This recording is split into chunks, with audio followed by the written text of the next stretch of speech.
All I need to know is you guys didn't actually have any evidence. That's it. So why are they lying? Well, if there are people who claim to be, the cursed body, and they're going against the cosmology in the very first book of their cosmology, they're probably doing that because they don't want to accept God. I can't see any other reason why anyone would lie about the religion that they're inside of.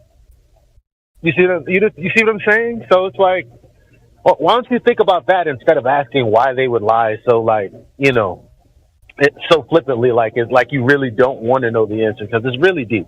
But anyway, before that, I wrote this down, and this was a comment from someone else, and I'll end it like this. I'll give me 60 seconds to go through, and then I'll be done. So I took some astronomy classes, in college, and I took psychology. I'm 100% flat earther.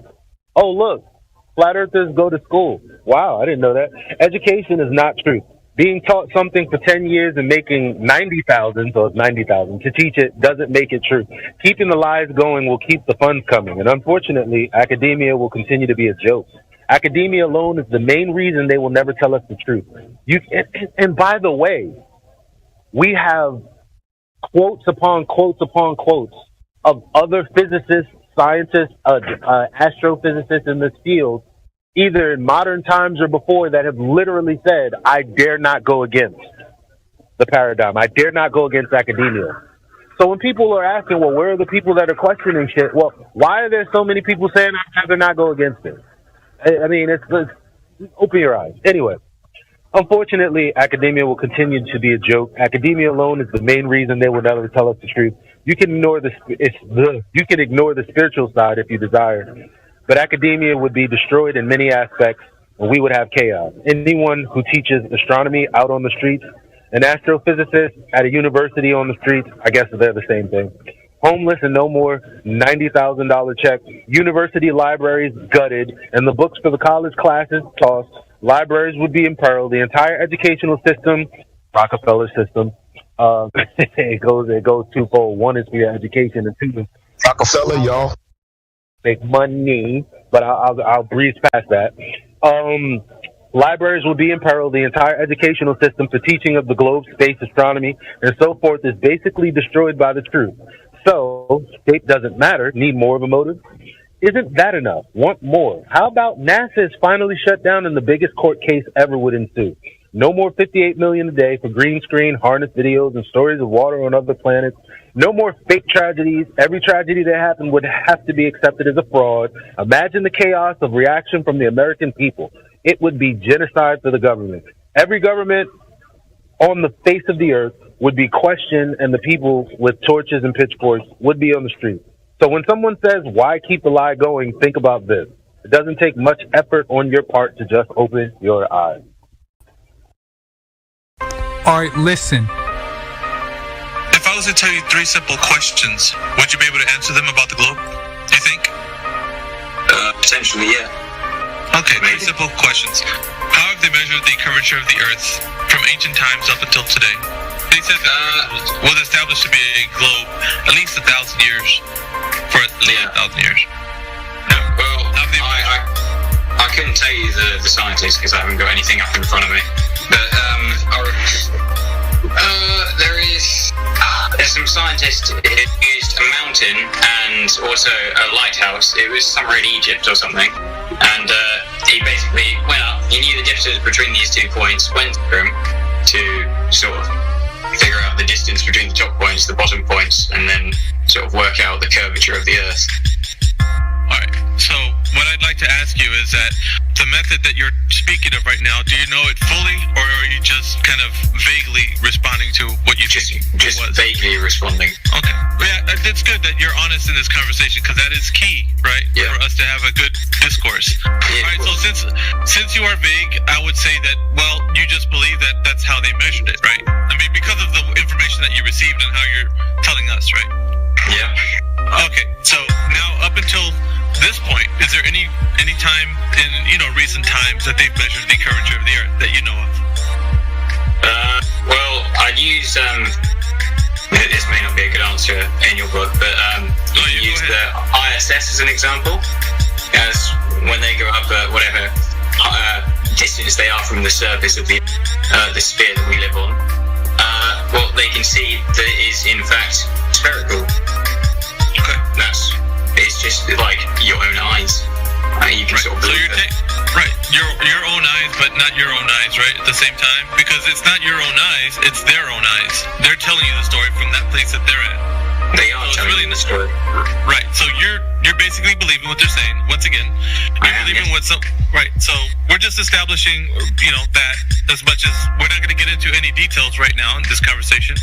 But so far, what I'm gathering is that you just basically believe what they're telling you. So that's fine. That you just believe that they said that the Earth is measured to have curvature. Yep. So we'll go ahead and go to the next question, which is, how do you know, or how has it been measured that the Earth has been detected to be spinning on its axis, axial rotation? So what method do you know of that we can actually do, or has been done, that detects axial rotation? I couldn't tell you. Okay, honest answer. All right, so we'd say that you just believe that however they detect that the Earth is spinning on its axis, they must be correct, because there's been a lot of people that have detected it, or a method has been done to detect it, right? You just believe that to be the case. I just believe it. Check. Okay, so third and final question is the vacuum of space being a medium that we could travel to, or that it actually exists as a medium that they tell us. Now, how can we establish, or from your first-hand perspective, that the vacuum of space is indeed adjacent to the pressure air that we breathe? I couldn't tell you. Okay, so real quick, I'm just going to round up the three first points that I just brought to you right now. And these are the positive claims that the globe Earth makes, right? That there has been measured curvature, that we have detected axial rotation, and the vacuum of space is indeed a reality that exists next to the air pressure we breathe. But with these questions, we found out that the only thing you know is that you believe that all these three questions are true. You don't know that they are. You just believe them. So far as you know that secondhand information has gotten to you, and you believe that the Earth is a globe that is spinning in the vacuum of space. So it's not established as true knowledge. It's only something that you just believe it to be true. And you agree with me. So no, hold on. Well, you're just assuming that I agree with you. I don't really. No. Because you're saying that this information that I know is just a belief. It is. We went over that. You just conceded them. No, I didn't concede them. I said I don't know how they work. Right. You just believe. What the fuck? Yeah, you just said you conceded. You believed all three of the points. I'm glad it kind of hit you right now. It's the first time this ever happened. It hit somebody at the end, but I'm glad you actually saw what I was doing at the very end. I just said that I don't agree with everything. That just happened. I know that you don't. It just happened. I know that. Listen, people are capable of misspeaking. Hold on. You interrupted Ben the entire time. Can you just shut the fuck up for 1 sec? You really are a rude arsehole. Hang on 1 second. Shut up. This is the first time that's ever happened that the guy actually, listen to this, right?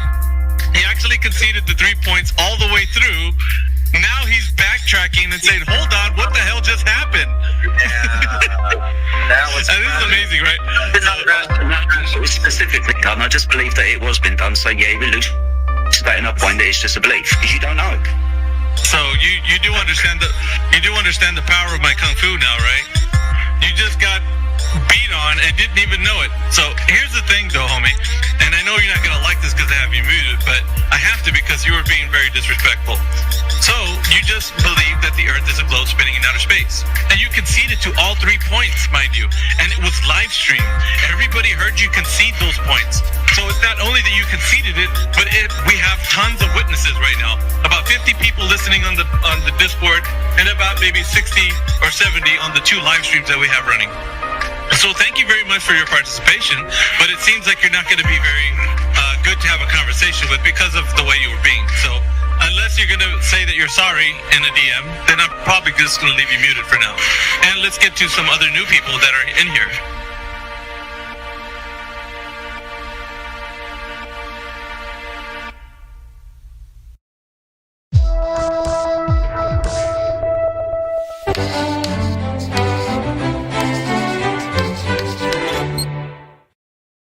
Hi, I'm Josh Clark, and this is Brain Stuff, and I'm here to answer a very pressing question. Have you ever been standing at the edge of water, say like an ocean, and looked out on the horizon and said, I wonder exactly how far away that horizon is? You know, where the sky meets the sea, that's the horizon. Well, it turns out because the Earth is curved that it depends on where you're standing and how far above water you're standing. Let's say that you are in the water, right? And you're up to, say, your eyes are about 8 inches above the water's surface. Well, again, remember the Earth is curved, and despite the ocean seeming flat, they actually curve themselves, which if you've ever really looked at the horizon, it kind of goes like this a little bit, which is pretty cool. But it also goes like this, right? So if your eyes are 8 inches above the water, right then you're about a mile away from that horizon point where the sky meets the ocean as far as you can tell. If you're standing up above water and you're like, I am about 6 feet tall, that means your eyes are about 5.5 feet above the water's edge, which means that you're about 3 miles away from the horizon. Isn't that amazing? Going from 8 inches above water, 5.5 feet above water, is the distance between 2 miles between you and the horizon. Mind-blowing, if you ask me. If you like this video, there's plenty more where it came from. You can subscribe to us on this YouTube channel. You can like us. You can just spend the rest of your life watching Brain Stuff. Anybody that check. I advise it.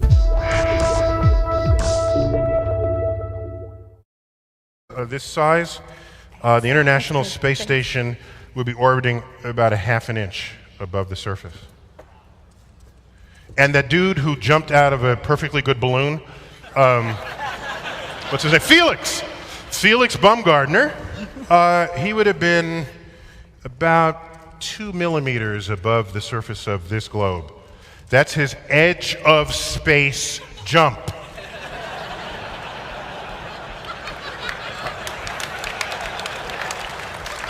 Now, you know, I don't. It's fine. He wants to. I don't have a problem if he does it, but the honesty of it would greatly diminish what I think people thought he was actually doing. And not only that, they made sure to photograph him standing there with a really wide-angle lens, which curves horizontal lines. Okay. So in the photo, you see this curvature of Earth's surface, and he said, "Wow, he's in space. Look at that." No, he's not.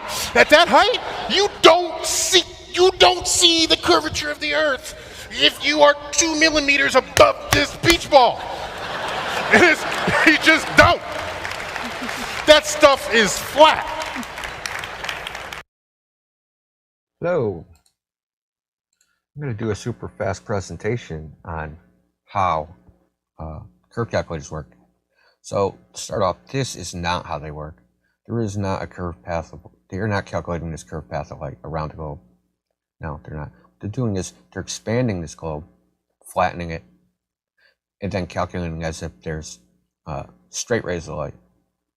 And I'm going to demonstrate this real easy. So I'm going to use this example, the example of the world long distance photograph. It is 443 kilometers from Peak Fenestrel to Peak Gaspard. The viewer height is 2,880 meters. So if you notice here, this says effective radius. What does this mean? This effective radius means they multiply this value, so-called actual radius, begging the question, radius, because this is the thing they're trying to prove. They assume what they're trying to prove and say it's proven. Anyhow, so they take this actual radius, multiply it by 76R, this made up value, literally made up, because in the literature the value is actually, this is 0.66 if you turn it to decimal. The actual value quoted in the literature is 0.13. So this is even wrong. And even the 0.13 is wrong. That's for another video. So multiply this 6371 times 76 and you get this value, 7,432. That's what Nick West used, the exact number. So I made a geometric construction to bear this out, that they're simply blowing it up and using straight rays. Okay, so here we have this enlarged radius Earth. Right? So what I'm going to do is I'm going to compare, I'm going to use the identical numbers as this. I'm going to use straight rays, and then I'm going to compare these values, this hidden, and this horizon. I mean, if I wanted, I could also do these, but there's no point because it will just come out the same. It's redundant. So 2.88 over here, 2.880. This distance, 443 kilometers, 443 kilometers. All right, so what we'll do is find where the horizon is. Horizon is going to be this point of intersection of this tangent line. Okay? And then this line continues on, and then once it reaches the distance, this 443 distance, it measures where this tangent line intersects the 443 line, and it measures this distance. But we're going to start with the horizon. So this is my tangent line. I'm going to click here. So there's a point of intersection 206. Check out the number 206. Right. That's right so far. It's straight. Using a straight line. Let's go over here. Still a straight line. So C and B is the distance from C to B. 3.7. Let's look at the curve calculator. Wow, 3.7. Just so everybody knows, the way the curve calculator works is to take their so-called radius and flatten the Earth to get whatever value they want. You see something that's way over here, they'll just say there's super refraction and the Earth is even flatter. They will just increase the sphere and make what is called a post-diction. They're not making predictions, they're making post-dictions. When it comes to where you are, where you're standing, what you're standing on, do you have any ideas around that? Like, what do you think? What do you perceive? What do you experience? I think it's quite spherical. What you're standing on is quite spherical. What leads you to believe that in your kind of everyday life, your experiences? Probably from what people who know more than this have told me. Well, no more than me have told me. Okay, so it's not anything that you as a thinking human being experience per se. It's just a story you've been told and you believe the story. Your everyday experience doesn't necessarily match that. Maybe it does, maybe it doesn't. I don't know. You could give me maybe an example of how your everyday experience would lead you to trust that story. Well, it's just I'm taking somebody who knows more than me and has spent more time on this subject than me, his advice, like I do with everything in life. Yeah, well, one of the things I do that earns me money is I'm an accountant, right? Mm-hmm. So you might trust me to be your accountant, but being an accountant, if I was not being a professional and not living up to the standards of the profession, I could probably figure out a way to swindle some money off you without you knowing, right? Yeah, probably, but I'd say it's quite different than making up scientific proof. Oh, so you're under the impression there's some scientific proof of what exactly? Because a shape claim isn't really science, that's more measurement, right? Well, I guess more everything kind of fits and works together, which is what a theory is, isn't it? System of belief. So when you say everything fits and works together, are you under the impression that there's some sort of scientific model or some working model of what may be portrayed to you as Earth and the universe. If you talking model, isn't that called the heliocentric model? Yeah, but we got Yeah. to stop right there real quick before we continue. A scientific theory is not a systemized belief. A systemized belief is a religion.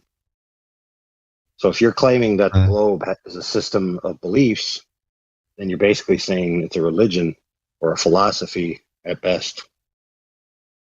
Well, Continue. kind of, but the definition of theory is a system of ideas intended to explain something.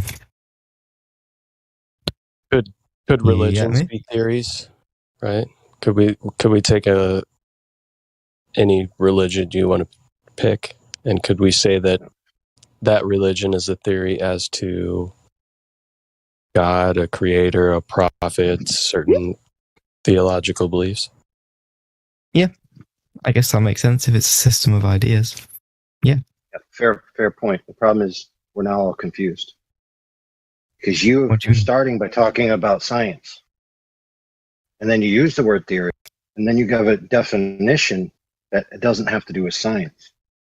A scientific theory is a specific thing, which is not the definition you gave or the explanation you gave. Isn't science like... I don't know how to explain it. It's like proof, isn't it? Do you get me? It's facts based on observation. No. What is science? Okay. Science in the way in which we're using science in this arena, right? When people say there's scientific evidence of the globe, okay? Scientifically validated evidence is about cause and effect relationships that are validated by experimentation. Okay, so a theory in a scientific theory comes after an observation of the natural world, a phenomena that occurs within it, a hypothesis about if this occurs, then maybe it causes that phenomena, the effect.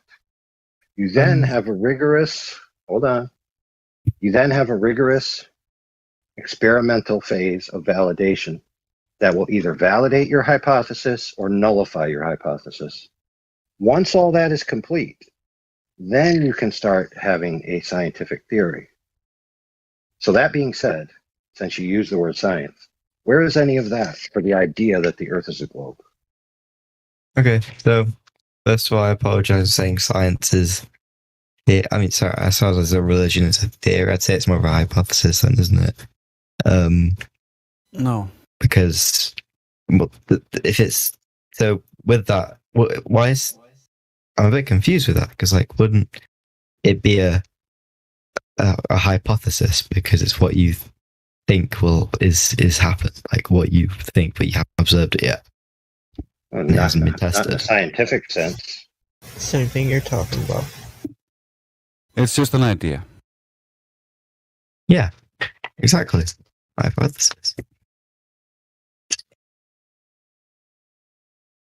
Right, but you see, a hypothesis in regards to science is a specific thing. Just because it's the same word doesn't mean it's the same thing. You know, in general common language, yes, so in general common language, a hypothesis is just the underlying belief, right, of why you hold a proposition to be true. That is not what a hypothesis is in the scientific method. What is a hypothesis? It's a specific if-then statement that's validatable. For example, if 180 degrees Fahrenheit applied to water, then water boils at sea level, right? And then you can validate that by demonstrating it. So, for example, let me give you an example of something that doesn't apply. Okay, there is a blue knife on my table, right? Not a scientific proposition. It simply is the case that there's a blue knife on my table. Yeah, because you observed it. Yes, directly. The object in question is directly observed. There's no causal relationships required, right? Now, I want you to ask me questions about my knife. Okay. So ask me questions about it. What questions do you want about your knife? Is it sharp? You think of the questions. You think of the questions that you would need to ask to divine what it is, because it is a knife of a certain type. So start asking questions like maybe the size of it. Okay. How big is the knife? 7 inches long. Okay, stop. Don't continue. Did I need to do any science to get that answer? You need to measure it. Oh, there you go. All right. I pass it to my friend who was talking to you earlier. Okay.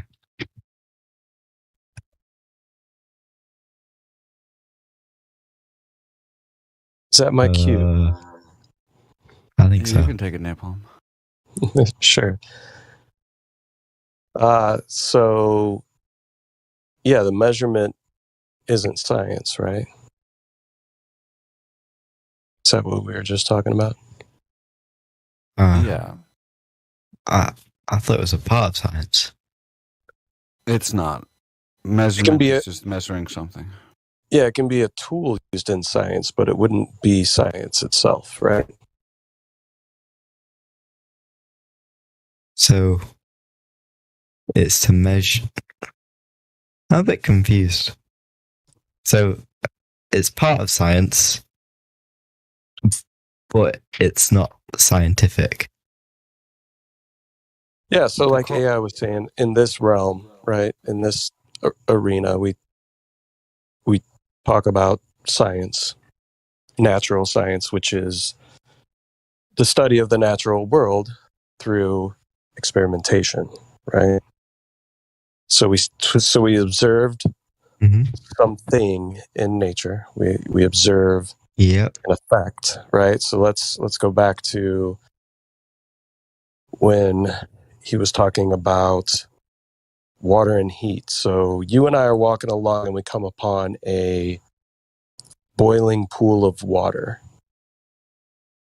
And we've never seen this before. We look at it and we're like, oh, wow, this water's boiling. And then we come up upon it and we realize there's steam, and we kind of touch it briefly and we realize, oh man, this is hot. This feels exactly like the fire back where we came from.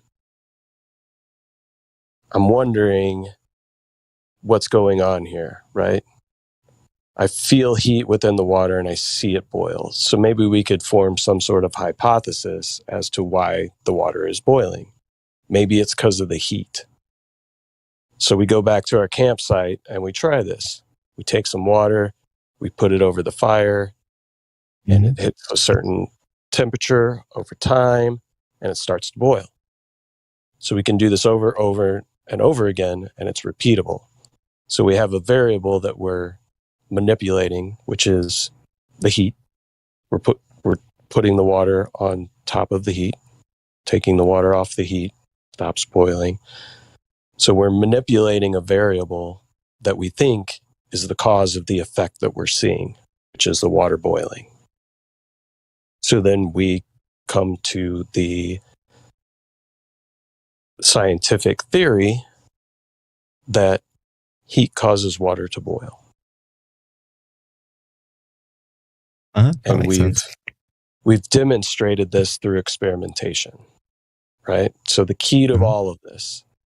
Now, if we saw from a distance, really far off in the distance, a pool of water that seemed to be boiling, but we had no interaction with that pool of water, and we just started coming up with ideas as to what may cause that water to boil. If we don't touch that water, or we don't look at that water, or we don't try to take water ourselves and figure out what can cause this boiling, do any of our stories that we may come up with as to what is causing the water to boil, do you think any of those would be relevant? It would be a hypothesis. So let's say you have a hypothesis. So we're viewing this water that's boiling in a distance. We've never seen anything like this take place before. We're familiar with regular water. We've got some around us. What is your hypothesis as to why that water we see in the distance is boiling. Because it's warm. Let's come up with another hypothesis as to why water is boiling. We have no idea. We've never seen this take place. We would have no inkling or indication as to what may be the cause. Throw out an idea. I have absolutely no idea why water would be boiling. Well, we could maybe we could say that we think that there's some sort of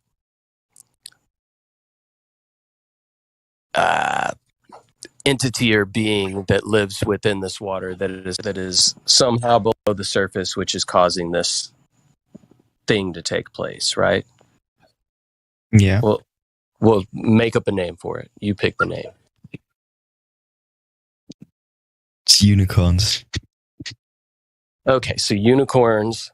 Read that in the chat, you copper. You want to cheat. So our hypothesis is that we've got these unicorns, whatever these may be, that are underneath the water that are causing this agitation that we see that looks like little bubbles. Now, what would be the first thing we would do to test this hypothesis? I would try and see if we can find these by ourselves. I'd try and observe one of these little unicorns. Right. So we never experience these unicorns. We don't see them. We have no viable reason whatsoever to believe that, one, these unicorns even exist, and two, that we would have the ability to find them, and three, that maybe if they got in the water that they would cause this effect. Rule that hypothesis out. It's not true. We cannot observe it. Right. We haven't observed it. But if we have no other viable hypothesis, can we just claim that since that's our best hypothesis, that it must be true? Nobody else has come up with another one. You can't think of another one. Nobody has done any experiment with water to figure out what may cause it to do the thing that we're seeing off in the distance. But we have this postulation that it's unicorns. And then everybody starts to catch on to our story. We start talking around town. Yeah, you know that water off in the distance that we can't get to, but we see it and it boils? Yeah, it's these unicorns. Really? No, yeah. And then we start coming up with more stories about the unicorns, the color of their fur, how they can breathe underwater, all kinds of different things, right? Now, if we tell these stories, tell these stories long enough and nobody ever actually touches the water, goes to the water, tries to do any experimentation whatsoever regarding the water, does that make our theory, because it's the only one that we have, a viable theory? It's the right hypothesis. Well, I mean, it's the wrong opinion, but we haven't proven it. It's the wrong hypothesis, right? Because we haven't done an experiment. That's the whole point. We need to do an experiment in order to come up with a viable hypothesis, right? Or you could observe these unicorns. So let me ask you a question. When it comes to what you believe in, the heliocentric model, globe Earth, all of this stuff, has any of it been scienced? Is any of it been observed? A question of science? So it's been observed. It's been observed. Right. So what in particular has been observed? Curvature. Curvature's been observed. Where is this taking place? What do you mean? I don't understand. Where and who has seen curvature? Every person I can't remember the exact place. Every person that's ever seen an image or a video from above. Every person that's watched TV. Okay. So we got every person that's seen an image or a video. Well, if you photograph one of these unicorns, you would have proven the unicorns there, and Right. So you're under the impression. So you're under the impression that we have a photograph of Earth from space. Seems quite likely to me. Seems quite likely, but the funny thing is, it's 2022, and we still don't have one. Why is that? I'm back. Did you hear me? It's 2022, and we still don't have a photograph of the Earth from space. Why is that? I don't believe you. Where Can you provide one to me, or have you seen one? Could you give me an idea of an image? Blue marble. All right. Blue marble 2.0. That's a picture of Earth from space. I'm sorry. What was that? I believe so. You believe so? Do you know so, or do you believe so? Doesn't seem very. It seems quite credible. Seems quite credible. Okay. Well, what if I told you if you go to the NASA website, you can find a data visualizer named Robert Simmons, who has also been interviewed on a radio show talking about how he created the blue marble image. So what he did is he took strips of high altitude pictures and took that flat map, wrapped it around a ball in Photoshop, and then started coloring it in. He put in the clouds. He talks about how he made the colorations within the oceans, how he made it a little bit more green in areas that they had sensors that sensed more phytoplankton in the sea. He decided to use that data to color those parts a little more green, right? So the interviewer even asks him, so there's artistry to making the Earth. And one quote that Robert Simmons has is that he says, it's Photoshop because it has to be. I'm reading this. Did you find Robert Simmons on the NASA website? You can read it all. Yeah. I'm reading. Yeah, while you're reading that, so you might say, oh, okay, that's not a photo. But the Himawari 8, that's a photo. And that came after the marble. And it's a satellite. Right? So in the modern day, they put up a satellite called Himawari 8, so they say, with the intention of taking photographs, right? Because they realize nobody's buying their other fake nonsense that's not a real photograph. So lo and behold, people believe that the Himawari 8 is taking a photograph of the Earth every 10 minutes.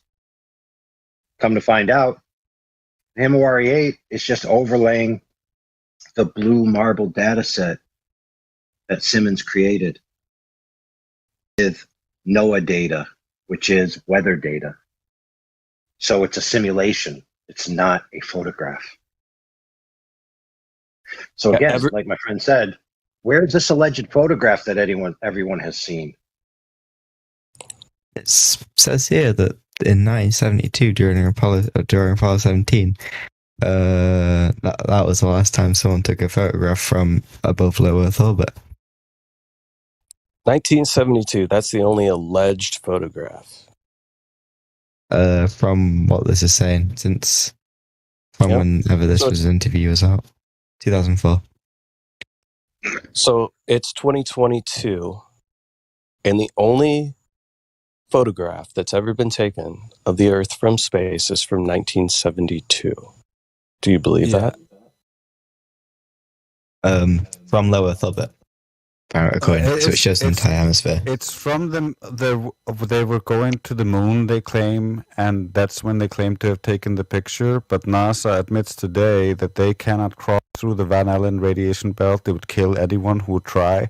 So they cannot send people beyond low Earth orbit or through the moon. What? So apparently, so that's why they couldn't have taken that picture. And even if you watch the documentary, a funny thing happened on the way to the moon. The tapes from when they were faking that actually showed more and were leaked and found and were shown in that documentary. So you can see exactly how they faked that picture as well. Right. So what we're telling you here, my friend, is that the only photograph that everybody's seen is scandalous at best, unvalidatable at worst. So again, where's this supposed photograph that everyone has seen? According to what you said, there isn't one. Oh, there you go. That's the answer. Well, I find it hard to believe, which I'm sure is quite normal. Wait. So you think it's rational to believe that the only legitimate photograph happened at the beginning of space exploration, and since then, not one has been duplicated by an advanced system? You think that's easier to believe than just to believe that they can't take a picture because they can't get far enough away to take a picture? Just like our other friend just told you, they admit that they're planning missions to go past low Earth orbit, past the Van Allen belts. It makes it sound like, wait a minute, didn't you already go past the Van Allen belts? I mean, if you're a wise person, my friend, and you think self-reflectively, all that sounds pretty scandalous, don't you think? Well, I don't think we've really have people really been past low Earth orbit since the end of Apollo. No, not really. No, they never went past it. They never went past it, my friend. That's the point. Yes. Well, actually, What he's trying to say is in the Orion project, that's NASA. They admit themselves, just like he said, that until they fix this problem of going past the Van Allen belts, they cannot go past low Earth orbit. We're using the globe experts, NASA. They're telling you the truth. They can't go past. That means they never went in 1969 to 72, ever. They never went. What? So they said they went, but then they said, for some reason, I don't think they'd do that. Yeah, they said they went a long time ago, and then they realized, oh, the radiation would actually be completely lethal and can kill anyone who actually tries. So that's why anyone now cannot go. And for the last few decades, no one has been allowed to go because it's deadly. You can't go. It'll kill you. We don't have any shielding that'll protect us, so we can't go. That's their excuse right now. All right, fair. However, the pace is getting too frenetic. Okay? People are interrupting each other, and that's causing people to create a fog of war in their mind that they have to talk faster, and it's just going to escalate. So I'll take a moment and breathe, and then continue.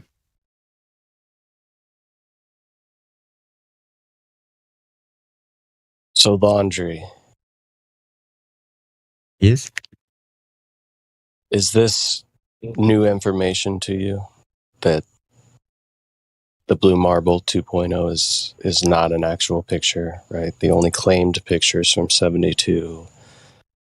And there's certainly some issues around whether any of those missions did or did not take place, certainly because NASA's excuse of not going back is they're trying to figure out a way to get the proper shielding and protection against the radiation so people don't die going past low Earth orbit, right?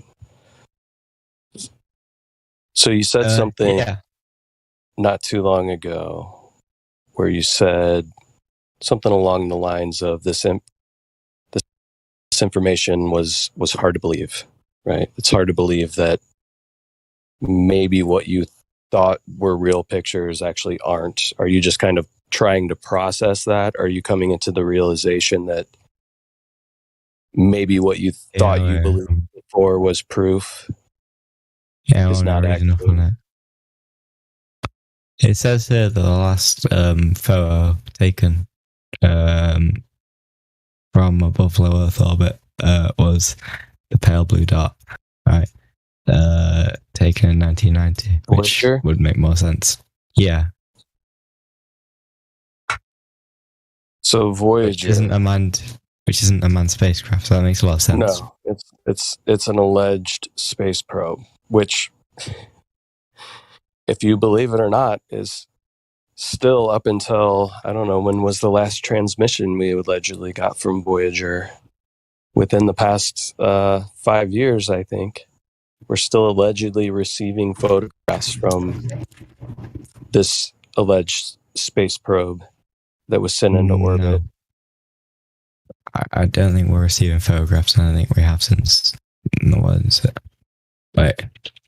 Maybe it's Voyager 2 that's still providing images.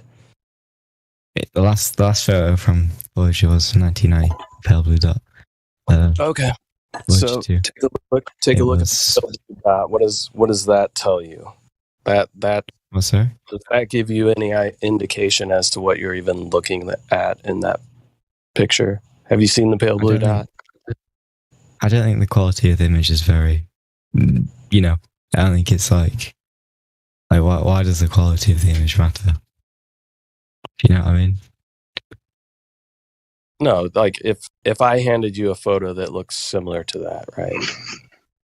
If not the exact same photo, and I drew a little arrow on it to one of the more lit places within that image, and I said, this is Alpha Centauri.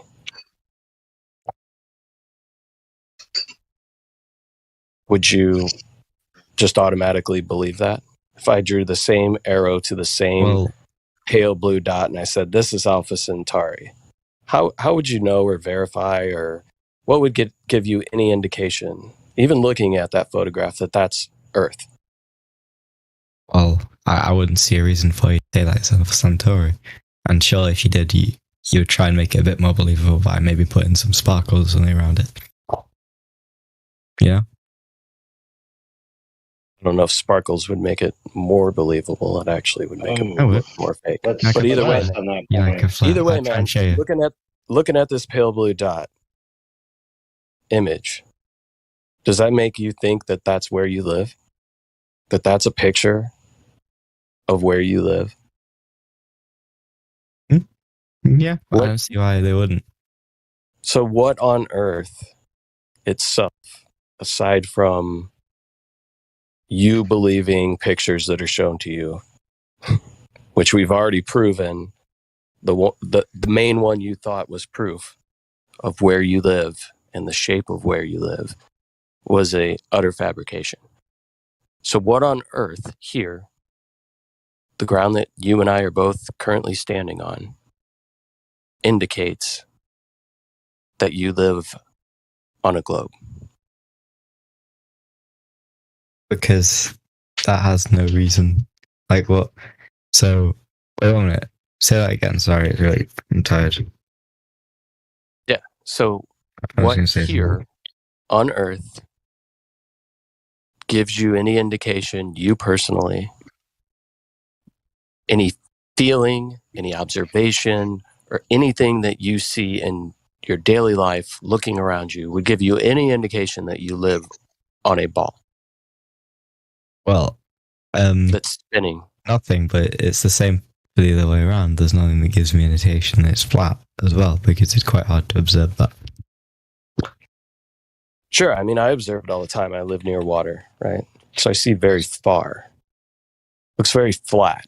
When I go over, across this very large bridge in my area that's tall enough for cruise ships to get underneath it, and I look around, everything that I see around me indicates flatness. No indication of curvature at all whatsoever. But can you see those ships forever? Like, can you see them go forever? Forever? Do you think you can see forever? Well, I'm sure the higher up you are, the further you can see. Okay, so if I had a penny in my hand and I was standing on that ship, would you be able to see the penny? Ships are quite large, and you can How far away see them a lot you'd be able further. to? How far away do you think you'd be able to see a penny? Oh, I don't know, about. According to you, I forever, don't know. right? Forever. What? If I just went straight up in the air, would you be able to see a penny that I was holding in my hand as I continued to increase in elevation forever? If I had a telescope large that could magnify it a significant amount. Okay, so let's even say that the moon is as far away as they claim. Could you see a penny on the moon? If I had a significant enough telescope, probably. There's not a telescope good enough in the world to be able to see that. What? Well, yeah, obviously. So when the ships go off in the horizon, you don't have a telescope. You have your human eyes. With your human eyes, would you be able to see a penny on the moon? Well, no. Right, because you can't see forever. It's different, right? Perspective. You things understand that things shrink. Things get smaller with things shrink as they get but further away. There's a difference between a ship dipping under the horizon and something shrinking. Yeah, can you explain to me the difference? You can see the ship get lower, and if you go up, you see the ship again. If the penny was at the same distance, if the penny, that it doesn't matter how high in elevation you are, you'd still not be able to see the penny. So as the ship moves away on the sea, wouldn't you expect it to get lower because it's getting smaller as it moves further away? Or would why wouldn't that be your expectation? What? Sorry. Why wouldn't the that ship be is your getting smaller, but not a significant enough distance. It's not a significant enough distance for it to be any. I don't get what you're asking here. Sorry, it's quite late. Okay. Well, you say these ships go over the horizon, right?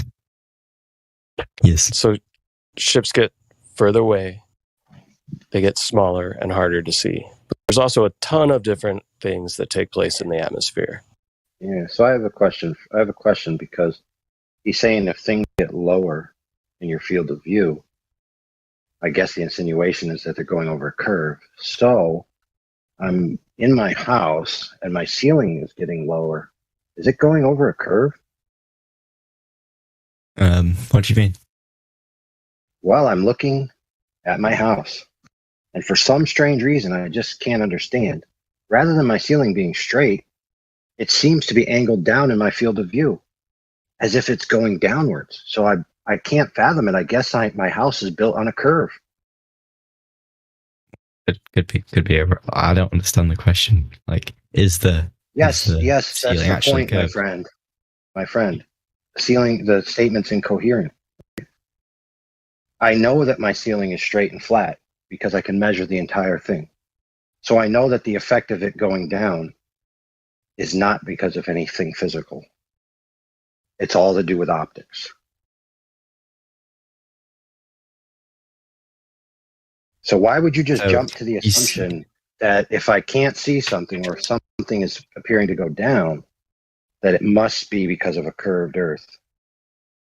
But don't you? I mean, I've never seen my ceiling curve, so I don't Right, but you have seen your ceiling recede in your field of view on the y-axis. Yes or no?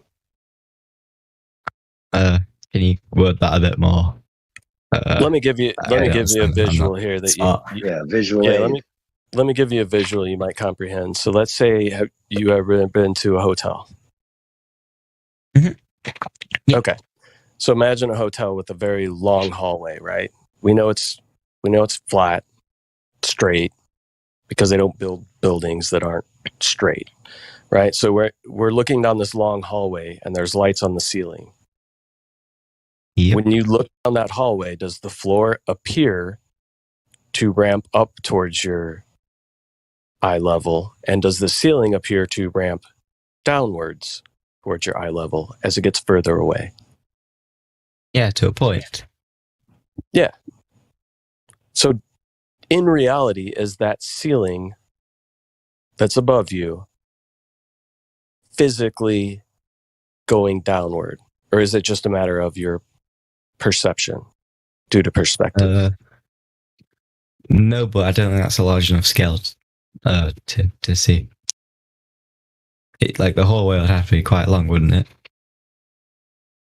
Wouldn't even have to be that long. I mean, that's what you see. To be able to see it.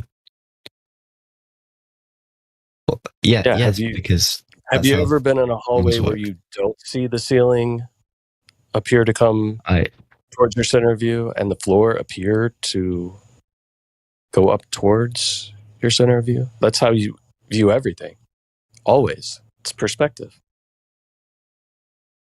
Well, I don't think there'd be the hallway long enough to show it not. You know what I mean? Like, that's the hallway's like, you know, so if you had a hallway that was from where you are standing to the ship that could be really far. I don't know how far ships are bend across the horizon. I'm not sure about that. Dude, if you had a hallway, so let's talk about that. If you had a hallway, if you look at the live stream voice text, you'll see an image of a hallway that's running as a GIF, and you'll see the effect in question. Okay, so if you had a hallway, the length all the way out to a ship where a ship starts to disappear, you know, which is roughly 3 miles, 3 to 4 for a 6 foot tall observer if he was on the shoreline. If you were looking down that hallway, right, after a short while, the rest of the hallway would be unresolvable. And all you just see is everything converging to a point, and you'd be impossible to see the rest of the hallway. I agree with that. But right. So if you then remove the hallway, does the same angles of light not apply anymore? The ship isn't the same as a hallway because why not? The ship is a point, if you know what I mean. Right. So remember what I just said. You know what I mean. Remember what I just said. The angles of propagation within the hallway and the angles that they enter your eye or the optic, right, are at too small of an angle to be resolvable on the hallway, which is approximately the same height as a person, right? And all of the information from the end of the hallway recedes into a point. So if you then remove the hallway, would not the same thing be happening to the portion of the ship that occupies the same space as the hallway, being approximately 7 to 8 feet tall, standard hallway? So at you know, isn't a ship bigger? 3 miles. I'm talking about the portion that represents the same scale as the hallway, like I just said. 6 to 8 feet.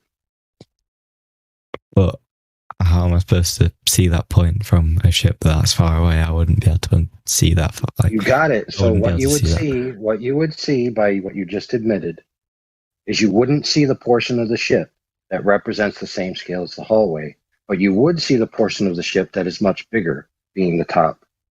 So by your own admission, you generally conceded that the bottom of the ship would disappear due to the laws of perspective alone. The point of the ship that faces, you know what I mean? Like the point of the ship that is level with me. Right, that part's going to disappear. Obviously, first. The whole length of the ship isn't the same size as but the whole. Think about this. Think about this. The ground. Hold on, stop there. Stop there real quick. Because he's saying something that most globers don't get, and that it's worth noting. Okay, the whole ship represents a certain angular size, but each portion of the ship represents a different angular size. And the smaller portion at the bottom of the ship subtends a different angle than the whole ship. And due to the law of triangles, that angle is going to be smaller. And since we see in angles, once the angle gets too small, we won't be able to resolve the bottom of the ship while still being able to resolve the top. Thank you for being one of the first people to get that without having to go for 2 hours. All right, I yield the floor. Yeah, that was a really good point. Just think about it for a minute. if the floor all the way up to the vanishing point, and at the vanishing point, that's where you can't discern the floor anymore. Of course, his feet or the bottom of the ship at that point cannot also be discerned when it's connected to that point on the floor. Do you get that? Oh, wait, so you're trying to say that it's like a plane? Like, I don't know if, like, so every part, so, right, so every part is the, sorry, I'm a bit, you know, like, I understand what you mean, but every part of the ship. Sorry about this. Can you just Yeah, so say it? think of it this way. If you had a smaller ship, like a dinghy, just a little boat, that was tied to the side of that ship as it goes away so that you can see it.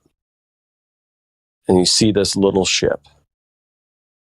Now, if you removed the big ship, you understand that that smaller ship is going to visually disappear at a shorter distance than that large ship because it's a smaller object, right? Got less height. Yes, less height.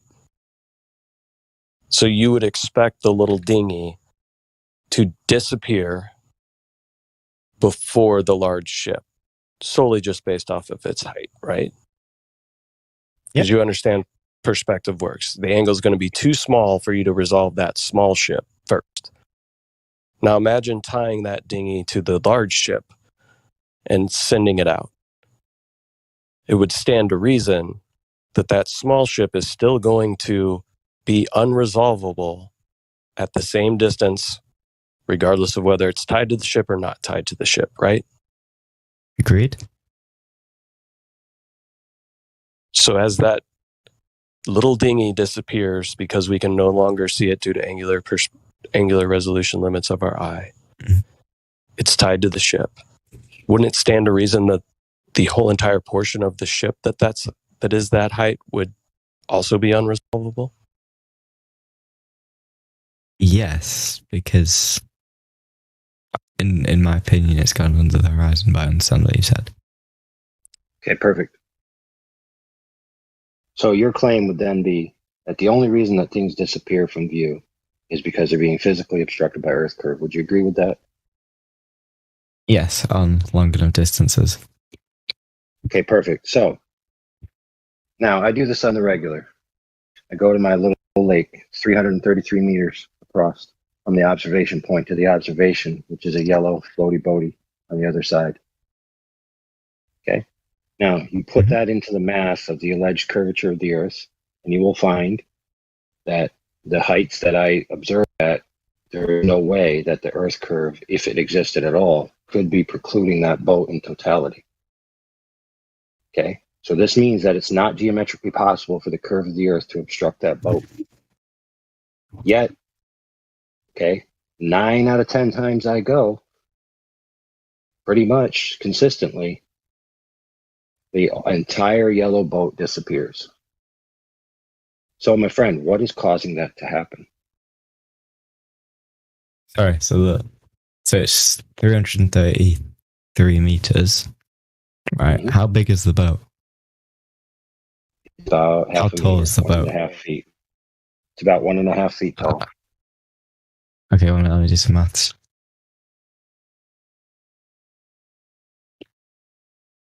So how many...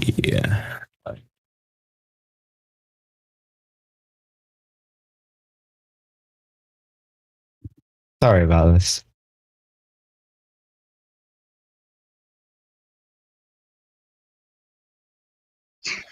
Just doing the math off the top of my head, no portion of that boat should be hidden. And if it is a portion, it's such a small portion that you wouldn't be able to notice based on the Earth curve calculator. Because that's what, about a quarter mile? Right. It's 1.2 miles. No, sorry, 0.2 miles. Quarter of a mile. Yeah, 0.2 miles. Sorry. Right. So do that you know would be. Do you know what the alleged drop mile. over 8 inches per mile squared, right? Yeah. Right. So that would be at the surface. So then it would be like 1.6. 1.6 what inches?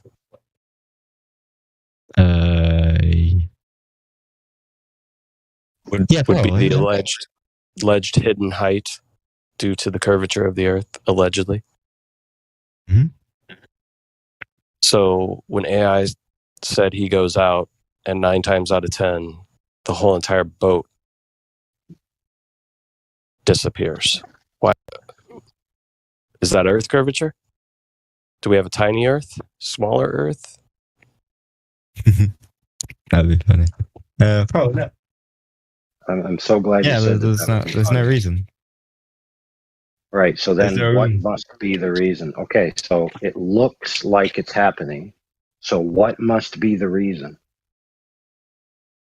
The only other hypothesis you've given is that whole stuff about vanishing points. Well, let's just be more broad, just for fairness' sake. Okay, it's not because of geometry, it's because of an optical effect of some kind, whatever that might be. It's no longer in the category of geometry, it's in the category of optics, correct? Yes. Exactly.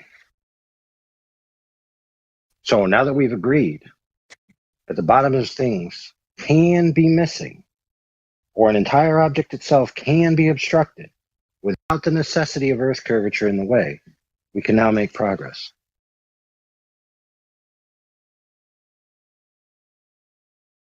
Oh, sorry, I'm sorry, it's really late here. Now, I want you to realize that that's a necessary concession that you made because it's obvious, because it's observable, that it is not true that the only way for things to disappear from the bottom is because of Earth curvature. So that's a false statement. You've proven that to me. Yeah, I just did, and you conceded. So if you retract now, it just means, you're fair, exactly. Now, you might argue that those effects are this or those effects are that, but we know for certain that it falls in the category of optical effects. So now, since we can't do this for real right now, we're going to do this in our minds, right? Okay. And mental experiment, okay? So, well, first let's preface this. Do you know that the optical device, whether it be biological or synthetic, has a limit to it, known as the angular resolution limit? Everything that has an angular field of view has this limit. It's just that simple. It's a hard physical limit. It's known as the Rayleigh criterion. I heard of it. Yep, it's known as the Rayleigh criterion. So for the human eye, it's approximately 0.02 degrees. Okay, what that means is that any light from the source that enters below that limit will be interfered with by any other light that enters within that angle. And therefore, there will be no resolvable information, and it can at best be only rendered as essentially, for lack of a better term, 1 pixel value. So you imagine, resolution. Yeah, 1 pixel value, meaning 1 element, right? 1 element of the total picture that you're seeing. But so in that area, everything have different. In that resolution. angular area. Sorry. No. This is angular resolution, not pixel density. So, for example, if you only had 4 pixels in your sensor, right? If you literally had only 4 pixels in your sensor, you could never render something that requires 10 pixels to render, correct? It would look like blurry nonsense, would it not? Yeah. Exactly. So now you fully understand the principle. So if you imagine a man standing on a line looking out, right? And these radials, right, of angles emanating from his eyeball, you can imagine the 0.02 degree triangle coming out from his eye and going out along the horizontal line in front of him until it intersects the horizontal line. And so you have a triangle, right? And I want you in your mind to color that triangle red. Now, everything that enters that triangle must, of a necessity, render as one color value in the final image, which we've already agreed. It just so happens that if you take the time right now to map this out, it pretty much coincides with where the alleged horizon is for a 6-foot-tall observer. The triangle hits the horizontal line approximately at the same distance. Very coincidental, don't you think? So principally, we know this to be true. So, for example, let's say that you're standing over water, and then you have a brick. But it's not a solid brick, it's a floaty brick. And let's just make it red, because red is very bright, easy to tell apart from blue. So if you take said brick, and we've already established that this water is horizontal, okay, it's not curving in any way, it's perfectly horizontal. That's the premise. You might even imagine that it's a floor, painted blue, rather than water, make it easier. So you take said red brick, put it on the floor, and you have your friend start to walk away from you. Now, as he keeps walking away from you, something interesting is going to happen. Eventually, you will not be able to see the color red anymore, because the red and the blue simultaneously will occupy less than 0.02 degrees. And as they approach that towards 0 degrees, the blue and the red will meld together into purple. And then it will meld together to where you only see the air and the blue floor, and you can't even tell the purple anymore. Now, that makes sense. Let's just say, for example, that you call your friend, you say, okay, I can't really see the red thing anymore, so you can stop pulling. And your friend goes, okay, and he stops pulling. Now what your friend does is he calls his other friend, who brings over a truck full of red bricks, and he starts stacking the bricks on top of the previous brick that you can't see. He stacks 1. You start to see a very faint purple. He stacks 2. The purple intensifies. He stacks 3. You start to scratch your head and say, I'm starting to see red. He stacks 4. Now you see some more red. He stacks 5, 6, 7, 8, 9, 10. And now you see a line of red. But when your eyes trace down this line, as they get closer and closer to the floor, eventually you cannot see the bottom of the stack. It has become unresolvable. It has disappeared. Rest assured it is there, and it is the bottom portion of the stack. But the stack in total has disappeared from the bottom, has it not? I like that. I do like that, yeah. I Now, really do this like is a that. necessary, yeah, you're right. And this is a necessary consequence of the way our eyes work.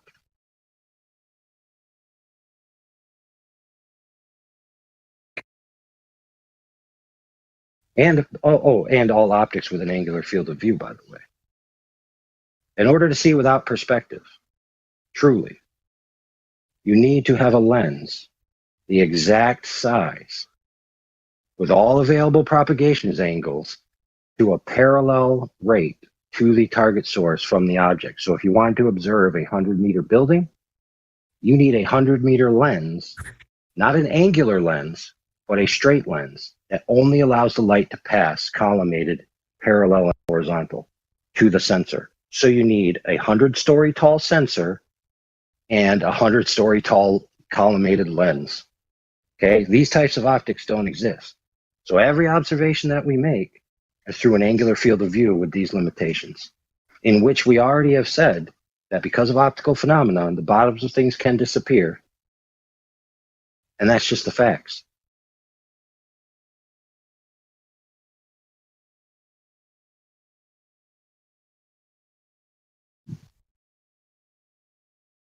All right, so with that, I rest my case on that, unless you have any questions specifically. Why would you need a 100-meter lens to see a 100-meter thing? You need a 100-meter lens to see a 100-meter tall building without the effective perspective, and it needs to be a collimated lens where the sensor exists parallel to the light coming from the object. Like a mirror. So if you don't have such a lens and you use normal lenses like your eyes, you'd be standing on the ground, right? And the angles of propagation from the top of the building would be at a downward angle towards you, forcing all of the light from the propagation angles to enter at essentially inverse angles after they pass the lens, and that's what creates the effect of perspective. Is that you see imagine like a mirror. This is right. I'm imagining like a mirror, right? Okay, and this mirror is the same height as something. Yeah, right. So it's like a mirror, if you know what I mean. It would work like a mirror. Yeah, well, the problem is that mirrors suffer from a perspective as well. If you stand in front of a mirror and start to walk away from it, does the image that appears to be you not shrink in size? Of course it does. Yeah, because that's your eyes. It's not the mirror.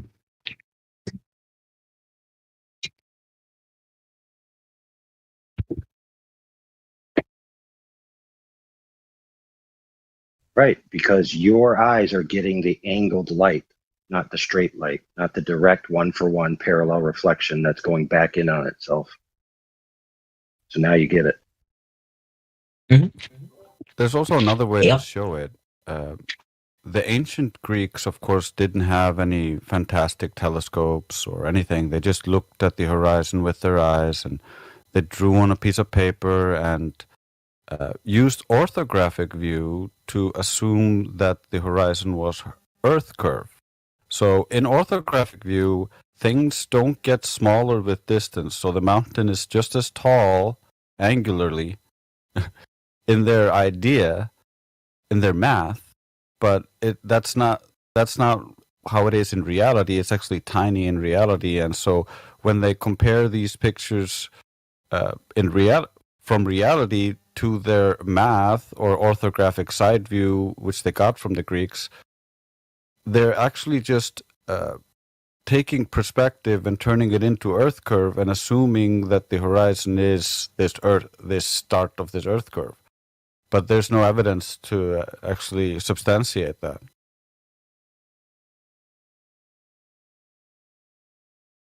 So with telescopes, you have a more resolute lens. Not lens. You know what I mean? Yeah.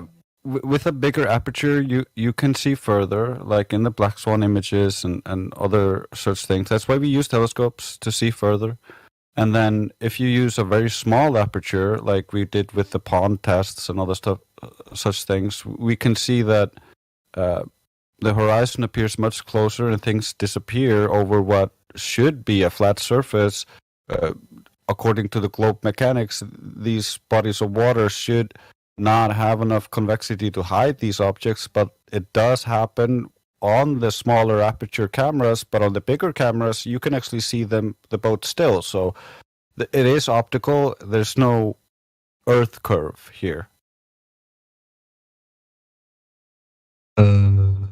What's Black Swan?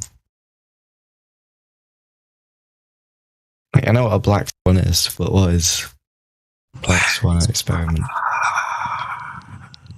A Black Swan is not an experiment. It's a reference to the Karl Popper's falsification, and he has a story that goes with it.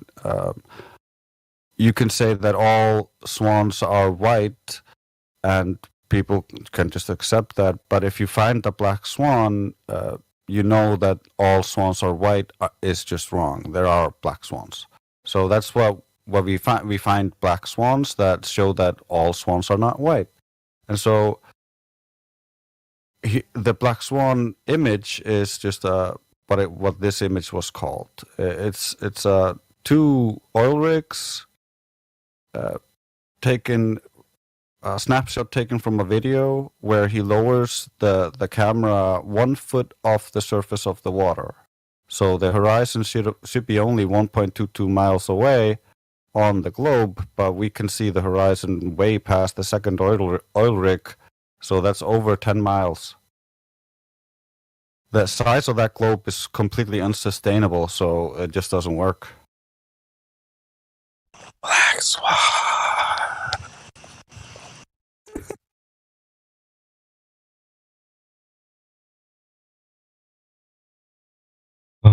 Excellent. Yeah, it says Well like- said, Grace. Go ahead. So it's basically just a proof, a contradiction. That Yeah, makes sense. All right. we're comparing the claimed globe geometry to reality, and it doesn't hold up. But you can go check it out. You don't have to just believe anybody here. You really should go out and see if you can test some of this stuff on your own. If you have a body of water nearby that's like 5 miles, 10 miles big, maybe bigger, that's a good start. Next time you go on vacation to the beach or something, take an Earth curve calculator with you. See if you can do some long distance observations. This is the kind of stuff you don't want to just leave this Discord and be like, well, these guys on Discord told me it was flat. Like, you want to go out and check for yourself. So, there's plenty of resources for you to be able to go out and do that. And if you need help, we're here. Okay, so let's establish where we've come from so far. We've conceded that the concept that the Earth curve is the only reason why things disappear from the bottom up is false. Right? Now we've been presented with the Black Swan, which is a premise, right? In a sense. That premise is that if you can disprove a certain proposition by providing one counterexample, that negates the proposition and the proposition isn't true. So the proposition in the idea that we already agreed to isn't true is that the horizon is a hump of Earth curvature between point A and B that's blocking the bottoms of things. Now, we've already agreed together that that's not the case. Now, let's talk about the Black Swan. In the Black Swan photo, the horizon, as you can clearly see by looking at the photo, is beyond the oil rigs. Right? Mm-hmm. The oil rigs are at 9 miles, respectively, between the other one and the other one. There's approximately 9 to 10 miles from the shore. This means that the horizon is greater than 10 miles. We only know this because we see the boats. Sorry, not the boats, the oil rigs. So we know the horizon is beyond 10 miles. And as he said before, it must be, if the Earth is a globe and if the horizon is a geometric hump of Earth water, right, that's curving and getting in the way. From the observation height that the man observed this, it should have been at 1.225 miles. It's not at 1.225 miles. So the necessary conclusion is that the horizon that you see is an optical phenomenon, not a geometric edge of Earth hump curved water. Now, in summation of all of this that we've already discussed and you conceded to, okay, is that there is no hump of Earth curved water blocking the bottoms of things.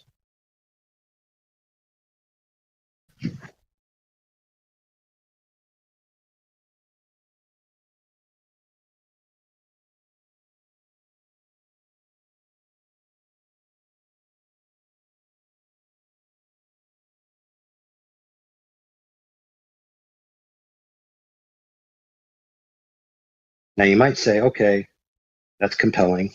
How would I know for sure? Well, the correct answer is to directly measure the water. So far, we've been talking about optical defects, right? Mm-hmm. So let's measure the water. How are we going to do it? We can't use a string because of the catenary curve problem, right? Which is a physics problem. Just take my word for it. Can't use a string. Okay. Can't use a solid piece of steel for similar reasons. So the most efficient means to get something at that range, that we need a sufficient sample size, right? So what's a sufficient sample size? Let's say 25 miles. That sounds pretty good, don't you think? 25 miles, you'd see, doing the maths. 25 times 8, 200 inches, which is what? I don't know what that is in feet. 25 miles, it would not be 200 inches. Wait, what? So wouldn't it be 25, then 8 inches per mile, times it by 8? It's squared. Oh, there we go. So would it be If you were 5? doing it your way, it'd be a 5 slope, times. not a curve. Oh, yeah, that makes sense. Sorry. Right, so 5 times. What is it again? What is it? 5 times 8? It's 20. 40. No, 25. 25 times 25 Uh-huh. times 8 Right, inches. so That'll give you inches. sure. 5,000. That's going to give you. Right, that's going to give you the drop. 16 feet. Right, so that's 416 feet drop. Right. That doesn't seem very believable to me. I'm gonna be honest. Really? Yeah. Why not? I don't think you can see 400 feet of drop between 25 miles. That's like. I mean, that's the math of the ball. Significant. That's very significant. Yeah, it's very significant. So we have something that's 400 feet, right? 400 feet. I can live with like 400 inches, but I can't live with 400 feet. Well, too bad, because that's the measurements of the ball that they told you exists. Yeah. Okay, so I'm going to walk you through it. So this is how it goes. You got 400 feet. It's actually worse than that, but we'll just use 400 for sake of argument. It's easy to divide. So what they did is they went, set up what's known as a laser transit measurement. Laser transit is basically a really long level, right? Because obviously you don't have a 25-mile long level. So you level the laser on the one side of the land, you shoot it over 25 miles of water, and you have a target, right? You set up the laser at 6 feet off the ground. You set up the target at 6 feet off the ground. Right? It's can't a laser be refracted and stuff though. Ding, ding, ding. He said it. He said the word. Oh, what? Hey. Shh. Calm down. Oh, no. We're not getting frenetic here.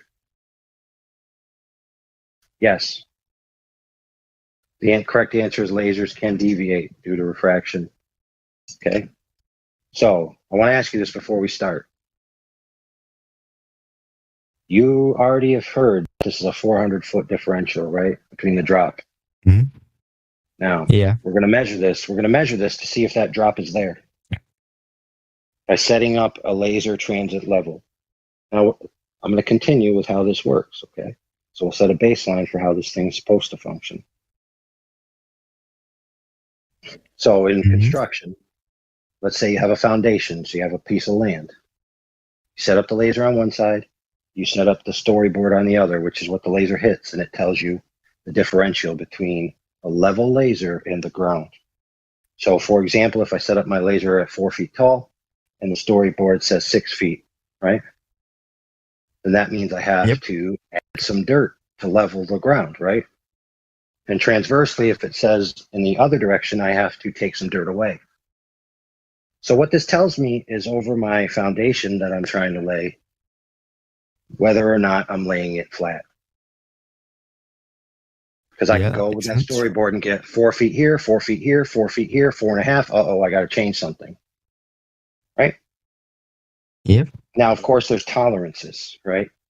So when, for a client, I want to make a level floor or a level foundation or a level piece of land, there's tolerances that they're willing to accept.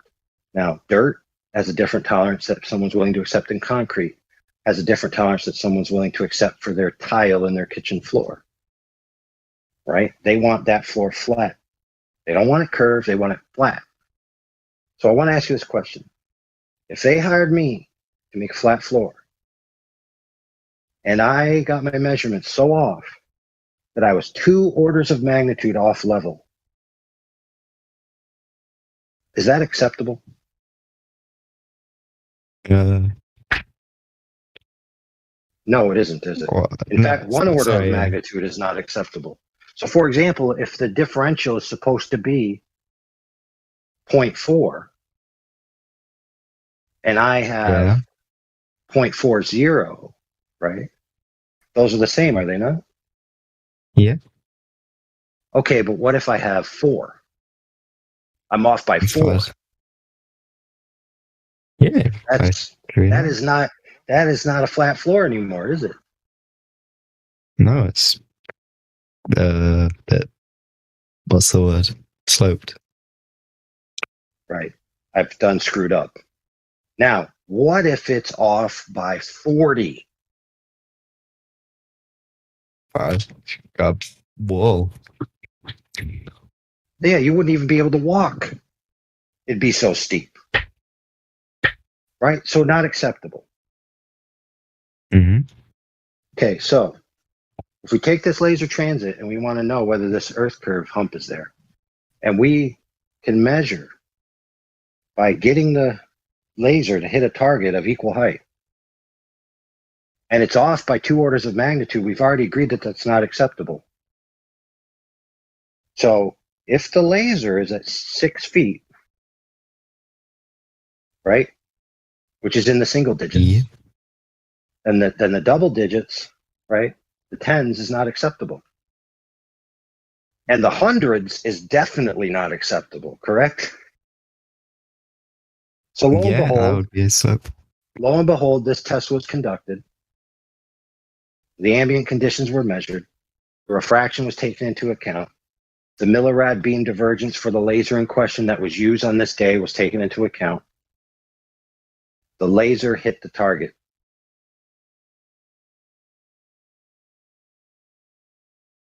With a maximum differential of approximately 3 feet, still within the single digits.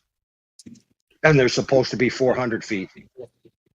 So if the Earth was a globe, the laser would have went over the target by hundreds of feet upon hundreds of feet. Yet the laser hit the target. So by the principle of laser transit within the margins of error, that surface is flat.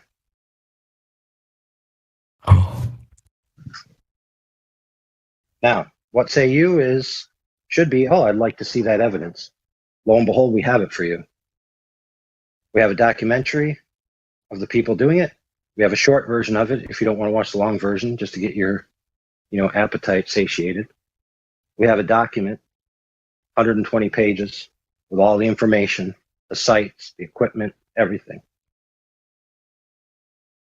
One of my good friends will post that for you. Friends? Yeah. There we go. My buddies. So what's going to happen is you're going to say, okay. Right? And then you're going to be like, well, is this the only test that's been done? The answer is no. Many have been done. Many. Hundreds.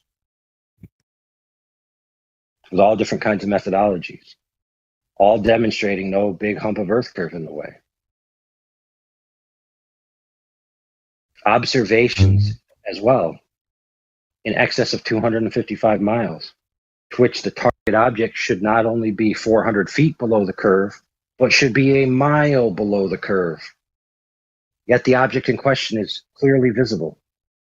So we've already established within tolerances that the Earth doesn't measure to be a ball, that the horizon that's been claimed to be a horizon doesn't exist, and that it's not true that the bottoms of things can only be obstructed or cut off by Earth curvature. So we've basically shown that there's just no evidence or need for this Earth curvature. What? Wait a minute, I'm looking at this thing, right? What is this thing about a blue laser and a green laser? Blue and green lasers refract at different rates. Colors refract differently comparative to the refractive index of the medium. By using different colored lasers, you can determine the refraction that's present in the ambient conditions. Okay. Which, by the way, the military, the military military recently did that. The military recently did that at 120 kilometers, shooting 2 lasers to see how it does, and they found out that it doesn't match the globe model. Space Force is going to be angry about that. Space Force is going to be angry at that. Well, I mean, yes and no, because most people, when presented with this evidence, just hand-wave dismiss it. Because they're under the impression, right, that the Earth is a ball. Therefore, what must be happening is that light is curving. Do they have any demonstrable evidence of such a thing? No, it's just an affirming the consequent formal logical fallacy. So now we've established that the rebuttal for all of this evidence you've been presented with is a logical fallacy, not actual measurements or demonstration. So again, we just have no need or demonstration of this Earth curve on the ground level.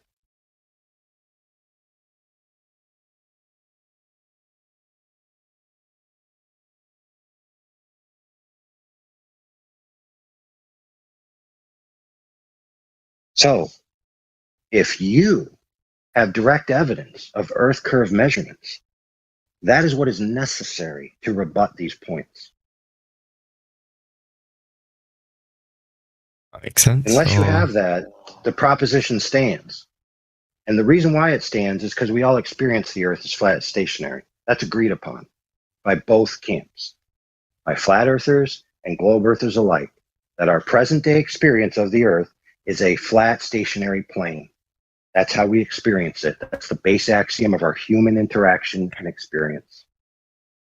Yep. Based on everything I just said, that coincides with that experience. The globe curvature is an extraordinary claim that requires extraordinary evidence. But most people are fooled by the claim that a fuzzy dot on a piece of paper is a picture of the Earth from space.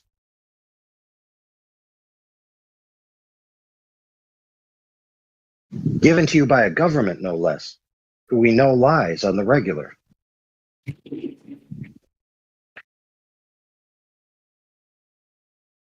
Alright, I'm just interested, right? Why would they lie? 'Cause I know you're going to have a really good answer to this. Why would they lie? Why would they lie? There it is. There's the $1 million question, isn't it? Who cares why they lied? Don't matter. Right, but you're an intelligent person, right? You've lied before, and you've been lied to before, so you know why people lie. You already know the answer. You don't know the exact specific answer, but you know the general answers.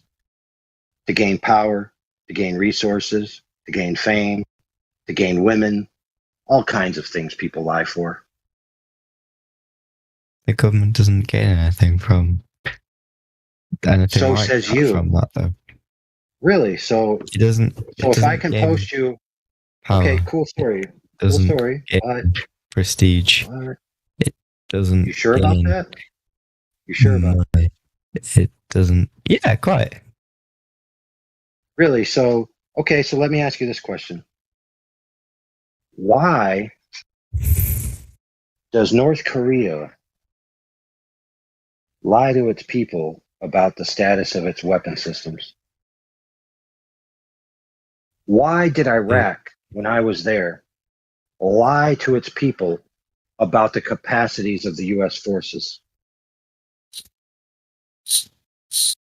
Why did the United States government, during the space race, have a vested interest to lie to the people that the United States was the first to conquer the moon?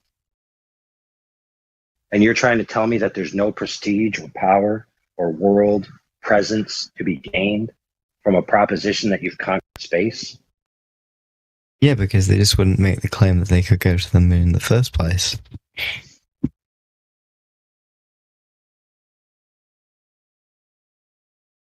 It would be better for them to just not make that claim in the first place. So let's talk about it then, and let's reason with a real tangible reason why they might lie about such a proposition. So, as a student of history, which you are, clearly a scholar, who have been through standard school and have been taught the history of the expansion of the Western world, that people found out that there was more land. And what did they do? they left their states that they were involved with to pioneer the new land.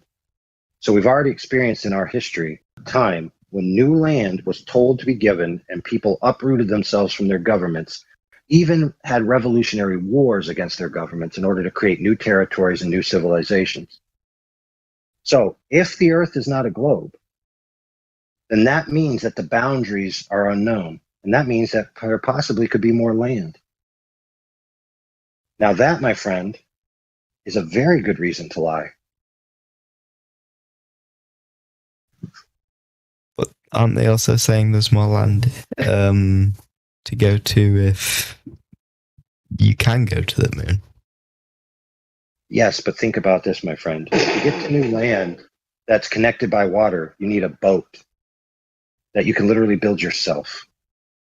To get to space is unreachable. Now you might say, oh no, it's totally reachable. No, it's unreachable. But the elite, the very small percentage of the elite, even alleged to have gone to space. Yeah, just so think let's be about clear, it. we're only entertaining this just to give you a satisfaction because we've already demonstrated in spade that it's obvious that they lied, and why they did is highly irrelevant. So I yield the floor to my friend Grace. Yeah, I just wanted to say, just think about it. Richard Branson and Jeff Bezos have all the money in the world, but they could not go high enough to go above the clouds. So they were just still in the air, and they never went to space.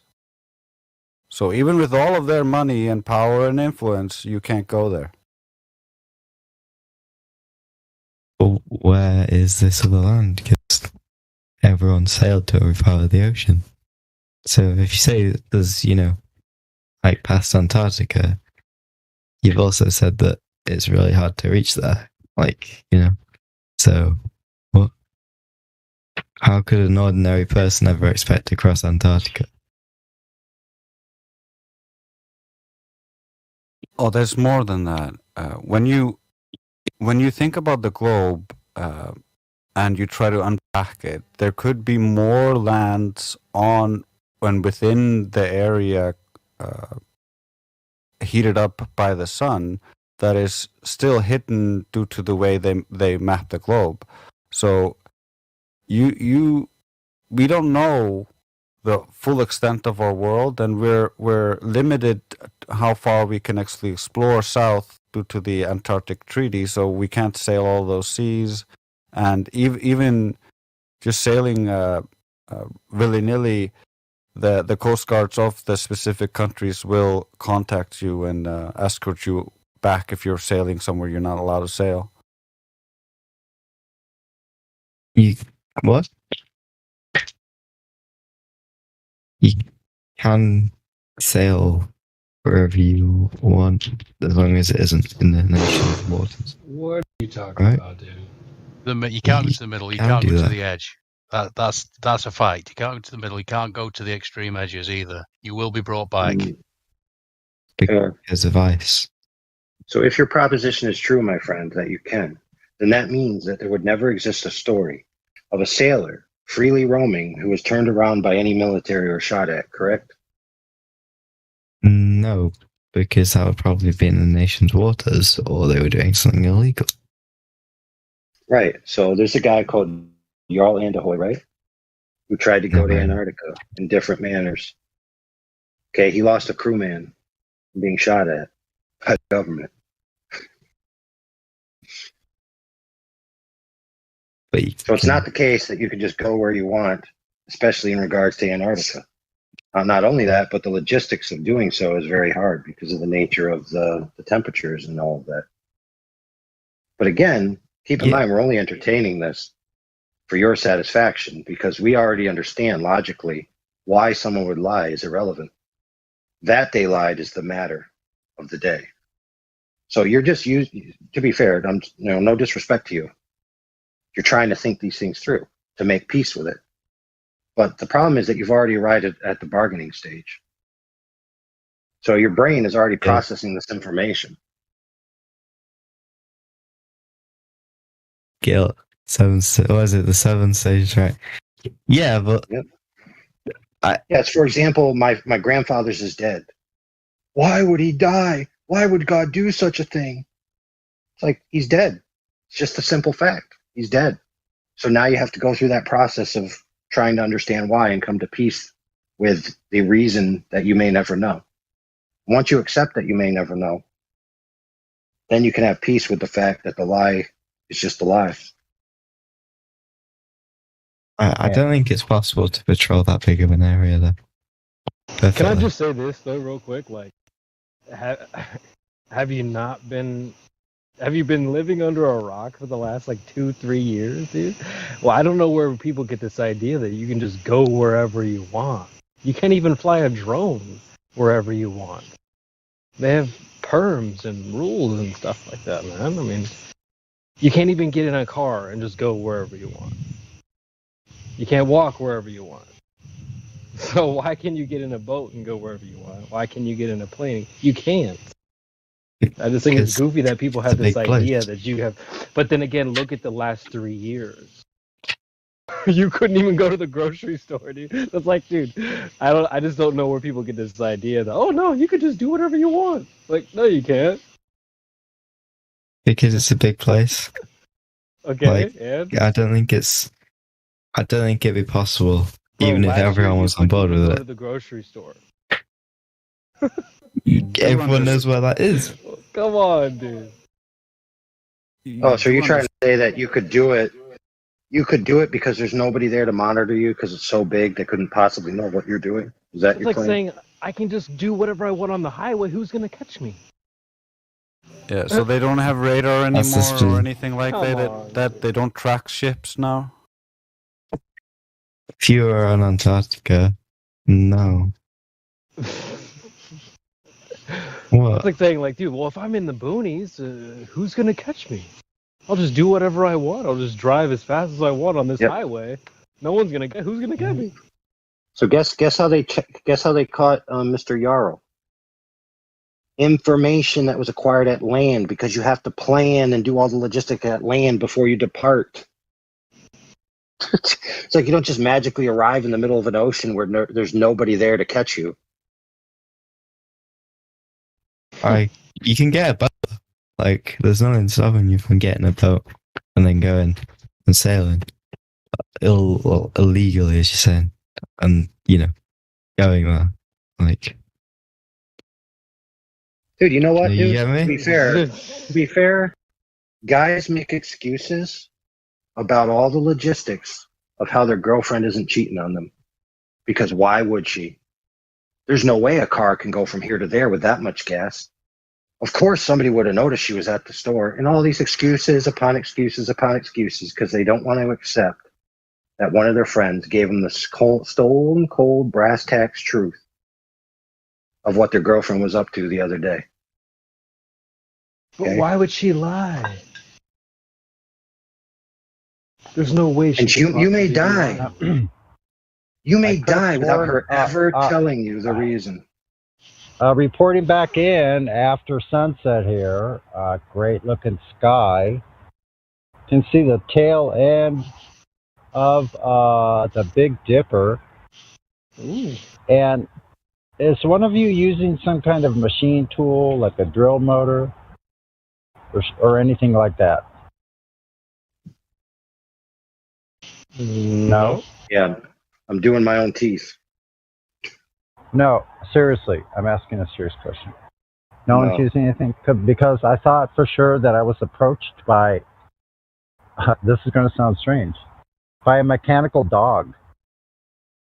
What? I thought it was a drone at first. I mean, that's a thing now.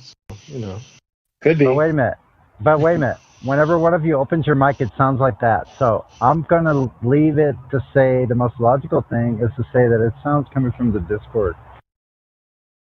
And it's my imagination. I just heard it from the Discord. So, good. Got that solved. Thanks for your help. Was it me? It wasn't a robot dog.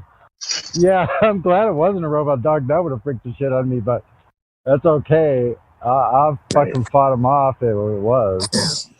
I just turned my Right, headphones so- off, Sonny. Was it me? I really don't know exactly. Try to Okay. talk. Let me Right. hear.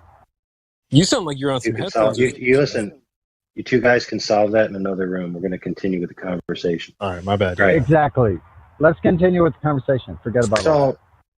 So if you knew that your girlfriend cheated, right, and you couldn't figure out why, and to her dying day she never told you, does that mean she didn't do it? Correct. Yeah. I mean, if you don't know why she would have, that means that she didn't. And to be fair, it may give you peace to find out the reason, right? And that might be why you want to know, because you want to have some kind of peace with why the powers that be who know the truth are lying to the public. And rest assured, it's a very small amount. Most people just believe what they're told and raised in by school. They have no clue about the true nature of the world. They're just Muppet puppets that watch the news and believe what they see, right? If they're shown a photograph that's allegedly to be a photograph, they're just going to say, yep, must be true. Well, couldn't they say that the excuse that they give, that could also be a lie? Yeah, I actually heard in the background that it was some kind of Dremel tool. I'm going through my files now to find out which model based on the frequency. I'll get back to you on that. It's also, worst part is, we kind of showed him a video of the guy who shared it with us, sleeping with his girlfriend, and he's still like, why would she lie about it? It can't have happened. Why would she lie? There's no reason for her to lie, so she probably didn't do it. There's no way she could possibly have done it. I can't think of a good reason why she would have done this, so then therefore she did not. Glober logic. Nobody admitted to using a drill motor or Dremel, so therefore it could not have been a drill motor or Dremel. So Right, that's false. Sounds retarded. Yeah, so let's say, for example,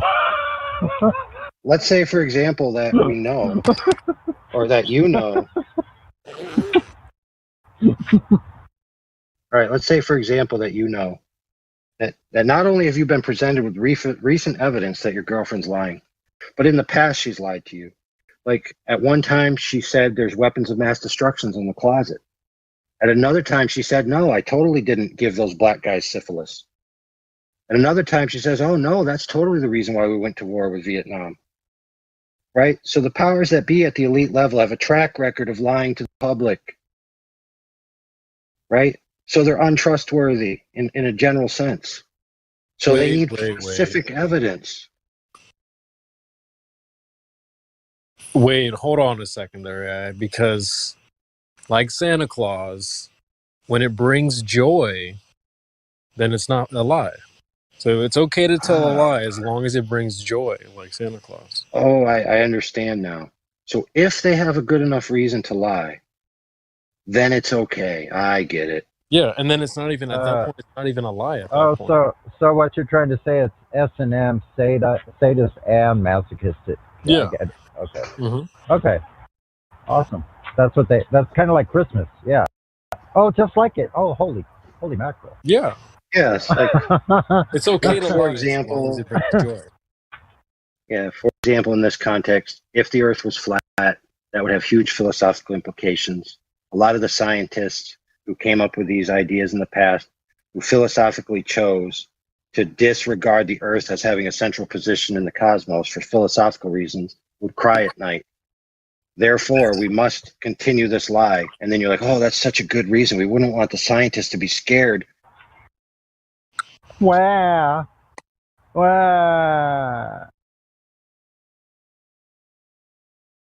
You tell us, what is the curvature, that sea level, 8 inches per mile square, that stuff, because now 10 miles is flat, but you shoot to curve, something like 66 foot of drop, with accent, I can tell you in Italian, I can tell you in Croatian, it doesn't matter, it's the same, See, Sasha, here's the thing, usually it's not, your accent is fine, it's that sometimes you rush some words, that's the problem.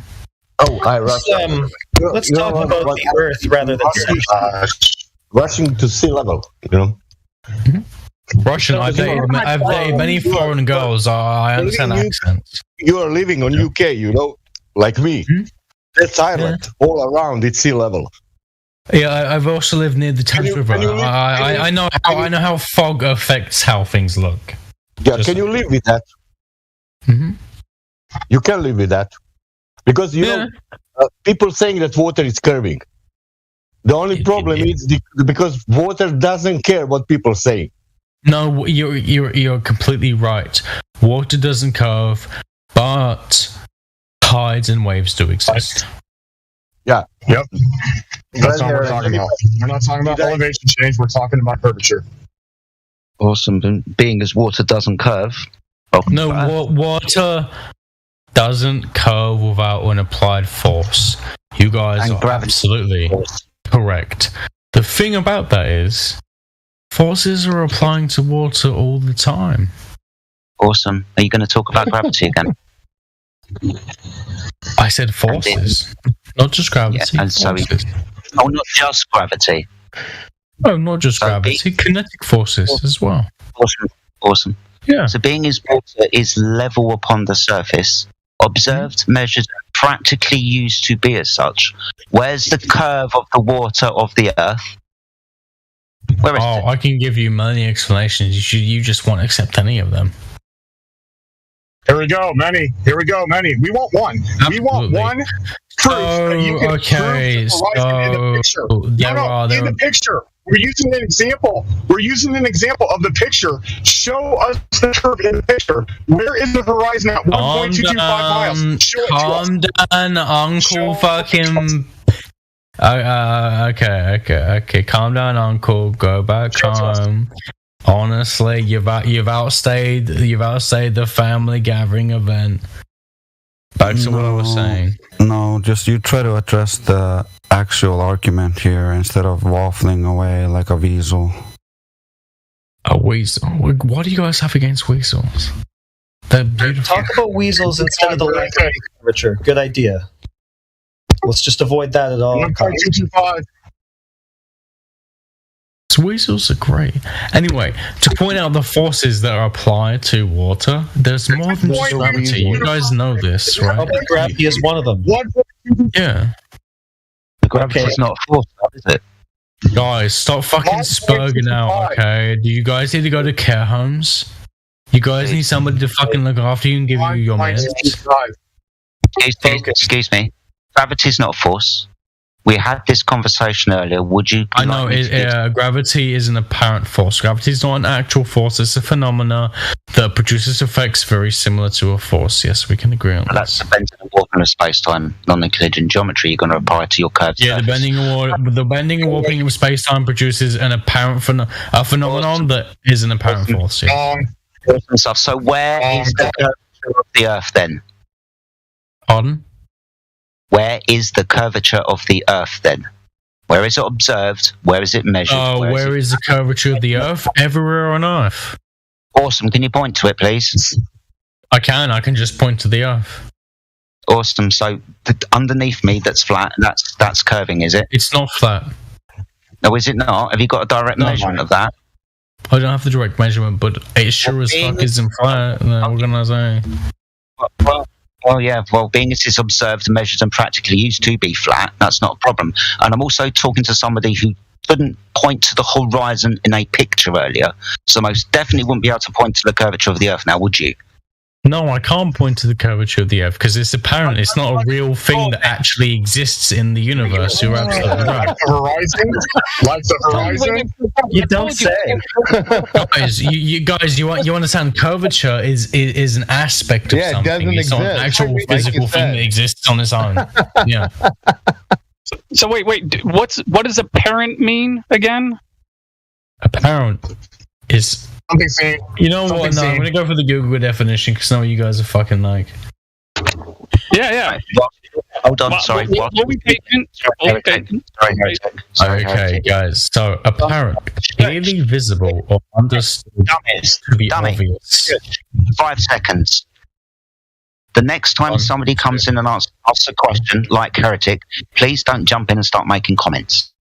Right, so Heretic has asked a question. He's going to get a direct response from this man. Nobody else is going to jump in with that 10 pence worth. Do you get me now? Question, response, please. Smell juice. So apparent means clearly visible or understood to be obvious. Shut up. Seeming real or true. Can this guy shut up? Prove the globe, silly goober. Well, guess what? I'm gonna piss on your fucking nan. Anyway, seeming real or true, but not necessarily so. Similar to the word ostensible. Okay, so quick question: could you restate that statement you just said about the curvature of the Earth, where you said it was apparent, not actual? It's not actual. So it's apparent, clearly visible or understood to be obvious, seeming real or true, but not necessarily so. Absolutely. It seems to be so. Wait, quick question. Is the curvature of the Earth apparent or not? It's apparent, obviously. So it's actual? No, it's not like, real, right? okay, visibly it's apparent, yeah. Okay, but that would mean that it appears that way, but is not actually that way. Yeah, if you look at the horizon, it appears the curvature is so. But if you use measurements that observe not the curvature itself, but the effects of curvature, then it necessarily must be true. Well, wait, hold on. I just realized I got a little ahead of myself because I just realized that even in that sentence, you're misusing the word apparent, or at least from my perspective, you are. It's more subjective at that level. So I would say subjective. We will cling on to that word. Continue. So it appears the base word. All right. So I would say the Earth does not appear to be curved, but you would say it appears to be curved, right? Mm-hmm. All right. But you do understand that apparent does not mean actual, meaning that something can appear to be one, but it does not mean it is that way. Mm-hmm. All right. So I just want to make sure we're clear on that. But then the question arises, do you have a direct measurement of the surface of the Earth detecting curvature? No, because what you guys mean by direct measurement is not something that could be produced for something that can't be directly seen, but has to be seen through its consequences. So you can directly observe the effects of curvature, but not. So guys, let me give you the example. You can't directly see God, but you can see the consequences of God, right? Oh boy, here we go again. I'm just That's saying. a non sequitur. Listen, April, that has nothing to do with what we're talking about. It's a non sequitur to what we're talking about. Nothing to do with it. All right. Human society, you don't see it, you see its consequences. Okay, but how do you know that those are consequences of curve if you've never observed curve? Wouldn't you have to have proof of the curve, confirmation of the curve, to know that any of these things are effects of curve? No. You don't have to prove the curve to know that something you're looking at is an effect of curve. Say that again, please, and say it slower this time. Really listen to what you're saying.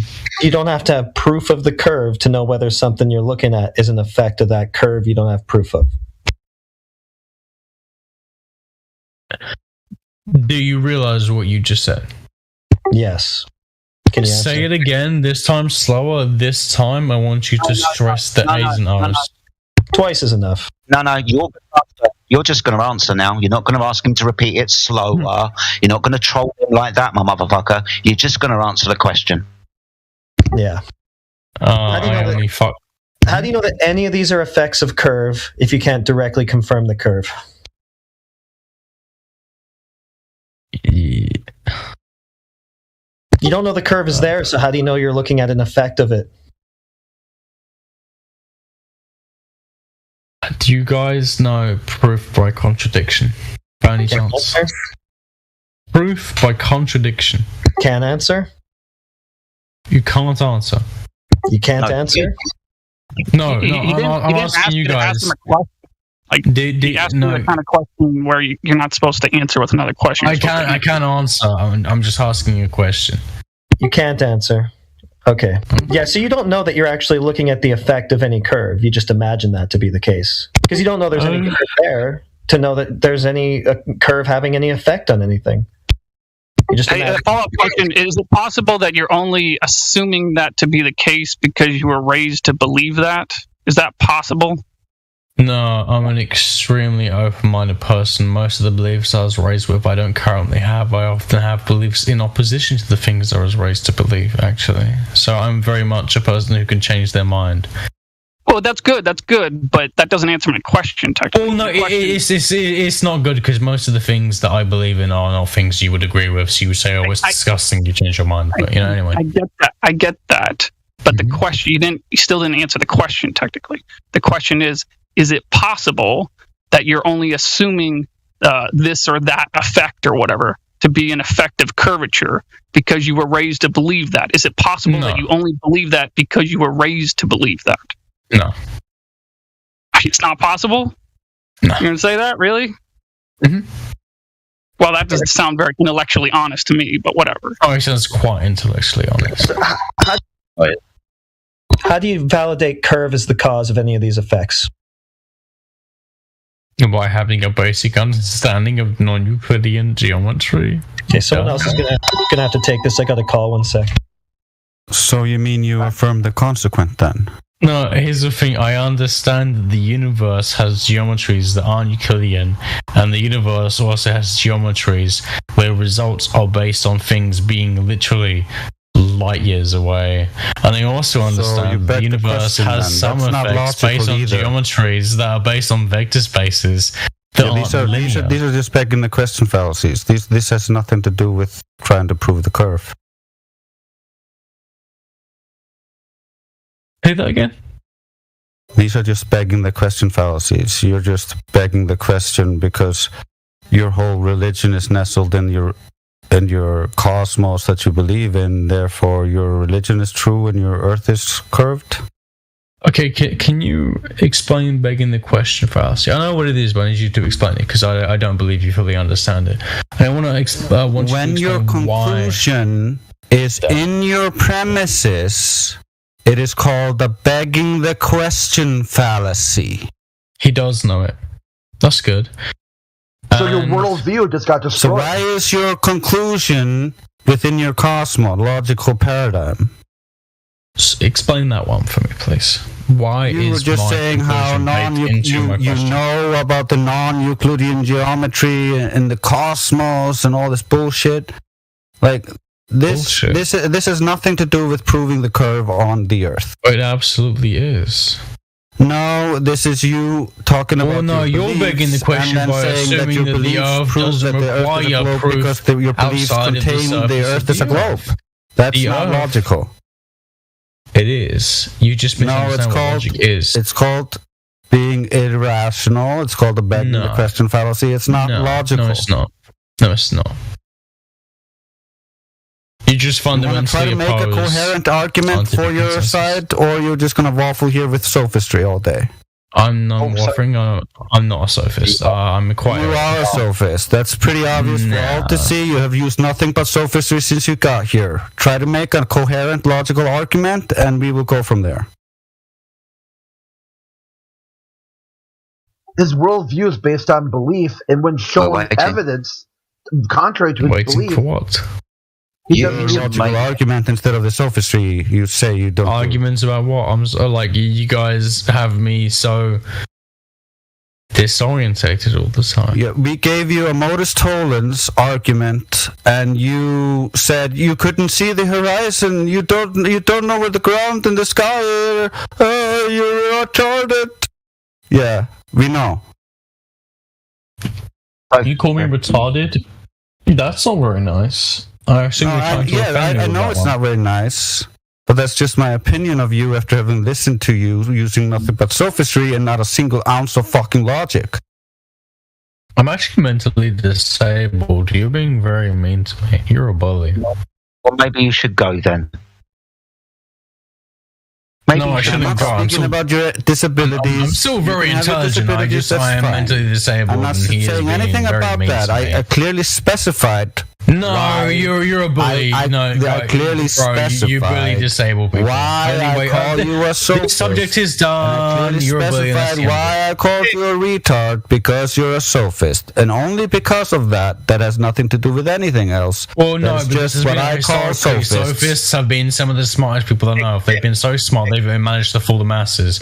Sophistry is something that we actually see amongst the smart people, not the stupid people.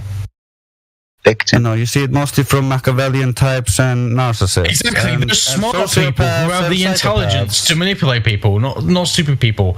Don't misunderstand what sophistry is. Sophistry isn't. I've seen plenty of dumb sophists, my friend. It has not. It's not equal to intelligence. No, just but like it is you have correlated proven here with tonight. It is correlated with intelligence. You can't figure out what anything means. I'm not a victim. No, I'm mentally disabled and I have been bullied. But yeah, I don't really care. It's whatever. Hold up. Yeah, every single time that someone's raised their voice or used a word you don't like, victim. You've also made up the fact that you probably are not even disabled. You're a victim and you want to be a victim. Oh no, I am disabled. Do you want to see my benefit claims forms? I can prove to you I'm actually disabled. Even be up for discussion, mate. You shouldn't even bring it up. I should do though. He called me a retard, bro. Like it's fucking bullying, dude. He tried to make me feel bad about being mentally disabled. Do you want to be a victim all your life? Do you want to be a victim all of your life? Oh no, I don't pretend to be a victim. I'm doing quite well. Shut up. Stop I'm attractive and I'm smart. There are parts of my life I really love. Awesome stuff. Yeah. So stop being a victim and let's get back on subject. I'm not trying to be a victim. That's what I'm talking about. No, don't do that. I'm pointing out how he's being a bully. Don't say, I'm being a victim. Yeah, I'm not being a bully. I clearly defined for you what I was talking about when I used that word. I'm not talking about what you are talking about. So you're just building a straw man and trying to burn it because you're irrational. Okay. Okay. Sound like a fucking 5-year-old, man. Fuck arguing with a woman. You've just been destroyed. Do you not like women? Because the women I've spoken to have been amazing. Here you go again. You want to talk about anything but the topic here, huh? No, but he brought up women. I'm pointing out women can be great if you meet good women and you speak to them nicely. It's just a sidebar, dude. Don't jump all over it. Let's just stay focused here. Women are just great if you be friends with them and you fall out with them and you have conversations with them. You know what I'm saying? Women can be great. So what do you want to talk about? Not everybody has to have a wife and be fucking miserable with the wife. Drunk. Get back to the topic, April. For the last 2 hours, what do you expect from the guy?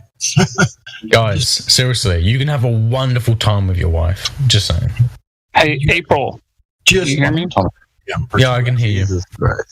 What reason do I have to doubt that the Earth is flat? The fact that the moon doesn't really change its appearance at all, no matter where you go. It should signify based on basic optical knowledge of parallax and stuff. And not even parallax, just the fact that we understand how straight lines work at distances. Clearly the moon must be very far away, we're thousands of miles.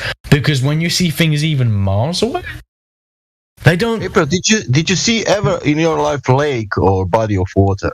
Ever? But let's analyze this. I just asked you a question about the surface of the Earth, and you pointed to the moon and said the moon is doing this, thus the Earth must be curved. Yes, okay. In the exact same way that if you look at an ecosystem, you don't just look at the fucking plants on the ground. You look at everything going on, yeah? No, that's a non sequitur. No. It's not a non sequitur. The Earth is more complicated. The universe is more complicated than just the surface of the Earth. No, you're looking at the surface of the curve. There is the things above the surface of the Earth. It's a non sequitur. Yeah, you're looking for curvature of the surface, so that's where you want to look. Okay, this is how you guys tried to divert the conversation. Divert by talking about the exact thing we're talking about. Where you can just bring it into like a constant circle about, can you find the curvature of the Earth? No, I cannot find the direct curvature of the Earth. I need to use stuff outside of the curvature of the Earth. No, you can't do that. You have to look at the curvature of the Earth. I can't use the direct curvature of the Earth. Oh, no, I need to use stuff outside of the curvature of the Earth. No, you cannot use things outside of the curvature of the Earth. Thank you for admitting at least that you cannot find the curvature of the Earth in your beginning of your Directly, yes. I cannot use a ruler and show you the curvature of the Earth directly on the ground. I need to go above sea level. You could use lasers of different wavelengths if you wanted to try it. No, because you guys say, oh, actually, the atmosphere and blah, blah, blah, blah, blah, blah. No, don't you know that lasers of different wavelengths refract at different rates? So you would see by the separation of the beams how much refraction is in the air? You don't know that? That's already been done, and y'all fucking said it wasn't true. Okay? It's already been done, and it shows that the Earth is flat. How high do you need to go to see the curvature, April? Like many, many miles. How many miles? Huh? How many miles? I don't know. It depends. You are saying now. Sasha, it depends. How good are your eyes? What lenses are you using? What is the atmosphere like? I don't know. Yeah, and how high we need to go? I don't know. It depends. It depends of what? It depends. It depends on the conditions. It depends. Approximately. Approximately, I don't know. I don't know the average the stats for this. What is the first height when you can start to see the curvature? I don't know. You don't know. I don't know. Yeah. Okay. I can Google it. Maybe it will give me an answer. Maybe it won't. I don't know. Oh, you think that everything is on Google? Yeah, pretty much. Yeah.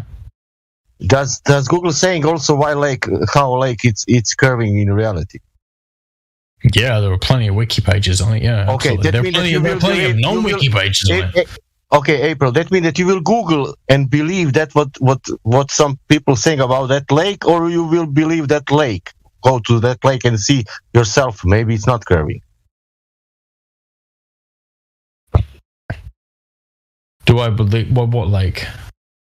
Yeah, because I can Google it and somebody can say, look, this lake, it's going up cylindrical, or whatever. It's spiraling, It's spiraling every 1 mile, and have waves like 30 meters waves.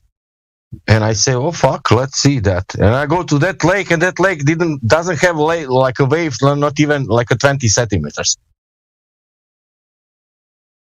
Well, you understand that, they wouldn't say the lake has 30-meter waves. Every wave is different. They would say the biggest wave the lake ever had was like 30 meters. That means lake, what is some big lake, it's curving for sure, because it must curve, because we are on spherical land. And if it's written on Google with that size, it must curve in reality, of course. And you don't need to check that because they are saying that.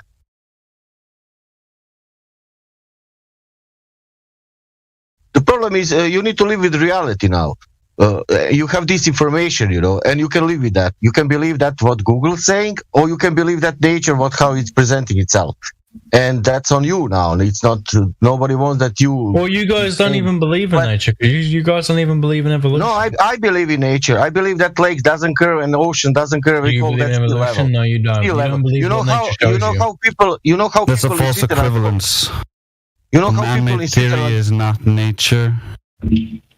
April, how people in Switzerland calling sea level? People in Switzerland, how they are calling sea level? Something sea level, something Switzerland. What? Yeah, how people in Switzerland saying for the sea level, how they call that?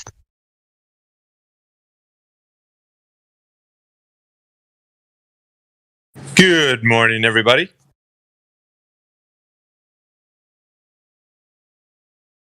Hello. Buenos dias. What up, Flat Lloyd? What up? What up?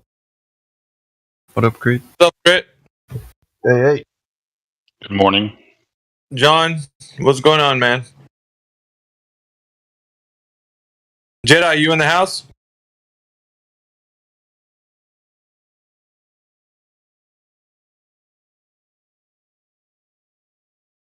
I can totally imagine Jedi during these recordings now. It's so spot on.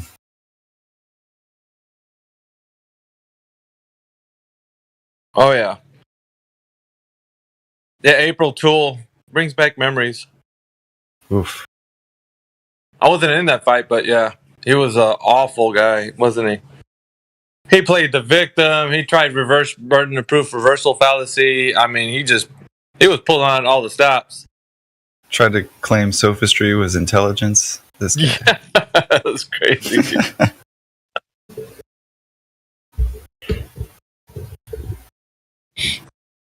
Yeah, it's it's a day-to-day process, man. This is stuff we deal with. Yeah, I'm just checking in, man. I want to see what you guys are up to because I was fixing my lunch. Made some brekkie.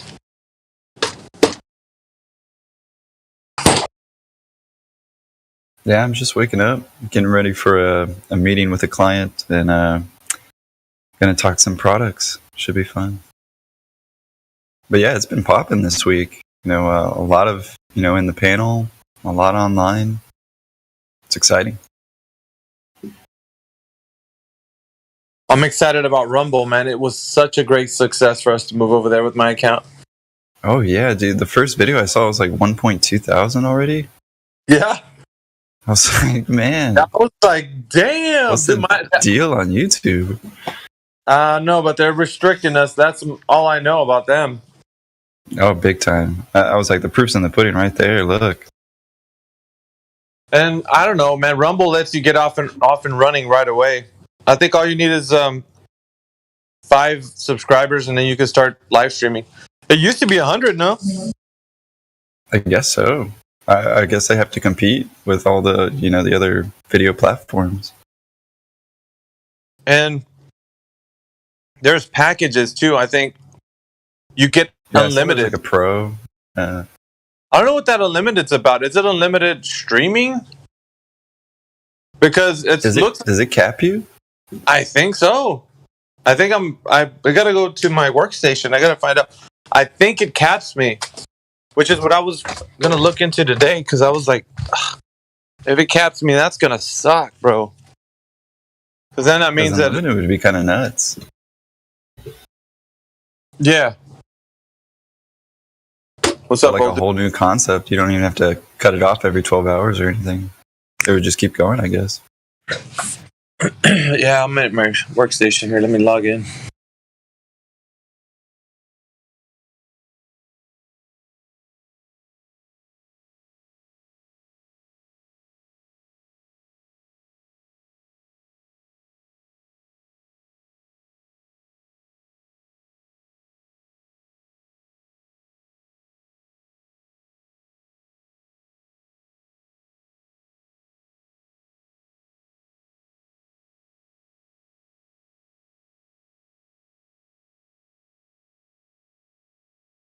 I'm at my workstation now.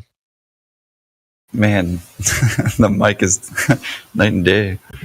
You can tell the difference, huh? Yeah, big time. So clean. Let's see. Oh, okay. Making some bank. Rumble earnings, baby. Let's go. And thanks to you, yeah, it really boosted me. I have a subscription now on Rumble. Nice. Subscribe to me. So I have Sydney Adams. She subscribed to me. So she's like, I think there's a reoccurring fee of $5 a month, and she's kind of hooking me up. Nice. Boosting the channel. I didn't know that you could do that already. I thought it was just like shoutouts. So essentially what you can do here is you can create like a subscription package. Oh, like a subscriber only kind of videos or like stuff. Well, yeah, it's like monthly subs, it says here. It shows 1. So she's actually a part of that, and I'm like, I didn't even know. Like, I don't know the extent because Rumble's all new to me, and I'm thinking of like my head is wrapped around like YouTube kind of things. Like, in order for you to get that kind of recognition, you'd have to go to another platform to get that. Because I think there's what's that other platform, Chris? The one that you can. It's like D2. There's BitChute. There's a lot of people use TikTok for live, but Odyssey is also free. No, I'm thinking about the thing that you can work with people who subscribe to you, and then you give them like perks and benefits and like behind the scene, Patreon. Oh yeah, that's so Patreon is that kind of service, but it's not YouTube. YouTube is not integrated. Like, I guess Rumble has that service integrated somehow, so people can like sub to you, and you can keep them as like a reoccurring. Every month they can. You know what I mean? Mm-hmm. And then there's referrals, which is the other thing that I was looking at, which I'm gonna get into. I was just looking at the settings and was highlighted right on it. Referrals. Yeah, because I wanted to, like, since I'm actually, boosting this, the referral deal. I already got 1 referral, bro. That's crazy. All right, so this is my referral. I put it livestream voice 6.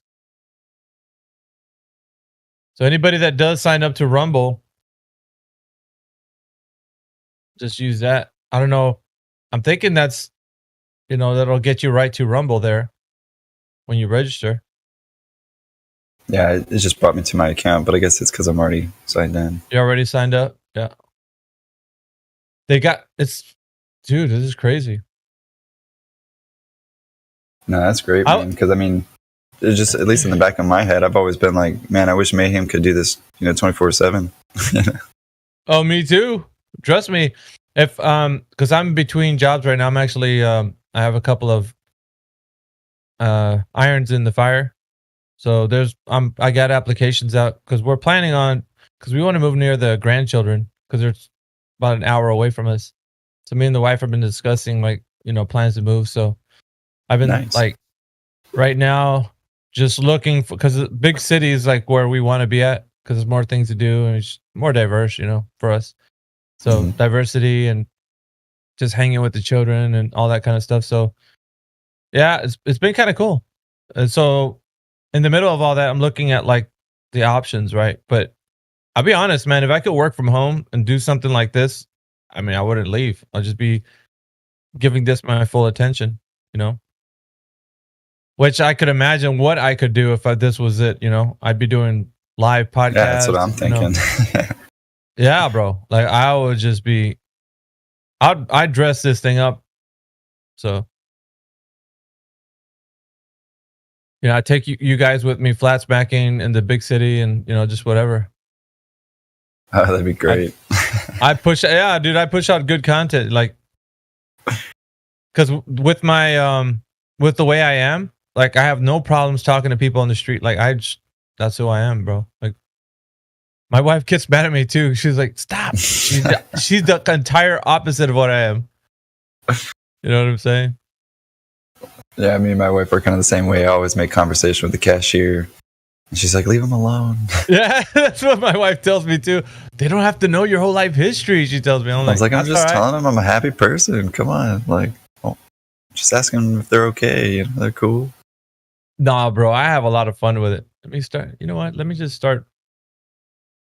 start streaming because yeah. Let me see here. Yeah, I kind of wanted to ask you. Yeah, go ahead. Are you trying to kind of only put like, there's not really anything that kind of says flat Earth. It's kind of just maybe all tags. Yeah. Is that kind of intentional?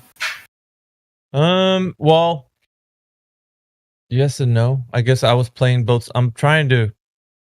I kind of get them in the door, but then they're like, oh, they're talking about this. Yeah. Yeah, gotcha. Not to say flat Earth isn't like right up on the screen, but like I do want to be I want to be more than just flat Earth in the sense of like being able to be diverse in topics. Because when we go to another topic, somebody's gonna be like, "Wait a minute, I thought we were talking about flat Earth here." You know what I'm saying? Yeah, that makes a lot of sense.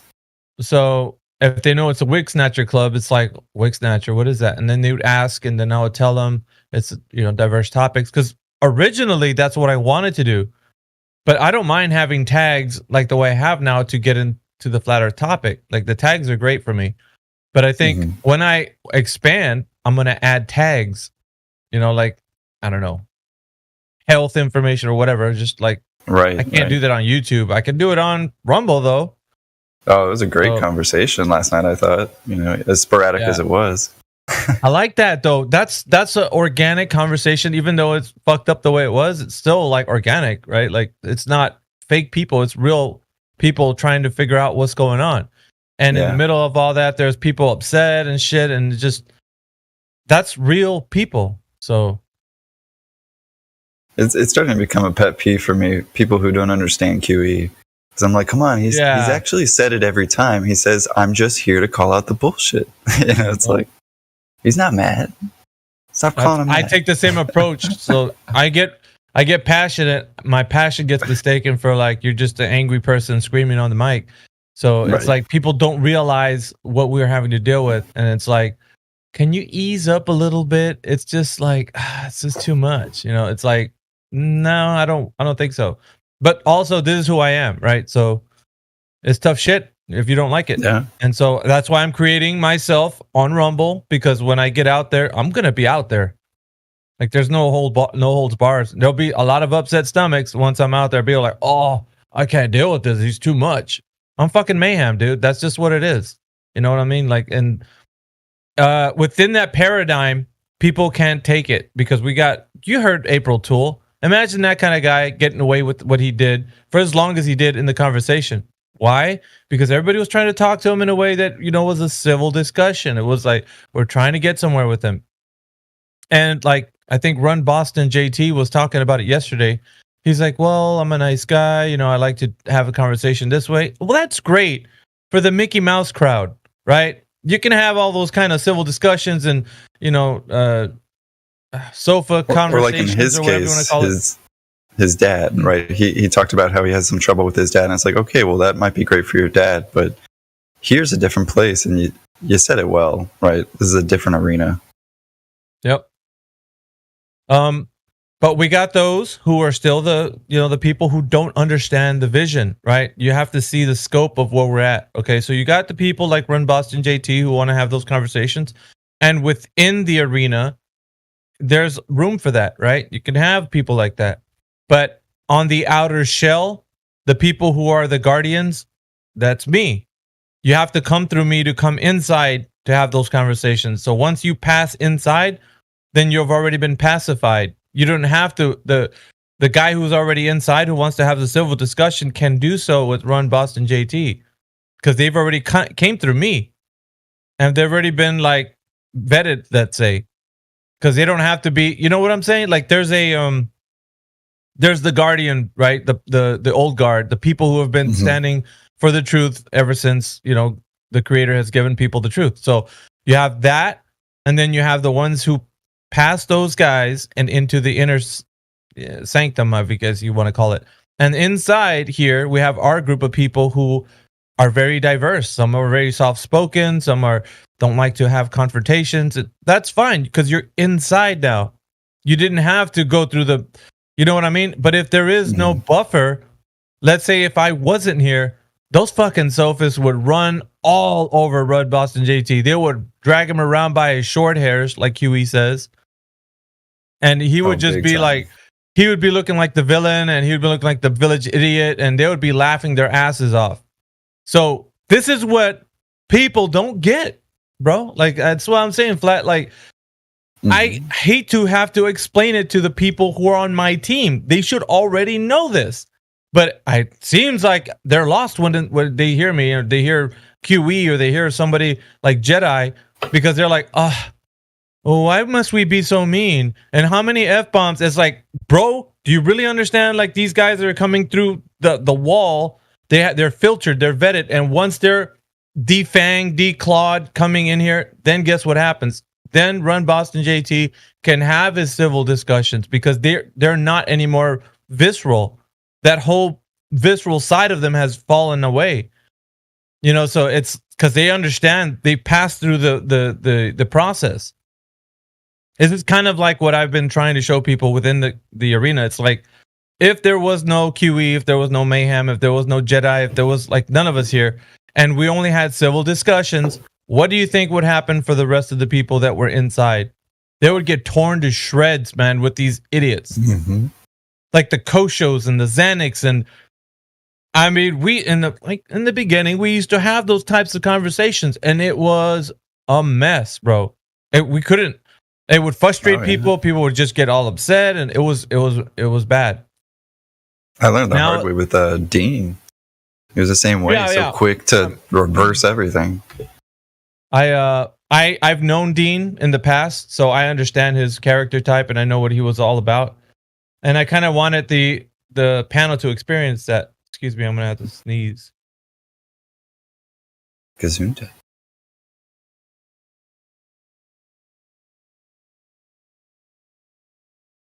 Yeah, so I dealt with Dean in the past, and I knew what his character was like. And I was thinking in my head, man, if Dean comes in there, people are going to really start to figure out what it is and why we do what we do. Me, QE, and Jedi, and the guys who are really abrasive to these types. And then it'll start to make some sense, at least in my mind. I think if I let them experience the full brunt of Dean and let him run around, then I would get like the ahas. Okay, I get why you're the way you are, but you don't get that. You know what I'm saying? Mm-hmm. So there's a wide spectrum of mindsets, from the very staunch sophist to the beginning sophist. So it just there's like a range of them. So what we have to clarify is the reasoning behind why we do what we do.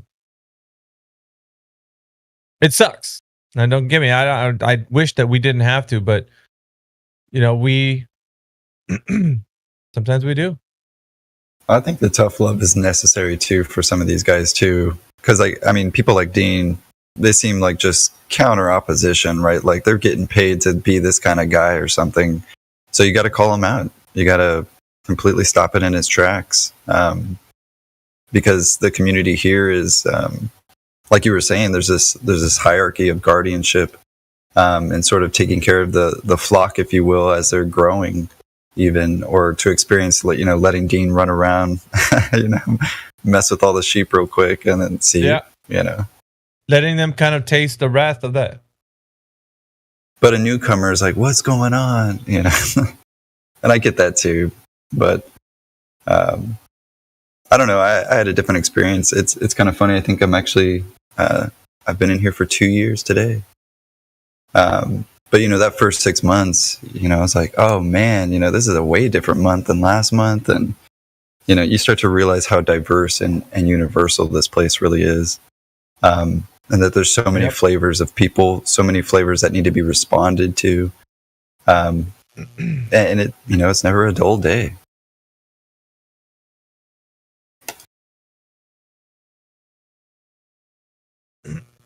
Yeah, I just from my standpoint, it's like I don't wish the kind of hard experience that I endured in order for me to get where I'm at, of being kind of like made fun of, and like these guys have done a lot. So I don't know. I guess I'm well experienced with the archetypes. Yeah, it's another thing. We've experienced so much ridicule as people that are just trying to find the truth, and yeah, we got to protect that because we've worked really hard to get here. So to me, the abrasiveness is just a filter. If you can withstand a barrage of like scrutiny and vetted, then you may pass. But if you can't, then it just shows where your level of like ignorance is and how far you're willing to take it. I wouldn't unleash a Xanac into this group unless I understand There's guards here. There's people who can defend, Xanax bullshit. But if it was just a bunch of new people, and I'd say, all right, man, I'm gonna take off. I couldn't do that. I was like, I'd have to find one of the moderators or someone who understands like what he can do, and then make sure that they're here, and then I would be like, okay to go. Or either that, or I'd have to boot him because I couldn't allow him to be in here. Meanwhile, there's nobody here who's like a guard. The guards are and we're the ones that get like a lot of pushback from the community. Why are you so harsh? Why are you so mean? How come you can't let up? Just let him speak. We always get that. Or dude, what's going on, man? Are you having a good day? I'm having a great day. Until this fucking asshole came in here, like that's I guess we're misunderstood, and that's fine. And QE's really misunderstood.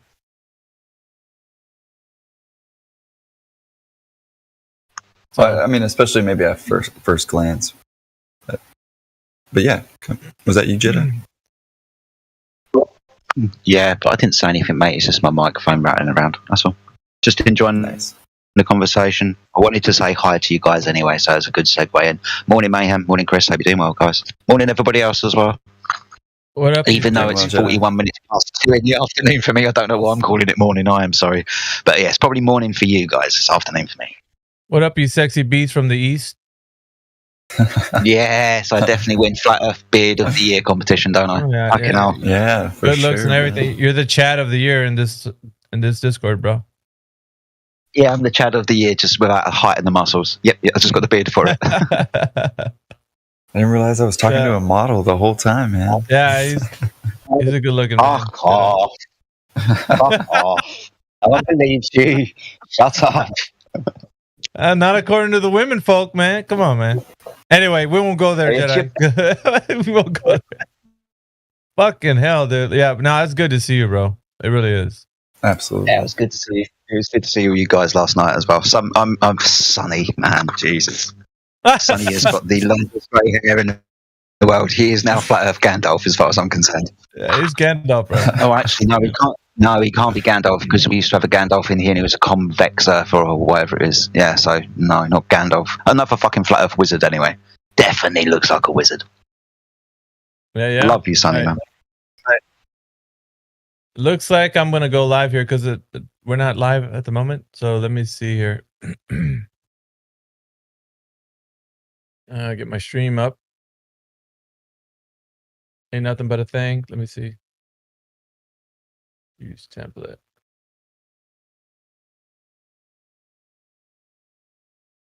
Let's see right now. Tags. And don't forget, if you're gonna register on Rumble, man, I can put my referral down. I'm gonna be spamming that in my link. I put it in my description too. I should put that in the description. How's the numbers looking, mate? What's the how many people watched it last night? What's going on with the numbers? You doing good? Oh, dude, yeah, I'm like at close to 400 unique views on that. I'm 397 or something like that. Really? The shit's off the charts, brother. Like the first stream that we've done, I'm at 1,200 unique viewers on there. It's bananas, man. It's bananas. Wow. Now, look, you're the man with all the ideas and stuff. Have you thought about doing a presentation of the 3 points? I did. Yep. I didn't know like the ins and outs of like Rumble. I want to make sure that I'm really acclimated with it, but I'm getting there. Like I'd say within the next week, I'm gonna drop a nice little presentation about it. Cool. Because that's kind of what I'm hoping as well, man. So if you need any help with that, give me a shout and I'll give you a hand. Yeah, for sure, man. Like, let me see. Go back.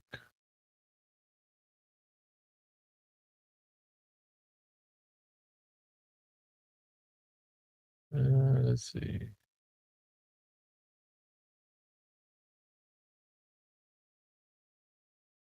Science. Base. But just very quickly, going back to what Mayhem was saying about some people's abrasive nature in here, I just wanted to put my £5.50's worth in. I wrote it in the live stream text, I'll tell everybody else.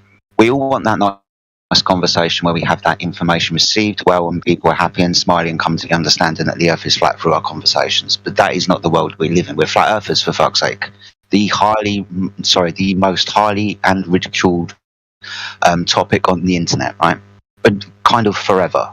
Flat earth is dumb. So we have this visceral reaction from people. They think we are stupid, like the last guy that we were listening to on the recording, right? He was patronizing, he was condescending, he thought he was above us even though he was demonstratively stupid. That's what I like doing. I like demonstrating people to be stupid so they can at least then look themselves in the mirror and hopefully understand the crap that's coming out of their mouth. Hopefully they're humiliating themselves. Yes, I understand that, you know, sometimes it's on people to listen to, when myself, for example, or trying to humiliate someone or using language that isn't of a family nature. I get it. But ultimately, like I put in the live stream, sometimes these people need a slap upside the head because the mind virus is strong and the brainwashing has just got them. When you're having conversations with people and they can't admit what a fucking triangle is, when they can't admit what gas pressure is and the necessary antecedent for that, then we have to shake them awake because what they're saying is redundant and stupid, right? We're trying to save people. Sometimes saving people is going to hurt along the way. They will appreciate it. I've had conversations with people in this very server years ago. Because of the conversation I had, these people are flat earthers now. And I didn't treat them well in the beginning. Ladies and gentlemen, we are live. I'm going to go ahead and drop the link in the live stream voice text.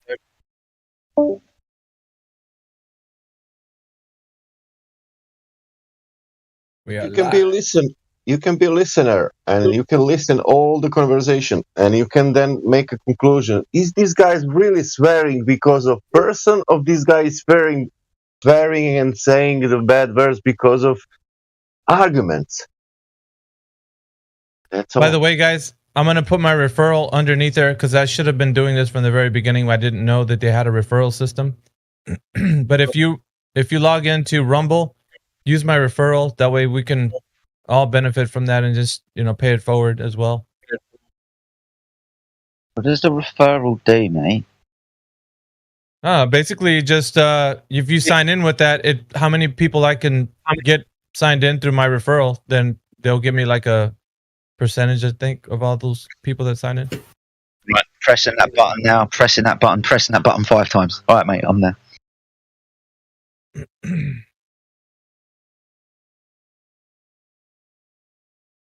Yeah, that's kind of a game changer with the referral code. Because I was going to say, you can kind of just make, not like a sock account, but like even an Instagram page for Mayhem.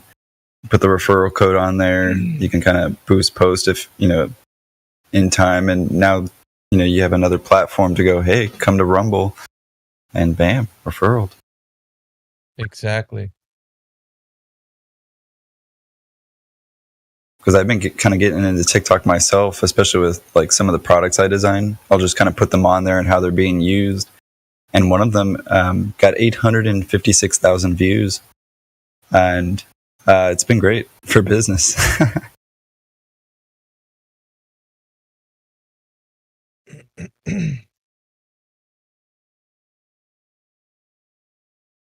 But yeah, it's clearly making an impact. Yeah. There's the wildfires that are over here.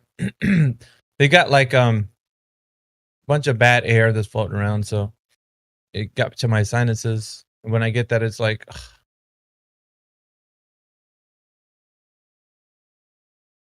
Some of your streams on Rumble are like 14, 15 hours long. That's stunning. Yeah.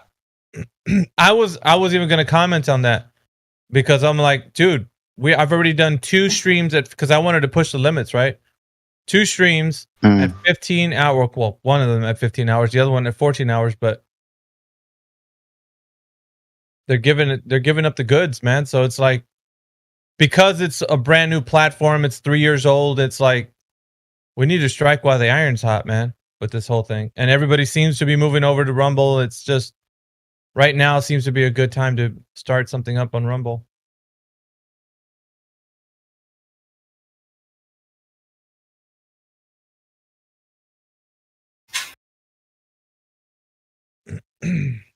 Hey, Jedi, I have a question for you, sir. What's your question, mate?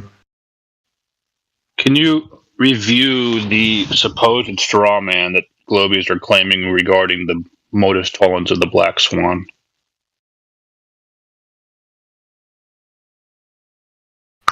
Okay, so just refresh my memory because I had a conversation yesterday about somebody who thought the P in the PQ formulation was the straw man. Is that what you're referring to? Yeah, I'm catching bits and pieces of that. I haven't been able to listen to the whole refutation, but supposedly it was according to the clip that I listened to, P was in contention. But I think it was written in voice text yesterday that Q was actually what was in contention. Okay. So I'll do both of them for you. So the P bit is if the Earth was a ball of a radius of 3,959 miles. Yeah, that's not a straw man, that's the claim. I had that conversation yesterday and I'm kind of with you. I think he was trying to elucidate the Q bit. Now, he's trying to elucidate the Q bit as in every horizon distance must be no more than 1.2 times the square root of the observer's height in feet. The only reason why he's saying that's a straw man is because traction. We're just pointing out the geometry of the ball if we're talking about the physical obstruction of things at distance. These people like to say that the 1.225 times the square root of the observer's height in feet is the straw man because we haven't taken refraction into account. What they have to understand when they say that then is obviously that nobody's ever seen the 1.225 times the square root of the observer's height in feet then. And then, therefore, there can be no direct measurement of the surface of the Earth by e drop over distance because that was the way that they measured a physical geometric horizon. Or they assumed a horizon to be physical and geometric. We have to understand and remember their claim. They claimed that we couldn't see shit because the curve of the Earth was in the way. As soon as we took the physical geometry out of the equation, they started screaming refraction and shot themselves in the foot. So they like to say straw man. It isn't a straw man because ultimately it's a geometric claim. If the Earth was a ball of a radius of 3,959 miles, then every horizon distance can be no more than 1.2 times the square root of the observer's height in feet. It's not a straw man. That's the geometric claim. Right, I get it. So it's actually their claim. They're claiming to be a straw man. They're trying to claim straw man because they want to invoke refraction as in the reason why we can see further than the geometric horizon, why the geometric horizon is pushed beyond, let's say, 2 oil rigs at no less than 10 miles. That's what they want to do. But ultimately, they can't turn around to us and say this is a straw man because this was their fucking claim. Can't see that Earth curve in the way. Yeah, it's their claim that the Earth has the specific radius. Therefore, it's their geometry, so it's their claim. But they're claiming it as a straw man because we're not taking refraction into account for their claim. When they haven't taken refraction into account for their claim. Yeah, exactly. They just changed their argument when we demonstrated the horizon wasn't physical and was optical. They literally turned around to us and said, "We've never said that." So I literally remember the video. Yeah. There you go. That's a good way of putting it. Yeah, they're changing the argument, moving the goalposts. This is why we need to be focused on this because they move the goalposts all the time. This is one way that they're trying to do it. They're trying to ridicule the argument. They're trying to say that the formulation of the argument isn't correct when it indeed is correct. If a thing is a thing, it would display the attributes of that thing. If it doesn't display the attributes of that thing, then it can't be that thing. If P, then Q, Q therefore P. Or not P, sorry. Got it, thank you. The one thing I've heard is for the Q, the globalists have said that it could still be a sphere, just not 3959. And it's still a problem because it's too big then. It's way too big. Like, it's not a little bit of a fudge factor where it's 7/6R. It's way past that. It's not even close to anything remotely the size and shape of they claim the globe model to be. So they're so far. I mean, it's not even. They moved literally moving the goalpost like all the way to the moon. That's how far they got to move the goal. It's not just a little tweak. It's like, oh, I just moved the goalpost a couple inches or something like that. Or just one more foot. It's miles. It's like 300,000 miles that had to move the goalpost. Yeah, just for the Black Swan, the original one, I think it was like 240,000 miles. The radius would have to be. Yeah, that's how far they had to move the goalpost, in effect, to make it. Because they can say it's still a sphere. Okay, well, sure, it's still a sphere. What size sphere is it? Okay, I moved the goalpost 240,000 miles. Now it's still a globe. No, it doesn't work, dude. Like Rumpus, the guy, I don't know if you've come across this dude, he said that with enough refraction and a powerful enough telescope, you'd see the back of your head on the globe. You're like, well, sure, how come I can't see Mount Everest? Or, like, why can't I see the Eiffel Tower? You're like, or whatever. You're like, all these to say that if the Earth is flat, how come I can't see the ice wall? Well, the Earth is a globe, how come I can't see the back of my head?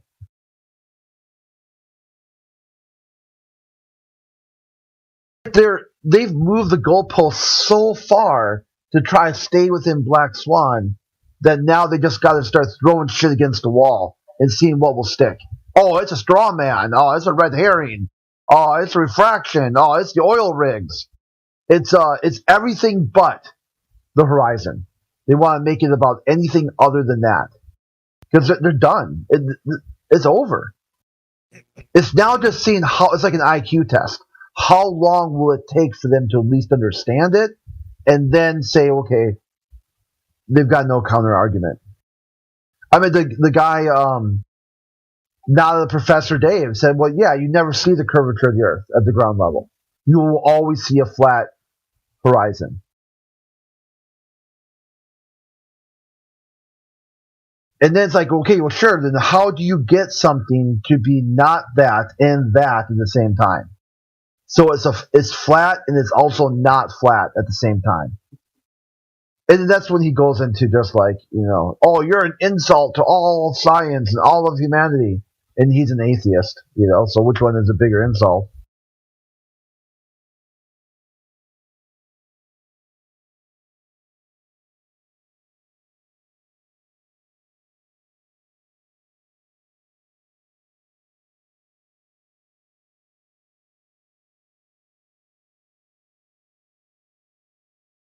I was talking to this globist on another server where he said if I just understood Newton, I would get the Earth as a globe. And I'm like, yeah, I do understand Newton. He said God did it, and I don't believe in his God. He goes, Newton never said that. Yeah, he also said he never feigned a hypothesis. Newton never said that. And after like probably an hour, maybe it wasn't too long. It was somewhat reasonable for a hard-headed globalist. He's like, oh, okay, yeah, Newton did say those things. I go, if you only understand Newton, you'd know the Earth is flat. And then that's when the spiral started, So maybe I went I went a little bit too far, Like I probably just should have just left it alone and let him contemplate, from there.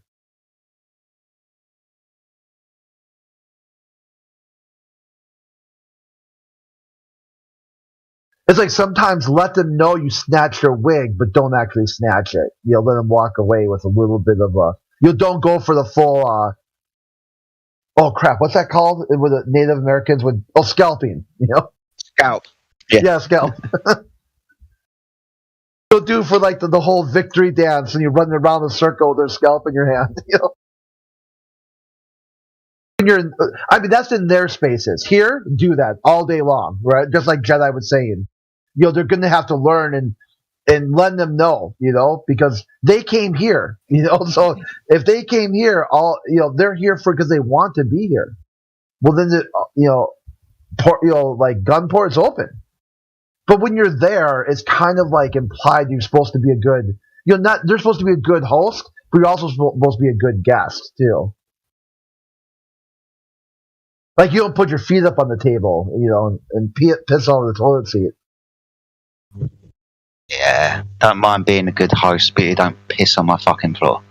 But yeah, exactly. But that's the thing, though. A lot of the globalists pretend like they got invited here, and no one invited them. They joined. They just is an open forum. They joined on their own free will. Where on the flip side, they'll invite you to their server. You'll get a DM, join my server. Here's the link, and you get there, and they're just like I call it trap and troll. I go, dude, the comment section. This is not going to go the way you think it is because I don't give a fuck what you think. You know.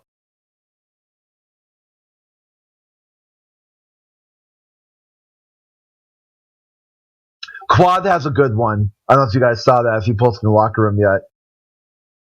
This is why, I mean, yesterday we were talking about, why or why not to go to globalist servers.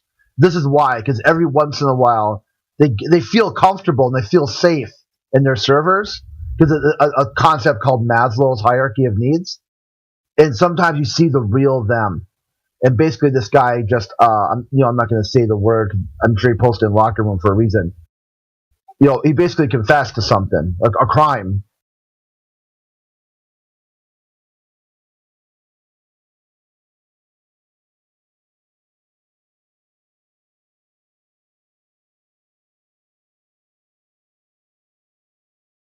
Hey, appreciate it, Systems. Yeah. Sorry, I just looked at the screen right now from Discord. Yeah, we passed it. We're 122 followers right at the moment. I'm trying to get this referral system now integrated with what I'm doing on Rumble so that we can get more. If people are going to be joining us, they can join us through the referral link. And then sign up for Rumble and that. But I want to bring a larger audience to Rumble from the truth community because I think we're going to thrive there. And we can have our, the arena debates there and just all kinds of good stuff. So I'm being straightforward with you guys. I'd rather be doing this full time than having a job that's out there. Like, I think I have a calling for this. So that's what I want to do. You do, my friend. You do definitely have a calling for this. I know that you used to be a preacher back in the day, my friend, and just swapped one preach for another.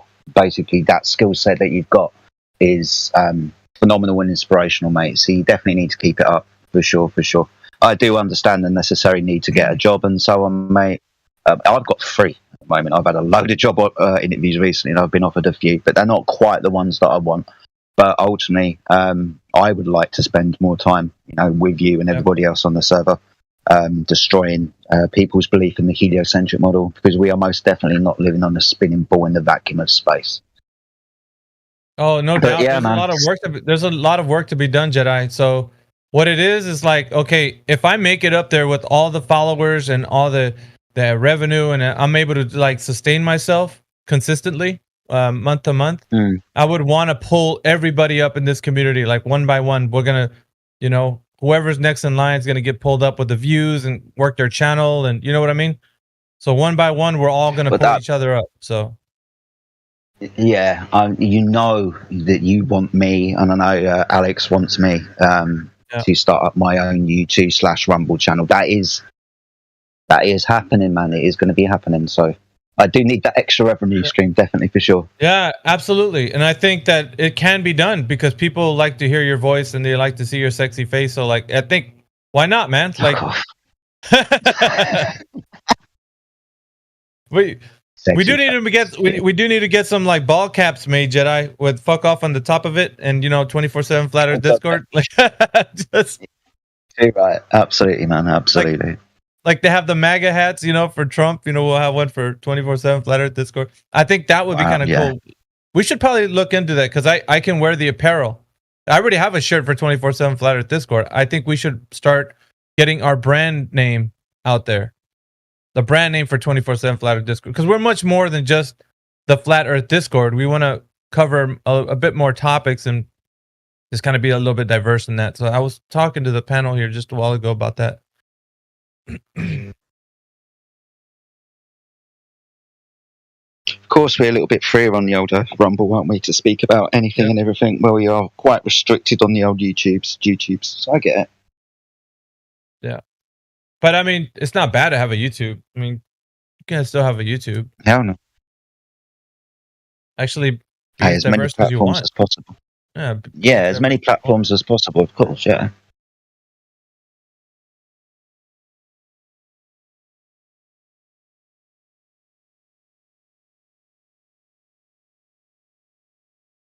Actually, now I'm gonna change my. When you click my name right now, it goes to my YouTube, but I'm gonna change it to my referral link. That's what I should do.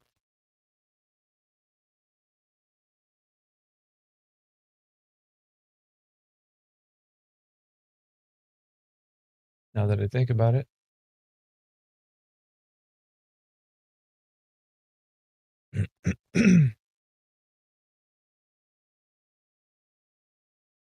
Well, I'm going to explain to everybody on YouTube and Rumble why we're even here, why flat earthers even exist.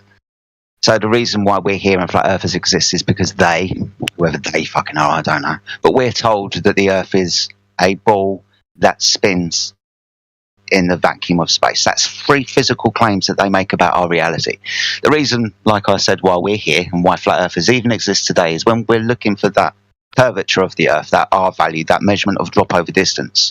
One, that's never been done in the internet, and 2, when we try to find that curvature, we don't find it anywhere over any distance of water. So understanding that if the waters of the earth are indeed level, then the earth in no way can be a ball. Second claim about the physicality of our reality, according to the heliocentric bullshit idea, is that we're spinning on our axis and rotating around the sun. Now, first, we got to beg the question that the Earth is a ball, and like I just pointed out, that's not even measured or demonstrated to be true. But there is no direct measurement, let alone whether you feel it or you sense it or you notice it. There is no direct measurement of the motion of the Earth. The Earth is not going anywhere. Now, the third claim that they make, where the Earth is a ball spinning, this place that it is in, this would be the vacuum of space, a vacuum. Now, the Earth is declared to be an open system because, you know, rockets to the moon and remote control cars on Mars. So, therefore, if the Earth is an open system and we are breathing gas pressure, then the Earth cannot be an open system, because to have gas pressure, you require containment, which is a closed system. If they declare the Earth to be an open system, then there is no necessary antecedent for the consequent of gas pressure. And I do like saying this. If there was no container, then the gas would fuck off and would disperse into the vacuum of space. Now, that's not me saying that, even though I said it would fuck off. That's a law of nature, that is. That's called entropy. Entropy will increase. So, the claim that the Earth is a ball, that's not directly measured. The claim that the Earth is rotating on its axis and fucking going somewhere, that's not directly measured to be true. And the place where this is all said to be happening cannot even exist, because it violates laws of nature, and we can now henceforth call it Narnia. So that's the reason why we're here. We're flat earthers because the Earth is flat and stationary, demonstratively, observably, measurably, and practically. So that's why we're here, those viewers on YouTube and Rumble. If you want to hit any links and join the conversation here on Discord, you are more welcome to do so. We love having those conversations with new people, whether you think that you're on a globe or whether you understand the Earth to be flat. Come and join the server. Let's have a conversation. But this is why we're here. The Earth is most definitely not a spinning ball in the vacuum of space. I yield the floor.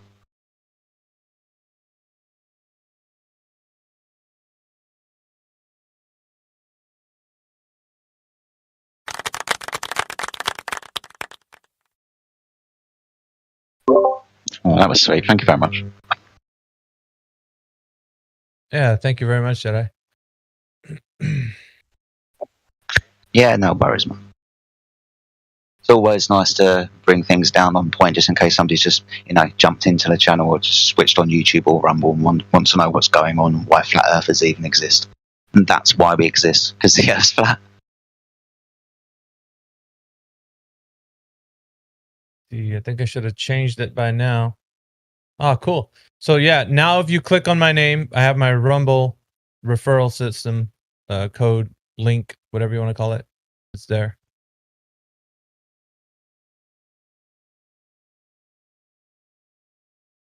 It is there.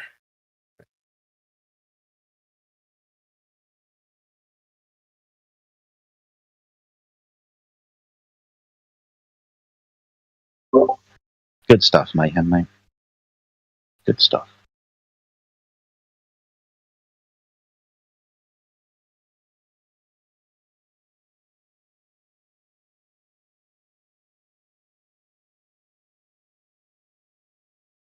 But we've got lots of people in the panel at the moment. Loads of flat earthers. We've got Tech in the house. I'm not going to read up if you're deafened. So Blue Jumper's in. Crit, he was, but he's gone again.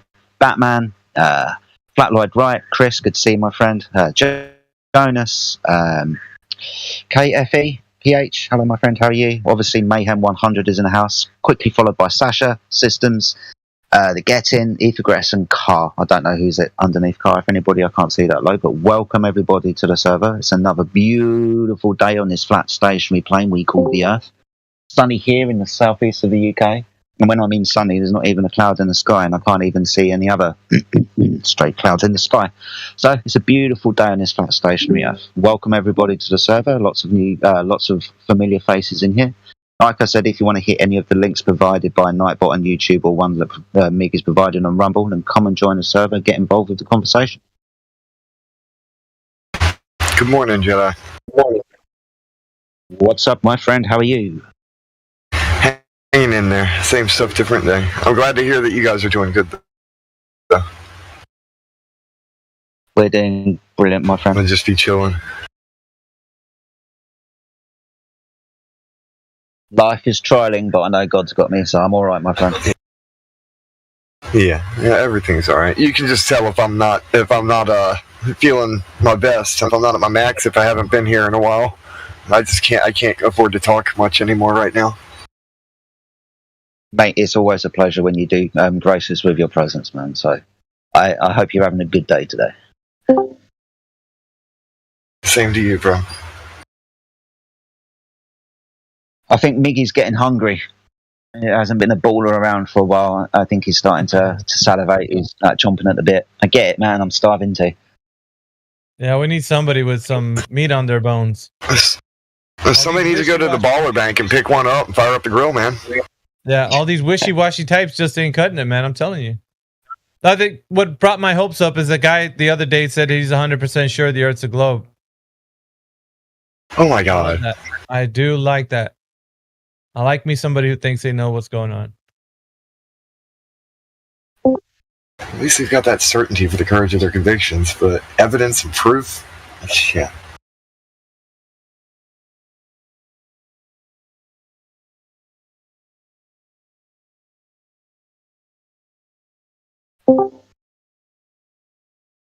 Isn't it funny when they act like they're only 99% sure that they're sitting there in front of Discord, but they're 100% sure that the Earth is a ball?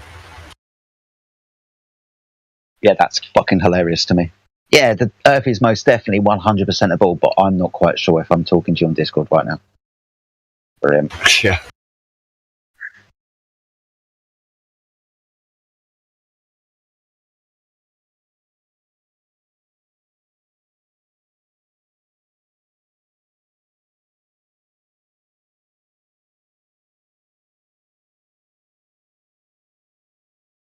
So the Faces of Flat Earth was a success last night, was it, Mayhem?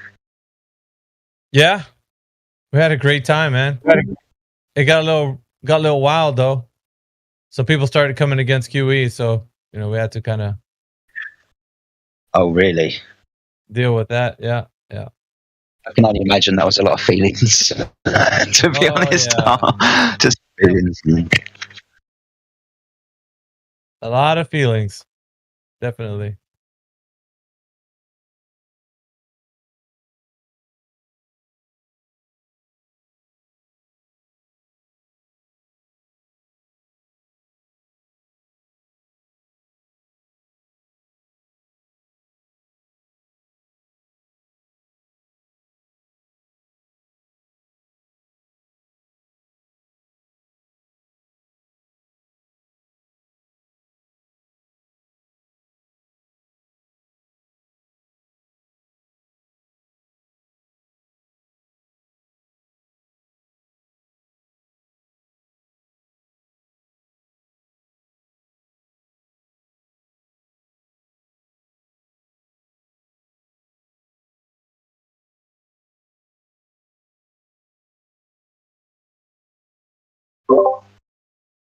Do you think it's getting close to maybe playing some clips there, Mayhem? Recent battles that we've had and the stupid things that Globers have said recently. Yeah, I'm just gonna. I paused what we're doing right now. I'm gonna start working, and I'll play this thing. Buddy. All right. I'm just gonna replay it or just play it. I don't know. They call sea level. What? Okay, and which sea level they are using for measuring mountains? I don't fucking know, dude. I don't know about Switzerland. What? Yeah, but Switzerland, it's not on the sea. It's inside of the Europe. I don't know. They just use, I don't know, fucking global average. I don't know. Global average. Maybe. I don't know. I told you I don't And know. what is telling you sea level? Is that maybe average called 0 point? I don't know. How you? What is that in UK? That hills? You know what you have hills in Scotland. Is that elevation above the sea level? What? What? All around UK, it's a sea level, not sea curve. Sea level is different at different elevations. Not different elevations, sorry, different, not elevation, what the fuck's it called? Different... Yeah, I go to one hill... Wait a second. It's latitude? Listen, I'm in London, and I go to one hill, and then that hill is 100 meter.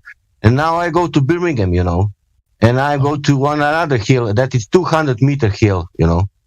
And I'm 200 meters above the sea level also in Birmingham, and there was 100 meters in London above the sea level. But sea level is the same, you know, it doesn't curve. And that land doesn't curve also. That's like asking, Yo-Yo Smasher, that's like asking, why do you call yourself a mathematician? You don't know all the math in the world? Okay. I know what is sea level. Sea level is an average. But it's a level, you know. We have tides all over the planet based on the of course, tides more or less, you know, but on some distance, you know, for example. Exactly. So this idea that there's an exact sea level, it just isn't true. Yeah, but for example, you have the guy who made a photo distance, long distance photo. It's like 275 miles, you know. And then he got some mountains there with elevations, you know, above the sea level. Hey, what's going on, you guys?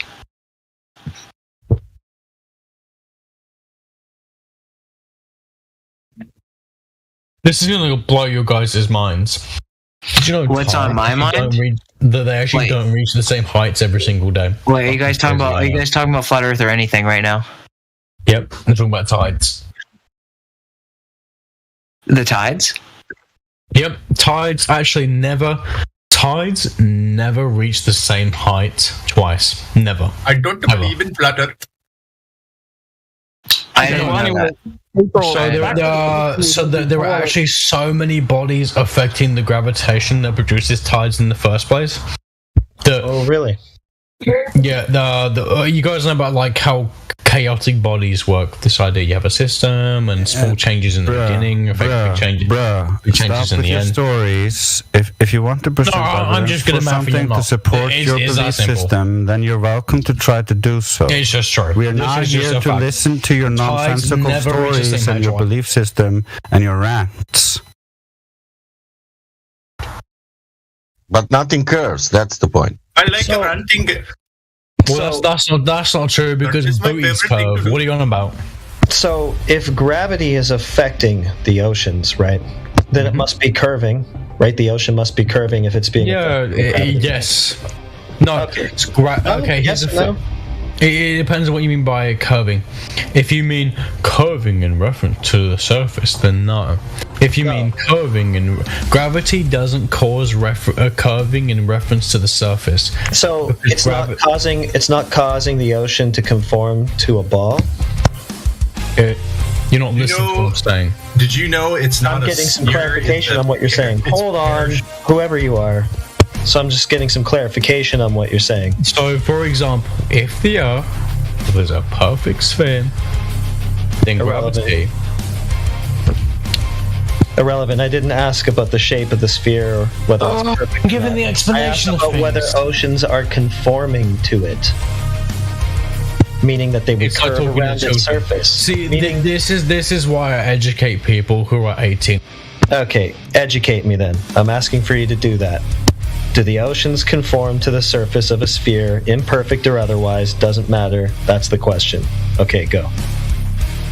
The Earth isn't the sphere. Okay. So what? There's your answer. The Earth isn't the sphere. So your question. Okay, so what is it? Invalid. So what is it?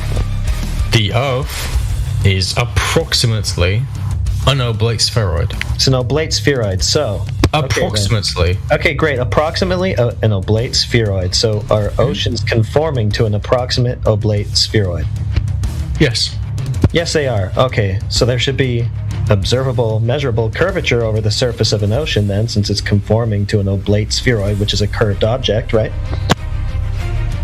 There isn't observable curvature over the surface. Why not? How do you know it's there then? Because the surface adheres to the approximate oblate spheroid. How do you know that if you don't observe it? Well, we can though. We can observe the effects. We don't directly observe it. That's what I'm talking about. One of the effects of that oblate spheroid with gravity would be the curved oceans that we're talking about. But you say you don't observe those, so how do you know that they're there? We indirectly observe them for things like. Why would we have to do that? Why can't we just directly observe them? Can you directly observe every murder? No. Exactly. It's a false equivalence. It's not. It is. So how big is your oblate spheroid? No, because a murder has consequences. Got an approximate the radius curvature has consequences. Okay, yeah. Curvature has consequences, but you don't know that there is any because you still haven't demonstrated. And you don't know if there's a murder. That's a begging the question fallacy. You don't know if there's a murder. Maybe it was use it as a premise in your argument. Maybe it was a suicide. Okay, that's great, but enough about that. I know you're really desperate to get off this topic, whatever you can do. But does your oblate spheroid have an approximate radius value? Like roughly 4,000 miles. Roughly 4,000 miles. Okay, that's good enough to have. Okay, no problem. We should have a geometric horizon at roughly 1.2 miles times. Bearing in mind, guys, bearing in mind the radius actually changes all the time. Okay, I'll give you 4,600 miles. Do you think that'll cover any change? No, it's like 3,900 and something miles. Sure, I'm gonna go ahead and just give you 4,600. How about that? What? No, that's not even roughly. You don't want it? 1,000. That's like a whole half of 1,000 extra. That's not even remotely. Yeah, no problem. It won't make any difference. It won't make any difference. Yes, it will. Are you kidding me? At a 1 foot Shut observer up. height. What do you want about? Shut up. Hold on. You're being cringe. Be quiet. At a 1 foot observer height with the 4,600 mile radius value, you might get an extra tenth or two of a mile of geometric horizon distance.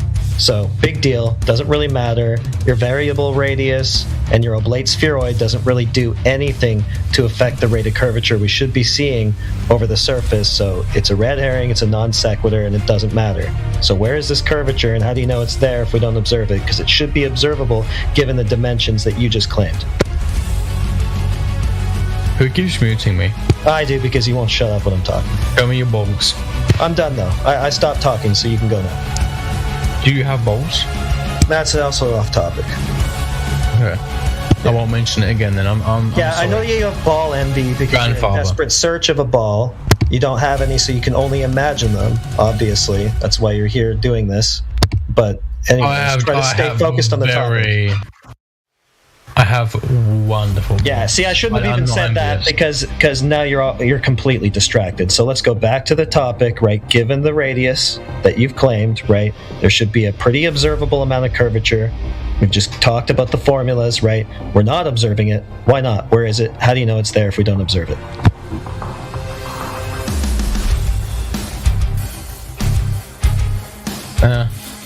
Will you let me speak the whole time? You won't mute me, okay? Yeah. Can you promise this? Okay, are you gonna No promises. No, I'm being serious now because you keep muting me. Yeah, don't waste your airtime to ask if you can talk. Just talk. My airtime? That's what you have the airtime for.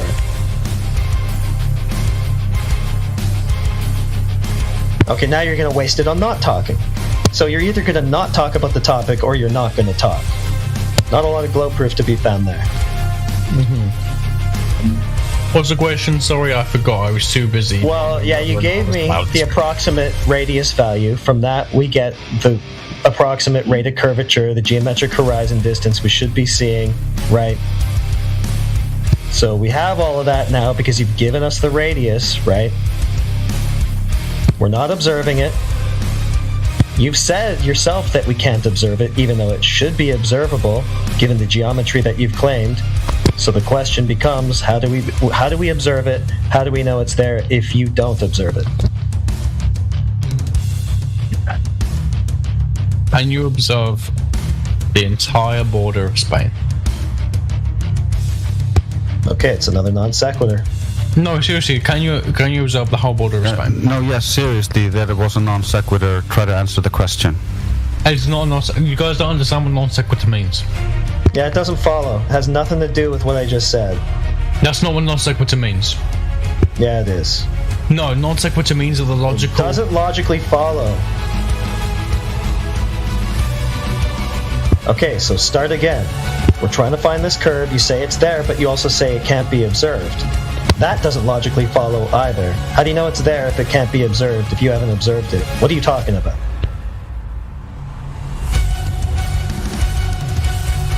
You guys already decided I was wrong before I even started speaking. You won't speak. You waste all your airtime saying stuff like this instead of telling us why you're right. Yeah, that was a mind-reading fallacy as well. Try to answer the question. Mind-reading fallacy. Okay. Yeah, when you try to divine other people's intent and what they think or what they're gonna do. That's a fallacy. And the biggest amount of projection ever. Yeah. So how can you know? How can you know? Oh my god! I can't even point out how there are things that are simply too large, too round, that I can't show you them. They're not like too a laboratory. Not too large. Once again, you've given us the radius value. From that, we can derive the rate of curvature. We can derive the geometric horizon distance. It's not too large to observe, geometrically speaking, based on that radius you gave us. So why don't we observe it? And if we don't observe it, like you agree we don't, how do you know it's there? But we do observe it. Oh, okay, now we do. Okay, where? Yeah. We know that the Earth is a globe based on the fucking pounds of stars. Oh, so now we're looking away from the surface again. We're looking away from the globe itself. Yeah, and this is exactly. This is your obfuscation. No. Yes. No, looking so something away from the surface can never affect the surface. No, looking away from the surface, the very thing in question here, and talking about everything else, that's the obfuscation. So can you get back to the point, which is the surface? Why do you keep muting me? Because you don't shut up and because you keep going off topic. You hear my voice, don't you? No, because we're going to go directly to the surface, right? The thing that you're saying is curved, and we're going to find the curvature there directly. We're not going off of it. We're not going somewhere else. We're not looking in the opposite direction. So when you do that, yeah, I'm just going to mute you and bring it back.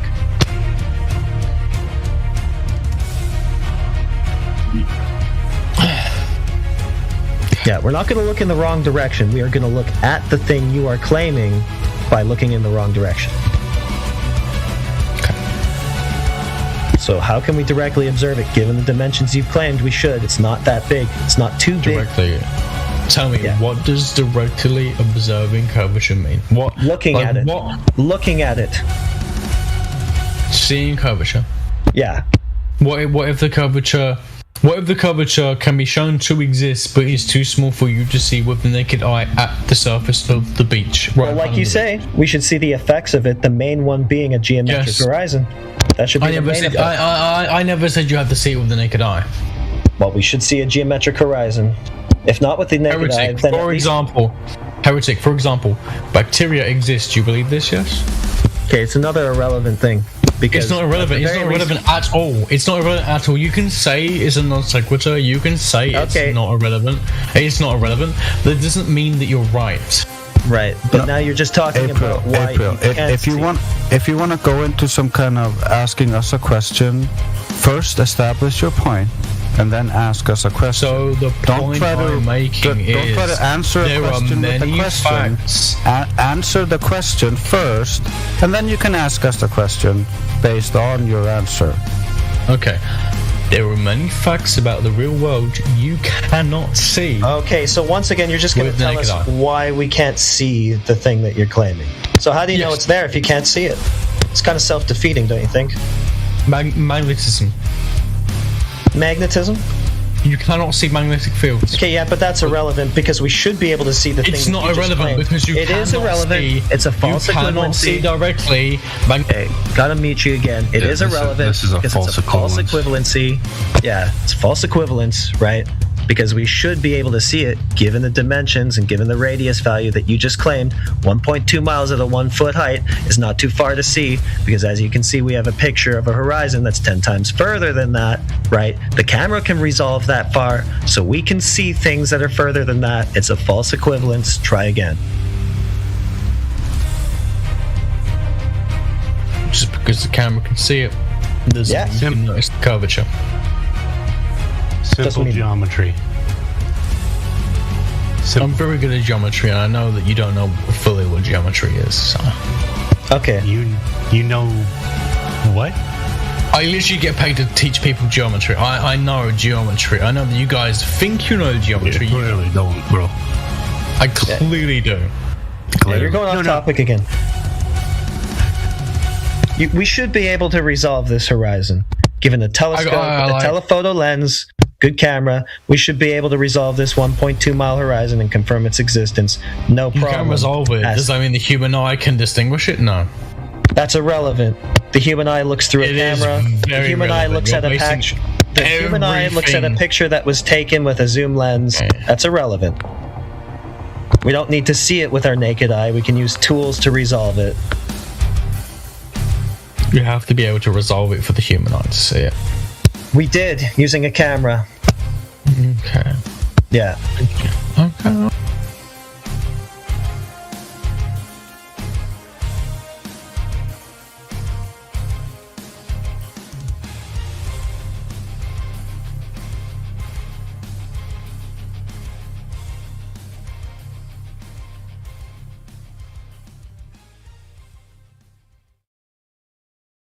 And it's really cool. One thing that he found in here, which is an absolute burn on the Himwari, people try to use the Himwari as, oh, that's our evidence.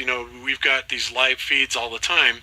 And one thing that he found right in here was the site description text. And this is great. So it says, all images in the GOES archive are processed in the McIDIS using GOES Channel 1, visible, and GOES Channel 4 infrared data. The underlying colored land image is from the NASA Blue Marble Next Generation dataset. Now, he also has, this is the same for both Himwari and GOES. They're admitting straight up that these images that they're putting out here and people are claiming as live are composites. I mean, here it is, right in their own FTP site.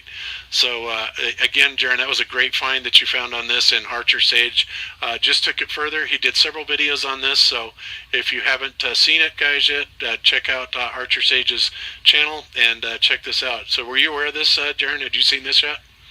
Yeah, awesome job. That's why I put stuff like that out. And, Bob, can you share the your screen again? I'm not seeing... My screen? Oh, I'm sorry. Yeah, I'm sorry. I forgot to share. I'm sorry. Bad. Whoopsie. You're fired. I'm fired. I'm sitting here pushing the wrong button. I'm just going to suspend it for 6 days. We'll see you next Sunday. All right, so there, you guys should have it now. Are you seeing me now? Perfect. Okay, cool. All right, so sorry about that. All right, so, yeah, Archer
The live stream stop, or is it just me? I don't hear anything.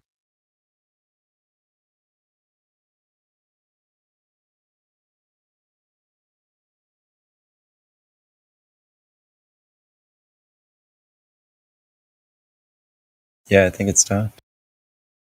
Stop though. What's up, guys? We're back again. Back once again. Man, heretic. To reality. That's where we going. What up, Quets? Yo, yo. Hi, Jen. How's it, buddy? Good, good. Good to hear.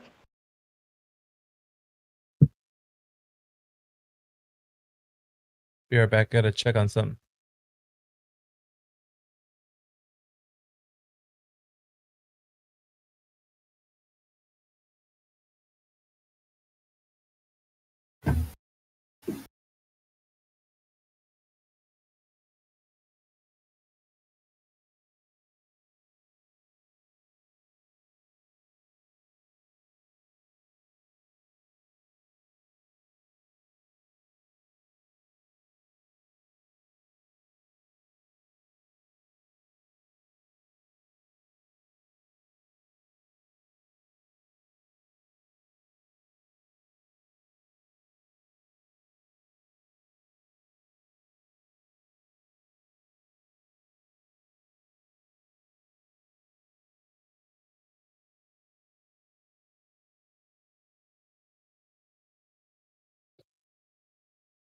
So who do we have in here right now? Flat Lloyd Wright. Bennett's in here. Shoot up. Bennett, have we spoken to you? I don't think I've interacted with you.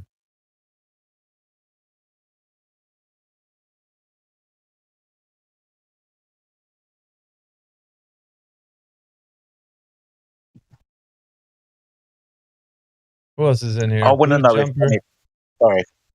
Yeah, go on, I just Jedi. wanted to know if Bennett's first name. Breaking up a little there, Bennett. Can you hear me? Bennett?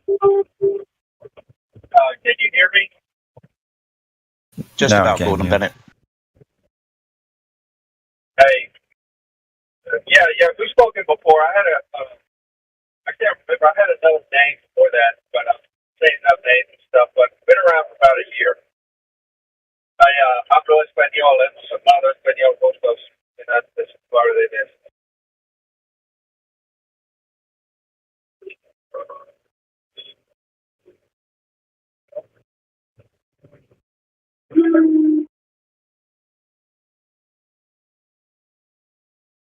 Kind of hard to hear Bennett, but I think I can barely hear you, man. You've been around for a year, it sounds like. Is that right? Yeah, been around for a year. I'm going to change device, and I'll be back in a second. Yeah, it just kind of sounds like you're far away, Bennett. That's all.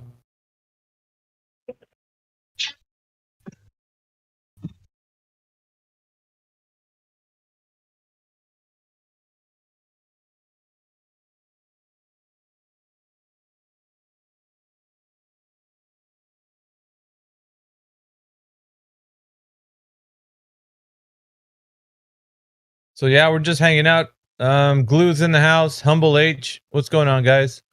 Got John P. Ryan. K's in here.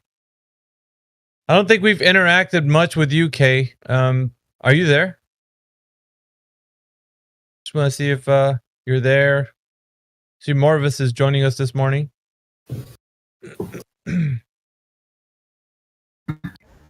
What's up, folks? Early morning for me. I'm just jumping on. About to get to work. Thought I'd say hi. Yeah, well, thanks for joining us this morning.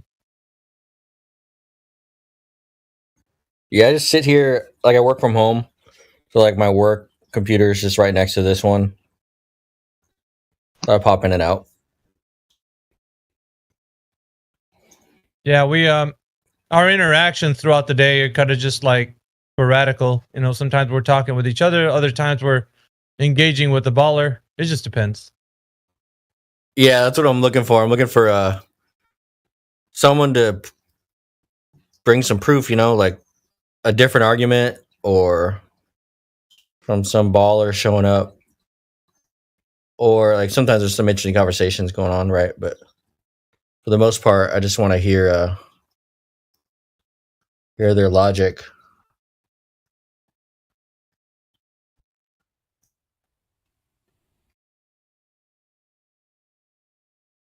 Yeah, well, they lack logic, so good luck on that.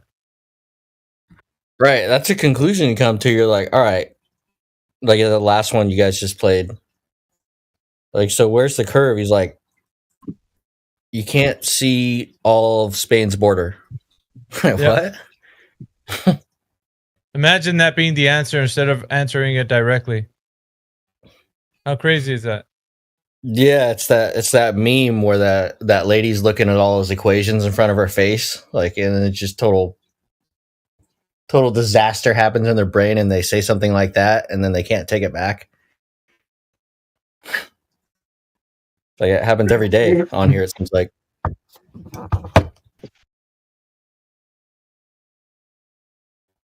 Well, yeah, that's the issue.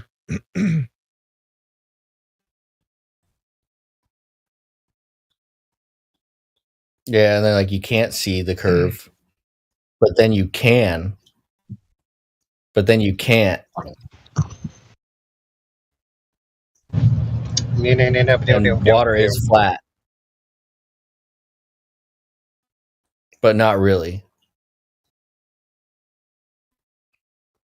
Dude, when someone says you should or shouldn't see the curve, how do they know whether you should or shouldn't? What rationale are they applying to that statement? Yeah, are they using the math formula or what? Or their own imagination? I have yet to see one person. Yeah, but think about it. I've yet to see one person that's been in here that's been asked to provide the mathematics of why or why not you should see a curve at a particular altitude. Not one. Right, like step one. Go right? go look. It's like step one, and then go look it up. Go ahead. I was just saying that's like step one, and then if they get past that, then you have to hear about what refraction, step two, and then you have to hear about this other crap, and then it seems to be the same pattern if the person has some semblance of logic, even though they're wrong. Oh, you're hoping that they go through the steps, and then they're like, wait a minute. Yeah. Maybe I don't know anything. None of them have a consistent answer. They all give different answers. And then they'll Google it, and Google gives different answers. And none of the answers come with the coordinated math explanation or relationships between the viewer and the object. They just make basic assertions. Like they really have no standard. The Earth is a ball. Yeah. Total begging the question the whole time, right? Like, since I know this is true, therefore and I can't see the curve, therefore you must not be able to see the curve on this ball, right? And that seems to be the only logic that's even possible for them to do. Well, there's two pieces of rhetoric, right? One is, well, you wouldn't be able to tell it's curved because it's so big, right? While simultaneously giving you different altitudes which you could go where you'd begin to see the curve in the left and right. And I'm speaking about horizontal curve, right? Like actual seeing a curve, not inferring a curve from other phenomenon, like I can't see a bottom of a boat, therefore curve. I'm talking about actually seeing curve in your eyeballs. They have no answer. Zero answer they have. Yeah, things are either too big or too small to be able to be determined by ourselves without being told by somebody else. That's what it seems like.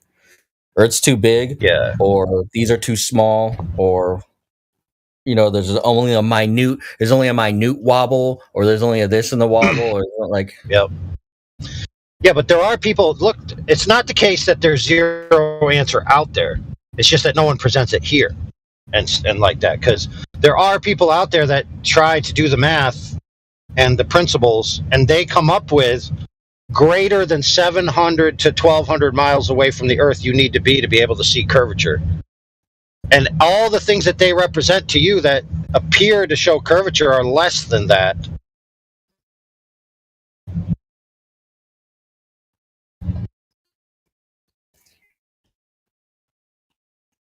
Yeah, I'm surprised more people don't go into like NASA. It just makes me think that they have looked at the NASA video and they're like, "This is crazy. This is terrible." Like it's so bad that like only the worst of the worst even bring that up. It's like they have to know, you know, or at least No, dude.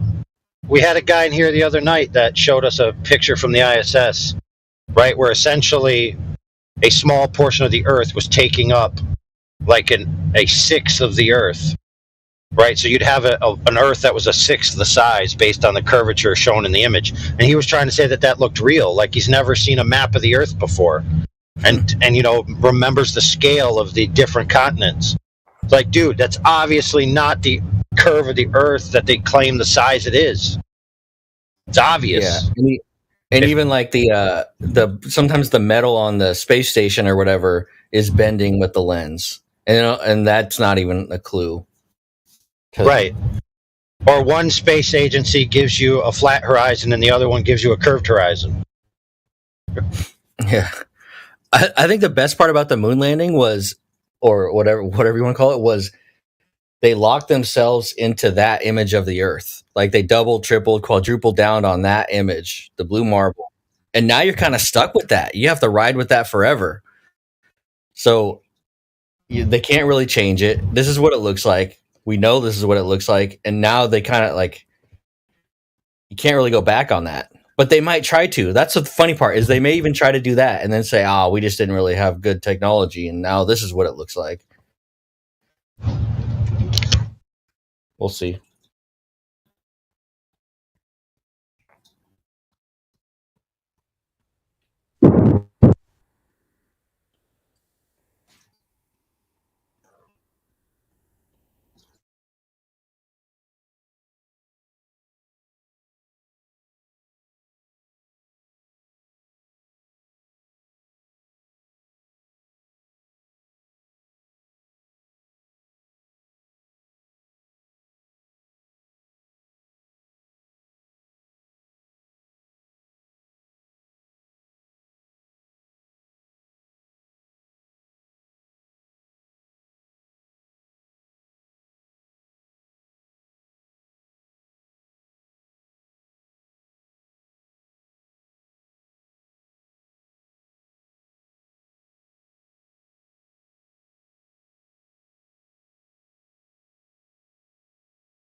Oh man. Saw this ruckus trying to sleep.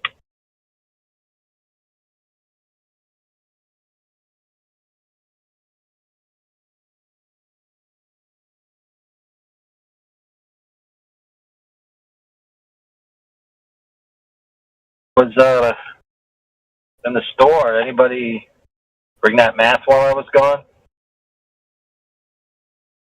Doubtful, right? Yeah, no new developments. Still right where we left off. Waiting for the right person to come in and save the day. Get me back to my normie life. Yeah, I don't think they understand it. They really don't. Like they really, really, truly, honestly don't. They're mentally challenged in the spatial relationships of what they think curvature should do and be. I'll post this meme. You may have seen it, you may not have seen it, but it explains it perfectly. Let's see. All right, I'll post it here. You can read it.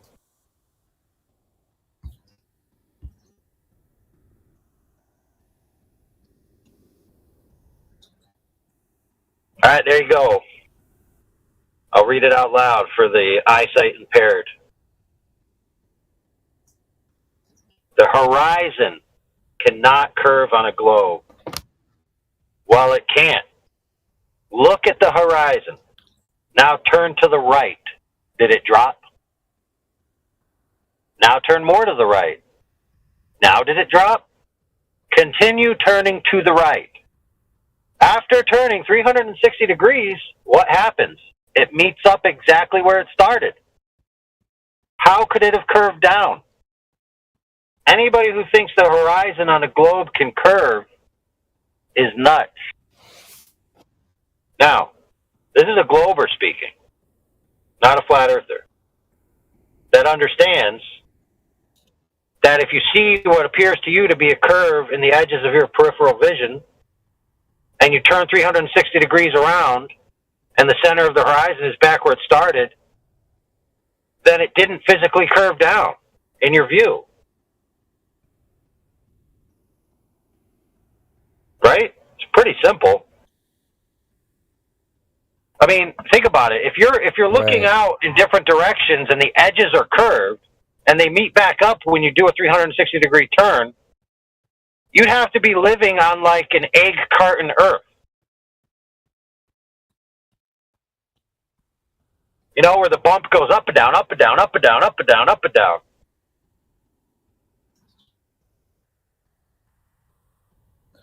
Yeah, I have to think about this for a minute. That's what's so hard, man, is like you go so many years and you think you're oriented, but you're just accepting something.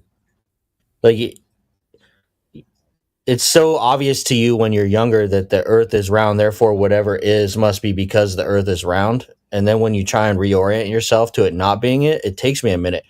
Particularly with the stars, like, am I spinning or are they spinning? And I don't even know that I ever oriented myself as spinning on a ball. I just accepted that that's what was happening. Exactly. And now I'm like trying to orient myself. Yeah, when I look back on my life, the same thing is like I never remember a time when I thought of myself in three-dimensional space as doing the things that the globe claims you're doing or being in a space that the globe claims you are. I just went around about my life, you know? Like when I went to the ocean, I imagined exactly the distant land straight ahead. Like I imagine I get on a boat and I go straight ahead and I'll get to the distant land. I never in my life imagined in my mind, as I'm looking out in the ocean, I'm going to head towards the distant land going over this giant curve. Never crossed my mind once. Right. And like even listening to people talk about how do you circumnavigate east to west on a flat plane, you're like, it's the same. And they're like, well, you'd have to correct. But even on a globe, like if you take Google Earth and you draw a 90-degree perpendicular to a longitude line, it doesn't go east to west the whole time or west to east. It goes down. It does the same thing that a flat plane does. Like you go down towards the south always. It doesn't circumnavigate perfectly. You still have to correct on that. From what I saw, at least, like if you draw exact 90 to a longitude on an exact 90 from any point on one longitudinal line, it will intersect and hit the same point on the equator. And that's not obvious to me. I thought like, wow, if you just went straight 90 degrees, you'd go right around your little great circle or whatever. And that's not even true. So that's what I'm saying. It's hard to orient yourself. Like, and I had never done it until this year. Right, and so sometimes they'll draw these paths, right? But what they don't understand is that in order to follow that path in the way in which they describe, you would have to be oriented in a diagonal, like right now, you know, I'm sitting upright. To follow the paths that they want you to follow, you'd have to be like doing the Michael Jackson, you know, Annie, are you okay? Lean over. You know what I'm saying?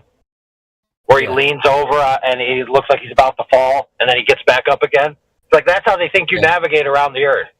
You just lean, you know. And they make fun of flat earthers by saying, "Oh, if the Earth was a flat disk of no depth floating in free space, which is a straw man, then gravity would pull you diagonal, and you'd be standing like Michael Jackson in that video." I'd be like, no, dude, that's what you think. You think that as you navigate around the Earth, that's what you're doing. Yeah. Yeah, it's crazy. And then they want everything to be re-explained. That's what the hard part, I think, is like people come in and they go, all right, everything I think is explained already. So now you have to disprove that and then re-explain your thing, and you have to overcome 35 years of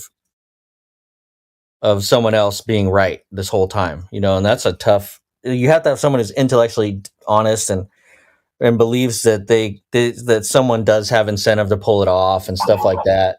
It's not an easy task. Well, here, I'll help you with the horizon thing that we just talked about. So, principally, in the geometric relationship from you to the horizon, if you're standing on a ball, then the horizon will be the same distance away from you. If you spin yourself around in 360 degrees, everywhere you look, it'll be the same distance away. So it's equidistant, right? No variableness in the distance to it. Okay?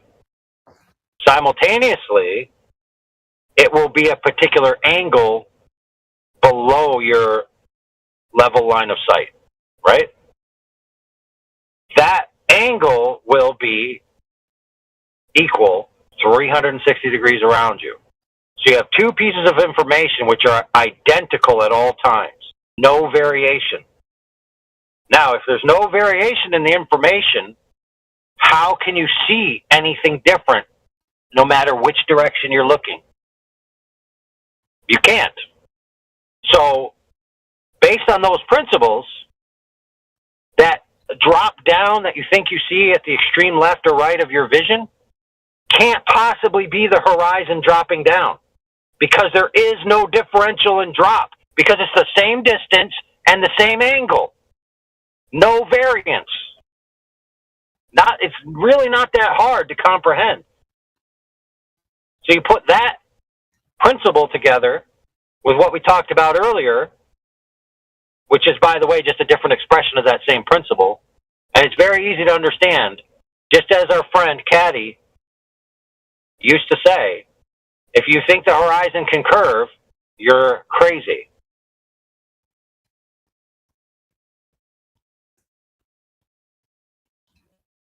Yeah, that's weird. Just our eyes. I'd never heard anyone claim that it was curving based on their the edge of their eyes. Is that something that some people say? Well, that is what a lot of people say. They either get their eyes or they get a camera and they go up to a certain height, and then they start to see what appears to them to be a little drop off in the edges, right, of the camera or their vision. Which, by the way, is explained by certain types of distortion that all lenses have. Lenses have a distortion. Even lenses that claim to be error-free.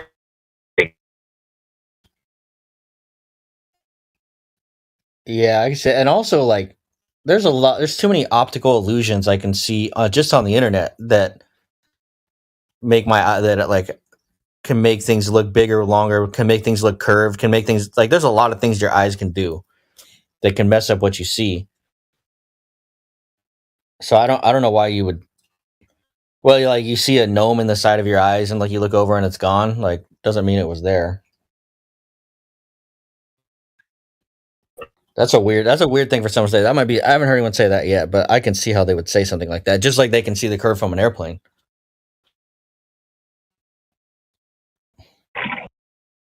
I watched a video of an airplane pilot who recorded his. It was at night, so he recorded a long journey, right? And he's going straight, and it was a long one. So he was saying that if you are curving down, right? So they must be going down. All the stars stayed the same, or like pretty much stayed the same. But what they should have done is gone over his head, right? Because he would have been going down eventually, curving down, pointing his nose down the whole way over 5 or 6 hours, taking a pretty significant arc. So the stars should have went arced over the top of his head, and that didn't happen. And to me, that's like irrefutable proof, unless, of course, it was a faked. You'd have to say it was a fake thing, or like the time was wrong or something. But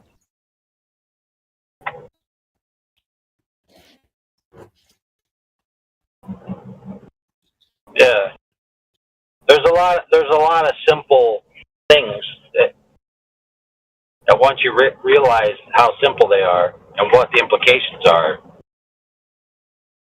it starts to tear more pieces apart of the puzzle. yeah, that's the thing. It's like there's like all these things, like the basic ones, right? And then there's just like now Antarctica. I learning about that. The tsunami waves don't wrap around it; they bounce back. It's the only place that happens, and that's expected. And then the claim is like the weight of the ice changes the type of land underneath it. It's different. So like now it doesn't wrap around and they bounce back. It's just it doesn't make any. It's like God. Even that. It's just another little thing.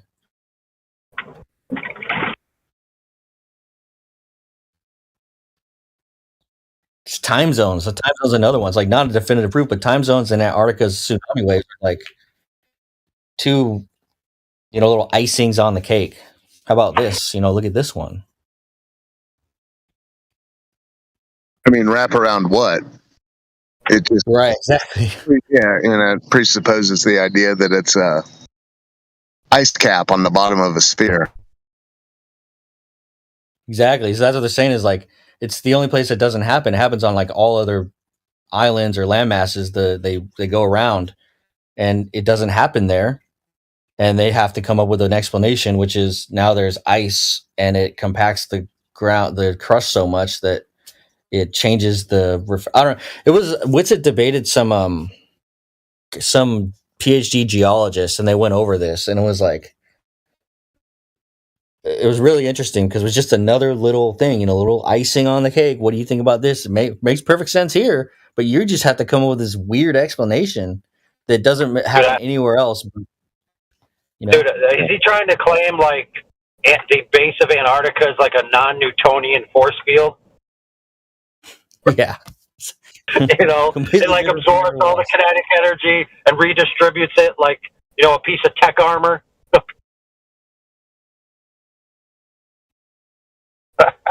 It's crazy. Like that's why I like listening to it because that was one of maybe the 10th video I saw on Flat Earth when I was starting it, like probably like 5 or 6 months ago or something. And it was like, oh man, this is bad. Everything for you guys, magnetic declination, your Antarctica, the freaking curve, the water, just like, dude, your stars, like a light attenuation of stars. Like, what do you guys have? Why are you so confident about this? That's what I wondered. That's a big question. Like, why is everybody so confident about the globe? Without NASA, you'd almost have next to nothing. Because they know it's wrong. They're feigning confidence. Yeah, you have to take that like holier than thou stance to even defend it. like, oh, you're an idiot. Well, they know something's up at least. Dude, yeah, it's like, why are people Red Sox fans? No, good question. Yeah. I'm an A's guy. And that makes sense. But Red Sox fans... Think about it, though. Why do people go to sports games and their team loses or doesn't do well, and then they get violent towards the team members of the other team? It's like, what about the team winning or losing affects your ego identity that you have to lash out at other people? Yeah, that's wild. That definitely like a tribal thing. Yeah, but is it not the same with the globe? Right? So the flat earth team comes along and's like scoring some dunks, and then you're like, oh my goodness, dude, I got to get you fired from your job. I got to, try to beat you up. I got to call you all kinds of names and don't breed and jump off a cliff. It's like, why? Yeah, ego, super ego, whatever. I'm sure Freud would have something to say. You've now latched your identity onto something that's... But yeah, the globe seems to be the biggest one. People seem to hate that one. You remember the old days where if you called someone's mom a whore, you'd get punched in the mouth? Yeah. Right? But nowadays, you can call somebody's mom a whore, and they'll be like, well, yeah, she's an OnlyFans model. Of course, it's a noble profession. But then you tell them the earth might not be curved, and they're like, how dare you talk about my mama? Yeah, for real. That's I've noticed that. It's like the one thing that people care, Like, nobody cares if you can read, write, if you're in shape, if you're healthy, if your family's doing well, but like, they certainly want you to know that the earth is round. It's really strange. It's like, it's used as a joke. I think that's why it's used as a joke. Oh, we don't just believe the earth is flat again, Well, there was probably a time where the illiterates were really bent out of shape about the literates being able to read what was posted at the town square.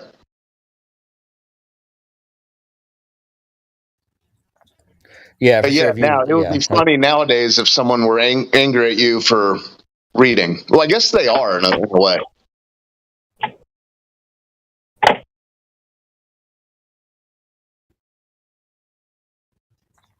Yeah, it just doesn't seem like the government cares if you do or not. Just to go back to that baseball. Yeah, I'm sorry. I had to get this off my chest. The baseball analogy. The funny thing is, people get so bent out of shape if your team loses, yet your team would be considered one of the greatest teams of all time if it lost 30-40% of the time. Yeah, that's true. Anyways, I know that had nothing to do with it. No, I get it. I still watch sports and I still know it's bullshit. It's like, it's still that weird thing in me that kind of just watch people compete, but I don't get mad about it. In fact, the funniest videos to me are the ones during playoffs when a team loses and people start breaking their TVs. I can't get enough of those. I love those videos. It's nice watching sports from the other side of the fence. I agree. It was fun. It was fun being wrapped up in it, but this has its advantages too. Yeah. Just people. My new favorite sport is watching men trounce women into the oblivion. Yeah. That's the best. Right? It's hilarious. Just cycling, it's like these girls are, they're racing and they're like, oh man, is that girl going to pull out the lead on that girl? Is that girl going to make it to the finish line before that girl? And then the dude just like blows past them all. Yeah, I knew you were up all night watching karate videos. There's some good ones out there. Yeah, the track and swimming is good too, but if you want to get down to the brass tacks of the whole situation, the open entry karate tournaments are very entertaining. Dude, I can't even imagine if I had a daughter and she was waking up every morning, busting her ass, doing everything you're supposed to do, eating right, dedicating her life to like winning something, and then just a dude shows up and smokes everybody, and they're like ranked like 200th in their state or something.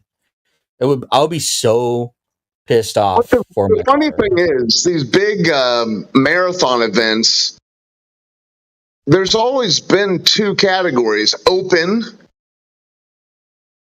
and then the women's division. But you know, the open division was never excluding anyone. Yeah, there is no men's division anywhere. Like on the top levels. But anyways, like the NBA, that's not men's. Anybody well, no, that's. I don't know if that's open, but I guess someone's yet to challenge it. Well, yeah, they're just not good enough. Like, and they probably won't ever will be. Like, you know, there's no exclusion of women in professional sports. There's just exclusion of men. That's the only in women's sports, as far as I know. I think chess might still have some things like that, where they're like, you know, old school. I think they have open. They have open divisions in chess. Yeah, well, I know they play each other. Whether I think that's how whether exhibition or not, I don't. Hey, so check this out. There's a new thing that a guy was trying to inspire people to do. And so you know how like the dudes join the women's thing, identifying as women, and then they defeat women, right, and take their records. And so what this guy did is he said, you know what? Being an elite in this, right? Because, let me rephrase that. A lot of the guys that do this are basically loser dudes in men's sports, right? Yeah, for sure. But they go to the women's sports and just trounce all over the females, right? So these real men who are like elite level in those sports are like, okay, I'll just identify as a woman, join the same thing, you just trounce the women, and then I'll trounce you. So you're not going to have your little record that you thought you stole from women. I'm going to make sure you know that you're still just a loser dude. Yeah. And I saw that. Now, I haven't seen it really take off. But I encourage it. I think that, elite level biological men, or, real men or normal men, as they like to be called, they should just join women's sports identifying as a female and ensure that no loser man can steal a woman's record, because the record will be held beyond the grasp of those men. Yeah. And of course, eventually they'll have to reset it. Eventually they'll have to reset it back to allowing the actual women to have the records, right? Not just like the elite man who just identified as a woman for a short period of time, just to make a point. Yeah. I saw a weightlifter in Canada, because in Canada they're like just laissez-faire on it, do whatever you want. Like if you're a girl, whatever. So this weightlifter joined a weightlifting thing and just obliterated whatever record was there on the bench press, right? Because on upper body strength, it's going to be real hard to beat a male weightlifter. And he didn't even, I think he did he wasn't even like 250 pounds was the bench. Something he could probably do 40 times. And he broke the record. And then I think he came out and said I did this to show you how stupid this is. I was like, yeah, more people need to do that. And I think he even had the support of the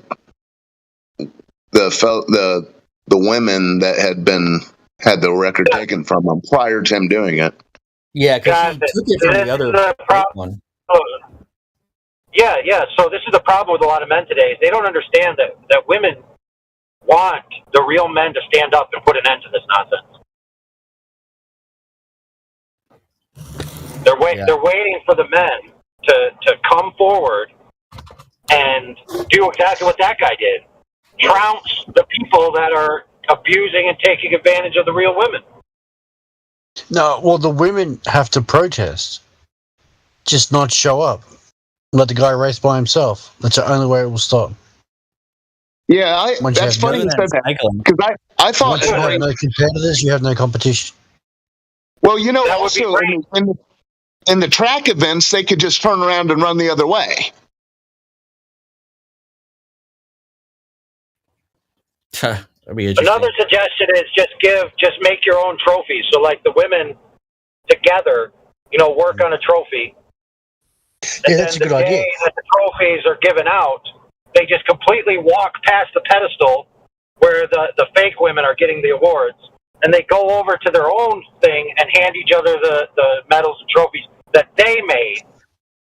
Yeah, that's a good point. Another thing is remove the hierarchy, as in create your own athletics carnival separate of these compromised hierarchies of control. Why would you show up to an event that's controlled by these people who are making money out of it? Bypass them. So they don't need it. It's like professional basketball, professional football. You really don't need the NFL. You don't need the Basketball Association. The players could organise it themselves.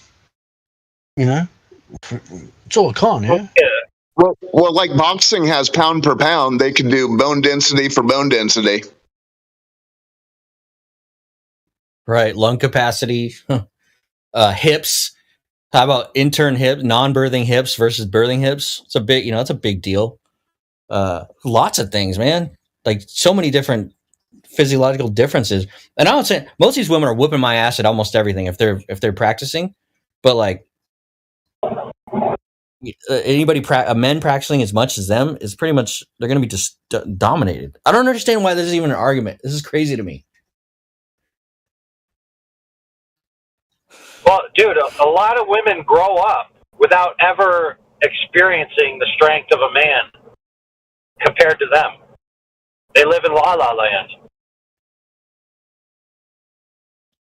Right, hand size, grip strength, just little things, ligament density, bone density, muscle density, upper body strength. Like women, lower body strength can be pretty freaking strong, if they work out. But upper body strength, even the strongest looking ones are, less than half. Dude, so if we had an international day when kids turn 15, where they get to punch each other, right? So a woman gets to punch a dude, and a dude gets to punch a chick when they turn 15, as hard as they possibly can.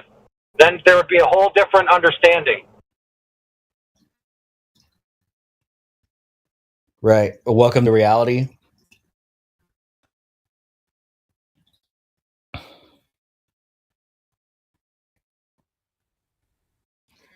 What a coming of age. Can you imagine that? Just like, all right, today's the day. Today's the day.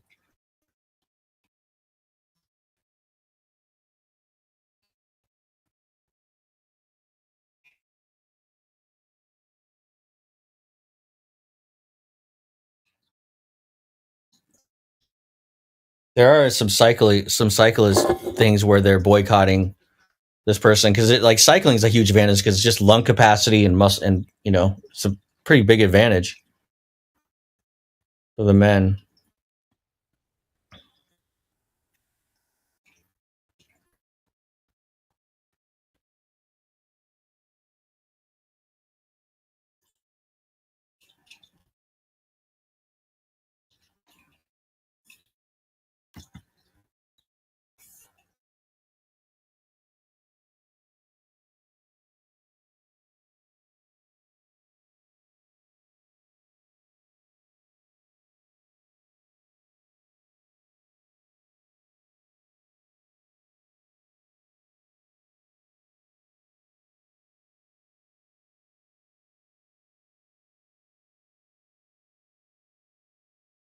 So you may be wondering what that has to do with flat Earth. Well, just because the masses believe something and the media promote something and government agencies say these things are true and official doesn't mean it's true and official, does it? Reality is reality, regardless of popular opinion. Yeah, no matter how much you want to call someone a bigot, it's not changing anything. Exactly. No matter how stupid you think flat earthers are, it's not going to make 70% of the Earth's water curve. Yeah, no matter how much expertise you have in rock study, you're not going to be able to explain away why the waves are doing what they are doing in Antarctica if they're doing anything.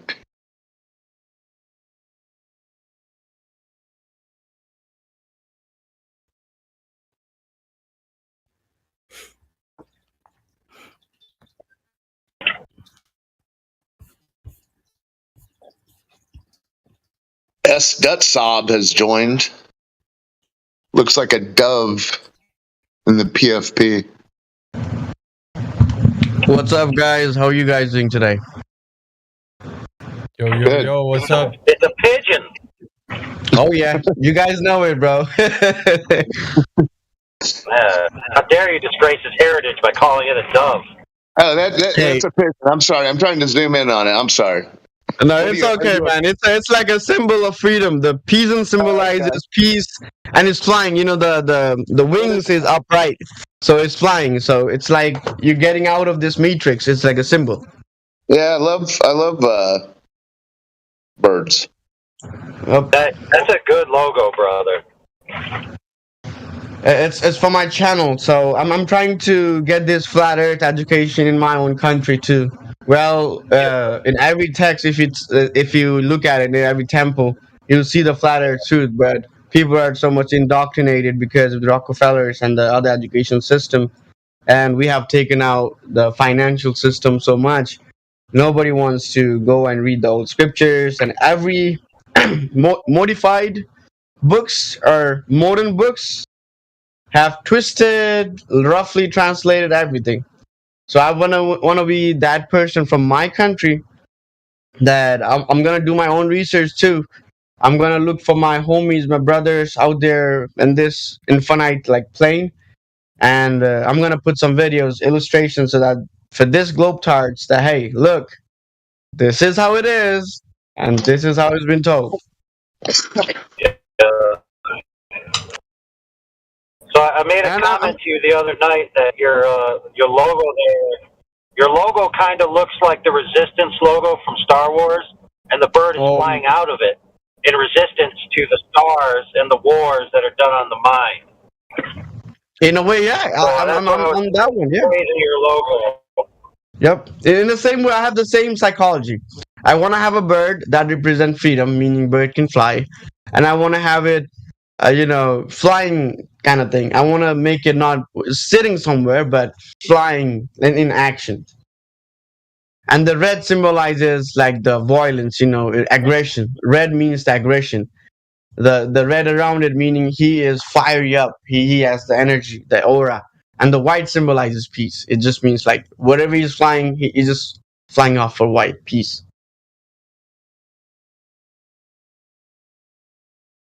And I've done a couple of things in my own community, and trust me, guys, it's kind of working. People don't like me these days, but it's working.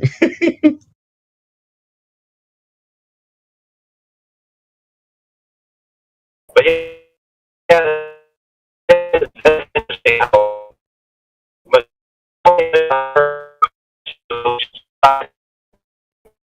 yeah, you're roboting AI. I can hear you, brother. You're cutting off.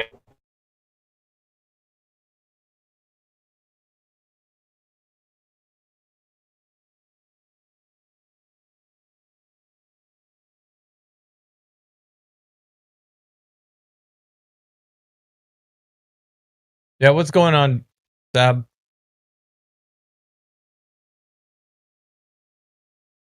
And we also got Kay, who's in the chat. There's a few new people that are part of the server. Like I've spoken to Glue, but Kay, I don't think we've actually spoken. You were on last night with us in the video call. Are you there? Okay. You talking to me or the KL? Okay. Yeah, that's me. I mean, I have Utsa, but I go by the name K. Well, there's another person in here that's K.FEPH. Oh, okay.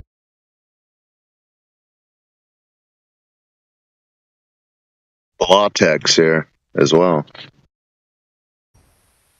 Hey guys, what's up? Hello, can you hear me? We hear you now, Kay.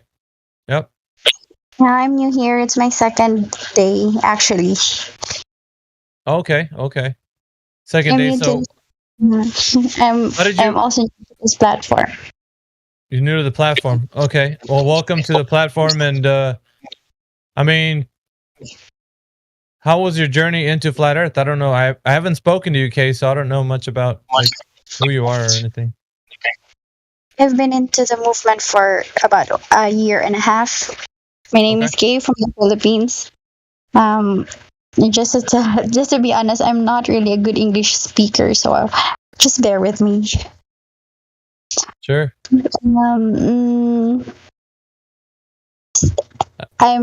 be honest, I'm really happy that I'm here because what I wonder what it took me so long to find you people, because the past a year and a half was so depressing to me, and it felt like I was alienated from my church, from my loved ones, and to be able to find people like me is a relief and an affirmation that I'm not yet crazy. I have not gone out of my head. So yeah, I'm just really happy to be here. My main purpose why I'm here is for emotional support. Actually, that's it. Right. I was having a conversation this morning, Kay, with the another member of this server. His name is Jedi. He goes by the name Jedi, but his name is Chris, but he goes by the name Jedi. And we were talking about the fact that we've built a community here for you guys that wanted to come in here and have like a safe harbor to have like build friendships and all that. But in between that happening and like new people joining, we have to kind of ward off the guys who come in here with ill intent. Yes, and sometimes even females, but very little females that come in here with ill intent. More males that do that, and they we have to be a bit more abrasive to those characters. And it seems like because of that, some people misunderstand us, like the people who have been defending the community. So they might put us in a bad light, but at the same time, I would say like, just stick around, because there's a lot of new friends that you can make here and good relationships as far as like having better networking for understanding the flat earth a little bit better. You can get into DMs with people and talk with them about it, like their experiences, or just have a conversation with us like you did last night on the video call. Yeah, thank you. Honestly, the past year and a half is like almost every day I cry and I have no one to talk to. Yeah, I actually have a lot of dear friends in the Philippines. I was mentioning yesterday. I don't know if you heard me, or the day before. I think I was speaking to you that I used to do crypto like a couple months back, and when I was in a crypto arena, there was a lot of friends that I made from the Philippines, younger people. But yeah, they were very nice, and we got along very well. So I understand like. A lot of English-speaking people there in the Philippines, they're very intelligent. But the way we used to have conversations, they used to tell us that, their country is almost viewed as second-class citizens to like other countries. And it's sad to me because I'm like, they're very intelligent humans, so it's almost like oppression, if you can call it that, okay? So... I could see why it could cause a lot of feelings of depression in that.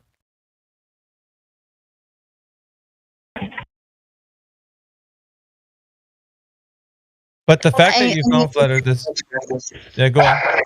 I mean that because the dogs are noisy. Carry on.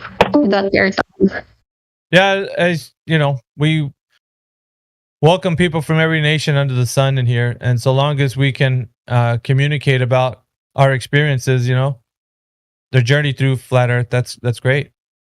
But yeah, we want you to have a place for learning here and asking questions, seeing how debates go and all that. You can just start to realize like what are the points we need to use as foundation for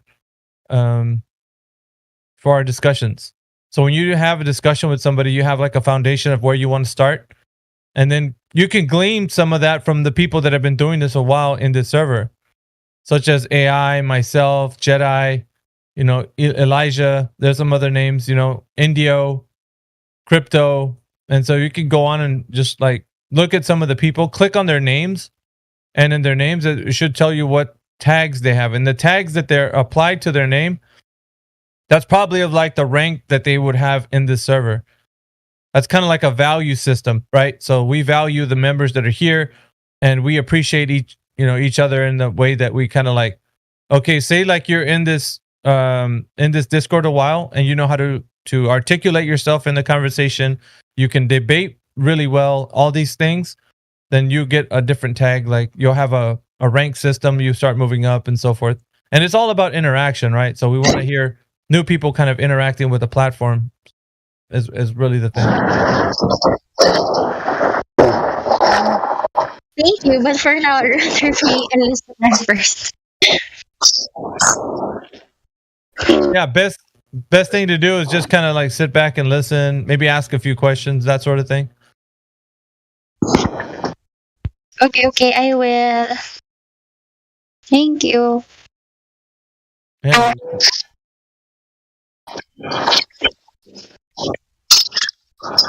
Yeah, so yeah, you're not the first girl in the recent talk that said Hey, how long have you been in the flat earth movement? AI, you're coming in low. She probably didn't hear what you said, brother. Well, you could probably help her out with like we had Sydney the other day who was saying kind of the same story, and she wants to connect with other girls in the flat Earth, and so maybe they could connect to each other. And we were going to connect her to Kai too. So yeah, it would be nice to connect to girls. Yeah, we had what I was saying is there's girls recently that say the same thing you just said. So you guys have like a common story too.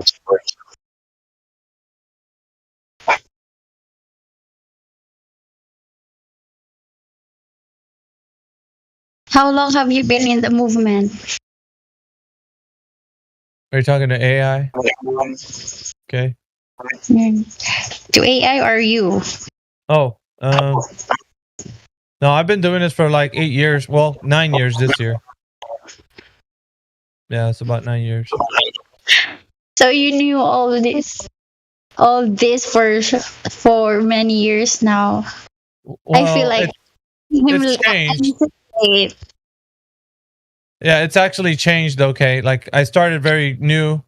I knew my passion for the topic was always there, but to articulate myself in a conversation that happened over time. The things that were important kind of fell away throughout the process of the many years that I've been doing this. And I understand what is essential for a conversation when we first start off having a conversation with somebody who thinks the Earth is a globe. I know what to say depending on how I hear the other person respond. So just by talking to somebody, I know where I can start. Whether they're already somebody who doesn't trust the government or whether there's somebody who really does trust the government. Like, it just depends. I have to take it like a case-by-case basis. So if I have to listen to the person, we have a conversation, and then I know whether the person is open enough for me to talk about certain things or they're not. And then I have to change what I say. It just depends. Like, you never know. But over the years that I've been doing this, it's given me the ability to kind of have discernment to know what to say. And that takes a little time, because you don't learn that right away. You have to listen to people, actually talking to somebody who has different mindsets, and then you're like, oh, okay, I know this kind of person. It needs for them to have like a conversation and like the basics. This other person, you can speak a little bit more advanced. Like they already don't trust the government. You can talk to them more about, the finer points that we have in Flat Earth versus the other guy. You need to start from the beginning, So it really just depends on the person. But you can start to learn that when you hear us having the discussion with somebody else. Noted. I will learn the skill in time. Right. And your character is very essential to this community. So whatever you are, just be the best at who you are. So be the best version of yourself. You could glean some important things off of other people, like their points in that, but you are who you are, and you have to be the best at who you are. the best version of yourself. So that's what I would encourage here. So we all offer something for each other, right? But together, the little bits that we offer, you can put together and make formulate your own way. Does that make sense? Okay.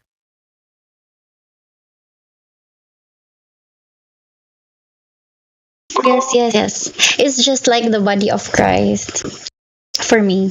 Sure. Yeah, you could take a look at it in that way, because everybody has a different way that they are, who they are, right? And their character. But we all appreciate that everybody works together. The hand needs the foot needs the arm, like everything's all connected. All the body parts are connected. But the reason why is because when we work together, we're a stronghold, We balance each other out. So we have some soft-spoken people in here. They're essential for when the more abrasive, harder spoken ones, they're like the front line, right? Once the abrasive people from the globe side pass the front line, once they're inside, then you guys who are the soft-spoken ones can have a longer, lengthy conversation with these guys, and you're able to like really bring out the points that they couldn't see. Whereas the more abrasive, harsher ones, like, we're built for a different purpose. We're built so that people don't come in and abuse this platform and make light of it. So we're kind of like the guard of this place.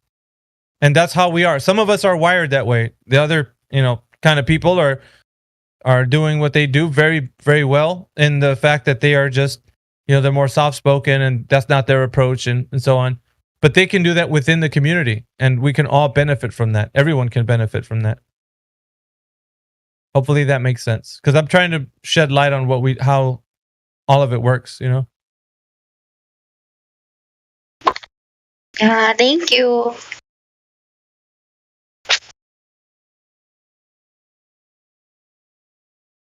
Yeah, think about it.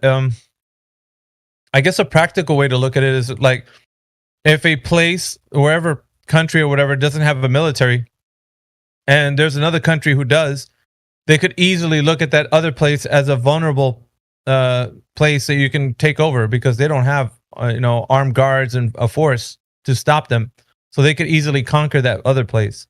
But if the other place had a really strong fortress that was not able to be penetrated, then it would be very difficult for that military to conquer them, because they wouldn't allow any other military force to come near them, because they were a formidable force. So that's kind of like, you see the people in here, some of us are that wall, where the like I said before, like the guard of this place.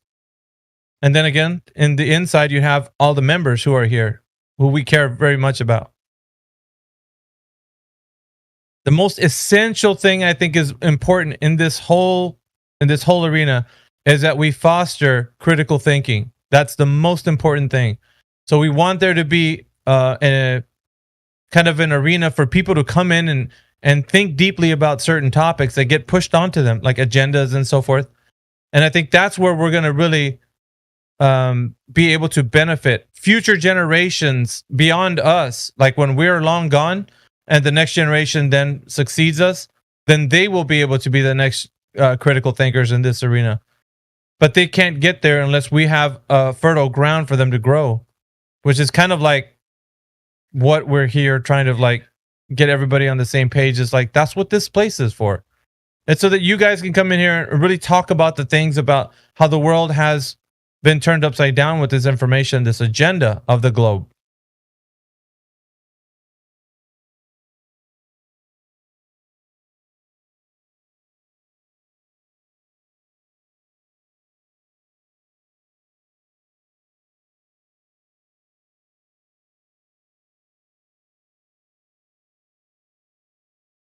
You can tell I'm very passionate about this, huh? Tend to rant.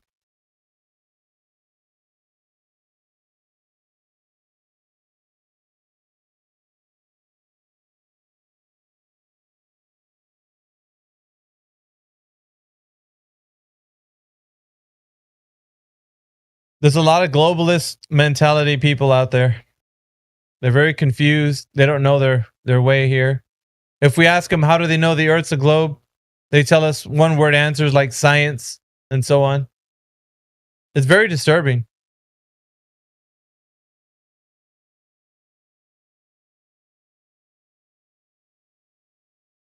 I'd like to give a shout out to everybody on YouTube. Thank you for joining us. If you're on YouTube, you're on Helio Skeptics live stream. Welcome, everybody there. I'm streaming on Rumble. And if you want to get to know where my Rumble is, just click on my name and you'll find a referral link that'll get you to my page. And you can sign up for Rumble and join me there. I'm live streaming. I'm on camera so you can see me. I'm FaceTiming you guys. So if you are on Rumble, then you get to see me personally and you get to FaceTime with me, I guess. You get to see me, my microphone, and in my background, I have my PC. I recently got an upgrade on my PC, so I like showing it off. It looks nice in the background. Sometimes you can't see it because I'm in the way, but I move out of the way, you can see it.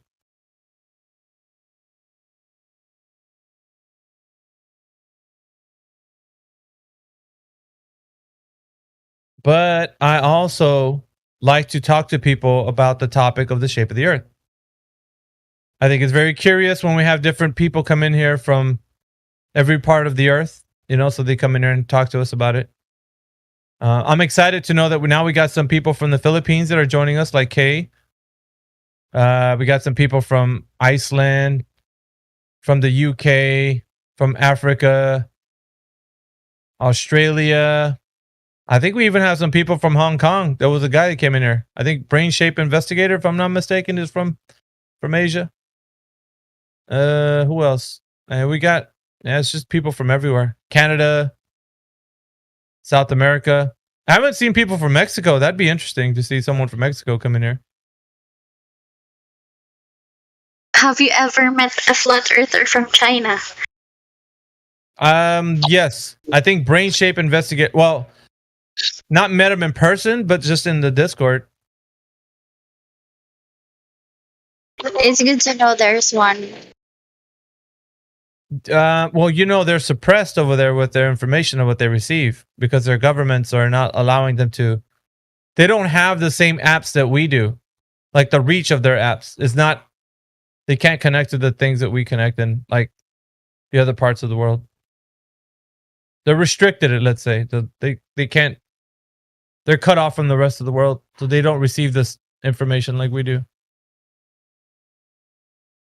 That's kind of sad.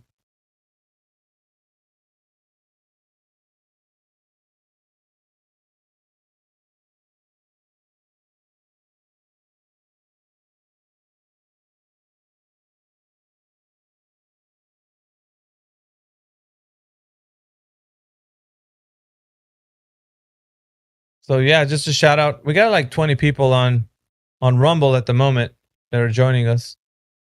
So if you guys have questions, you can put the question that you want to ask on the live chat, on the live stream. So I'm watching both live streams right now. So if there's a question you guys have about the topic of the shape of the Earth, globe Earth and such, you can put it in the text chat, or you can come in here to the Discord. On both of the streams, we have on the description, there's a link to this Discord, and you can just click that and come on in. And if you want to find it really easy, just go to discord.gg/flat earth and you'll find us right away. And then come on in here and I'll unmute you so we can talk.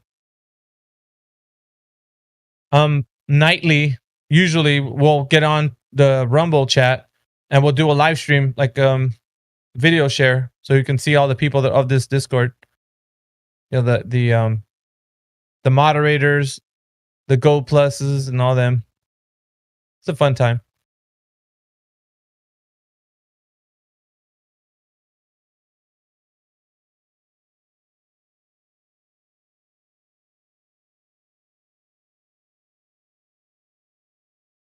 Bobby Steels asked the question, what shape do you think the Earth is? And I would have to answer to Bobby Steels, who's basically an anti-flat Earth proponent, from what I understand. But he's asking that question more of a, you know, kind of derogatory way for us, as in a snide comment. But I would say that we don't make a claim to a shape.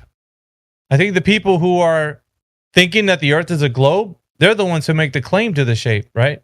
We're not saying that it's a shape. The overall realm of existence, right? The Earth in its entirety, people from the flat Earth side do not say that we make a claim to any shape. We are making a description. And that's a description of the surface. So when we talk about the surface, there is no curvature to precede that description.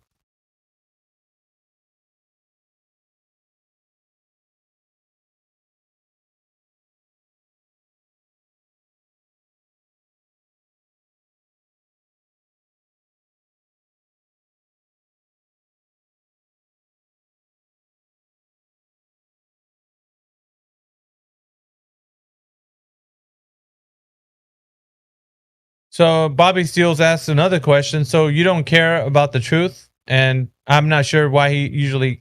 the guy usually goes there. Bobby Steels is usually trying to make these traps. He's laying traps so that, perhaps I will stumble upon what he's saying so that we can address some point that he wants to make. But he really doesn't bring a point to the table.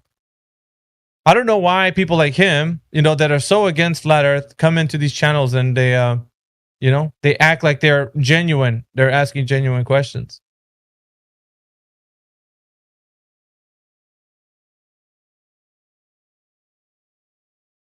Their only intent is to thwart the efforts of people in this community. But that's why I was mentioning decay. That's the reason why we are the way we are. Because of people like that.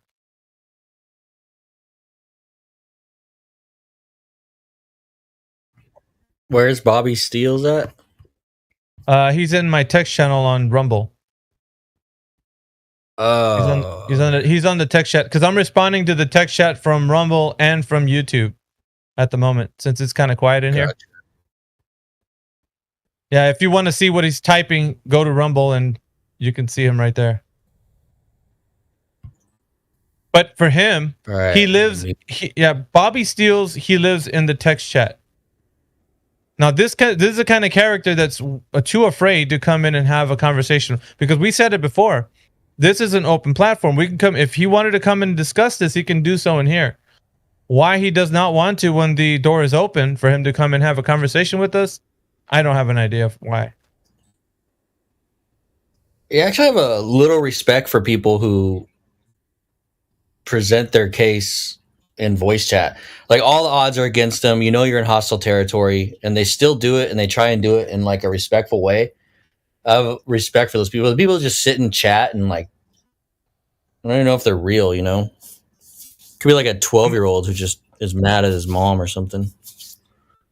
I would say he's an adult because our previous interactions with him, Glue, would seem to say that he's an adult, but he has a mind of a child because he doesn't know. Right, that's what I'm saying. It's like, so exactly, like there's no semblance of self-respect. It's just I'm gonna say these things, and I'm not gonna stand behind. I'm not gonna stand behind them. I'm not gonna show my face. It's a lack of self-respect, lack of self-esteem. It borders on cowardice.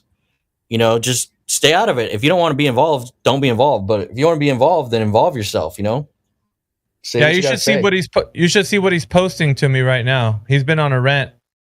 So I'm not going to go into it because I'm going to lend credence to him. But if you guys are in Rumble at the moment, you can see exactly what he's posting. Which, I mean, it just furthers the understanding of what me and Glue are talking about right now. With individuals like this is the type of response you're going to get from these guys. They're going to be saying these types of things. And instead of coming in here, like we offered him to, he'll stay in the chat and continue to argue from the bleachers, from the stands, when he doesn't want to participate. I don't know why. It's weird. Yeah, I see it. He's got you see a lot of 3-worders. Yeah, but it's like to me it signifies somebody who's frantically typing on the keyboard, frustrated. You can't make a whole complete paragraph. You have to type these 4 or 5 word sentences, and you know what I mean. It's like provoking kind of thing. It's a debate tactic, man, is what it is. Yeah, it's got some real debate skills. Don't be scared. Don't lie. That's all that they have to offer, though, right, Glue? Like, there's no substance. Yeah. Like, you don't want to come in here and talk to us about it. Like, obviously, if they had some information, they'd be able to provide some evidence, and then it would show that they weren't just talking the talk, but they're walking the walk. They'd come in here and say, "Look, this is my evidence. I got it right here," and present it, and we'd all be like, "Okay, see where you're coming at." But he doesn't want to do that. See, and that's what gets us thinking, why do they do what they're doing if they don't want to come in here and provide evidence?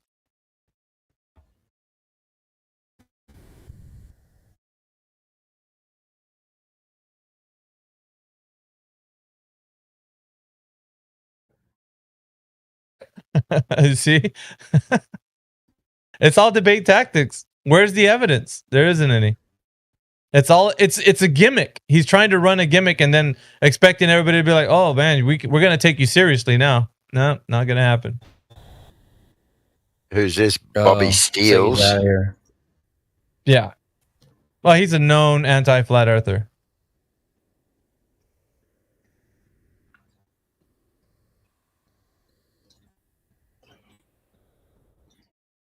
You don't talk about what you think the Earth shape is. It's deep, man. Yeah, we got some truthers on now. They're handling him. We got Data B247, who's really giving it to him right now in the text chat.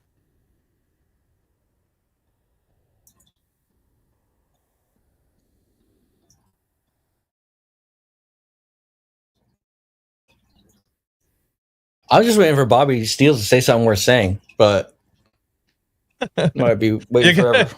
You're gonna be waiting forever, Glue. Flying, what's going on, brother? Welcome to the panel. How you going? Just one thing. Waiting on the next Glober to come by and actually present some evidence. They haven't done so.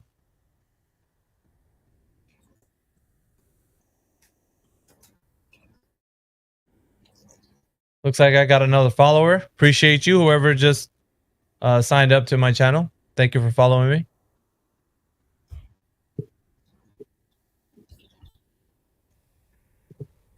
So made some moves. Yesterday it was like 95. Yeah, it was low. I think we surpassed that. So yeah, we went really past that. And I don't see us stopping, man. Because yeah, it sounded like yeah. Do you know that the moderators on Rumble can control these trolls a lot more than they could on YouTube? This is not the place for them to actually be trolling. Well, they're going to find out really quickly because my moderator team right now that's on will probably silence them. And they could do so for the whole endurance of the stream. That's crazy, right? I want the ability they have on Rumble to actually silence a troll. Looks like he's run away now. So you just have people you decide? No, they're basically ones that I know from here. You can just right. So you just get to appoint moderators from your friends or subscribers, right? Yep, exactly. And also, like people have been already. Well, I have one subscriber at the moment that's doing so. I didn't know that you could do subscriptions on here, but apparently you can. So I have one subscriber to my channel, which subscriptions and following are two different things on Rumble. So here you can, a follower is kind of like what a subscriber is on YouTube, but then you have a subscriber that's on Rumble that's, putting like a donation gift for like every month to kind of be reoccurring because they like your channel and the work that you're doing, which for me, like the ultimate end goal is to actually make this be my main job that I'm doing because I love doing this. So if I could make this kind of like a online, presence that I could be doing it day in and day out, I would love to do that. But that's my goal. Hopefully one day I'll get there. That'd be sweet.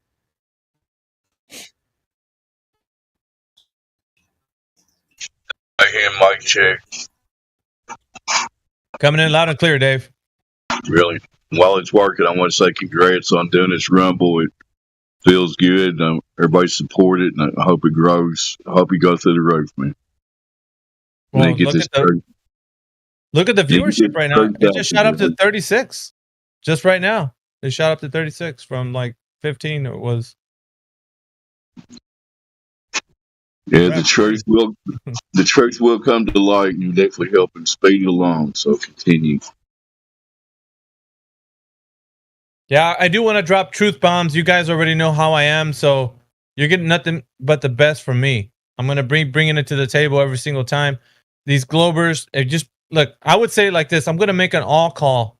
So for you guys, if you want to see somebody get destroyed, bring them to my channel.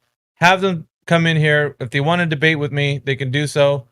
And if you're having troubles with somebody on Instagram, on Discord, on Telegram, on any of these other platforms, on YouTube, and they're just these really nasty trolls, send them a link, tell them to come and join here, and I'll speak to them directly. Mention my name, Mayhem100.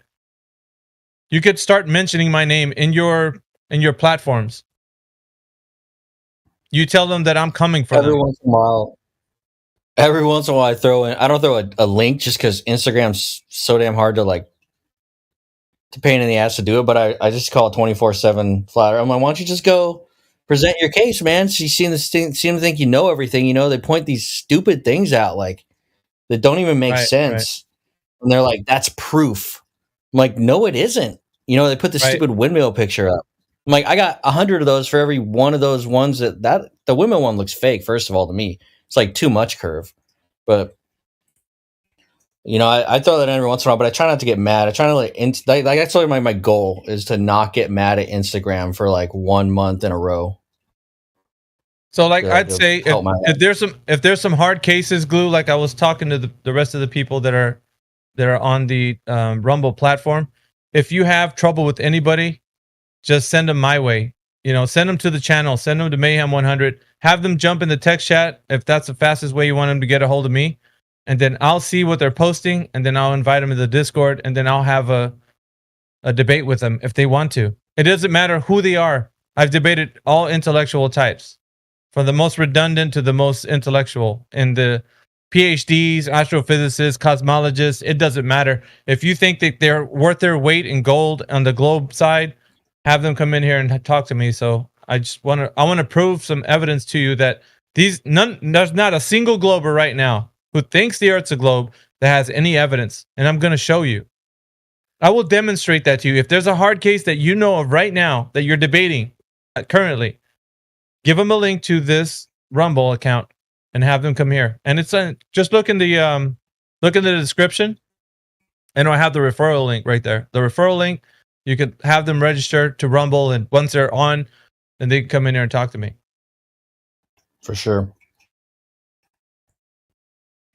I give them all the 24/7 link, but none of them show up. They're all too scared because they don't want to be held to account. They just want to gob off garbage in the chat and not be held accountable. I got banned twice this week on Facebook. 2 different apparent flat Earth sites. Why did you get banned? Because they told me that celestial navigation proves the globe.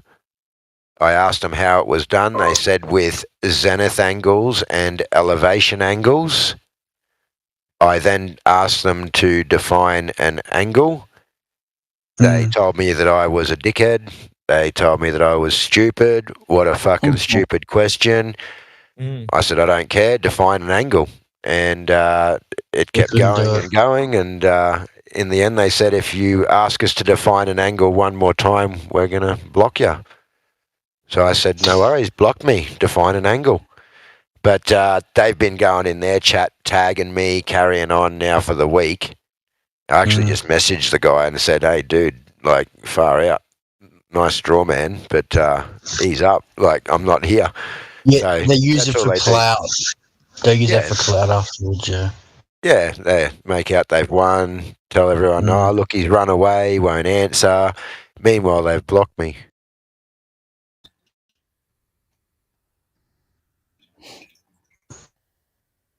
So what were they defending?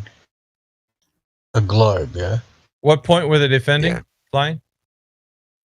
They were saying that celestial navigation and surveying both use elevation angles and depression angles and zenith angles, and that that proved the globe. So when they said it proves the opposite. globe, I asked Surveying them. proves it's flat. Yeah, sorry. Yeah, so that's why I asked them to define an angle. I said, no worries, define what an angle is, and it didn't go any further than that. I just like to point out something really quickly, and we'll get back to your point, Flying, but look how many people are watching right now my stream versus like Helioskeptics. I want to show you why YouTube is throttling us. I have a channel on YouTube as well, but they throttle us on purpose. They keep people from actually seeing what we're posting on YouTube, whereas Rumble just lets it run free. Like it doesn't matter how, who looks at it, so long as people click on it and so forth. I have 33 people watching right now, and he has only 17. Where his channel should be having the more views. More views is what I'm saying. That's what YouTube is doing to us. It's Can you drop the Rumble link? I'll check it out. Yeah, for sure. This is the reason why I was upset about this, because like the second day that I was doing this stream, because I'm used to doing streams, right? So when I started doing streams on Rumble, it just shot up. I had 56 people on my stream. That's the highest I've surpassed even a really good day with Helioskeptic stream, where we had a full panel on, we had a bunch of people. He went up to like 50 something, but it never went any higher than that. I did that in a breeze on the second day, and I wasn't even promoting or anything.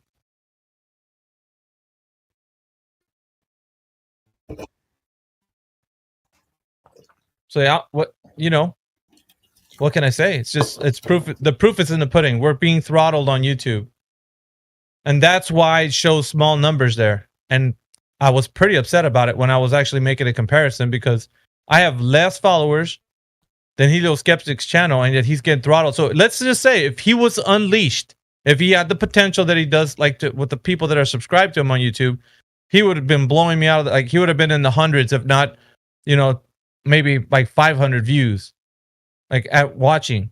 But it's like they're throttling us. It's just the way it is. And that's what I'm tired of. Like, people can't get out there with the information because of that.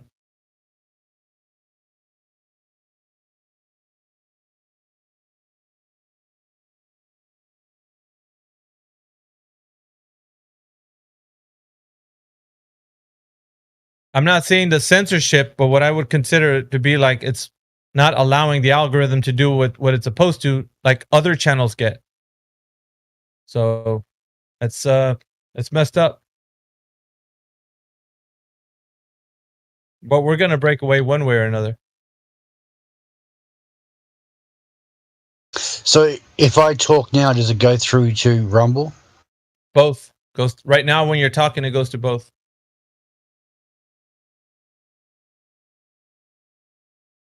YouTube and Rumble.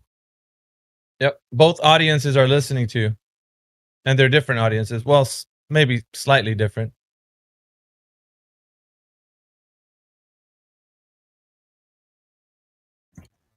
So on the celestial navigation thing, where they get the zenith angle, right? And they're always claim that you don't need the horizontal. I don't quite understand what they're saying. Like, they just think that you just need the angle, and that the horizontal that you're traveling along, and where that line, the vertical, meets that horizontal, doesn't matter. Or I guess I don't understand how they think that proves a globe. They're trying to do away with the a flat baseline. So they're getting if they can get away from a flat baseline, that would be the best option for them. That would solidify the Earth can have a curve, and you could still get it an angle to a star. But then that vertical line drops. Right, but that vertical line drops to a curved surface, right? It won't be level with you, so it could drop anywhere. Yeah. And then you have to have three circles intersect, right, to get your position. And it doesn't make sense either way, Glue. It doesn't make sense either way. But they're trying to rescue the fact that you don't need the flat baseline. in order for you to achieve the same conclusion. So it's a workaround, essentially. That's what it is. Yeah, that's what they try to do with the zenith angle. Yeah, it's a workaround. It's they still require smoke and mirrors. 90. Yeah, go ahead, Flying. I was saying, I still believe they do require a 90-degree angle where they're standing for a zenith angle anyway. That's correct. That is correct. Right, and you're trying to get the position of the star, and it's GP. They have to look that up, right? They have to look up in an almanac or whatever, right, where that should be at that time. Yeah, that's fine. That's all good and well. But what they're doing with that is saying that because they could still use that almanac, they're still not using a flat baseline. They're using a curved one. What they claim with the zenith angle is that you've got your line directly, or your ground position is where you're standing, and then there's another star further out, and they're measuring out that way, and they don't need. They're saying the same thing to me. They don't need a baseline. They don't need a line to the horizon because the angle is being measured from where they're standing. And that's utter bullshit. That's never been the way that mariners have navigated. They've used a triangle from the GP of the star to the person to the star itself. Like makes a triangle. Yeah, that's right. But that's what they try to apply to the zenith angle, and I'm telling them they don't use zenith angles for celestial navigation at sea. You're using a sextant. Yeah.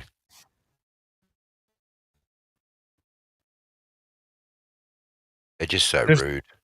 There's no way around this. That's in every illustration of the way it looks, right, from a side view. You could demonstrate that it's triangulation. That's it. What is a triangle? And then the description to define the triangle is like where it's going to destroy the globe. So a triangle, like I said it before, destroys the globe. A triangle can completely obliterate the foundation of a globe. And that's why they wouldn't define an angle, because they knew as soon as they did, they'd lost. So defining the triangle is their undoing.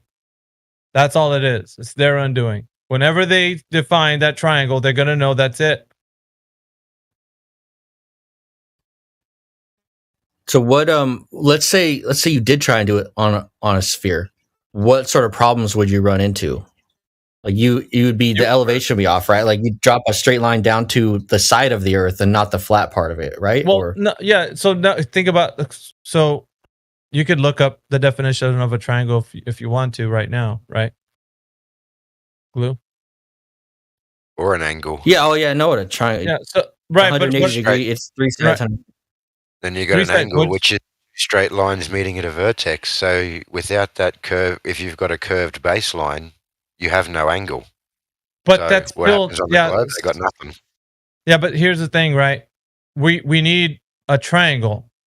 Would you agree that you need a triangle, Glue? Like if you're going to do this triangulation? Yeah, for sure. Okay. So there's some pretty fundamental facts here that you have to have. Number one, triangle. You have to have a triangle. Now, when you define a triangle, you can't change the definition to something else to kind of suit your needs, right? Does a triangle at any of its lines, are any of the lines curved? No. And is that 100? Are you 100% sure of that? Yeah, you couldn't. Right. Why? What happens shape. if I? Exactly. So if I curved one of those lines, what would it become? It'd be like an arc. Yeah, but it would not be a triangle, right? No, it would be a per the definition. So like I'm gonna. This is how I'm gonna build you up, Glue, so that you could defend this point. Because what happens is within this point, they want to reduce the argument to absurdity. So they're gonna want to tell you that the definition of the triangle is not what you previously think it is. So they're gonna use like this kind of it's trickery. It's a gimmick.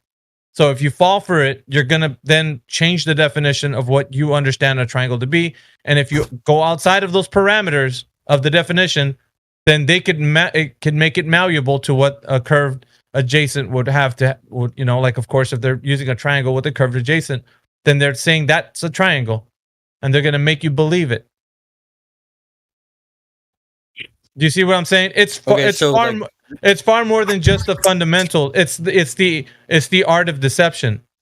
If they're able to deceive you that the triangle can have a curved line on it, they've already got part of their argument working for them. Because they have to make you think that the definition of a triangle is not what you think it is, it's what they're telling you it is. So they're going to shift the goalpost a little bit so they can get you to realize, first of all, triangles can have curved lines. Like as far as the adjacent goes, that would be from the observer to the ground position. So they're going to tell you that line can have curvature on it, redefining the triangle and then making it something else, and then having you agree that that's a triangle. And once you say, okay, I see your point, that's a triangle, then the magic happens. Then they're going to start to say that you can get 90 degrees from the GP to the star with that. See that how easy, and they'll probably show you illustrations and so on. But if they can get you to do that, shift the definition, then they halfway have you. So what I'm saying here is, to build you up, you have to have a foundation that cannot be moved. Right. Okay. So for the GP, right, that's the position that the star is vertical to on the Earth, right? Yes, that's correct. Like you would look up and see that star if you were there standing 90 there, degrees straight from up. underneath it. Yep. Okay. So if the Earth is round, let's say put you on a round ball and you're at the top tangent part, the very pinnacle, right? And you go 1,000 miles arc. If you were to look straight up, it would be at an angle to the observer at the top of the Earth. It wouldn't be. Yes. It wouldn't be. Yes. Right. So that doesn't make it like just that. I know alone that's doesn't make any sense. That's what we already know this, Glue. That's okay. So you and I both know that cannot be right, but they're gonna do some trickery to get you to think of like spherical excess. The idea that is. Yeah, sorry, that's what I was just going to say. They usually bring up spherical triangles and say, "Oh, haven't you heard of spherical triangles, you dickhead?" But the problem is that this is not what is being used when we're doing navigation. We're measuring plane triangles and using plane trigonometry. Do you understand? And then I've seen the horizontal cut through the Earth. Like they go, like they put the horizontal through the arc of the Earth. They basically give you a flat Earth model with a dome over the top with stars in it, and then tell you that they're measuring their angle from the center of the Earth. Yeah, it's amazing. They pretend that they're standing there when because they have to. They have and to. Realistically, they're standing on the surface. Yeah, So it's just that off angle, man. Well, no, it's a Jedi mind trick, right? So if they get you to agree with them at any level that they're saying what they're telling you, then they're going to switch you over to then agreeing with them, and then you're going to start to like your mind will be.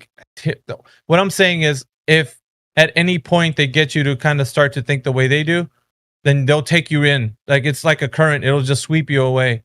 So you have to stand your ground and not fall for any of that. You say, no, we're not talking about, spherical excess, because that's a begging the question fallacy. You have to understand the argument, because if you don't, they'll set traps up for you along the way. So I just want you to be aware of this, right? So therefore, once you are sure-footed and you know that what a triangle is, and, triangulating across the surface of the Earth with celestial navigation can only happen when we apply triangles that, by definition, have nothing to do with curved lines, then we are going to be able to come to a conclusion where it is practically flat and stationary, because that's how it's going to be used. So it measures flat, right? Yeah. I've watched the Mitchell from Australia video where he goes over this, and he like, what's the largest triangle you could measure? I guess I don't quite understand, like, how big of a distance of a triangle radius could you reasonably do with a sextant? Is it? Well, it's all 3,000, 5,000, or no? It's you don't do distances. Well, yeah, you get your distances like that, but if you're going to find your position, you're doing circles of equal altitude, and they can be over thousands and thousands of kilometers. Yeah. Yeah, so that's so big that you are invoking the curve of the Earth by default. Like it's not so small that like the curve wouldn't matter, right? It's so big that it would be like an eighth of the Earth, or even a quarter maybe. What So it they would be a do is massive they do their first measurements using elevation angles, zenith angles, and depression angles. All the angles require straight lines. It's just plain and simple. They then do preliminary adjustments, I think they call it, which is the maths to turn it back into a ball.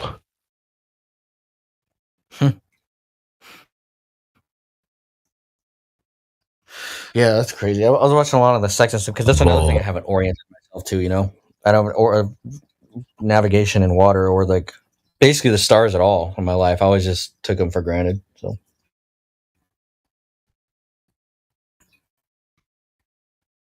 can barely see them where I'm from anyway.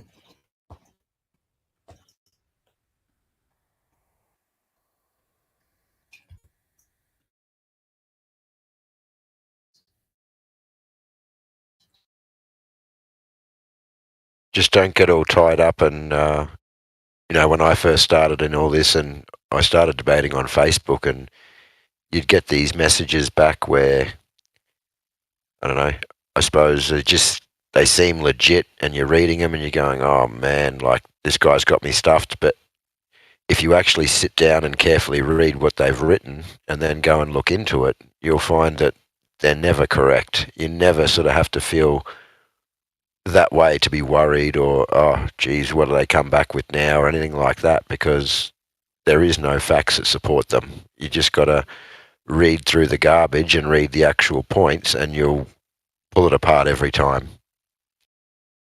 Oh, Phil Connors on the YouTube live chat, Helioskeptic stream, is saying that, I'm sorry, but angles don't prove Earth is flat. He's in complete denial of the fact that you cannot have a curved adjacent on a triangle. You just can't do it. It's not a triangle at that point. So yes, triangles provide evidence that the Earth is indeed a flat plane of existence. It just does. Yeah, I like to say disprove globe. That it's harder for them to argue that because to prove something you need like a lot, and they're like, "Give me everything." But if you're just like, "No, this disproves globe on its face," but you don't want to accept that, they'd rather just switch it to proof. I have a friend who does that with everything. Drives me nuts. You say anything, he's like, "Prove it," and then you could show him a million. Like, I need 20 days to prove something like this, and I need your actual attention and your willingness to learn, which I'm definitely not going to get. So I'm going to waste my time. It's a sad day because, like, you hate to see people that have been taken away from, like, reality, the physical and natural world. Because every time we want to talk about the physical and natural world or going out and doing a test, what do we get from these guys? Oh, well, let's look at the model. Let's look at the maths. It's predictive powers, right? And it's like every single time it's a model, it's math, it's anything else but the actual Earth itself. Now, when I was talking to the astrophysicist, he was happy to talk about a model on how gravity works. He was happy to point to Jupiter and how gravity works on Jupiter. But when we looked at the Earth, he was like, there's no way. There's no way. I can't tell you how gravity operates on this Earth. So we'd have to look at a model, or we'd have to look at Jupiter or any other planetary body in order for me to tell you what gravity is. Because on Earth, I can't show you any demonstration. That's per him. You can go to my channel on Rumble and listen to me debate him. And when he was going through that process of like the 3 points, the 3 questions that I always tell everybody, the last question, he was struggling because that was his forte, right? He talks about things in space and all kinds of stuff like that because he's an astrophysicist. But his answer was that he did not have direct evidence of gravity on Earth. He even admittedly said so. That's the capstone of his whole argument. Admittedly, he said so. He does not have any direct evidence. He said, I have to go to a model in order, because that's how I believe that's how you provide evidence, is go to the model. So therefore, the experts whom you guys rely on as globers don't have the answers either. So the physical and natural world remains to be unsolved for everyone. There's all kinds of evidence, like a giant puzzle piece, right? Little puzzle clues everywhere, except for directly looking at the Earth and seeing how it operates. Very telling for somebody who's in a belief system, blindly believing that the Earth is a globe, like Phil Connors and many others like him.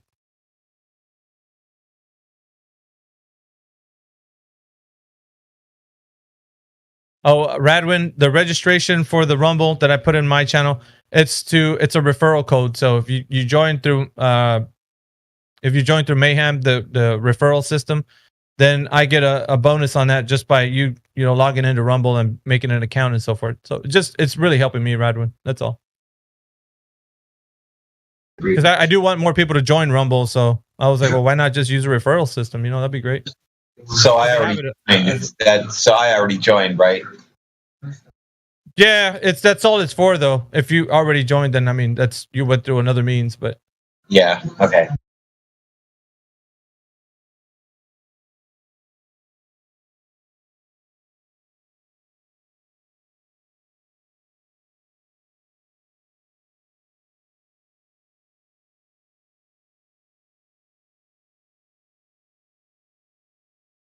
I appreciate you, 28 people watching on Rumble. Thank you very much, guys. And let's see, YouTube has 22 people watching.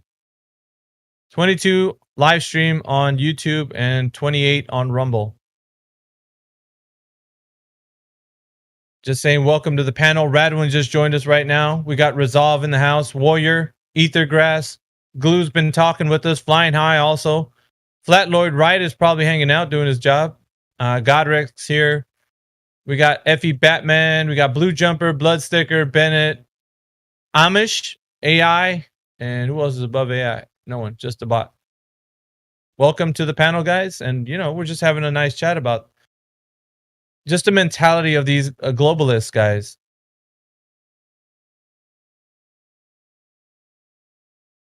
I think I might get out of here and go to bed. I just finished an 18-hour day at work, and it's 2:30 in the morning. But I just want to jump in and say hello to everyone and relax for a bit. And so I hope everyone has a good night. I appreciate your time here, Flying. Thank you. Thank you. I love coming in here, listening to everyone. It's a good community. Thanks. Right on, brother. Talk to you later. I just watched a video where Flat Earth Dave and Professor Dave had their fallacies counted. You guys know what video I'm talking about? Yeah. It's like 300. I forget. Mind Shock or whatever his name is. Yeah, Mind Shock. Crazy. That's the first time I watched it all the way through. I mean, I've seen it, but I just went to the end to see the number, but I watched it all the way through. Professor Dave might be mentally retarded.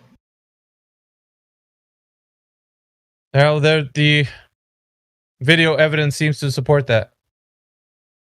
I'm not even joking about it. Like, there's something wrong with him.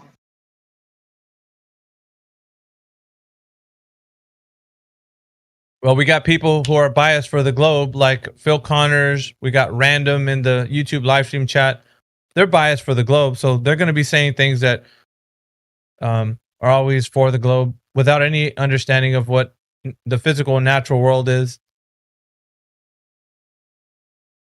They always appeal to certain people, right? So with Phil Connors, he says, go ahead and admit it. Sextant manufacturers are wrong, and you guys who have never used one are right.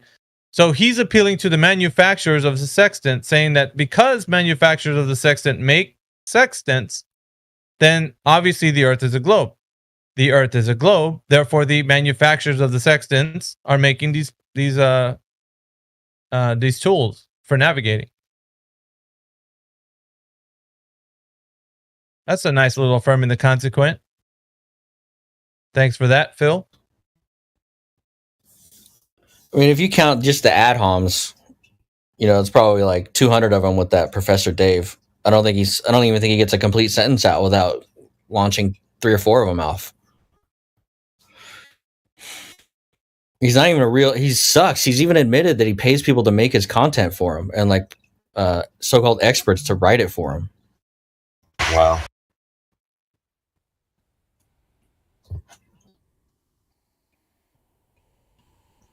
Stupid little smirk. He does have a weird smirk, doesn't he?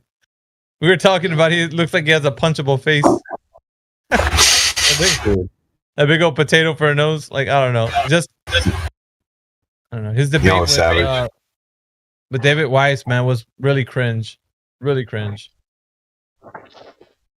But he's got one against Dr. Thor. That one was pretty bad, too.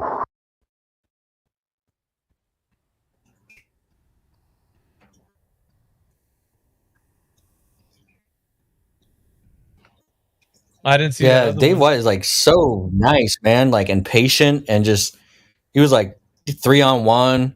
Just let me present my evidence, and like that dude handles things really well, like way better than I would. I'd be calling him all kinds of names, like first 5 minutes probably if they spoke to me like they spoke to him. Are you talking about David Weiss? So, yeah, he's just so patient and chill, and like he's like a good representative for like. Especially at the beginning when people haven't heard of it, he gives like a good presentation and chills and he's patient and like walks people through stuff. And Dave used the 3 points, brother. Like one of the podcast streams that he had, he tore up a Glober with the 3 points. He just went ham on the guy.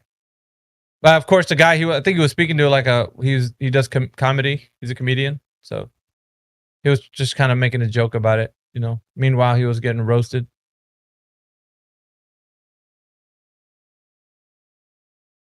One thing about the ad hom. Oh, go ahead. No, I was going to shout out Tunyon. Tunyon used the referral link. Thank you very much, bro, for doing that. You registered with the referral link. Appreciate you, bro. Shout out to you. Go ahead, Ether. I was just going to say one of the things about the ad hom thing, a lot of folks assume that just means if you say something insulting, but that's not what an ad hom is. It's when you're changing the subject and you're directing the argument against the individual instead of actually facing the content of the conversation. Which may or may not include words that are considered curse words or offensive or whatever, but it's really about turning it away from the conversation and towards the person and attacking the person instead of actually making arguments and debating and discussing. Right. That's my mistake. Poisoning the well, like all the ones that are just...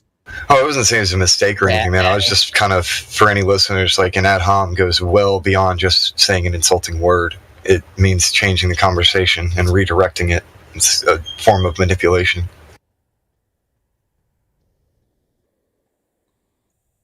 Right, like who are you to say that, or yeah. And like you said, they're poisoning the well, try and make it seem like you can't be telling the truth. It's impossible. Dude, conspiracy cats, that guy, like I watched him debate Witsit, and it was like all he did was just write stuff and then go back every time he'd come back to it and be like, see, I told you he said that. I see he believes in these conspiracies. Like, dude, do you have an argument for your side or not? If not, then you shouldn't have showed up. The Globers are making arguments that includes logical fallacies. They cannot make an argument that does not include a logical fallacy.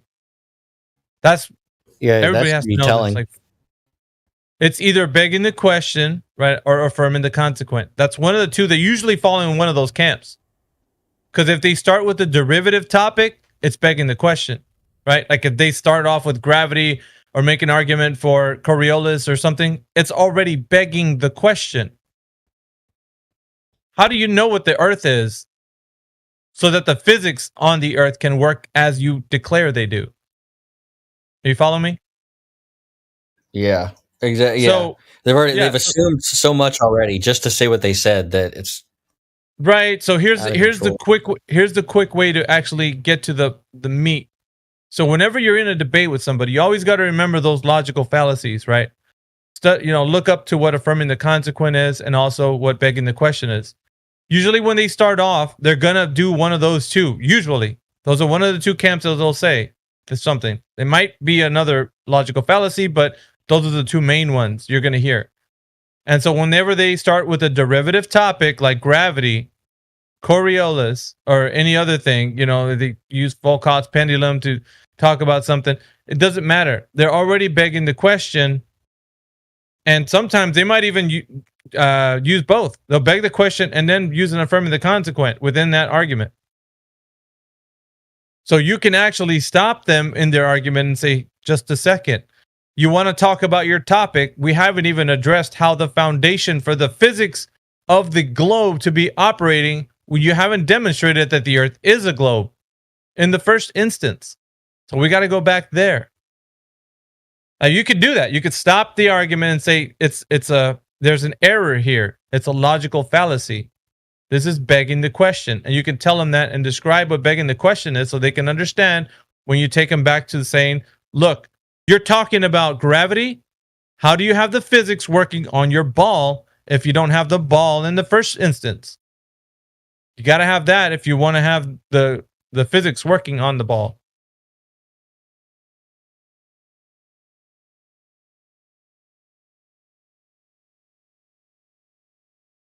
And now, yeah, gravity's like a nice little blanket for them, a little warm blanket that they can't explain. Weird thing is, randoms in the YouTube live stream text chat saying logical fallacies are completely useless in science to a large extent. What you call begging the question and affirming the consequent is a crucial part of theoretical modeling. What the fuck, dude?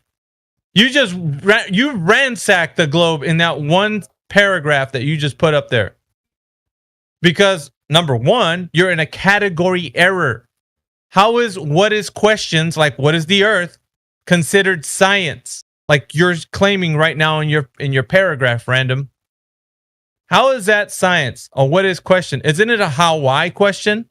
When we're trying to ascertain what is the cause of the effect, random. I'm just saying, man, like you got this all messed up. You're coming at it from a just totally delusional position where you think science has to deal with what is questions, and you're completely out of the context. It's not even science, man. So you got that wrong on the first instance. On the second, you're saying that this is a crucial part of theoretical modeling. Wow. Where in that are we operating on a physical and natural level? Can you tell me that much? I don't think you can, random. I think I have to take a snippet of this because it's so amazing that you actually said that. So you're saying like you have to presuppose all of these things to make a model. Like, I agree, you have to presuppose it, but wouldn't you want to presuppose the right things or prove the things that you're presupposing before you do it? I don't understand what he's saying. Like, you have to, right? Because presuppose, that's what affirming the consequent is, basically presupposing that certain things are true. Yeah, it gets better. I'm going to post what else you put. Check this out.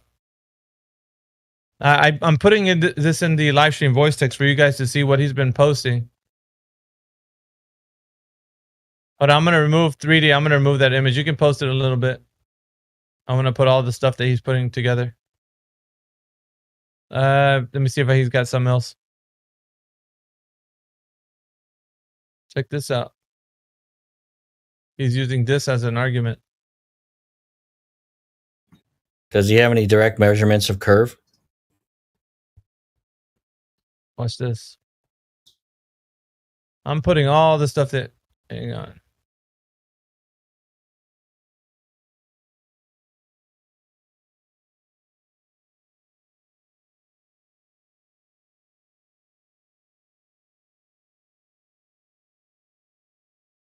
Check that out.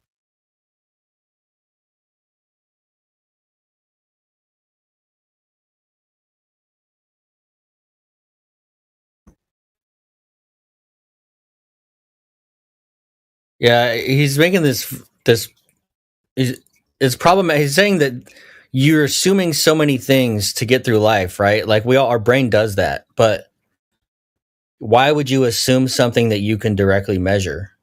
Exactly. He's denying that. That's a denial of the physical and natural world. So what do you call that? Someone who's denying reality. Delusional? Obviously. He's denying physical and natural things. Like, come on, dude.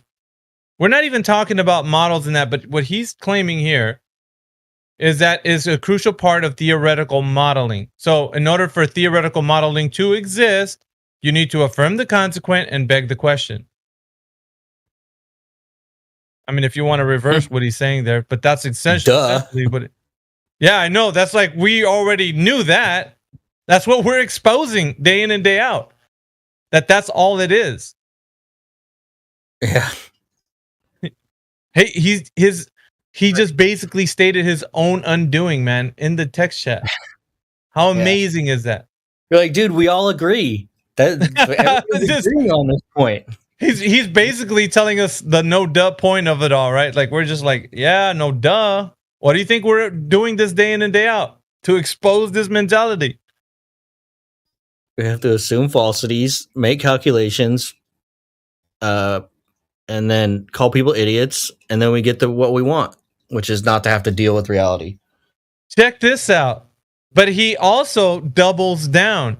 The second thing he puts in there is also the assumed isotropy in the universe regarding the validity of physical laws is a logical fallacy in itself. Fucking wow, dude. Which side is he on? I wonder which side he's on now. No, he's for the globe, but this is how they speak. It's like, wow. He basically just admitted that it's all just a fairy tale. And that the physical and natural world is the thing that's in error. Woo. And he thinks he's not human, he's just imaginary.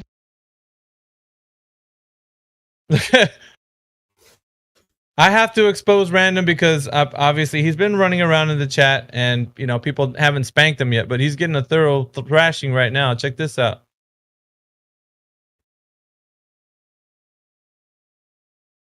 Watch this. Dude, he's doing a better job than I could do turning people onto flat Earth. Yeah, you better believe it. Here, check this out. You fundamentally do not understand how modern science works. No, we do. He explained it exactly. Yeah, he just told us, right? Yeah, we know that. We actually have a problem with how it works. He told us a no duh, right? We're like, yeah, we agree with everything you're saying because that's what you guys do. You deny reality, which is basically what he said in his second statement, right? Also, the assumed isotropy in the universe regarding the validity of physical laws is a logical fallacy in itself. Wow. It's like he basically gave himself up on a silver platter to us. Like, we didn't have to do anything, man. You did it for us. Like, we're just pointing it out. Look at this guy. This is crazy. Yeah, between him and Michio Kaku, where he's like, yeah, nobody uses science anymore. We just take leaps of faith and leaps of logic to do everything we do. Now we have... yeah, that's the problem. Now we have the standard. Here it is. Let's look at what his standard is right here. If you do understand, then please provide any work you did contributing to science. I assume you have dozens of great thoughts written down, ready to publish. So his standard of high scrutiny is for us to publish some works, send them through academia, and have them peer-reviewed by these globalists, where they're going to be taken into consideration and then published out into the public for public consumption. And then we're going to be taken seriously at that point. That's the logic behind what he's saying here. This is what we have to do, the rigmarole that we have to going to have to be put through in order for us to be taken seriously. We got to do exactly what Random's saying in order for that to be considered science. Right? I mean, that's what he's saying. Yeah. So if you're not affirming the consequent from the beginning, you're not going to be taken seriously because that's how science is done. So if you haven't assumed a globe, then why would we even read your paper? It's just going to be written off as pseudoscience, even though you actually use a scientific method to come to your right. Because discovery. his previous statement is basically what they're even thinking is. Here's what I'm thinking. This guy is some sort. He's probably in the academic realm some way because he actually talks like those guys. So if we're going based on what his monologue was, saying that also the assumed isotropy in the universe regarding the validity of physical laws is a logical fallacy in and itself. What do you think those guys who are peer reviewing the information are going to think? Exactly like that. Exactly like Seriously, that. I wish he'd take that statement that he said and put it in and go to a mainstream scientific thing and be like, this is how science is done. See what they say about that. I don't even think this guy even knows his side. I don't think he knows anything, actually. I don't think anybody would agree with anything he just said on the planet. I think I'm honestly thinking that some guys would assume that what he's saying would be the best route to understanding like what the globe is. Because it only can exist in the minds of people who perceive it in this way. I mean, based on what he's saying, right? Logical fallacies are completely useless in science to a large extent. What you call begging the question and affirming the consequent is a crucial part of theoretical modeling. Right, assumptions. Yeah. Yes. But yes, assumptions. There, let me. Like, I get it. If I want to make a model, I need to assume a bunch of crap. But yeah, I don't quite get it. Well, no. Let me highlight something else. Look, I'm going to highlight another thing he put. Watch this. So go back to his last comment, which is, I love how you're actually confused. Talking to us. When I'm the one telling him exactly what he's stating is exactly the confusion part of it all. And what is the confusion? Simply that you don't want to look at the physical and natural world. You rather look at some theoretical modeling where you have to beg the question and affirm the consequent random. That's what you have to do in order for your theoretical modeling of the globe to exist. That's the only place that it exists, because when we ask you, hey, let's go out into the field, you're like, we can't do that. And I'm like, why not? Because it only exists in theoretical modeling. Duh, we do that, but now that you're trying to put it into the physical and natural world, you're not going to be able to. That's crazy. So how does he know? What does he use this? What's the model? How has this method been used to prove anything? Or to? I guess I don't understand. He hasn't said anything yet. He just says that we assume things and then we come to conclusions. Well, we're going to get more from him in just a moment. Watch this. I'm sure it's going to be a doozy. Oh, it is. But I don't want to detail your show. Again, as I said earlier, your fundamental philosophical framework is so far detached from mine. No duh. We couldn't debate. We would never agree on anything. And I just have to say, this is not an agree to disagree, my friend. This is you're very wrong and we're very right. This is not an agree to disagree. I'm sorry. That's just, you've mistaken what we're doing here. We're not agreeing to disagree. Well, you are completely wrong. And also what he says he does is what we say he does. Yeah. Like what he says he does is exactly what we're saying he's doing. We just think that what he's doing is fundamentally incorrect way to do anything that you want to get right. If you have interest in getting things right, you don't do what he says.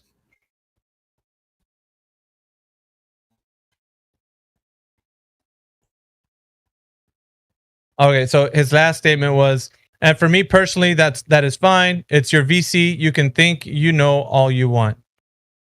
We're just repeating what you are saying. And based upon what you're saying, there's nothing here to validate the Earth being a globe. Yeah, that's what I wanted. Come out with your hands up, because there's nowhere to go. You're surrounded. Logical thinkers have you surrounded. So there's... wherever you think you're going to come out of here, it's not going to be in a place where you're in your own safety, because this territory here is where we're going to hold you to task. All right, so He just wants to add some. Yeah, that's that Homer finishing Simpson meme where he backs up into the bushes. All right, let's see what he has to say at the end. I like going through this every now and again. Throw down the ninja. Yeah. Let's just throw down the ninja smoke screen and bounce. Well, you'd hope that they do that to understand they've been thrashed, but okay, so he says, I'm literally just curious in trying to understand how you arrived at your current position. I have no interest in changing your mind. Yeah, it's like what you said, Glue. Is backing up. You know, it's like, oh, let me take a step back because this is crazy. Yeah, I know. It We puts tried your to measure mind. the Earth, we tried to measure the spin, and we can't. Yeah. He wants to know how we got to that thing, right? We tried to measure the Earth and we tried to find the spin, and we can't. Well, but he said it himself, though, Glue. He said it himself. Like, in order for this to even exist, you have to use theoretical modeling, right? Which we both know has nothing to do with the physical and natural world. Which, according to him, you know, he says also the assumed isotropy in the universe regarding the validity of physical laws is a logical fallacy itself. So the things that are tangible and real in natural physical world, that's a fallacy. What? But his theoretical modeling is reality. You see how this is his mind. This is where this is why these guys, their mind's so warped, bro. And he's been coming into the YouTube live stream VC, the text chat from Helioskeptics channel, and he's arguing there on his live stream. But he's run out of gas because we've already thrashed him. Where else he can't recover. And if he might respawn later on once he's rested in his laurels and comes back to the chat. But just identifying what he said in his statements, which I posted in the live stream voice text for you guys, you can go through it and see what he's thinking.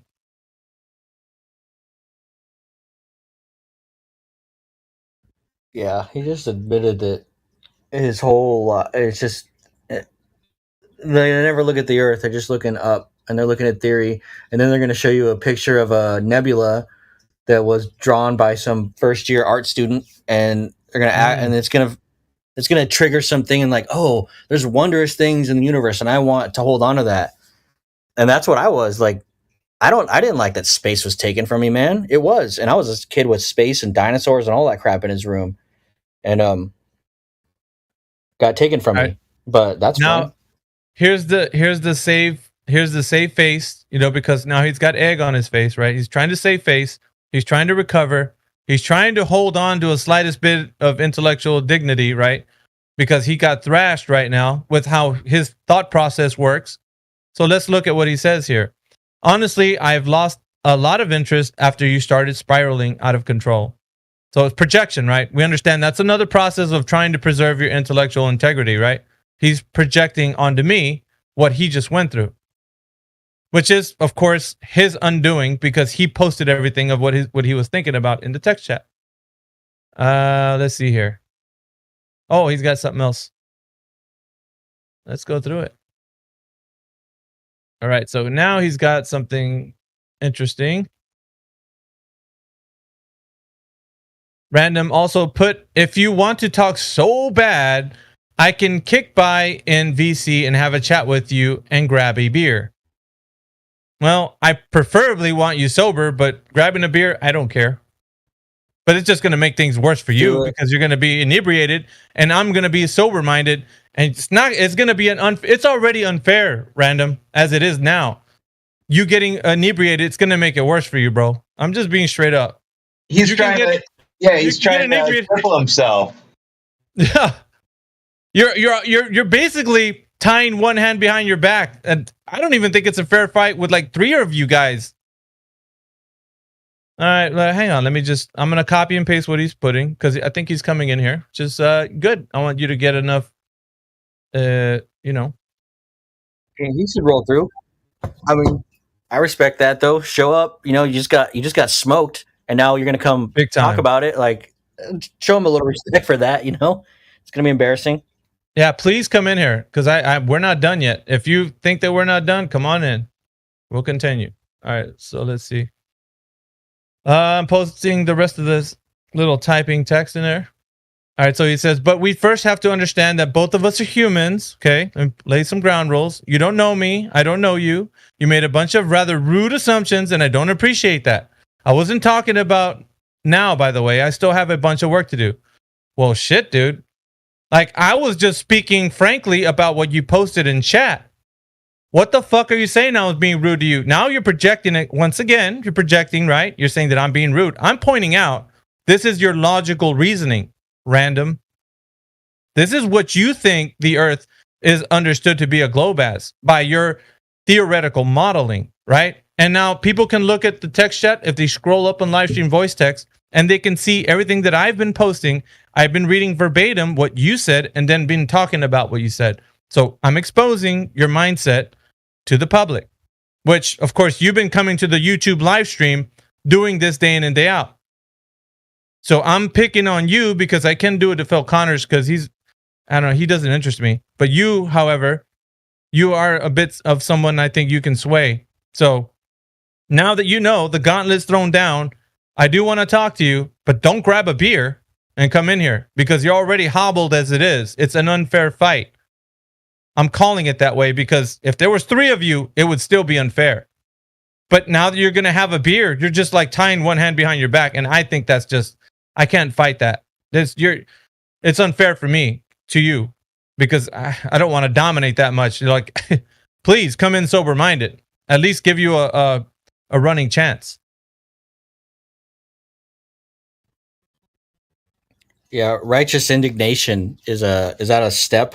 Is that like a 12-step part of the 12 steps of grief of getting your ass smoked? Oh, you were rude. Blah blah blah blah. I think so. Here, so here we go with the Homer Simpson walking into the bushes. Finally got it, Glue. Let's see what we have here. Do you have? That's what it was. It's like we got Pluto in the chat that hasn't got any roles, Mayhem. I don't know if you want to speak to him. So, yeah, Pluto, would you like this from you? Yeah, I'll talk to Pluto. I'm just going to finish up here with Random. Some cleanup work here. All right, so Random just put at the end. I don't appreciate your rather rude assumption that you know me when you clearly don't. Right now, you do not qualify as someone I want to have a conversation with. Have a good day. See ya. He's got his escape. Yeah, exactly. Now Pluto just jet too. Look, man, I just want to have a conversation. Pluto, you can just come back in here, man. We're just talking over here. No need to run. There's no sharks in this water, I promise. Don't lie. Dude, I have to make it at least like comfortable for them. Like, okay. Sit down, recline, enjoy this nice, tea. Meanwhile, the big white is like surrounding you. Freaking Jedi's like, dun, dun, dun. I'm just setting them up, bro. You knock them down. Yeah, man. That's it. That's the way it's got to be. That's the way it's got to be. Look, so I was going, as you heard me, I was like talking with this guy on the text chat of YouTube live stream, but it's mainly the mindset of these guys, bro. Like all they have is just theoretical modeling, assumptions, assertions, like, all that kind of stuff. But I thrash people in their comments, like exposing their mindsets. And so me and Glue did a great job. I think that was, that for Random. So I don't know. Phil Connors is out there trying to like, do me next, do me. No, we don't care about you, Phil. You're not important enough. Random, because I haven't seen him in a while, but you're just old and busted, man. You've been doing this too long.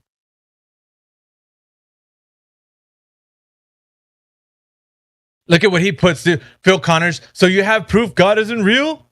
Oh, dude. This guy is something else. Instead of going back to the topic, there's nothing there for Phil. We got Corey Noir, who's in the chat. Welcome back from yesterday, Corey. We got Osco too, who's just voice verified, but no Earth determining roles. Osco, hola.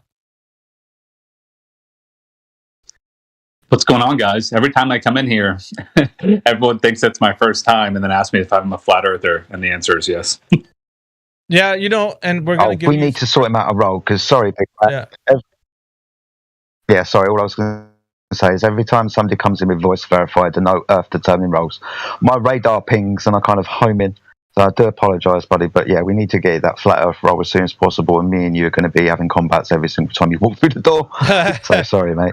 No worries, man. I appreciate the welcome. I tried to find a way to add roles, but I don't know if that's just an admin thing here or what. Yeah, it is. Yeah, it's only admin. You're going to have to pass the FE test, my friend. We can do that really quickly if you want to. I'll just ask you how you came to the understanding that the Earth wasn't what we were told. How did that come about, my friend? As I told some people here literally yesterday, it's not, for me, it's not based on evidence or anything like that. I was doing a fast. I remember you. You were the guy who done some drugs and looked up at the stars. I remember you. That's him. Yeah. I appreciate that point of view as well, my friend. So yeah, no worries with that from my point of view. I would say this. Maybe it's after some time. Yeah, I think I was saying, man, I do want to give you that Earth determining role, Osco. I think more fundamentally, you have to get familiar with the evidence for flat Earth, because if that's the thing that you have, that's easily your mind can be easily swayed because it's not based on physical and natural world. So it has to be based on the physical natural world in order to fundamentally hold a position for empirical evidence.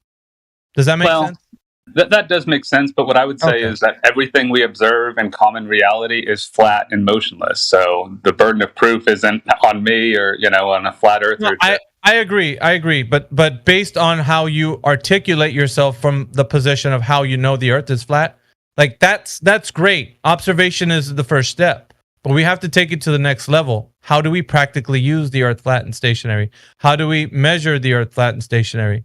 So there's a few key elements that you have to add alongside of what you're saying to be able to substantiate the claim, right? So if you say that it's not a globe, right, that claim needs to be substantiated. How do you know it's not a globe? Because if it's not curving anywhere, then it can only be flat. That's it. So the ability to articulate yourself and to hold your ground in a position is, for us and everybody in here, if we give the flat Earth tag, we want to hand it over to somebody that at least has the fundamentals, right? Not do it in a grand way, but just hold on to the fundamentals so that you can't be shaken from the foundation. You know where I'm going with that, Osco? Yeah, man, right on. I agree. I'm definitely not a flat Earth researcher or even an advocate or activist or something like that. No, but that's not to say you can't. That's not to say you can't be that. Now, because every single day you can renew yourself and be a better version of yourself. So it's just all it is just putting a little work in. That's it. Put your work in, and get your stripes. And so that's all it is. So recognized in this culture, in this community, I think it's essential because we don't want to hand the tag to somebody that's just well, I came to flat Earth because I heard some other guy talking about flat Earth and I think it's kind of cool. You know what I mean? So. Totally, man. I came to flat Earth because I figured out a way to trust my senses. And then if you explore it more, you realize that there is no true evidence to not trust your senses. So the default position, trust your senses. May I make a suggestion in the interim before we lavish the flat Earth role upon this gentleman? Maybe in the meantime we could give him the globe skeptic role, so people like me don't jump on him as soon as he comes through the door. Yeah, that's yeah, we can do that. Globe skeptic. That would be kind of like on the fence, wouldn't it? Yeah, on the fence is the same, isn't it? Yeah. No. On the fence is considering the. Okay, never mind. That's. Yeah. I think that's further in. Globe skeptic is further in than on the fence. Okay. No, that would be until he is able to hold a more foundational position. I wouldn't say why that wouldn't be. Just so that we won't keep asking him over and over again about, you're VC verified. Here, let me see. My memory shot to pieces. My memory shot to pieces because I'm an old man and got too much grey in my fucking beard, mate. So it might help me at least. Hey, that grey was looking nice though. You still with Fox, you? He's still a chat, isn't he? Yeah, still. Fuck off. Fuck off. Oh shit. Nah, but welcome, Osco. Yeah, you hang out, man. Thanks, brother. What else we got here?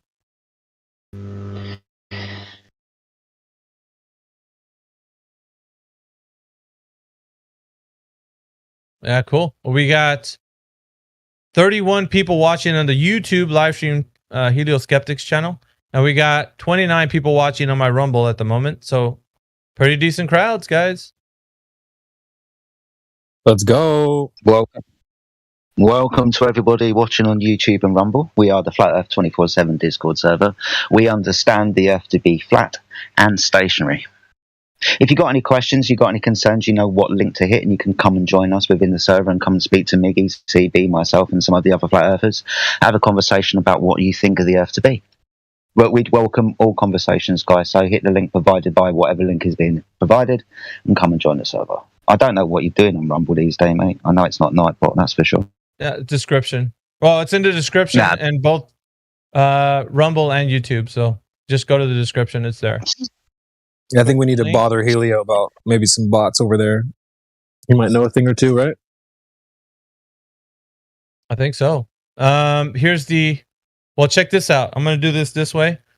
I just realized that you can do referrals on Rumble, so I'm going to put my referral in the YouTube live stream voice, or excuse me, in the live stream voice text. First of all, you can click my name. My name right here on Discord will take you to the Rumble referral of my channel. And everyone who logs into Rumble through my channel will help boost my channel also. It adds to, a bit of revenue that I can get. So, just building up that way. Yeah. Good stuff, man. Good stuff. Yeah. I've also put it in the description of my channel. So all videos, all of my Rumble channel. So yeah. Mayhem 100. That's the name I switched over. Well, now I'm made it official. You click on my name and I put it everywhere. So Mayhem 100. I can dig it.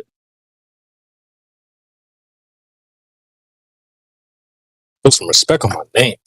Some respect on my name. So we've been getting out there. So not only that, right? We got some news maybe. So the arena's back up again. And so we're looking for contenders. If you are a globist, I think I got hit up in the morning by old dude, and he's like, he's got a couple of contacts we can talk to. Some old and busted, right? The old guys, Kosho and all them guys. Of course they're always there. If we ever want to contact one of those McToon or something, not really interested in those guys. I want the new blood. I want the new people that come in here. So hopefully we get a hold of some new fresh faces, and that would be better. And then I just want to make an announcement on this because it's kind of a little hidden gem, but CB has a server on Discord, his own server Discord. And if you want to find some great content, all of our content he's using his Discord as a storage place, and you guys who are part of it can go there.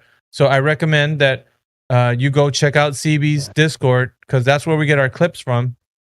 And if you want to be a part of that, he might have a link for you in the live stream voice text or wherever he puts it. But yeah, click that link there. Join that. We got 20 people are online right now, 73 members so far. But we want to boost that up too because CB's place is the spot, man. Outside of this Discord, we like to hang out certain places. So I go there for my videos. My content's there. It's a storage locker. Yeah. We can use it for much more than that. I mean, yeah, thanks for the plug. Actually, you pretty much hit the nail on the head. The reason why I even made this server to begin with was before I had gold. You don't get access to the meme bot, so all the golds have the bot. They can plug memes and stuff. So what I would do is I would save those and store them in an archive. So essentially, that's the idea of the server. It's more of like a storage locker because the 24/7 chat is like an ocean. If you drop something in there, it can easily get washed away in no time. So I basically made a bunch of channels over there where you can store stuff to go and copy and paste back into 24/7 or some other place on Discord or anywhere else for that matter. So it's more of like an archive. And so yeah, you guys are welcome to use it. If you need a channel, let me know. Yeah, it should be helpful for those that don't have access to any of the bots here. So yeah, be sure to check it out. And then our Clip Kings as well have been posting all their clips over there as well. So guys like Clipcord and Baked Goods and TOS. I don't know if TOS is over there, but yeah, they've been storing all their clips there. So if you want a place to go and find those, you can hit up their YouTube channel or come to my server.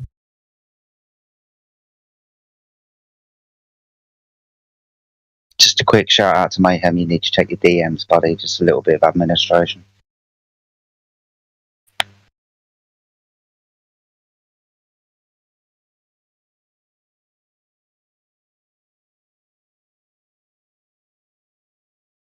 Yeah, that's not the that's a different link.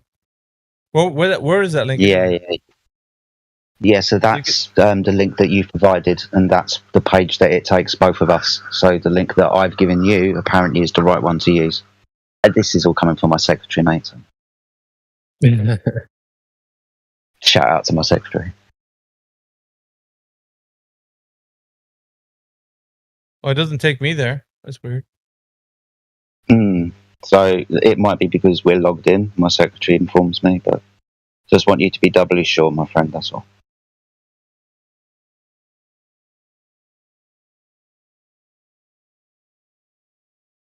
I'm checking up on it right now. Good man, well done. Want everything to go smoothly, mate, obviously.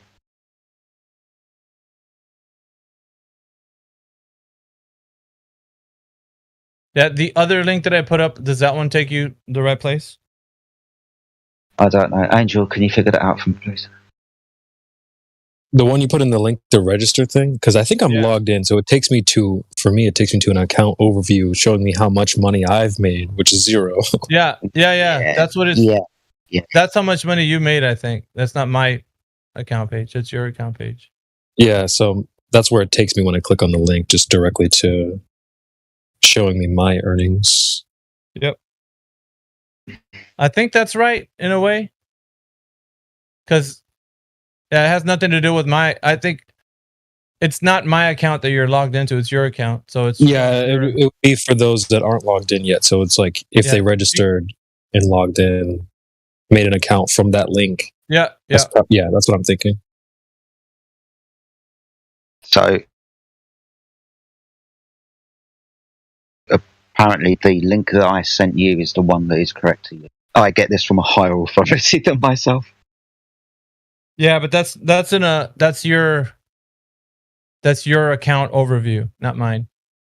But okay. I think if you're already logged in, it's too late.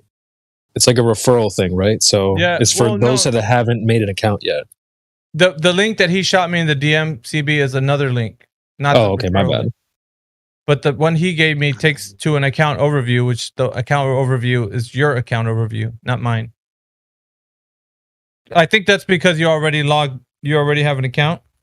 Yeah, I'm thinking it's because we're already logged in. So yeah, that's your fiance girlfriend's account. Did I? Yeah. Yes. I mean, she has the ability to speak. For fuck's sake. Oh, sorry. Yeah. No, it's alright. She just prefers to type. She doesn't necessarily like speaking all the time, but you could tell you if she wanted. Oh, she's cooking. Yeah, no. The register link is the one that I've been posting lately. Sorry. That sucker's everywhere. Or referral link. I say register. The referral link.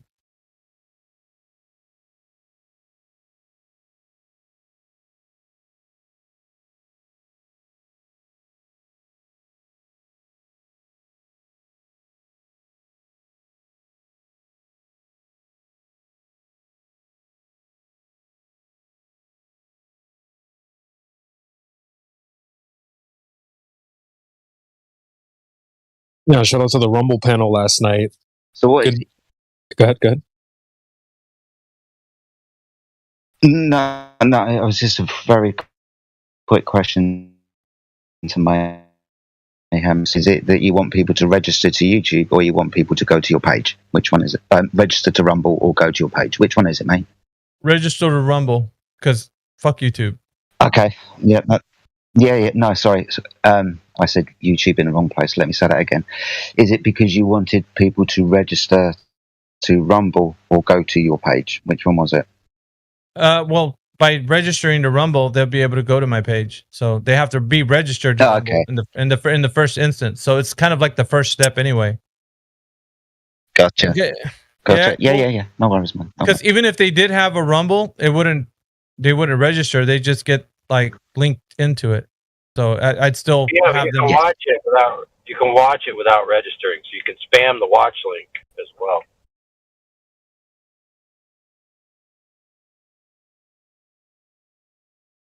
That's another interesting point, which is why I put the register referral link on my description. So if somebody wants it, you can just hit the referral link and register to Rumble. So for me, I got the watch, and then when you go to the chats and all that, you're not allowed to participate until you register. Yep. And I put that link, AI, on the top of the description. So if anybody wants to, they could just easily register through a referral.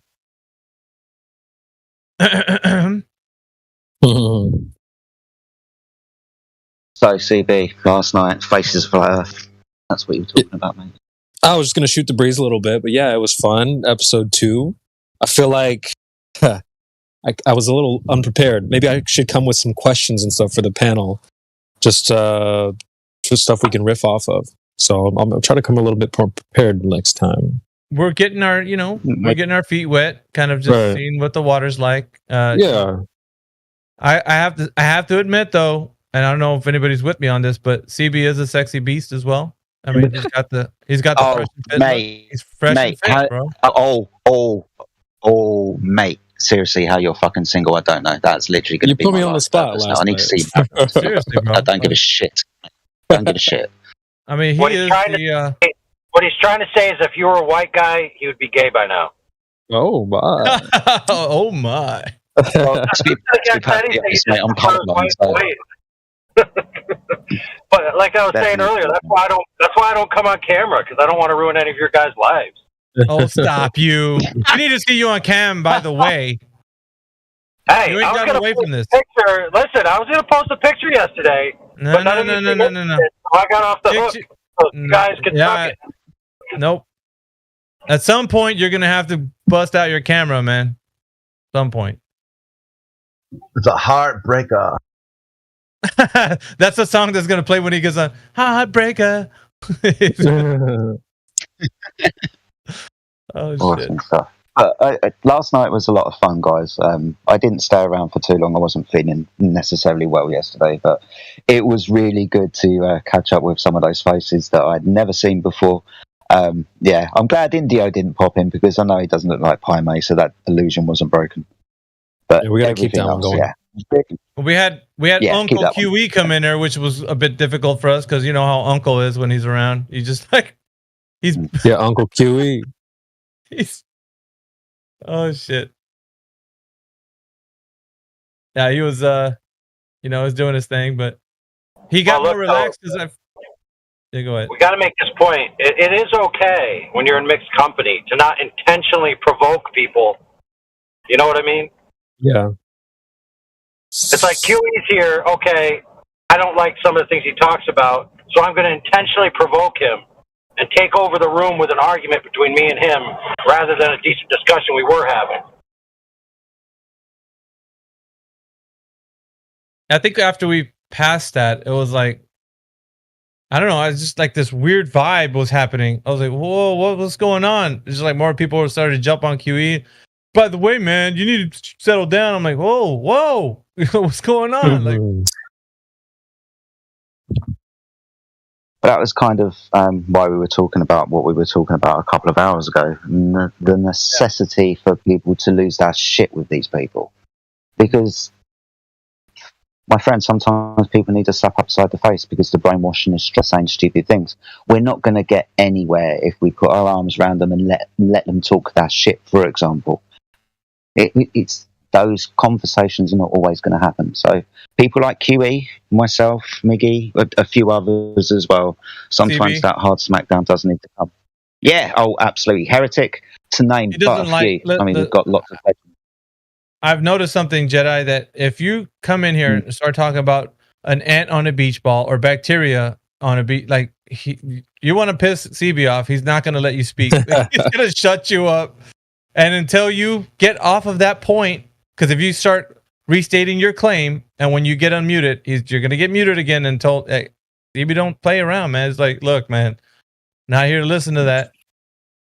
This isn't freaking lullaby hour, bedtime stories. I don't have milk and I'm not cooked in bed, so it's not the time for that. Bring the smoke or get the hell out. Good. Creation Bear, how do you feel about water hills? Well, no. Where are they at, though? That's a good question. What do you feel about moving house? I think they're in the Moving UK houses. somewhere. I think someone tried to debunk me on the moving houses recently. Oh, shit. I have to make some adjustments. Hey, who was talking about houses moving last night? That we're like, I even mentioned to UCB. I was like, oh shit, Yeah, dude, forget. their house is moving. I know. That's what I was like. What the hell? You have to. Was it Sunny? I think it was Sunny. He said something about the part house of his is building moving. collapsed, or something like that. Okay, here's a question none of them can answer. Okay, in the period of 1 minute, right, how far is your house displaced in free space in the globe model? Not a single one of them will be able to answer that. Mm-hmm. Because there's like 11 vectors, right, with different speeds and different trajectories, right, which are all relative to each other and their centers. So I would be hard-pressed to find anybody who could answer that question, in my opinion. Well, that's what Witsit was talking about, wasn't he, yesterday? Oh, the wobble? Yeah. Yes. You got the wobbles in everything, plus the different vectors. Like, where is the object 1 minute from now relative to its previous position? Where is it? How far away? They're not going to be able to answer that. Yeah, you know what they would have as a get out?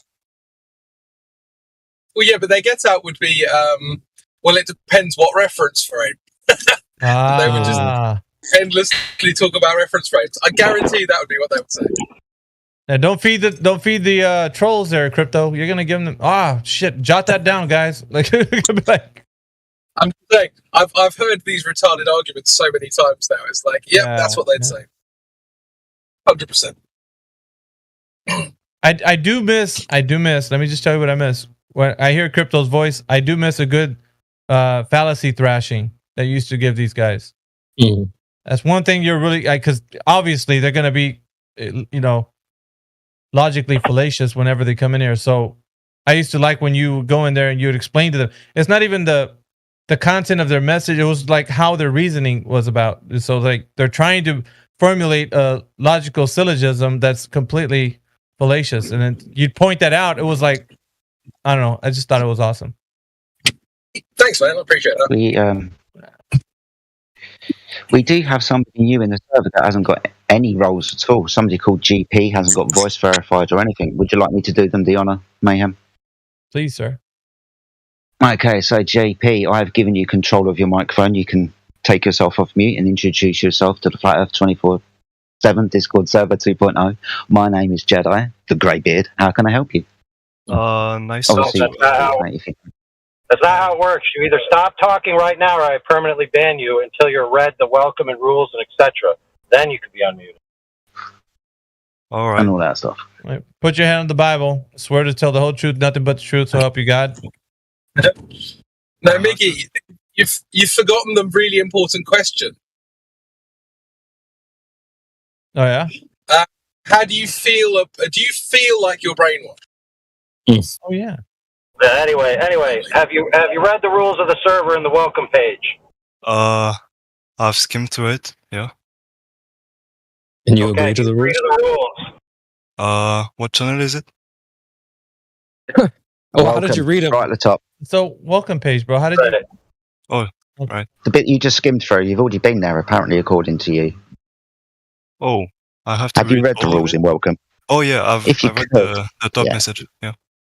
Yeah, awesome stuff. It's just so you understand that there are certain things that will not be tolerated in this server, my friend. Yeah. That's all. And as long as you agree to the rules, then we can crack on and have a conversation about why you visited our server today. Okay. Well, to be honest, I'm just like curious about what you guys are talking about. Well, we're talking about the fact that the idea that the Earth is a spinning ball in a vacuum of space has not ever been demonstrated to be true. Mm-hmm. Yeah. Well, I'm just curious to know what your arguments are. That's it. Well, okay, so there's three main claims that they make about the Earth. One, that it is a ball. Number two, that it moves. Number three, it is a ball that moves in the vacuum of space. All those three physical claims have never been demonstrated or measured to be true. For example, the radius or drop over distance of the surface of the Earth. That has never been directly measured to be true. In actual fact, when we and other people try to measure over distances of water to find that curvature that should be there, we do not find or measure any curvature over any distance of water, which is a problem, being as they tell us that the Earth's surface is over 70% water. If the water isn't curving, then how the hell can the Earth be a ball? That's the main premise for why we're here. The Earth is flat, measurably so, observably so, and as you'll get to find out, practically used as so. But that's why we're here, my friend. Have you got any other questions on that? Well, why would that be? What would they gain from lying to us then? Oh, can I answer this? I don't. Yeah, go for it, please, CB. Well, I just want to get you in the right mindset, the right mind frame. You need to put yourself in the shoes of an investigator or a judge. Right. So the first things you would be looking for is evidence, and maybe that will lead you to some sort of motive. But we don't start with, as an investigator, you don't arrive to a crime scene. You're like, I wonder why this happened. You go, well, whose blood is that? Let's sample that. Okay, I see there's a camera footage. There's a camera up there. Let's get the footage. There's some bullet shells. Let's grab the fingerprints. So you want to gather up all the evidence first. And there's times when you won't know the motive.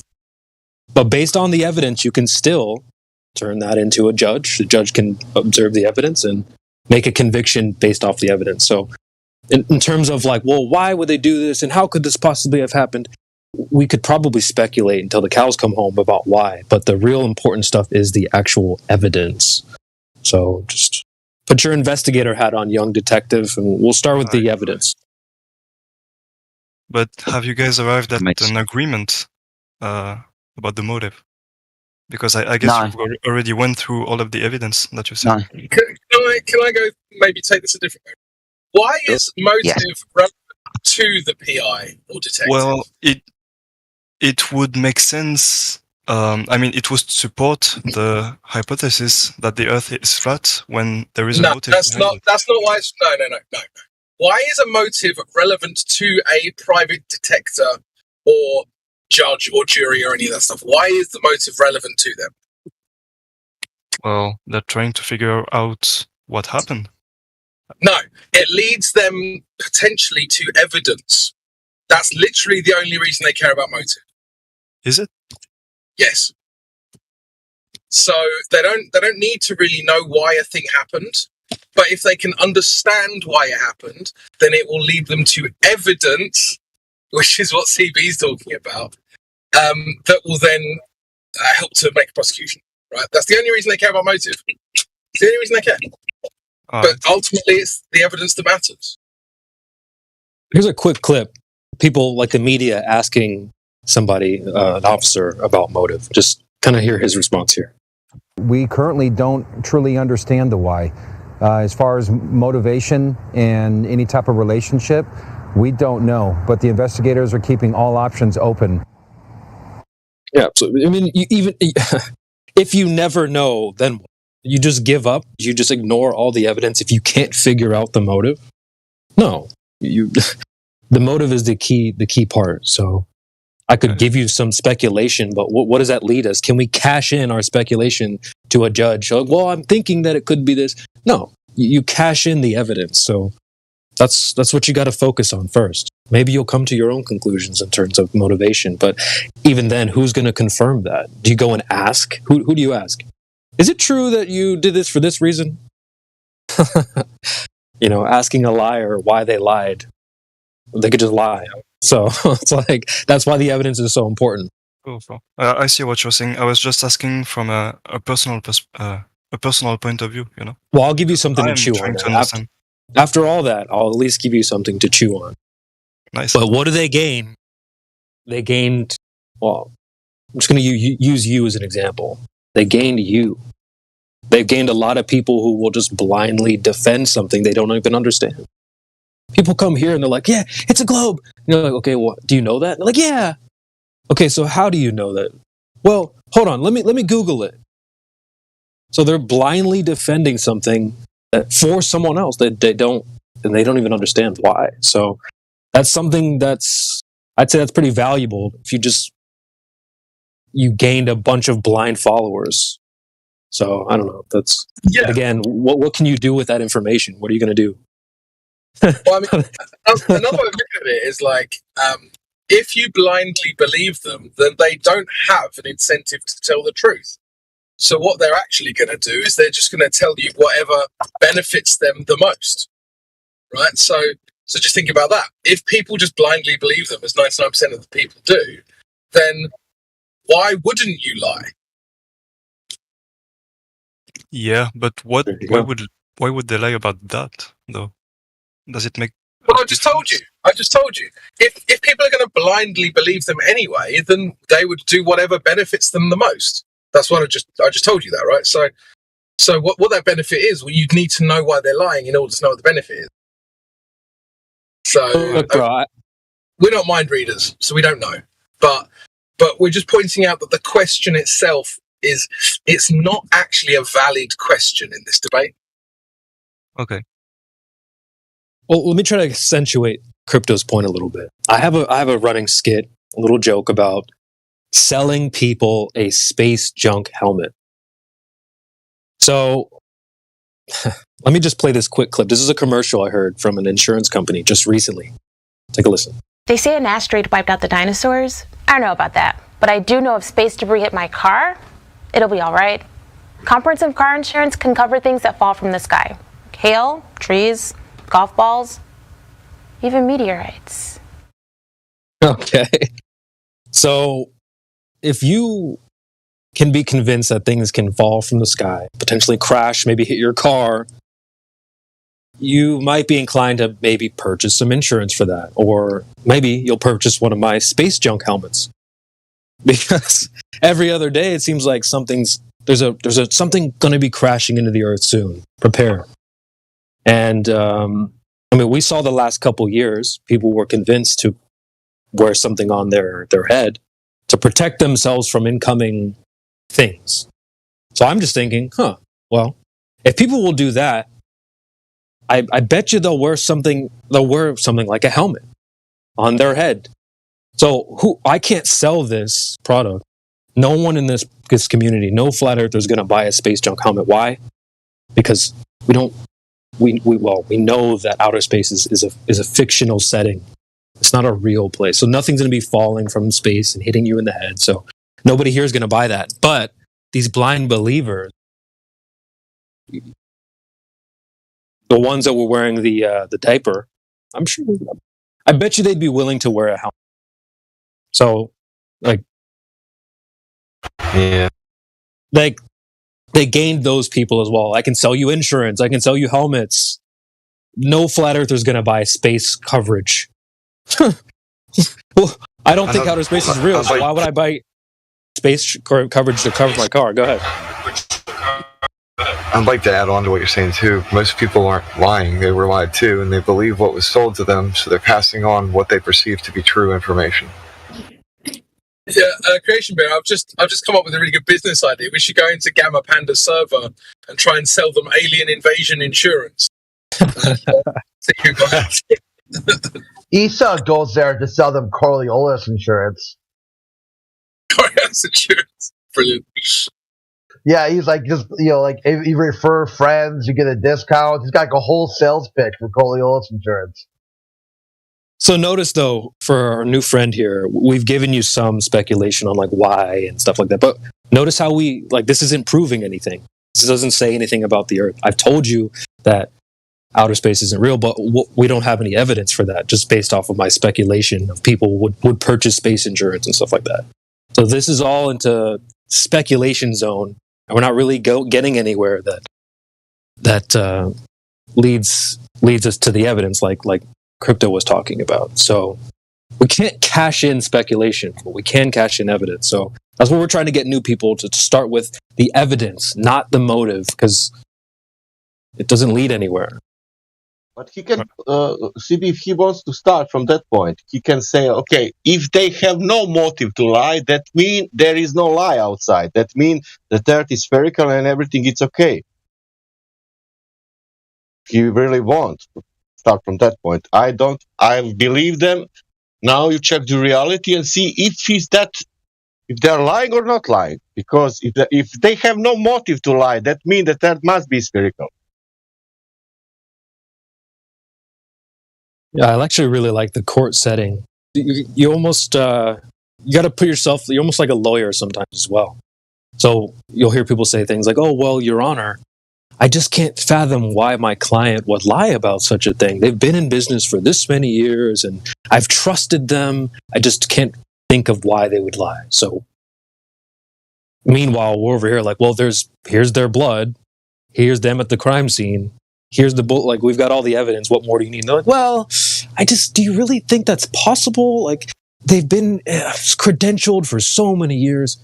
So you guys got to get out of this motive mindset. Actually look at the evidence itself. Like, so are they lying? You can see the murder, like the guy killing 10 person, and then you come to him and ask him why you killed them, and he said, I don't want to tell you. And then what? There is people are not dead. No, I don't know why. Right, I see. Well, thanks guys for introducing me to your thing. No problem. Your I'd idea. like anytime. So did I interrupt something or? Oh no. All right. Well, since I just got here and I don't know too much about what you guys talk about, what are your main arguments supporting the flat Earth theory, apart from the one that you mentioned earlier about the sea curvature? Sure. Well, just a quick correction on the theory. Like, the same way your height isn't a theory, that's something you could go measure, and then you know how tall you are. It's not like a belief, and no one can come and like debunk your height. That's just, it is what it is. So, like, flat Earth isn't really a theory. We're just talking about the Earth outside. And so you can go and measure that and know things about the Earth. So we're not like coming together and like putting let's come up with a theory, guys. It's not a theory. It's more like your height. So I just wanted to correct you there. But yeah, you said what are some of the main points? I feel like saying the Earth is flat is as much of a theory as saying it is round. No? No, because we're just talking about the Earth outside. So when you go outside, are you looking at a theory? Like, we're just dealing with the reality as it presents itself. Some people think the Earth outside is a globe. We're just saying it's not that. So we're dealing with the Earth outside. Yeah, it's not a theory. In the same way, your height isn't a theory. It's a real. You are as you are. So if you're 6 foot, you're 6 foot. Mm-hmm. There's no theory about that. It's not a belief. You understand? That's something you can measure, and then you know it. So can you actually measure the Earth? Yeah. Well, that's what's interesting. The globe, if you Google how big is the Earth, a number will pop up. So someone has claimed to have measured it. So they're claiming, like, in the same way that if you claimed you were 6 foot tall, well, that's the claim. Now we can test that claim. So the globe is claiming to be a certain height, a radius of just under 4,000 miles. So you can test that. If I meet you in person and there's not, 72 inches there, then you're not 6 foot, period. So if they claim the Earth is 4,000 miles in radius, just under, well, then you can test that claim as well. So, but how can you test that claim? Yeah, well, based off of that size, if you're 1 foot off the ground, the distance, the claimed distance to the Earth curve, because it's supposed to be a ball, right? Mm-hmm. So the claimed distance to that hump or the curve would only be at like 1.2 miles away. I can grab a quick clip for you, just like a 90-second clip from like 9 years ago, of somebody explaining how the horizon works and these numbers. So you can hear it from not just a flat earther, but you'll hear it from people who believe in the globe as well. This is from 9 years ago, a video called How Does the Horizon Work? So when I joined the debate, when I joined this topic back in 2017, this was the whole argument was about, what is the horizon?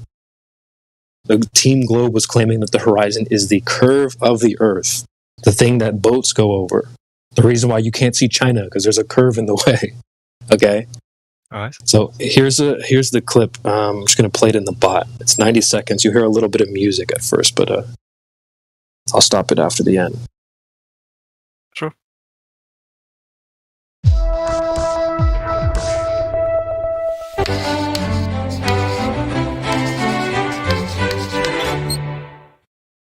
Hi, I'm Josh Clark, and this is Brain Stuff, and I'm here to answer a very pressing question. Have you ever been standing at the edge of water, say like an ocean, and looked out on the horizon and said, I wonder exactly how far away that horizon is? You know, where the sky meets the sea, that's the horizon.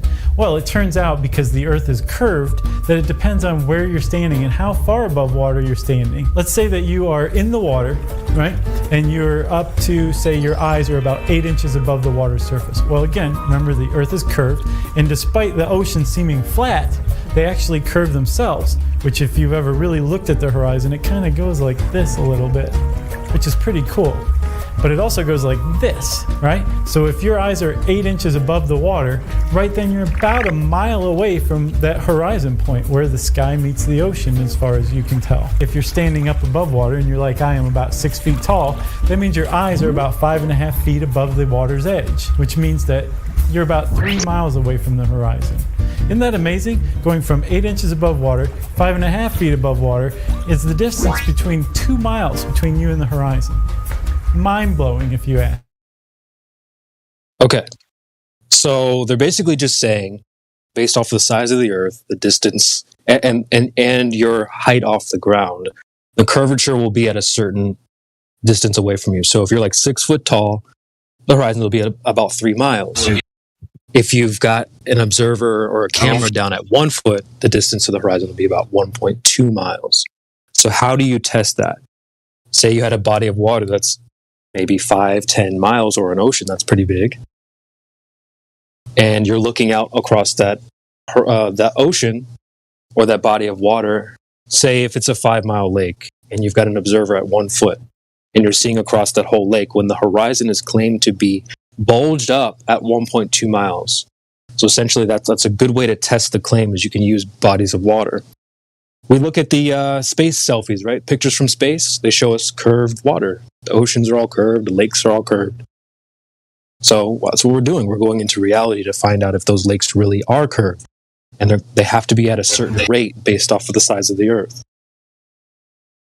Hey, CV, I don't mean to interrupt you, but there's 2 people in the VC check-in. If anybody wants to go have a chat with them, I'm not up for it right now at the moment. There's a moderator in there at the moment. Oh, okay. It didn't look like they had any roles. All right, don't mind me. No worries. No worries. JP, do you understand what CB just said to you, mate? I did. Well, I'm not sure I caught everything, but I got the big idea. Yeah, you got the idea that if you're on a curved surface, eventually with distance, that curved surface is going to interrupt your vision of stuff beyond that curved surface, right? Right, yeah. Awesome stuff. CB has kind of given you the math associated with that function as well. So if we know the size of the ball, 3,959 miles in radius, then it's just a mathematical calculation to figure out where the geometric horizon should be for an observer standing at any altitude. Do you agree with that? It's just maths, right? Yeah, sure. Yeah, awesome. So according to that math, which is 1.225 miles times the square root of the observer's height in feet.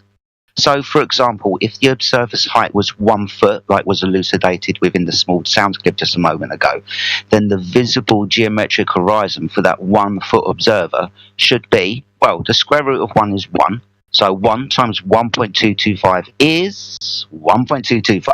So for the observed standard at 1 foot above the surface of the Earth over water, the horizon geometric can only be, and not in excess of, 1.225 miles. You understand that, yeah?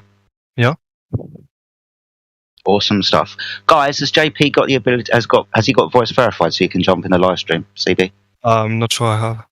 Let me just double check. I was just grabbing some links and stuff for you. I'll give him the roles if Okay. you want.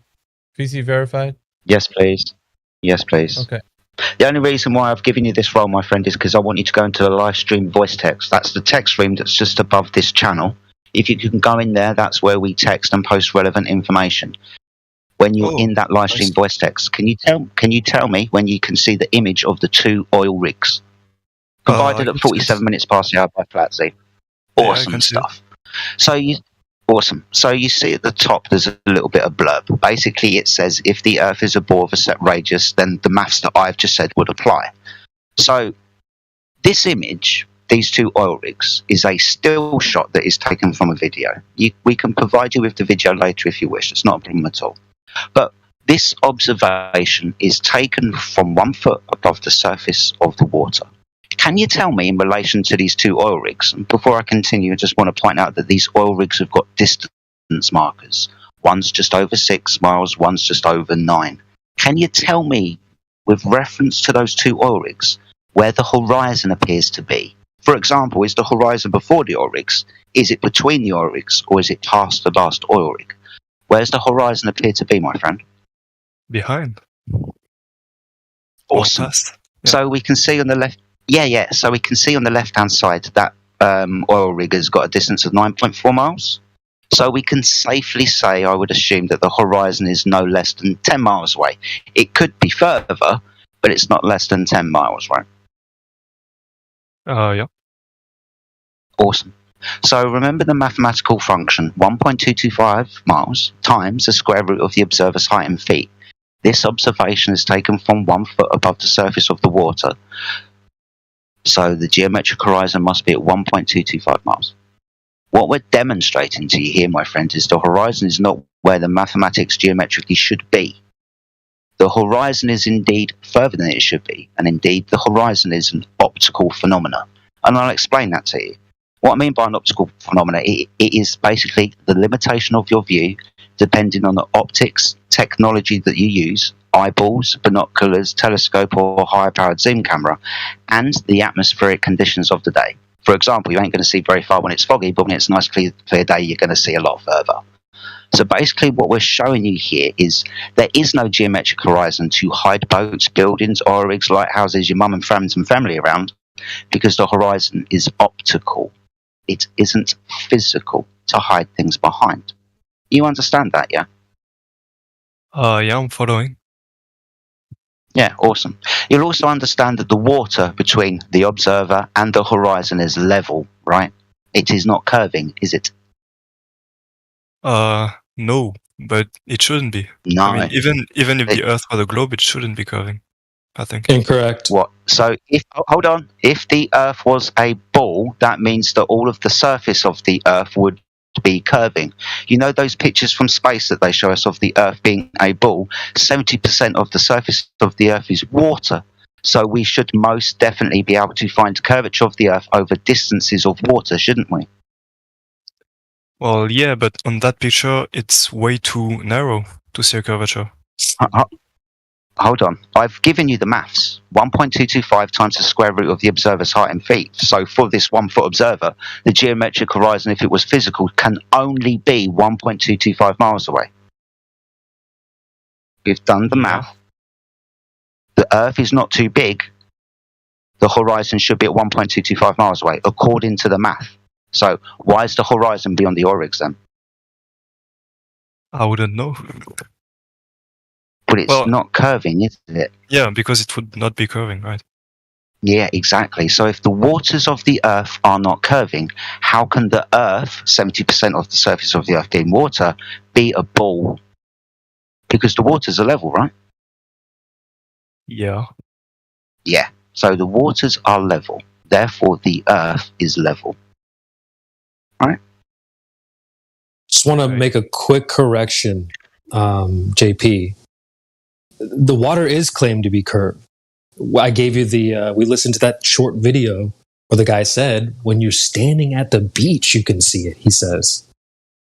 Okay, and then not only that, we've got two other things to look at. We've got the maths that Jedi just went over with you, the 1.2 horizon.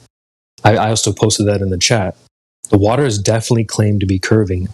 And then the third thing is the selfies from space that show all the bodies of water curved. We had a guy in here yesterday that said every body of water is curved, even like a cup of water. So you said like, oh, that's too small. It's to be curving. Oh, that's not what they're claiming. I'm trying to post a screenshot in the chat right now that says, because they say boats go over the curve. It says here, the surface between you and the ship is not flat. It bulges up. So the claim is definitely that the water is curved. I have a gentleman we've spoken to named Bob, the science guy, very staunch globe earther. And here's what he has to say about this image that we showed you. He's going to ask about the bottom of those oil rigs. Here's the clip. There's also a horizon way beyond where it's supposed to be, so there's that too. Yeah, what's blocking the bottom of the oil rig there? Not a hill of water. So yeah, actually, that's exactly what it is. And if you look at how much is actually hidden. Okay, buddy. Okay, so you were like, well, that's too narrow. Well, even he's saying, well, no, it is curved there. There is a hill of water. So they're claiming that boats go over this hill of water, things are being blocked behind the hill of water, and so on.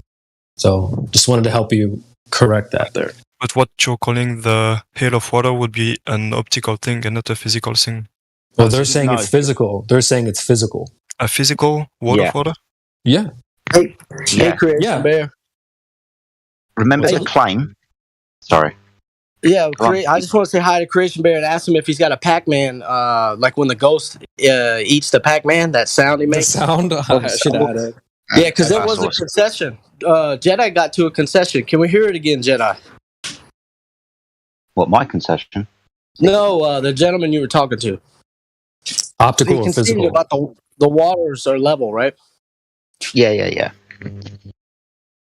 So, just to go back onto that point, what we're doing is we're observing over distances of water, and like I just said, the distance between the gentleman with the camera and the horizon, that water there is level, right?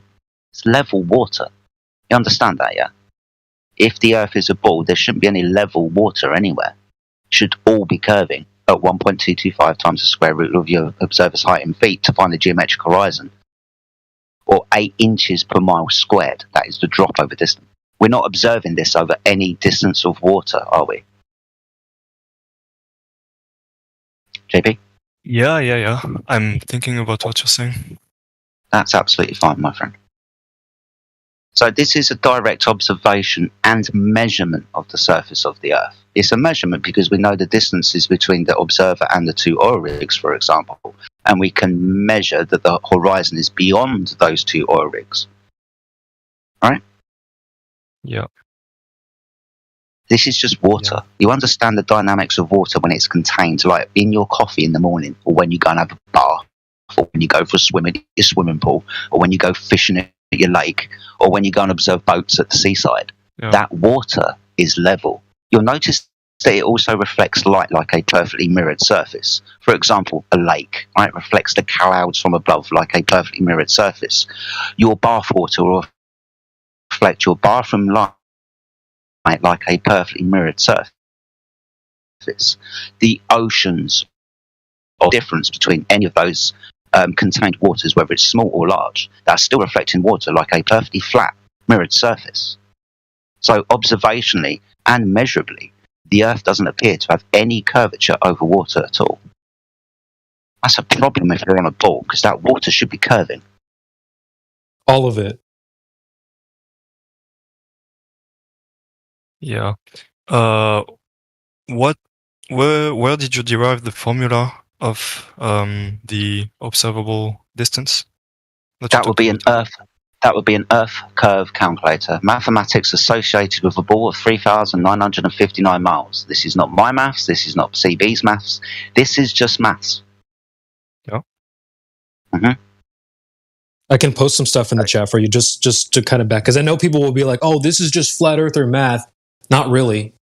If you claim to be 6 foot, then there has to be 72 inches there. It's not like this isn't groundbreaking stuff.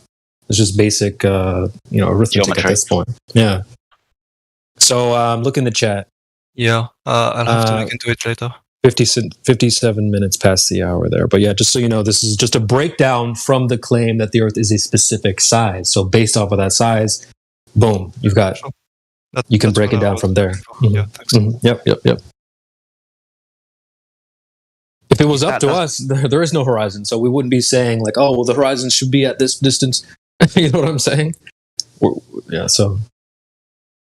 If that doesn't cut it for you, I can finish the rest of my statement, because so far it is incomplete. There are actually 3 points to my statement. First point is the observation. We observe the Earth to be level. The second point is we measure the Earth to be level. The third point that I haven't elucidated to yet is we navigate and practically use the Earth as level. Have you ever heard of celestial navigation or navigating by the stars, my friend JP? I have, yeah. That's awesome. What they used to do when we didn't have maps, I think. Yeah, exactly. So long time ago, 300-400 years ago, we used a device called a sextant, which is a glorified protractor, an angle measuring device, to gain elevation angles to stars at known times of years, so we can find out our location on the Earth. That's celestial navigation, right? Yep. Awesome. Do you know what a triangle is, my friend? 3 straight lines meeting at 3 vertices where you can read 3 interior angles that must read 180 degrees. You know what a triangle is, right? I know about triangles, yeah. Also, yeah, exactly. Really simple stuff. Quick question. Can you measure an angle if I curve one of those lines in the triangle? If you put a protractor down on a triangle on one of those lines, let's call it the baseline. If that line is curved, can you measure an angle? Well, the top one, but only that one. Yeah, but you can't measure the one with the curved line on it now, can you? Well, can you? No, you can't measure an angle if one of those lines is curved. Yeah, Do you know what a protractor is, don't you?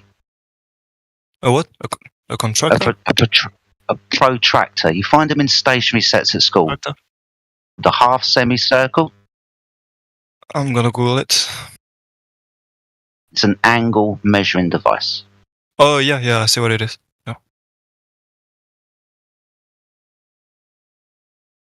Yeah. Yeah. So it's curved. Can you measure an angle? Yep. Yes.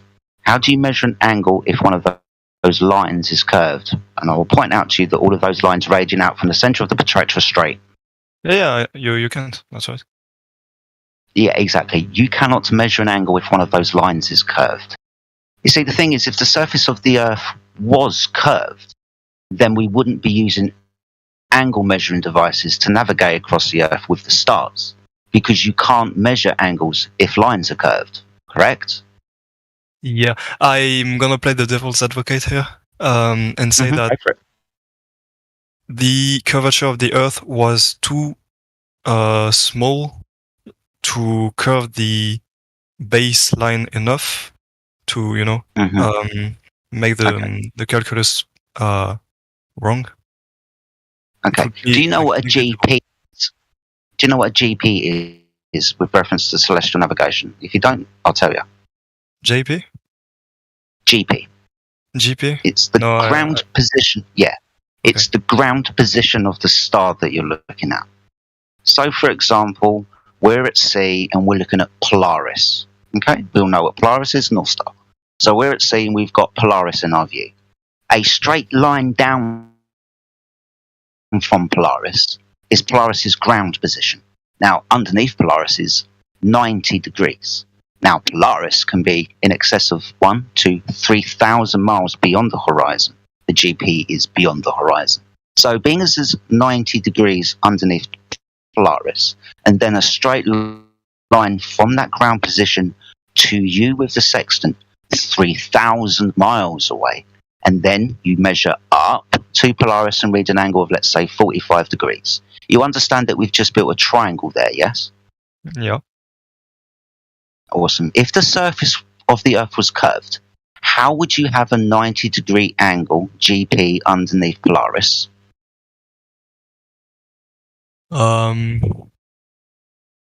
That's a good Can't, can you? You would theorize it, I think. No, you wouldn't theorize it. You would understand that you can't have 90 degrees on a curved surface, and to use celestial navigation, there is 90 degrees underneath Polaris at its ground position, then a straight line to you over 3,000 miles. To you with your sextant, who's going to read an elevation angle up to a star. You do realise that if that baseline was curved, you would, one, not have 90 degrees underneath that star, and two, because you've got a line with two angles at either end, you wouldn't be able to measure an elevation angle up to that star now, would you? You wouldn't, right? No. So, being as in celestial navigation, we use angle measuring devices. This requires the surface of the Earth to be level. Now, I've just pointed out Polaris. There are thousands of stars in the sky, and every single star has a GP that's 90 degrees to you, the observer on your boat with a sextant. Every single star has a ground position of 90 degrees. Now, it's impossible to get one 90-degree angle on a curved surface, let alone thousands. So, in this instance, and I'm going to finish my statement, the Earth is observed, measured, practically used and navigated across as a flat plane. For us to navigate across the Earth using angle measuring devices, the Earth in no way can be a ball. You understand this, yeah? Yeah. Awesome. So, being as we now understand that, you must understand that the Earth is practically used as flat. Well, based on what you said, yeah, but I would have to, Please. think and... Yes. Guys, seriously, don't just listen to a flat earther. Yeah. Listen to what I say and then go and research for yourself. And now I would hope you would come back at some point and say, do you know what, Jedi? That thing that you told me the other day was absolutely true. You cannot measure at any angle on a curved surface, let alone two, if one of those lines is curved. Being as we use angle measuring devices to navigate across the Earth, indeed, Jedi, you are correct. The Earth is practically used and navigated across as a flat stationary plane. But yeah, please go look into celestial navigation, my friend, please. I will. Good man. Well done. Does anybody else would like to have a conversation with this guy? And JP, have you got any other questions? Didn't you say you had the third point? That was the third point. So I'll elucidate it for you again. The Earth is observed, measured, and practically used in brackets navigated across as a flat stationary plane. Oh, observed, measured, and practically used. Okay. Yeah. No problem, my friend. No worries. Well, thanks for explaining all of that to me. No worries. Now, it's relatively quiet. Would you like me to take space away for you as well? Don't do that. Hey, it sounded like you wanted to know the radius of the image. What would be the radius in the Black Swan image of a spherical Earth? 250,000 miles? Yeah. I think he was wondering. I think he might have been thinking about that as well. But take away space. Let's take away space by all means.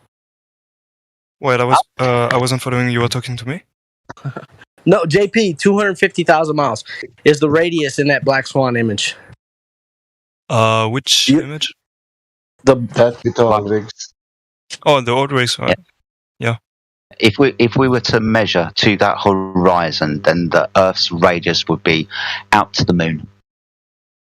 Yeah. All right. Well, okay. I mean, based on what we think the moon distance is. Based on dimensions. Where's the moon, my friend? Up in the sky, I would say. Awesome. Up in the sky, is that where all the clouds and the birds are, or is that somewhere else? Where's the sun, moon, and stars, my friend? Where are they? I would say above the trees would be a first statement. Okay. Okay. Have you ever heard of the vacuum of space? Yeah. Awesome. So that's where the sun, moon, and stars are, isn't it? Probably, yeah. Yeah, probably. In the heliocentric model, that is most definitely where they say the sun, moon, and stars is, right? Yeah. Awesome stuff. You know that they say that space is a vacuum, yeah? Yeah. I mean, Yeah. I know. Devoid of gas and I stuff. wouldn't say I know, but I was told it was. Well, yeah, exactly. We are told, and remember, we're going with what they tell us. So they tell us that space is a vacuum, right? Yeah. Awesome. Do you know the difference between an open and a closed system? If not, I'm not sure. Yeah. Okay, so in reference to, let's say, the second law of thermodynamics, open and closed systems, and isolated systems. An open system can release matter and energy. A closed system cannot release matter, but can release energy. An isolated system cannot release either. You understand that, yeah? Okay. Awesome. So, like, if I've got a balloon or a tire, that's a closed system, right? Yeah. And I pop the balloon or the tire, then it's an open system, right? Yeah. Awesome. If I've got a tire and it's got gas in it, would you say that because it's in a contained volume, that gas is under pressure, yes? Yeah. Awesome. And if I burst the tire, the higher pressure within the tire disperses into the lower atmospheric pressure, correct? Right. Awesome stuff. So this is entropy, my friend, right? This is a law of nature, a direction, if you will. For example, if I've got a hot cup of coffee and I leave it alone, it will get cold, right? Yeah. Awesome. If I burst a balloon or a tire, the high pressure would disperse into the lower pressure environment, correct? Yes. Awesome. Now whoever they are, I don't know, but we are told that the Earth is an open system, which is a bit of a problem, because if you have an open system, then you do not have a physical barrier for the gas to press upon to achieve gas pressure. And if there is no physical barrier separating the high pressure gas from the vacuum of space, then you'll understand that the gas that we'll breathe will disperse into the lower pressure environment, right? Okay. Okay. So when they tell us that the Earth is an open system, that is a violation of a law of nature, the second law of thermodynamics. According to that law, entropy should increase and the gas should disperse into the vacuum of space. Why is that not happening? Well, can you repeat that last one sentence, please? No worries. They tell us that the Earth is an open system. I'm going to rephrase this a little bit for you, my friend. They tell us that the Earth is an open system, so there is no physical barrier for the gas to press upon to achieve gas pressure. And being as the Earth is declared to be an open system, there is no physical barrier keeping the gas here. So according to the second law of thermodynamics, the gas will disperse into the lower pressure environment, which kind of begs the question, how do we have gas pressure in the first place? I have no idea. Exactly. You understand that the only way to achieve gas pressure is to contain the gas, right? Like within a balloon, a football, or a tire. Yeah. Yeah. Awesome. Yeah. But if there isn't a physical barrier, balloon, football, or tire containing the gas, then the gas can't be under pressure, can it? No, it can't. And if there's no physical barrier keeping the gas here, the gas will disperse into the lower pressure environment, right? Yeah, but I mean, is there gas in space? I mean, according to the vacuum theory, there would be gas in space? Oh no. Right. So 10 to the negative 17 torr, the distance between the gas particles is one of the reasons why they call it space, is because there's lots of space up there, a lower pressure environment, much, much, much lower. So if we've got high pressure here and it's uncontained from the vacuum of space, then according to laws of nature, the gas will fill the space, right? Well, doesn't our atmosphere serve as the balloon of the Earth? No, because that's the gas. The gas doesn't contain the gas. The gas needs something to contain it. So Or the maybe atmosphere is the gas. Another gas? No, gases don't contain gases. It doesn't matter what gas you've got, the gas will fill the available volume, won't it?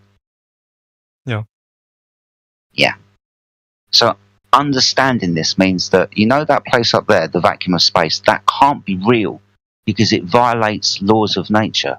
We understand that we are breathing gas pressure, gas that is pressurized, and the only way to pressurize gas is to have a physical barrier around that gas, a container, if you will. All right, then what are we looking at when we are looking into space? I don't know. Not outer space. You see Jupiter, a giant ball of gas, uncontained from the vacuum of space. That's a violation of the laws of nature, that is. Because you don't understand that if I had a football and there was gas inside it and a vacuum outside it, then the thing keeping the gas inside the football would be the football. If I was to click my fingers and magically make the football disappear, then the gas would disperse in all directions and feel the limitation of the volume. Right? Yeah. You can't have balls of gas without balls around them now, can you? Well, I'm not knowledgeable enough about physics to answer that. I mean, that's fine, but you understand what there has to be happens when you... something that they use to explain that, you know, there are balls of gas. They have explanations for days.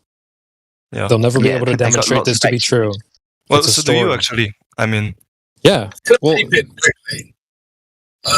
Can I leap in quickly? First of all, bonjour, JP. I just wanted to ask you. So you just said to Jedi, "Oh, I don't really understand physics, and so I can't really comment on balls of gas in a vacuum." But using that same knowledge of physics, you believed that there was a ball of gas in a vacuum. So do you understand how you're kind of playing both sides here? So you believed them when they told you that there was a ball of gas in a vacuum without having the necessary knowledge in order to actually confirm that belief. But now when someone's questioning it, now you're invoking your lack of knowledge and expertise in the subject. Just be careful about that, because now you're defending their idea based on the same lack of expertise that you're using to kind of push back on what Jedi's told you. Just pointing that out. yeah, you're right. It's just they've been telling me this for a longer time, so you know it's stuck in my mind. Fair enough. Well, look, I really appreciate the fact that you've said that. I'm right on that, because it just shows that you're self-aware and you're open to new possibilities that are logical. So anyway, sorry, Karen. I wouldn't be listening to you if I wasn't. Oh, trust me, Fair there are some people who come in here and they're not here to listen at all. But I can tell that you are, so that's good. You are one of 100, man. I'm just a skeptic, that's it. Yeah, but that's good. Usually we don't have skeptics.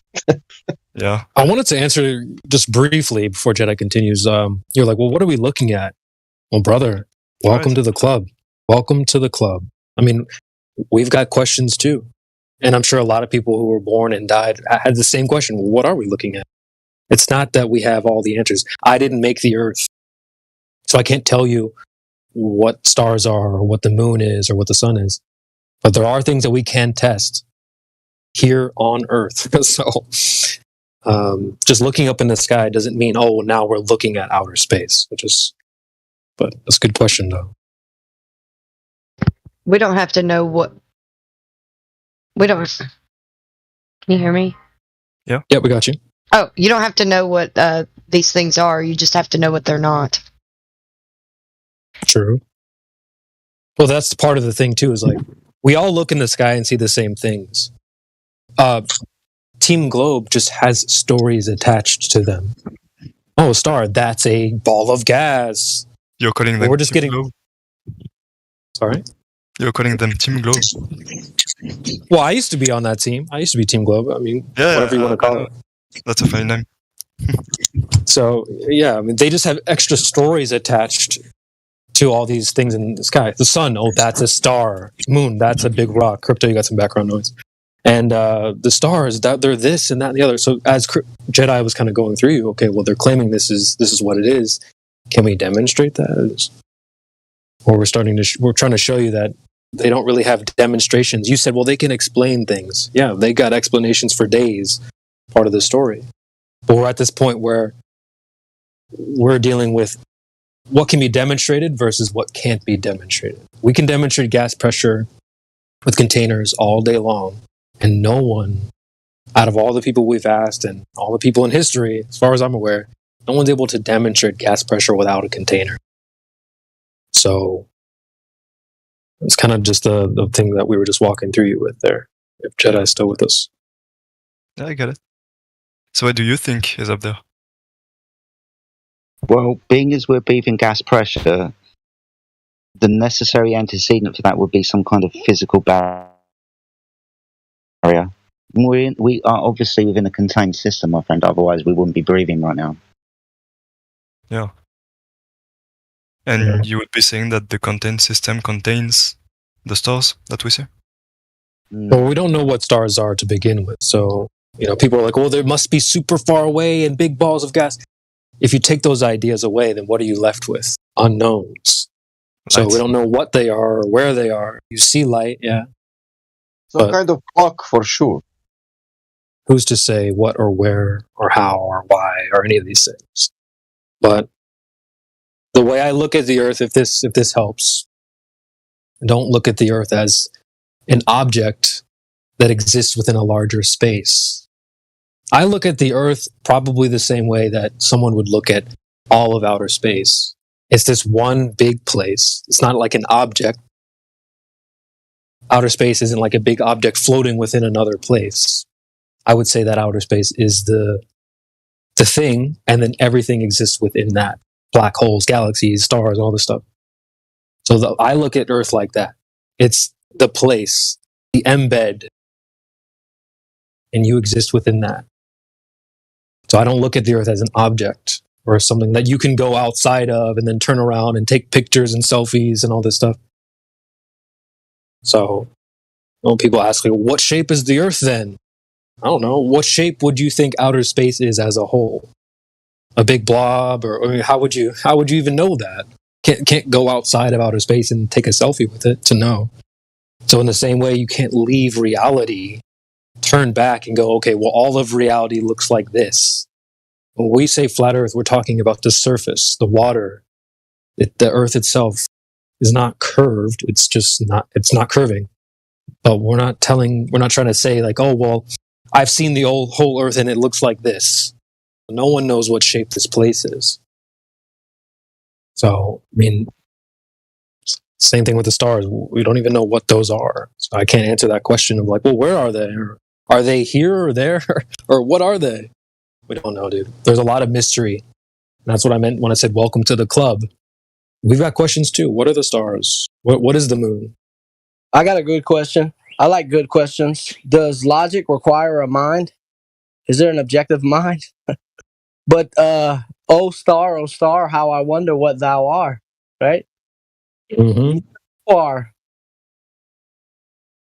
Yeah, that's been around for ages, right? Twinkle, twinkle, little star, how I wonder what you are. It's not like anyone figured it out. People just have stories. I used to believe those stories too. Big balls of gas, millions and billions of miles away. It's a cool story. It's fun to believe in. But haven't you heard the updated atheist version of that? Twinkle, twinkle, little star, burning gas ball really far. oh my god. Yeah. That's a good. Those are kind of the three key points, though, JP. Space, spin, curve. Did you talk about spin? Actually, we didn't talk about Yeah, spin we just yet. did. Let's segue into spin. Did you?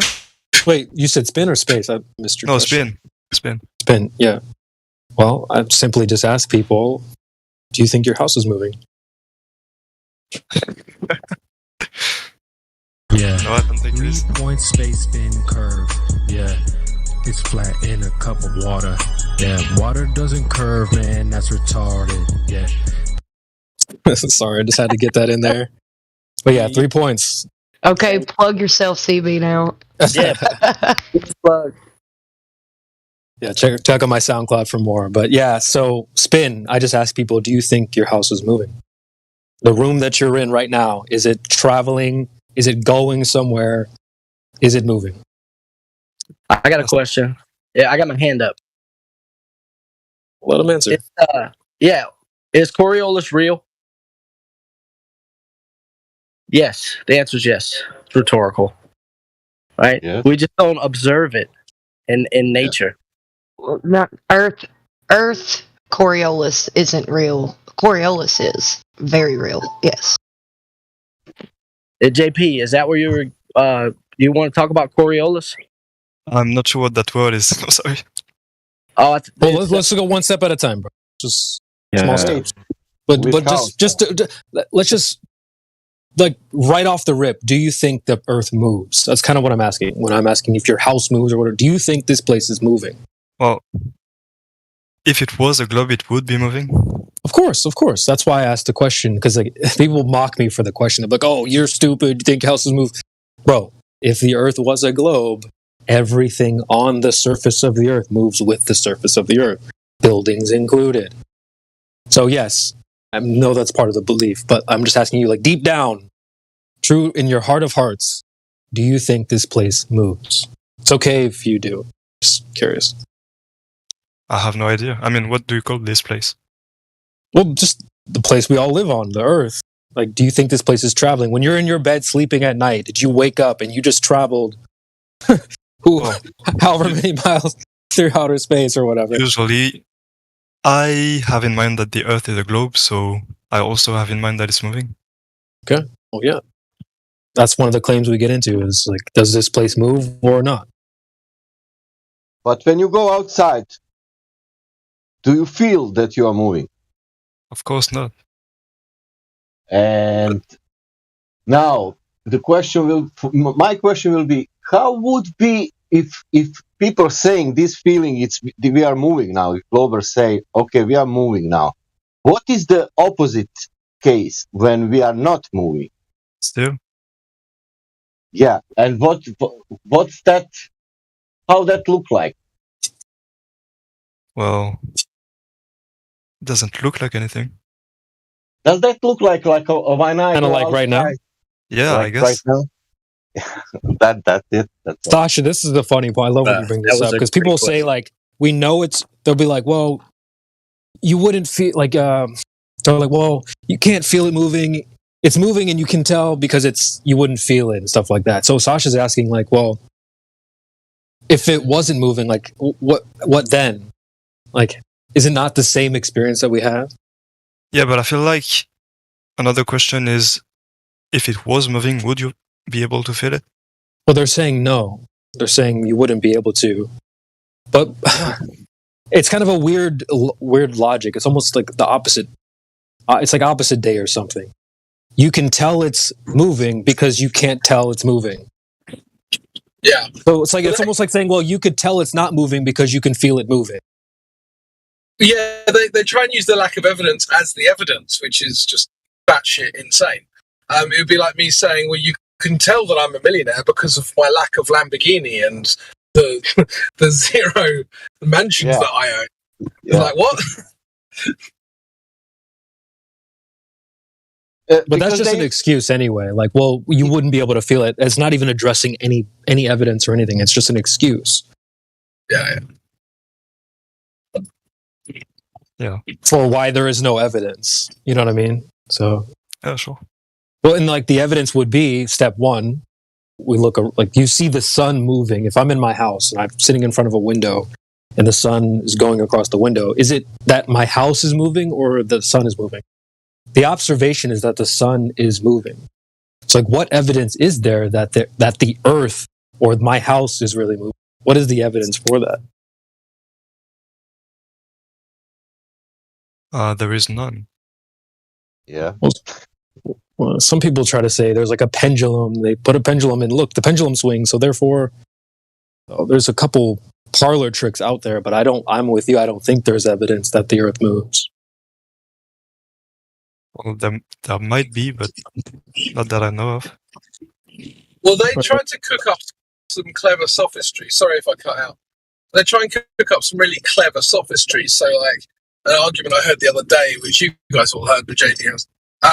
You can tell that that there's hundreds of hours of ISS footage, and it would be strange if some of the ISS footage didn't look dodgy. Therefore, it's all legitimate. Like, why would it be strange if some of it didn't look dodgy? Like, if it looks dodgy, that is the evidence that it's dodgy.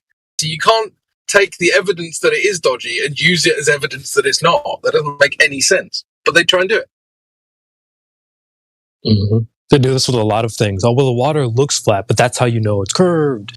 You can't tell the Earth is spinning. That's how you know it is spinning.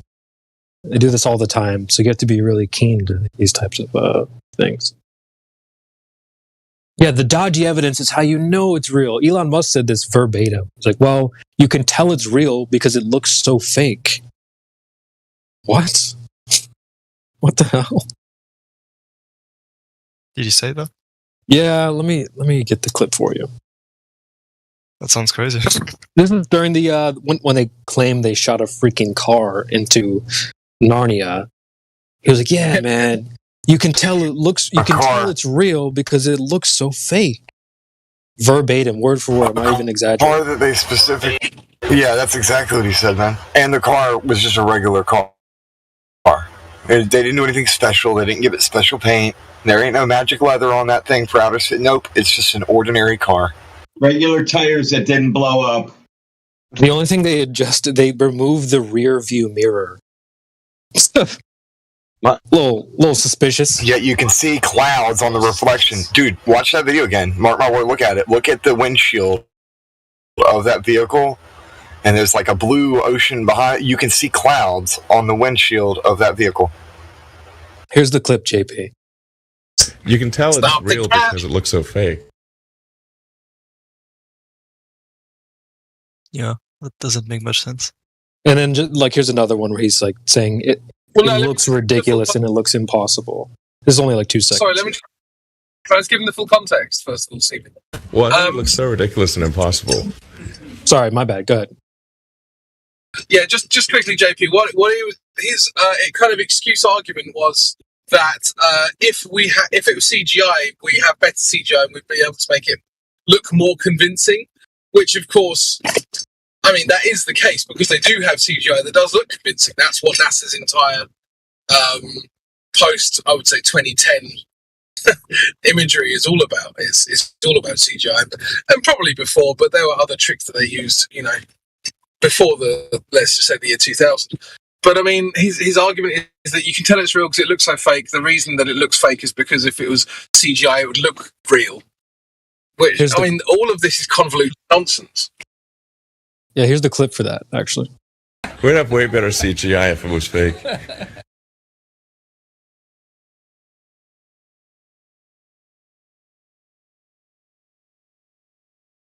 So, in other words, if it was real, it would look way faker than that.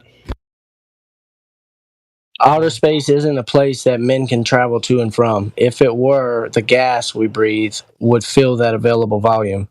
And we'd all die, so take a breath and know that we are in here, fellas. That's actually a pretty big... like, you have to pinch yourself every now and again to remind yourself that outside, it's kind of really inside.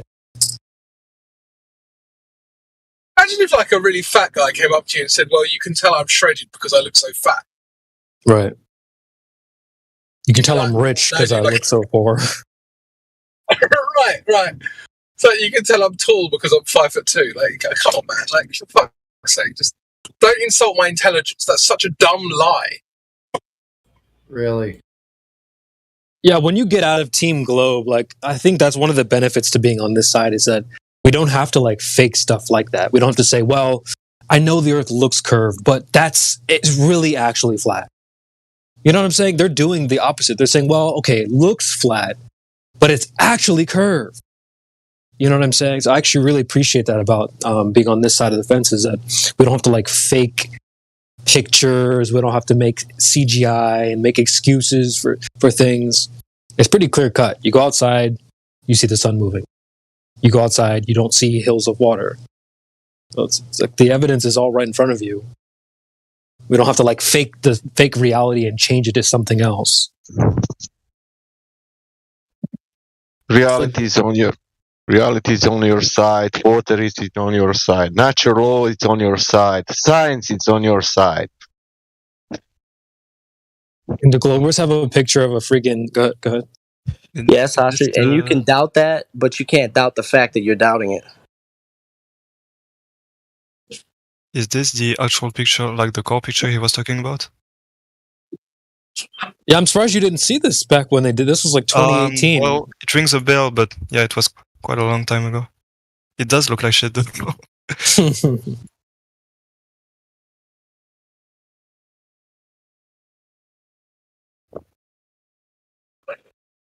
Woosa. Flat Earth 24/7. Come in here and have your worldview changed or challenged. It's a good place. Speculation Sunday. Can't wait. Can you tell me how this last one look like? That's what I posted. That astronaut in ISS. What he's doing? He's moving, I guess. Is he? He's fading. Do you see that he's fading? Fading? Fading like a ghost. Yeah, he kinda is, but that was a live stream. Okay. Alright. We have a ghost there. Maybe. I mean, Sasha. Yeah. Sasha, can you do me a favour? Yeah. Can you do like a Russian accent and just in the Russian accent say, in Soviet Russia, globe Earth is flat? Fuck, I don't know the Russian accent. You already sound Russian. Man, I'm Croatian. I'm from East, but not Russian. Yeah, but most people can't tell the difference. Yeah, but we're sure you can pull it off, though. That's why he asked. Well, I have a clip that maybe will accentuate this point just a little bit further. It's like what Sasha's showing you there, and the little table that I posted right above that, the green table with the red bars and the water being curved in the background. They're taking things and having to change it and come up with excuses for why what you see in reality isn't really happening. So I'm going to play like a 1-minute clip here. I'm just going to load it into the hopper.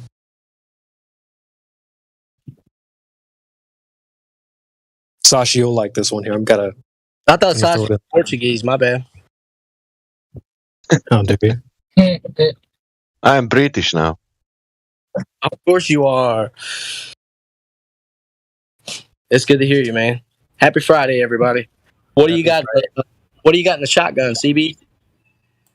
Yeah, well, Sasha's going to like this clip, but it's just basically shows you how refreshing it is to be a flat earther. You don't have to come up with mental gymnastics and excuses and reasons why when you go outside, that's not real. So here's the clip for you guys. Let me play this here.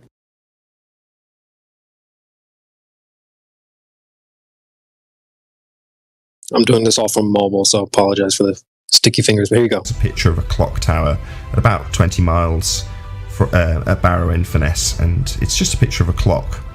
Now, as a flat earther, I look at this picture and say, clock at 20 miles. That's the end of my explanation. As a flat earther, I can make that statement. I'll say it again. Clock at 20 miles. Now, if you're a fundamentalist religious zealot, then that's not a clock at 20 miles. That would be a slightly looming, non-standard refraction hyena holographic projection of a clock from behind the reified edge of a sphere based on an R value and a begging the question proof of nothing perspective hijacking curve calculator to turn a clock which seems to be there into a clock which is not actually there. That's what you have to assert if you're a globehead. So it's not a clock, it's a holographic projection of a clock from behind the reified edge of an Earth curve based on a begging the question proof of nothing perspective hijacking curve calculator. As opposed to me, that's a globehead explanation. I say clock, 20 miles. Man, knife. 24/7 Flat Earth Discord. Go get VC verified.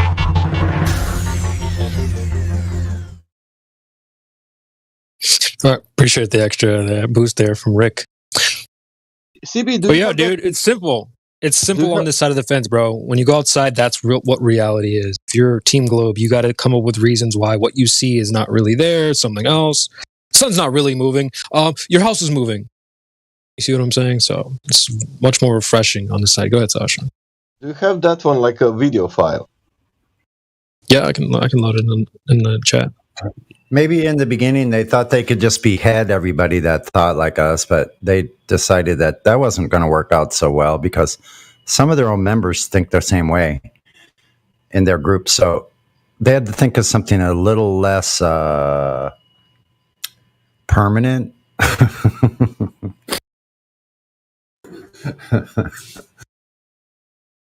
There you go in the chat, Sash. Okay. Thank you. Well, shout out to JP. I mean, dude. Yeah, thanks. A lot of people come here and get super emotional and triggered. So we appreciate you leaving your emotions out of it. You must get a lot of shit every day, I guess. You wouldn't believe, but yeah, man, we were gonna say something. Oh, well, I was just looking, and I really didn't expect to get called out like that, but I learned a few things. Awesome, man. Awesome. I mean, we all learn stuff here. I learned a lot more about the globe here than I did when I actually believed it. So you'll learn stuff on either side of the fence. So everyone's welcome. We're glad to have you. Thank you. You'll learn things about the globe you never wanted to know. Yeah, and go research both sides. I mean, see what our opponents are saying too. Like, well, you'll probably hear a lot of funny stuff, but I feel like education counts as research for the globe side. Yeah, both sides. It's good to take both sides in.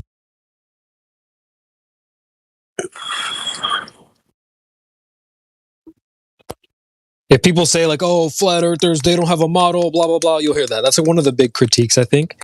Well, we don't have a model. What do you need a model for? We're just talking about the Earth outside. Outside. We don't. Right. There's no little toy mini me version of the Earth, as we covered earlier. I don't know what this whole place looks like. So why would I make a little mini Hot Wheels version of something that I can't even see the whole thing? Yeah. So there is no model. We're only dealing with the Earth outside. That's it. We're not like flat earthers aren't putting their heads together and closing their eyes and trying to imagine something. Otherwise, I would just tell you what I imagine. Oh, well, it must look like this or that. I can't do that because no one, literally, I don't think anyone in history has known what the entire layout of the existence that we live in is. Yeah, it would be fiction. But don't we have a way to look at it, from really high above? I think you can go up, but you can't go out. We kind of talked about that a little bit earlier. So you can also zoom in, but you can't zoom out and then see the whole Earth. I don't think there's a such thing as seeing the whole Earth. Let's address that quantifiably. So there's only one or two, maybe three, definitely less than 10 organizations or individuals who have even allegedly been far away enough from the Earth to see the Earth in its totality. The majority of pictures that you have of the Earth are from an altitude from the surface that cannot see the entire Earth. At best, it's a small portion of the Earth.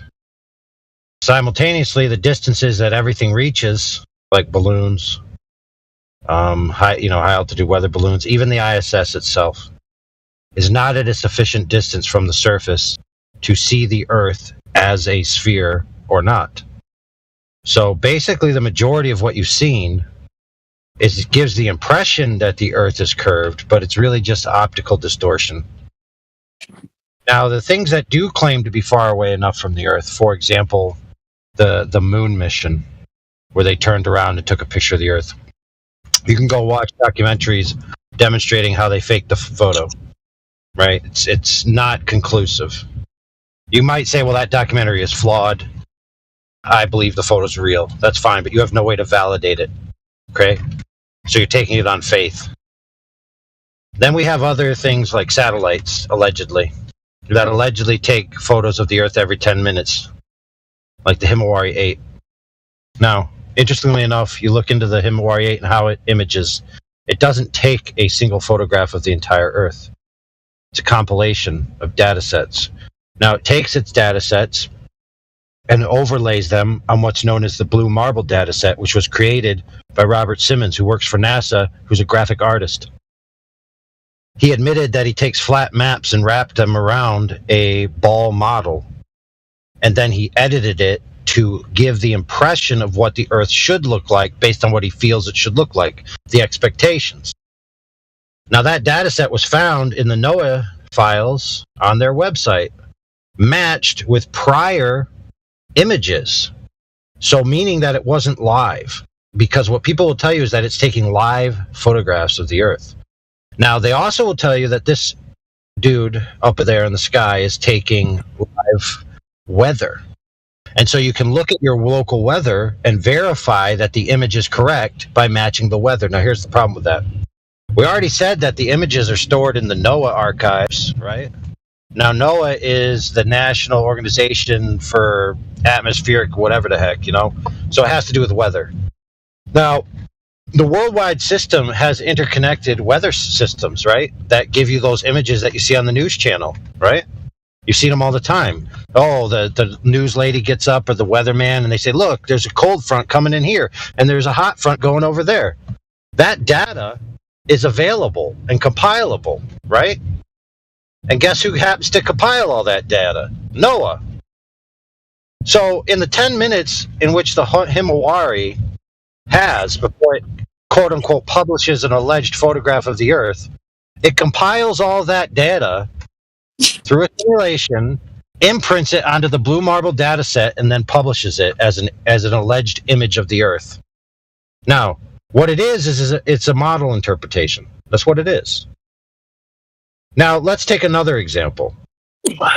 Say that this satellite went super far away, and it took an image called the pale blue dot, right, which is the Earth in its totality, right? So now you're thinking, oh, it's the Earth in its totality. You could clearly tell that it's the Earth.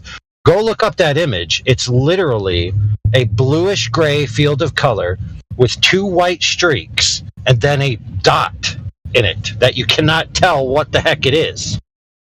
For all you know, it's the window of a school bus that some kid sneezed on. You have no way to determine what it is. Yet they will tell you this is a picture of the Earth from space. And people look at it, and in their mind's eye, they see, oh my goodness, that's the Earth, taken from millions of miles away, holy crap. But none of this is validatable. None of it. Yep.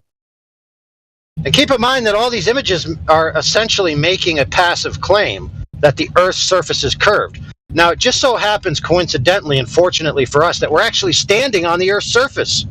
And we could just go measure the surface and find out if their claims are true or not.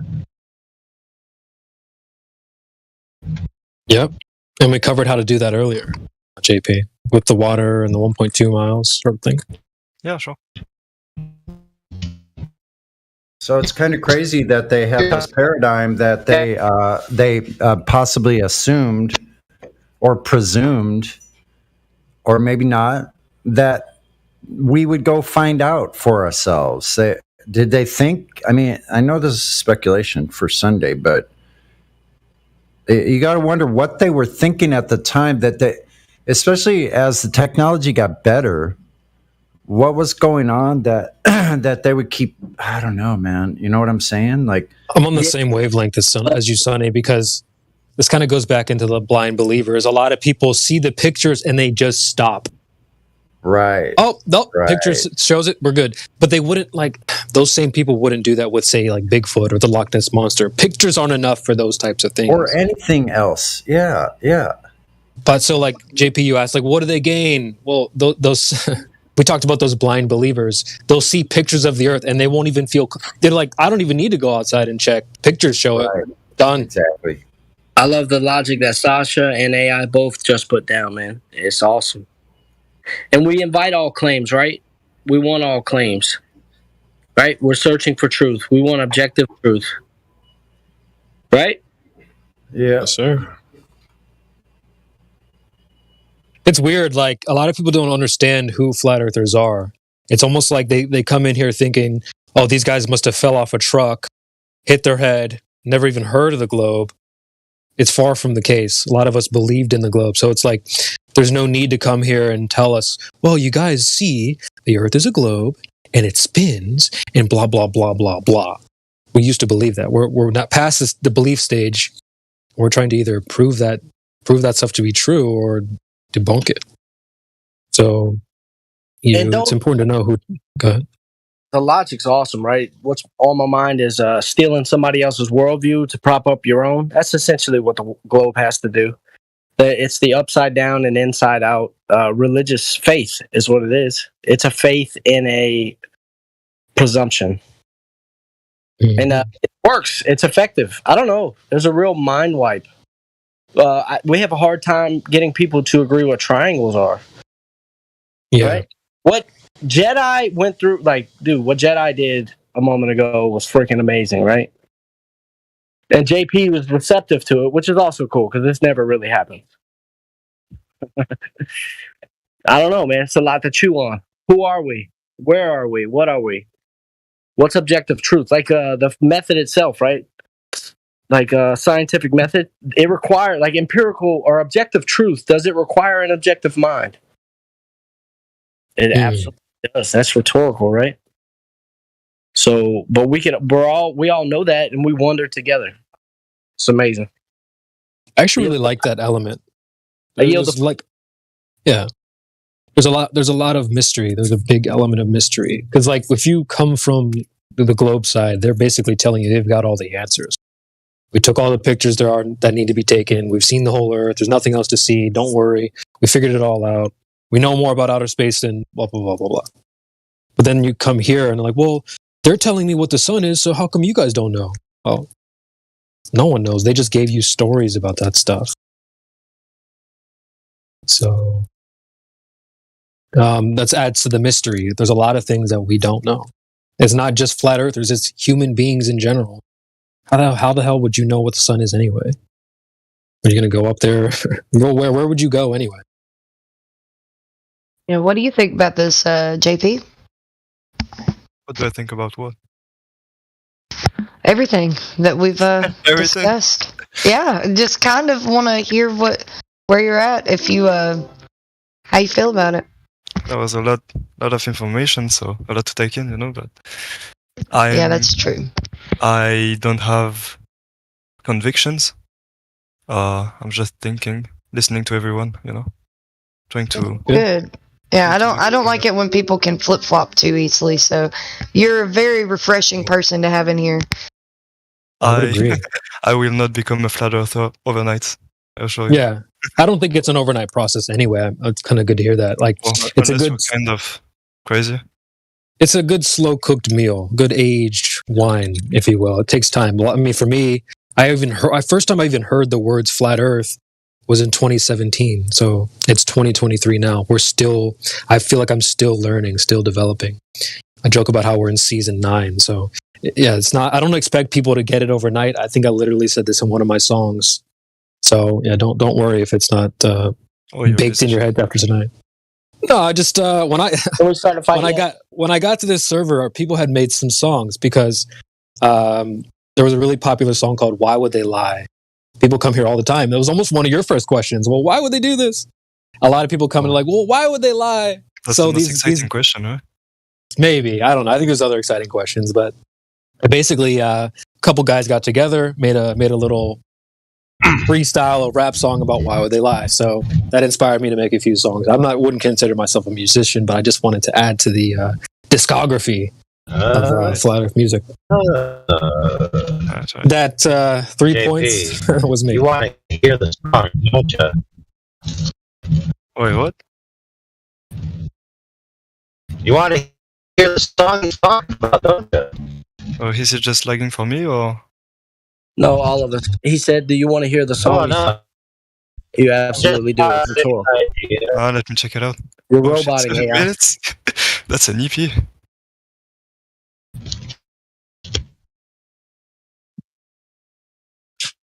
Try again. Shameless plug.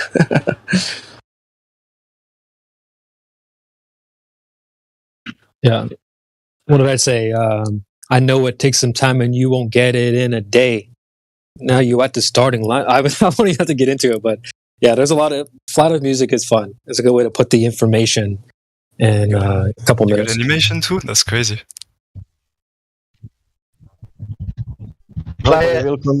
Nobody will convince you, but Earth will always be there, waiting for you. And doesn't matter how you will.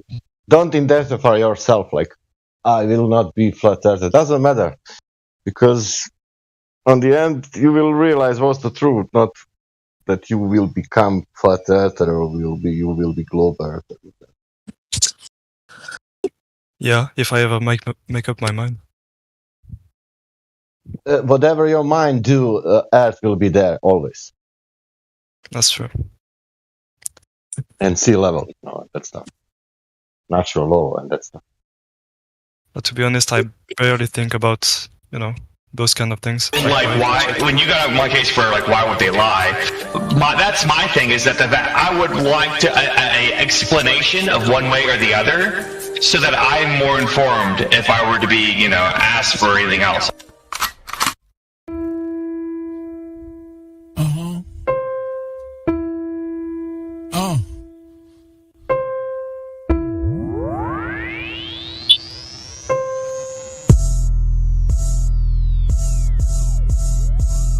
Why would they lie? Why would they lie? Why would they lie? Why would they lie? Why would they lie? Why would they lie? Why would they lie? Why would they lie? Why would they lie? Why would they lie? Why would they lie? I know you've been hating this, but how about that radius, huh? What is he saying though? Broken geometry. Okay. I just pointed out, now you're at hominy. Went to your mommy be trucking and driving, globers be wildin'. They went out of style. 8 inches per mile squared, never been measured out in the wild. Why would they lie? That's what they cry when it just can't be denied. Defending the government, slave till you die. You ain't got no reply. That stuff is flat. Who told you that? Like I can't trust my eyes? There ain't no curvature, and the swan is black. But nice try. Why would they lie? Why would they lie? Why would they lie? Why would they lie? Why would they lie? Why would they lie? Why would they lie? Why would they lie? Why would they lie? Why would they lie? Why would they lie? Why would they lie? Once you go flat, matter of fact, you never go back. You never go back. Why would they lie? Why would they lie? Why would you ask such a question? Coming here crying to ask why they're lying? Dude, may I make a suggestion? It seems to me in your mind that you could use some introspection. Instead of advancing your thinking, you're headed straight to a sad state of regression. People keep thinking it's our job to find them the model that they've been requesting. Meanwhile, they're walking around every day in the world never ever suspecting that the very own senses a human possesses have never attested. Something that's absolutely and completely reversed to the world manifested. How can you think that a person like me could take someone like you even serious? Why would they lie? Why would they lie? Bro, are you fucking delirious? How can we even engage in a true conversation if we can't surpass this? I'm gonna need you and your little fundy friends to pull their heads out their asses. Why would they lie? Are you fucking high? You really gotta be kidding me. The world that you've known, all on its own, has been nice and flat since the beginning, see? No 8 inch per mile square, that's why y'all scared to have this become mainstream. So as a result, we transform into nightmares, waking folks from the daydream. So, proceed to ask why they are lying without verifying your story. And at the end of the day, maybe all I can say is that y'all fucking bore me. Why would they lie? Can't even deny. You're sounding just like a baby. Maybe a hero is all that you need. Maybe else somebody save me. Chemo. Global abortion, all applauding. Cheers, big heads. Small, enormous, from cradle to grave shall be like tortoise. That's how lies every day is exhausting. Nothing more boring than the stream they recorded.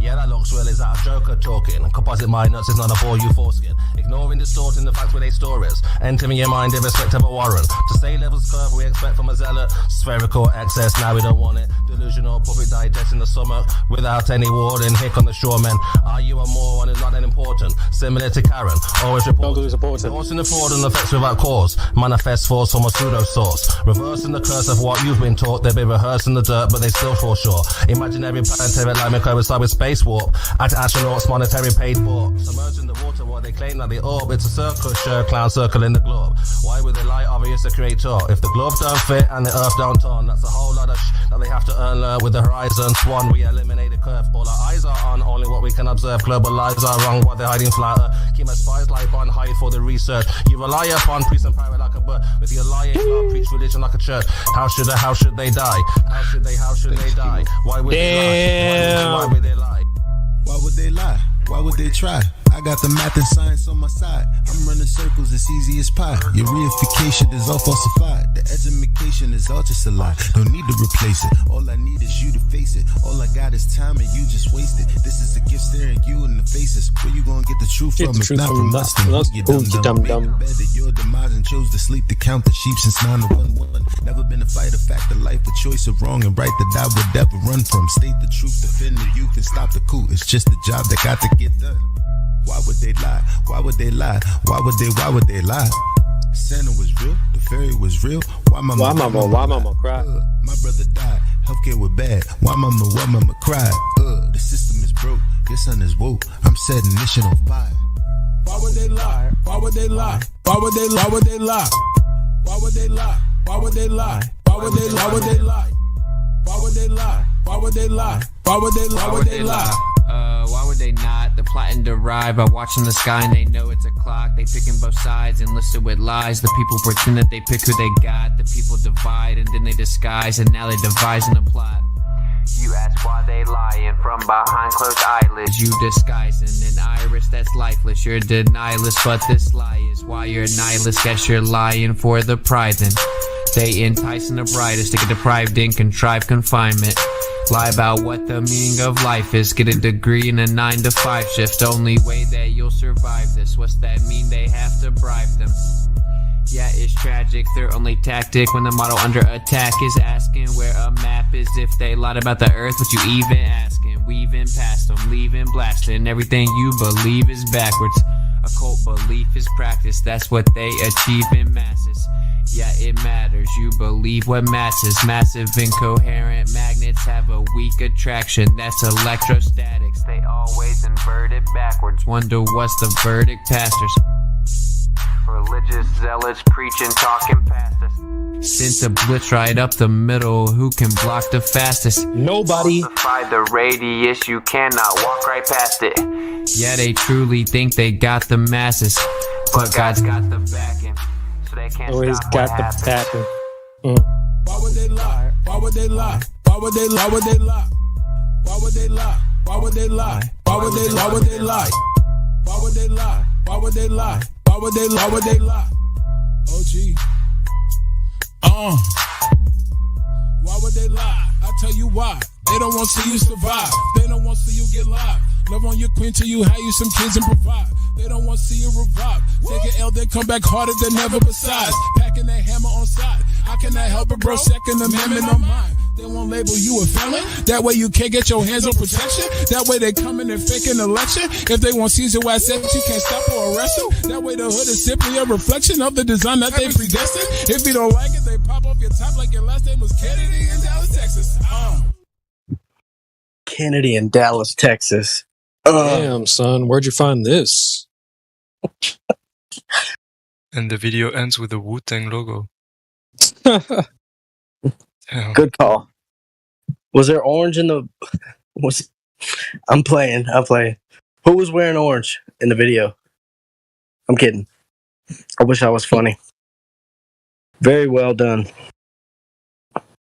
Come on, man. Globers don't have songs like that, dude. They're not making... The best they got is, I like to believe the world turns slowly. I mean, dude, what Globe songs can you think of, bro? They don't have anything. Twinkle Star song. That's a Flat Earth song, bro. They should get some new ones going, like the world is so curved, that's why it's flat. That's why it looks flat. We all use it as flat. That's why it's so curved. Boo! Cancel them. Dude. CB. Yeah, you got to think about it. They're always imagining floating balls in gas clouds. I like to make myself believe. Floating balls of gas. Tell me more. Yeah, let him continue the gas story. Goodness gracious, great balls of fire. Jerry Lee Lewis is still with us. If you can get to a concert, I don't know. You might want to try. No, it's a complicated, multi-tiered, quadruple entendre. So the balls floating in a gas cloud because Uranus periodically lets out gas that smells like farts. Oh my! Disproving outer space. But they're really just talking about their own flatulence. That I know that. Yeah, that kind of matches reality in that respect. That was a good fart joke. Anybody else got a good fart joke? I don't think he was even done. He's not. Oh man.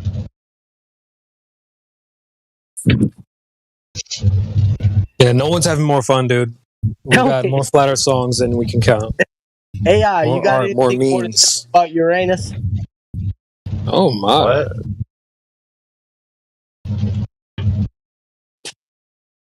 Oh yeah, the organization that put out that article, their acronym is penis.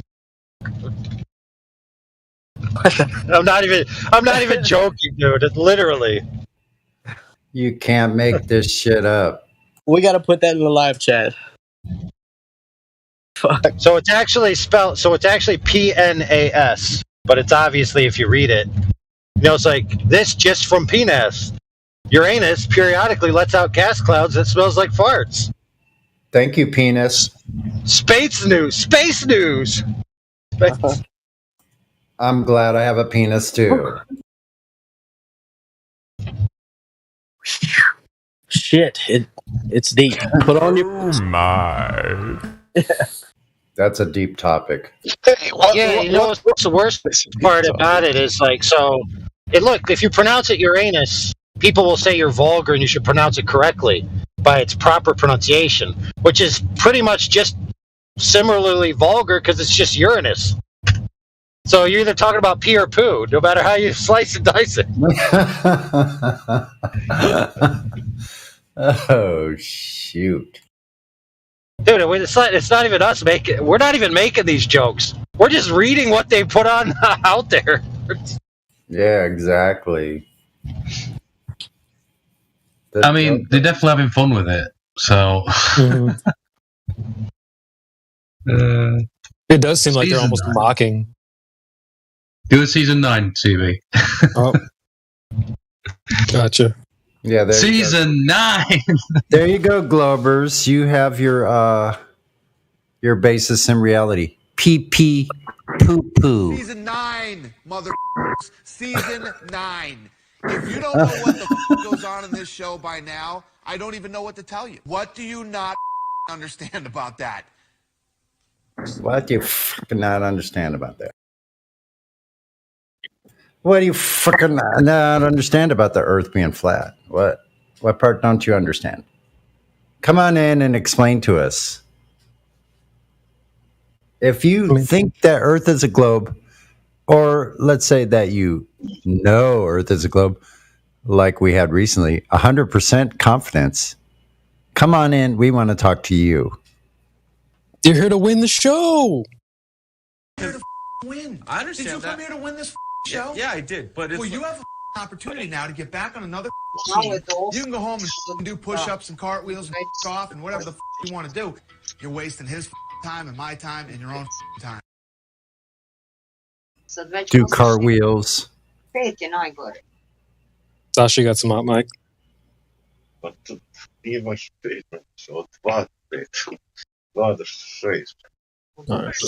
What's playing in the background? That sounds good. That's Sasha. That's Sasha.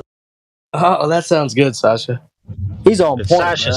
It's Sasha saying sweet nothings to someone. Yeah. Yeah, but this whole space thing, it's like these space nerds are just horny or something. It's always probing this, Uranus that. Freaking all the rockets look like dicks.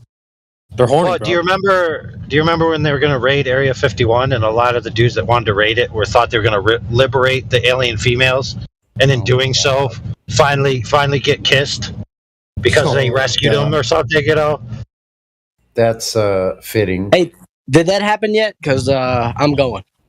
You can see a whole bunch of those people if you want. Just come down. Dude, that was years ago. Come down here.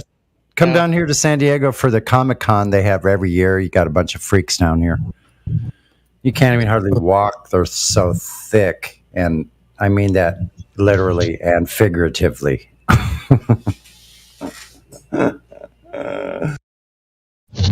So what you're trying to say is that one girl can play both Leia and the other guy. What's that other guy's name? The big slimy turd dude? His name is Jabba the Hutt. He's Jabba the Hutt. Oh, Jabba the Hutt. Best friend. Yeah. The same woman can play Jabba the Hutt and Princess Leia all in one costume. The boss babe right there.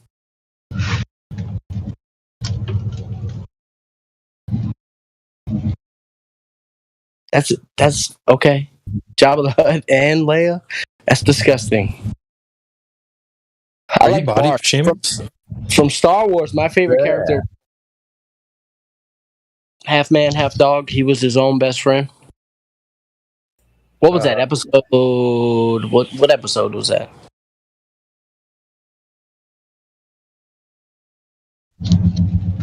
Half.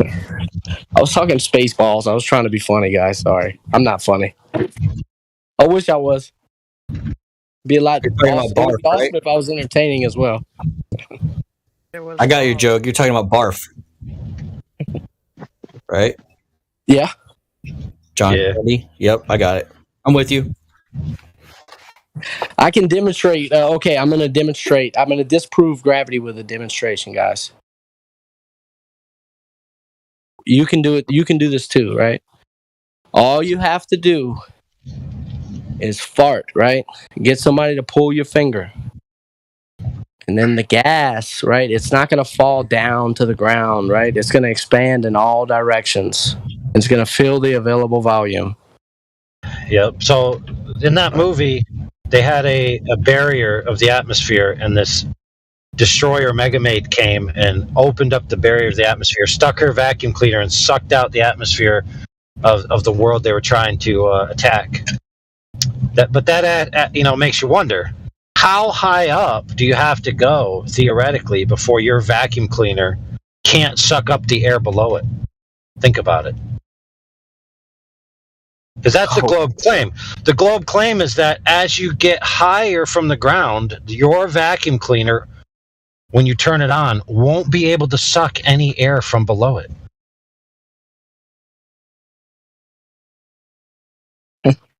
Now, of course, some grammar Nazi glober right now is thinking to themselves, he doesn't know that vacuums don't suck. Yeah, right, brother. Nice try. He's going to try to get out of it with positive pressure. It was funny. I was literally thinking that as you said it, AI. I was like, well, as the globe representative, just so you know, vacuums don't suck. Well, thanks, Bird Brain. Baseball. They had the vacuum cleaner up there on the firmament, and it was sucking air out of the earth to space. So it does work. Yeah, it's the freaking dude. Right? You're right. That's like official evidence. It was, filmed. They had a maid. It was a maid. Yeah. Holding it back. In reality, it worked. Yeah. Good point. That's my man. Oh, dude, this is awesome. This channel's awesome, guys. But anyway, build the floor. They can't even understand their own arguments, because the term suction literally describes what happens when you create an available volume or a pressure differential, right? And then the other pressure enters in. So they think that suction is like drawing something in, but it's just a name that we gave that process. Now we do say as humans that we're drawing something in when we suck on a straw, or when we suck, our lung, not our lungs, but you know what I mean. Like you expand your lungs, and you make that sucking motion and sound with your mouth. Yeah, but all you're doing is just creating an available volume or a pressure differential. So the term suction really describes those. Yeah, that term describes that action. The same with like a suction cup. Like, what does a suction cup do? When you put a suction cup on a wall, you push it against the wall, pushing air out and create a pressure differential. So that term suction literally describes that. So if they say vacuums don't suck and they want to get all pedantic, it just shows how, like, I don't know what to call that. Dude, it's like, well, I can just hear them now. Maybe we need to get back on Rumble, but they're like, well, technically it's not a blow job. I can just hear them trying to explain stupid stuff like that. Wait, CB. I yield the floor. What? No, it was hilarious, man. Technically, it's not a blowjob. Yeah, it's like, well, dude, did you really need to explain that? We know vacuums, like, we're not saying vacuums suck, bro. Like, I prefer Dyson over Shark, but no, just like, yeah. What do they call the way in which they describe their actions and their power? Suction power.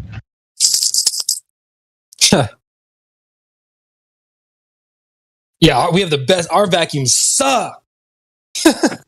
Have them describe what suction or sucking is, and watch their heads explode.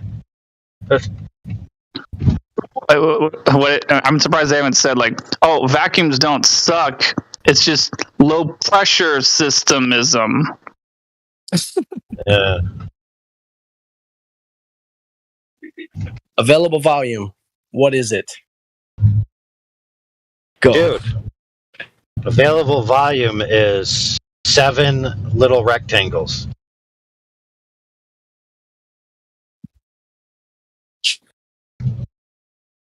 Yep. Now I have 6 little rectangles. Now 3 little rectangles left. I'm talking about my volume dial on my speakers.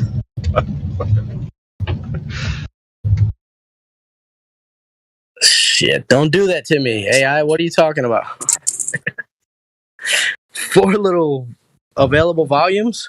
Outer space? Dude, my available volume goes to 11. You get those numbers up, dude. Of course it does.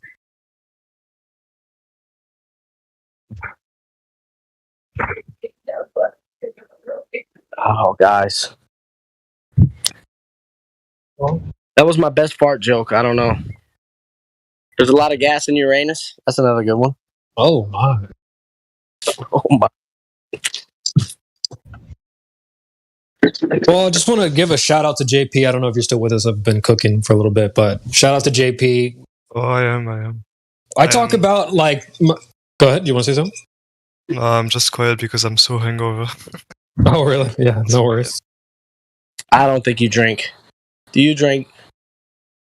What do you mean, do I drink? You said you're hungover. I'll take you at your word. Forget I said anything. Oh, I'm not drinking now, but I was yesterday. A good conversation requires, obviously, 2 people. And so I talk about... some people don't know how to do the rodeo, man. Like, I talk about how this server is almost like Dancing with the Stars. So I don't know if you're familiar with that show. I don't watch the show, but I'm familiar with the idea. They have these trained dancers, people who've done the dance many, many times. And then they have, like B-list celebrities that'll go on the show and learn how to dance with the stars, essentially. And so, like, when people join this server, they're kind of like the celebs who have never danced before. And we've done this flat earth conversation, this flat earth rodeo many, many times with a lot of people. Awesome. So, yeah, well, so it's like, the way people act is really funny. I mean, you kind of sat in the back of the class, took notes, like that. I talk about, who I would prefer, or like my preferred opponent when it comes to this type of conversation. Like, you're a great archetype. You left your emotions out of it. A lot of people come in and they get super triggered for some reason. They get like emotionally invested. You know what I'm saying? So a good conversation requires a good dance partner. So we just appreciate you, rocking side to side with us for a little bit. Sure, I appreciate you for being patient. Yeah, well, good. Like, same thing with dancing. You can't take a partner and just start shoving them across the dance floor. And what kind of performance would that be? Right. So yeah, it does require a little bit of rocking side to side for a while. Like the We Are Two Wild and Crazy Guys on Saturday Night Live, the original one. if you don't remember or don't know. Oh, Godric said that already. Oh, really? You did? Yeah. No, he didn't. I was being facetious. Yeah, I wish I was funny. I wish I was funny, Sonny. You're but pretty I'm not. funny. That's pretty funny, actually. Just because I'm not laughing now doesn't mean I won't later. But anyway, wait a minute. What was I fucking talking about? Now I get easily confused. Don't do that. That's cool, man. Like, well, just this server is set up. I kind of talk about how I liken it to being like a guru in a jungle. Some enlightened being just like hanging out in the jungle. He's not going like door to door, hut to hut, trying to like inspire people or enlighten people. If you want to become enlightened, you go on your own journey to seek the guru or whatever.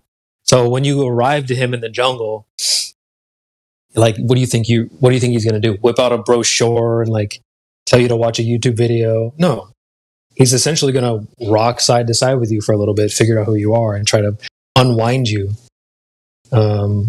So I really like that analogy, because it's not like you get to flat Earth and like, okay, we're the flat earthers. We figured out the whole Earth. We know how this, and this works. As I said earlier, like, we didn't make the Earth, so we're still figuring stuff out too. You're saying that, but a lot of you guys are like this. I mean, I'm not talking about you guys here, but people of your community. Well, you have to be careful, because you have to have a lot of discernment when you're out and What about, do you especially mean on the internet. your community? No, I'm explaining. I'm explaining. That, have start a fight with common ideas with you. Well, I was just trying to say that you have to be careful, because people will call themselves flat earthers while they're goofing around. Like, you have to have a lot of discernment. You'll have random people who are globe earthers. They'll run out into the street exclamating, "I'm a flat earther," and shoot themselves in the leg. People do this all the time. They're trying to give this flat earth idea a bad rep. There's obviously not, like, the globe doesn't have evidence for the globe to prove. So instead of that, they're trying to like just make flat earth look bad. They don't want people, don't look over in that direction. It's bad. So you have to have a ton of discernment when you're on the internet. You'll hear people say like, "I heard flat earthers say that you can jump off the ice wall," stuff like that. So like, you have to be careful. Anyone can say they're a flat earther. Of course. Well, that's actually why I'm listening to you, because I've seen a lot of what you would call fake flat earthers, like social media and such, just being insane. And I understand these kind of guys give you a bad rep, and there's more to it than just saying that Earth is a plate. Well, yeah, there you go. I was going to say, I'll give you a couple key words and things you can listen for that will let you know that they're trolling. Yeah, it's the disc. They talk about a disc, or they can jump off, or if they picture flat Earth as something in space. Like, those are key. Those will let you know right away. All right, this person's not genuine. This is not a genuine person. If they talk about what else, the Earth flying upwards or moving in some direction or somehow, like, that's not a flat earther. So you have to be careful about that. I have people all the time, they try to use that as an argument. Like, I heard a flat earther say that the Earth is infinite, so you must think that. Like, well, is that really a flat earther? Are you sure? So yeah, we're super careful in this forum about making crazy claims. Like, you asked, like, well, what is this? What is the stars? What is the sky? Notice I didn't like give you and like whip out a brochure. I'm like, well, it's this. I wouldn't have believed you. Yeah, so trolls and stuff like those still make stuff up. Oh, it's a CGI screen and blah blah blah. So like, you have to look out for that. Don't fall for it. Well, I have that kind of curiosity about all of those theories. I mean, I know you don't like the word theory, but to me, those are theories. And, join on Sunday. I look up a lot of things online, and a lot of people are just, going way too, I don't know how to say it, way too hard. Yeah. Some crazy shit. Yeah. Not just about flat Earth, but everything that, goes against what people think usually. Right. CB, did I have a hot mic maybe? Oh yeah. I was trying to send you a message. Sorry.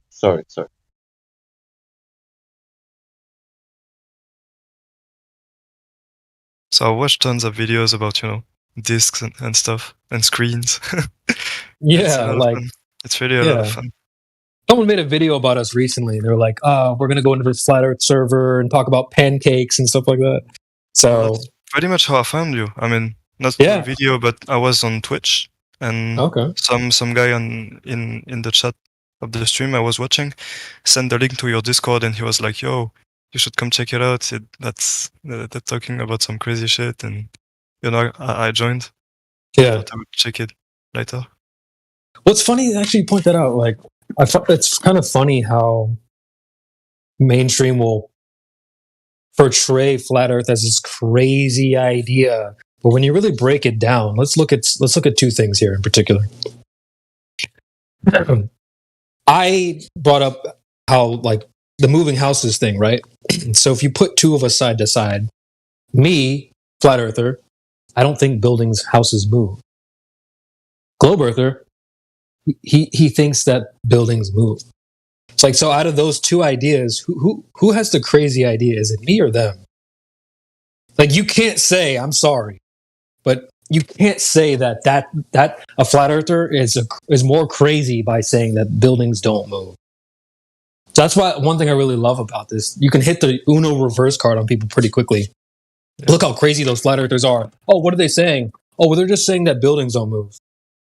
Man, that's crazy. No. What's crazy is that to say that they do move. So, and then same thing with the water hills. Earlier, remember, we were telling you, water doesn't form into hills. It doesn't curve. Even you're like, well, I mean, that's too small. It doesn't curve there. I mean, you kind of understand that water doesn't really do that. But then again, if you're on the globe side, you have to say well, no, actually the water is formed into a hill. So it's not that flat earthers have these crazy ideas. It's really that I hate to say it, but the globe is the crazy idea. Spinning, wobbling, hurling, traveling. Like when you lay down in your bed and go to sleep, you woke up and traveled millions of miles. Flat earthers don't think that. So it's not a crazy idea. It's the other way around. Yeah, but it's a very well explained crazy idea. Well, yeah, of course. Stories are made to make sense. When I watch Dragon Ball Z, I'm like, yeah, this is sick, dude. They power up. This person's power level is higher than the others. They trained on a planet with more gravity. All that stuff makes sense. It all explains itself. It works out. There's no plot holes. It checks out. But a good story is made to make sense, brother. Yeah. So they've got explanations for everything. Oh, the sun, that's a big ball of gas, and it's very far away, so it's doing this, and blah, blah, blah. So all the explanations, I say here that explanations are low value. Things that are of higher value are things like demonstrations, measurements. But the things that they're offering us are stories, explanations, calculations. For example, if I asked you, or say your girl asked you, hey, how big are you? How much heat you pack in? Oh, do you think a calculation is going to satisfy that? No. You would need direct measurement. Or say if you were conducting business, if I was a businessman and or let's say you were a businessman and you sold shoes or something, and someone's like, well, I'd like to purchase some shoes. And you're like, well, I need measurements. I'm going to custom make it for you. We do custom fitting shoes. Send me the measurements for your foot. And they're like, well, I don't need that. I don't need measurements. These are kind of how the people that come here act. They're like, well, measurements aren't important. Demonstrations, you don't need those. I'll just explain, calculate. I'm just trying to say that those things are low value compared to things like measurements. Even if you did calculate something, you're like, oh, well, I'm 6 foot, so my feet should be about this, and then, blah, blah, blah, blah, blah. Okay, those are cool. You calculated that. So now how do we verify that? Well, you would need to go and measure. So we ask people, they'll say, well, we know how far the sun is. How? Well, we calculated it. Okay, so did anyone verify that? Well, no. Or the globe. Okay, so the globe's claimed to be a specific size. Well, who measured that? Well, we calculated it. Okay, that's great. So then who verified that those calculations are correct? Well, just believe it. So that's a response to you saying like, well, they have explanations for everything. Yeah, of course they do. They don't have measurements. They don't have demonstrations for these things. I mean, they claim they do. Well, they can claim they do, but you ask when you go and like ask them for that actual evidence, it's not there. I understand what you're saying, but it's very sad because, unfortunately, if you only base your beliefs on what you can calculate and observe yourself, you can go that far. You know, if you want to look beyond, you always have to have that, you know, suspension of disbelief and kind of listen to the people that made the calculus for you. Because at a human scale, you can't see that much around you. I mean, sure, you can see that you can look at the ocean, you can look at the sky, but you can do much more than that. You know what I'm saying? Yeah, such as what other kind of things are you talking about? Well, I mean, globe believers, right? They believe in some calculations that people made with, you know, tools and resources that they do not have. So they have to believe that whatever happened was true. Like whatever the calculus and observation were you know, real. Mm-hmm. And we cannot verify that, and we will not be able to verify that by ourselves. I'm not sure. Well, you have to like, yeah. Well, you kind of have to look at what they're claiming very specifically. Like, I mean, what I'm saying is basically you can deny what the other side is saying, but by yourself, you cannot prove, you know, a complete theory. I mean, not a theory, but you cannot prove. You have to have trust. Trust with. Yeah, but trust in what? Yeah, trust in what? That's a good question. Or who? A lot of people come here and they're like, well, there's some smart guys over there that have all the answers. Yeah, exactly. But what I'm starting to realize is that that entity doesn't actually exist. We've spoken to a lot of people here on everyone on the totem pole from high to low. We've spoken to PhDs, astrophysicists, students, engineers, you name it. And they all say the same thing. Well, I don't have all the answers. I don't, you know, I didn't memorize it, but someone over there, they have the answers. Trust me. Yeah. But we've gone to, it's almost like we've gone up to these. So this person one goes, well, that guy has the answers. So we go to the next guy. Hey, we heard you had the answers. Well, actually, no, someone else has it. So when we go to that person, hey, we heard you had the answers. Well, no, you see what I mean? It's just an endless cycle of people passing the buck on to the next person. Well, no, they've got it. What I'm realizing is that they don't have it. Everyone's pointing to some vague entity in the corner over there somewhere that has the answers. That entity doesn't exist. What it is people believe. Yeah. But there's no... Like, if you want to understand the bigger picture, you have to believe. You're not going to understand it on your own, unless you're doing, like, shrooms. Yeah. It's the emperor has no clothes. Or it's like kind of like that story. Everyone just kind of believes in this thing, and no one's really going to check. We're the ones who sort of went to check and see if it was true. If anyone was going to believe in the globe, it was me. It was the people here. I think, like, it's kind of funny. People will come to the server and they'll go, like, why do you guys care? Why does it matter if it's a globe? Like, dude, it mattered to me.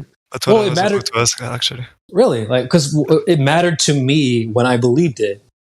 Like, a lot. I went, for people's birthday, I'd go up to them and be like, congratulations, happy birthday. You made it another trip around the sun. Blah, blah. Like, I genuinely believed that. I cared. It meant a lot to me. That's just a phrase. So it's like, why would that not? You don't actually care about the sun, do you? No. What I'm saying is, I genuinely believe that. I genuinely was passionate about outer space. I thought we lived on a globe. That I genuinely cared about that. If that was true, why would you not care? So it's like, what I'm trying to say is that if anyone was going to become or be the best globe earther, it was people like myself, people who genuinely cared about it when we believed it. Like, you notice people, even you were like, well, I was going to ask, why does it matter? Why wouldn't it matter? How would that not matter? Even if we lived in outer space, that's pretty neat. That's an interesting setting to be in. I would care about that. A very simple thing to say, but whether it's round or something else, you're still gonna live and die the same way, right? I don't know. Well, maybe not. Maybe I could sell you a space junk helmet. Maybe I could sell you space insurance. You wouldn't necessarily live the same way if you knew.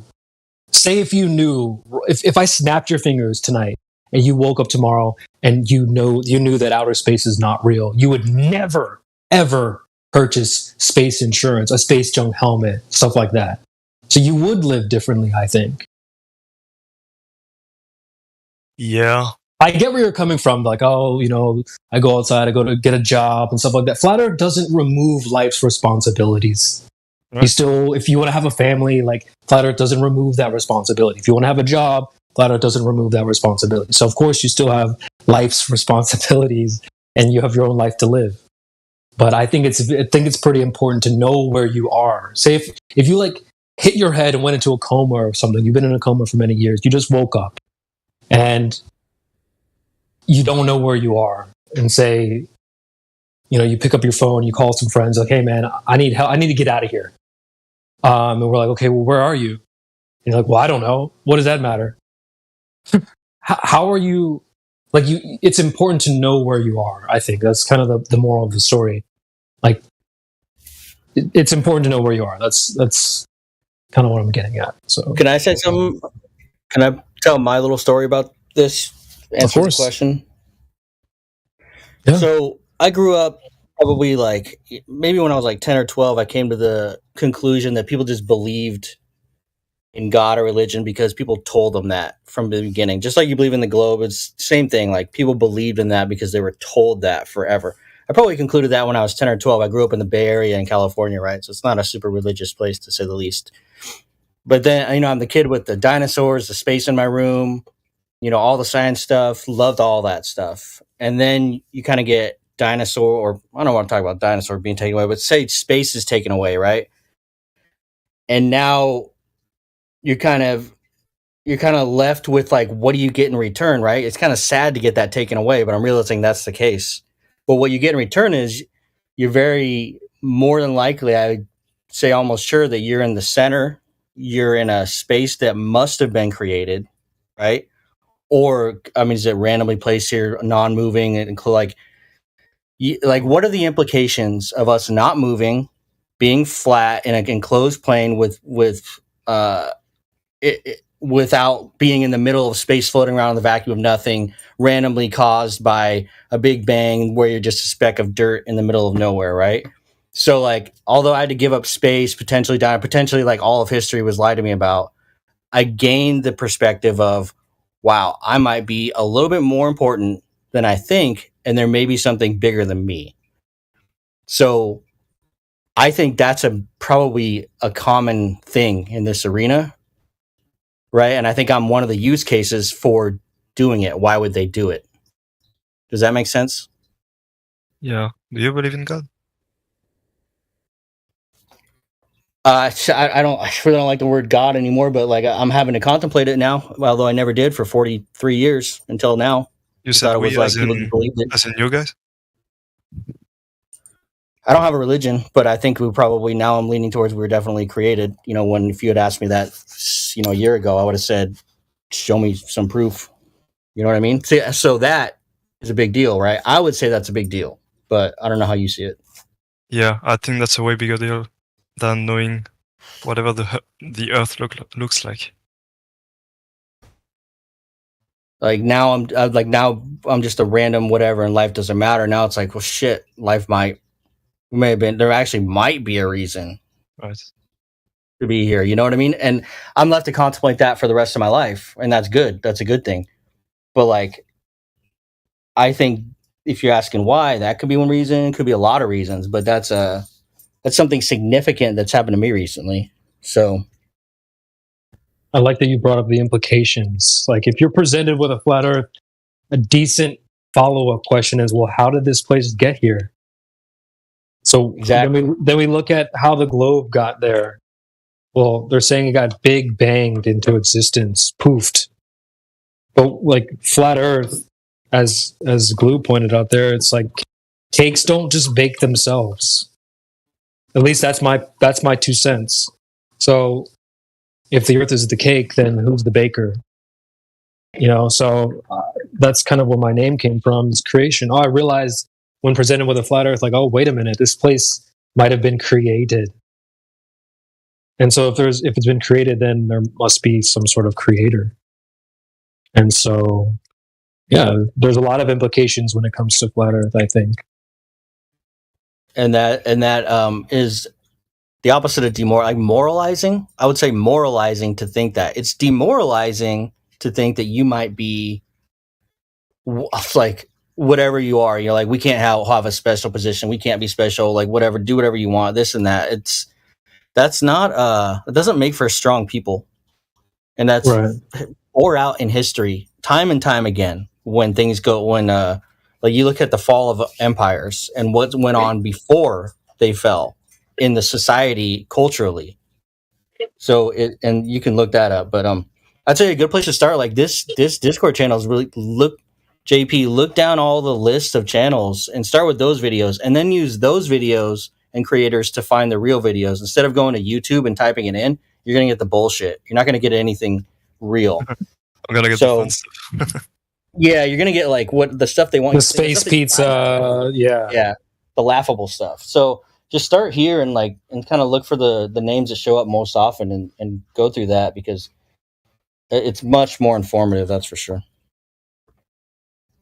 Yeah. Well, obviously, the more informative stuff doesn't get showcased as much as the crazy stuff. Yeah. And with that, I yield my time. Thanks. Yeah. I appreciate you sharing the testimony, though, Glue. Good. Man. Yeah, the videos are there if you need it, and the Earth is also there waiting for you to go and test it. It was kind of funny. Dude last night was like, he's like, hey, guys, I got to go kind of soon. It's getting late. We were like, well, how much time you got? He's like, well, I got 10 minutes. I'm like, okay, well, we'll detail you how you would go about testing the Earth. And it was kind of funny because he thought that we meant like literally in 10 minutes right now, you need to leave your house, drive off to an ocean, and then do this test. But so basically what I'm trying to say is you don't have to do this tonight, but there are ways to go and actually test the Earth. For me, like I said, I first heard the words of flat Earth in 2017, and I actually did my tests in 2021 in California. So you don't have to rush off, but at some point in the future, you'll be able to take your research to the field. And I would recommend that. You don't want to just like hang up this Discord call and go, okay, well, these guys said this stuff, so well, I guess that's what it must be. No. We want you to test what we're saying, just like we want you to test what they're saying about the globe. So yeah, at some point, if you live near an ocean or a big body of water, you can go and do some long distance observations and stuff to test this claim. Yeah. Neither do I. That's why I had to wait. I live in the Midwest, so there's no oceans or freaking, live by the river, and it's not big enough. So yeah, well, next time you take a trip, that's your chance. I live in fucking Paris. So it's not much sea either. There will come a time, let's just put it that way. Hopefully there will come a time when you'll get the chance to, maybe some vacation in the future or a trip or something. You'll be able to go out and say you actually tested your worldview. It's kind of funny though, bro. So many people come here and just go ahead. Oh no, keep going. Well, no, I was just going to say that I have a couple questions I wrote down to just icebreaker questions, and one of them is what are you, not you particularly, but what are you doing to actively test your worldview? And what I notice is a lot of people come here and they're having to Google their worldview on the fly. They're having to Google what they're supposed to believe in. And so none of those people have actively tested they don't even know what to believe to test. So once you know what your worldview is, I think you should go test it. And so, at some point. I get really careful with those kind of tests because, it leaves the door open for a lot of confirmation bias. I mean, I know you get like so many other positions, so many other worldviews or something. Of course. But, it's always those kind of arguments where people say, this is like this, and you can test it just like this. This is the result you're going to get, and it means this. So what I'm saying is true. I'm always careful around those things. Yeah, as you should be. Yo, CB, what's your worldview? Like, do you believe in Jesus or? Well, we just covered I don't know if you were listening about the cakes and the bakers thing. So No, I just joined. Yeah, I mean, I don't really get into a lot of Bible stuff. I definitely have a Bible, read my Bible and stuff, but I just mentioned earlier, like, cakes don't bake themselves. So if the earth was created, then there's a creator. So I understand that. Well, that's my understanding, but I don't. Do you have a question in particular about like Jesus or something? Yeah, no, but like, you don't have a religion? I wouldn't call myself a very religious person, but I have morals and stuff like that. So I mean, does that answer your question? Or? I mean, yeah. Like, what do you? You just believe in a creator. I know there's a creator, right? Would you say that yourself? Yeah, I would say I know there's a creator. Yeah, that's crazy. But like, you don't like believe in you have no religion basically. You just know there's a God and that's it. Or? I mean, let's see. Well, it's like, so if there's a creator, does he have to be Jesus or Buddha or whoever? I don't take it to that level. I mean, obviously, people have their own. I try not to do a lot of preach. I don't do any preaching here. Let's just put it that way. I try to keep my own, beliefs private for the most part, because everyone has different views on that, and it doesn't really. I can't cash that in anywhere, especially not to you guys. If I was going to cash those beliefs in, it would be with that creator or Jesus or whoever, right? So, I mean, do you have something that you want to present, or you're just curious about my position, or what? No, I was just curious. I don't really have a strong stance. I'm trying to get at. It's like, I'm not vocal about, hey, you need to believe in Jesus or whatever. Although maybe I do, but it's not really about me. You know what I mean? CB, it's the same. If you want to know, And there is another thing: information. If somebody can bring me that information is coming from any kind of phenomena, natural phenomena, I would like to know how that's happening. Information, how we got information, from which kind of phenomena, natural phenomena, please.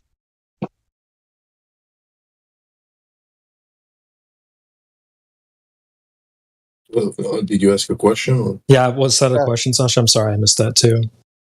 Information, from which kind of natural phenomena we got the information. What information? Any information. I think he's trying to, Sasha, I would just recommend putting it in a statement. You're saying that if you have information, it must come from an informer. Is that what you're saying? Yeah. So. Yeah, from creator, from some. You cannot have some phenomena making information real. Yeah, so that's one thing I learned is like, if there's, like Sasha's saying, if there's information, then it had to have come from an informer. So you can call that informer God, Jesus, whoever. I don't particularly have a strong stance that I want to push anyone to believe in. They're welcome to see that how they want to. But I think you can prove that there's an informer. But that's pretty much where I stop. in terms of preaching, if you will. Ash. Well, one thing is for sure, we're not meant to question anything. We're supposed to just believe everything that we're told. I believe a man can become a woman.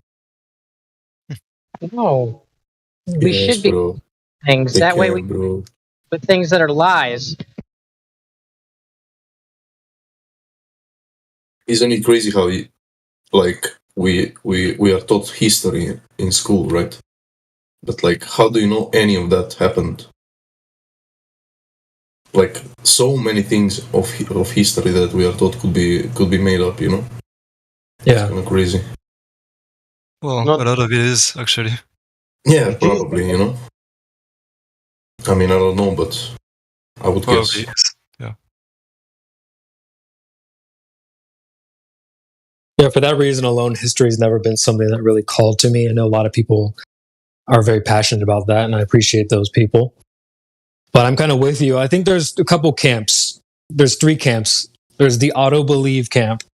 Whatever they say, whatever the book says, whatever news, TV, articles, people are just going to auto-believe what it says. Then there's the auto-hoax camp. They're like, nope, it's all lies, it's all bullshit. They're like, nope, it's all fake until proven, correct or whatever. So, but then there's also people in the middle, and I think that's where I put myself, and I think that's probably the place to be. Whatever's being said, put it on the table and go through it. What are the claims? What is the evidence? Go through it with a fine-tooth comb. So, like with history, okay, we can't just discard everything, right? Yeah. So you have to kind of go through things. All right, well, you kind of have to slop through each thing one at a time if that's what you're inclined to do. Or if someone presents something in front of you, like, okay, well, then let's take a look at this very specifically. Yeah, so it's such a harder way to live. It is. It really is. It's easier just to auto-believe. There are not that many people like that because it's terrifying. Yeah, it's way easier to just auto-believe what they're saying or just auto-discard everything. This is the all-or-nothing fallacy. Yeah. And so, it's difficult to live kind of like, well, I don't know. What are they saying? People will call you crazy. Oh, you just don't believe this, blah, blah, blah, blah. It's like, well, dude, I mean, what is the evidence? I'm just supposed to auto-believe what you're telling me?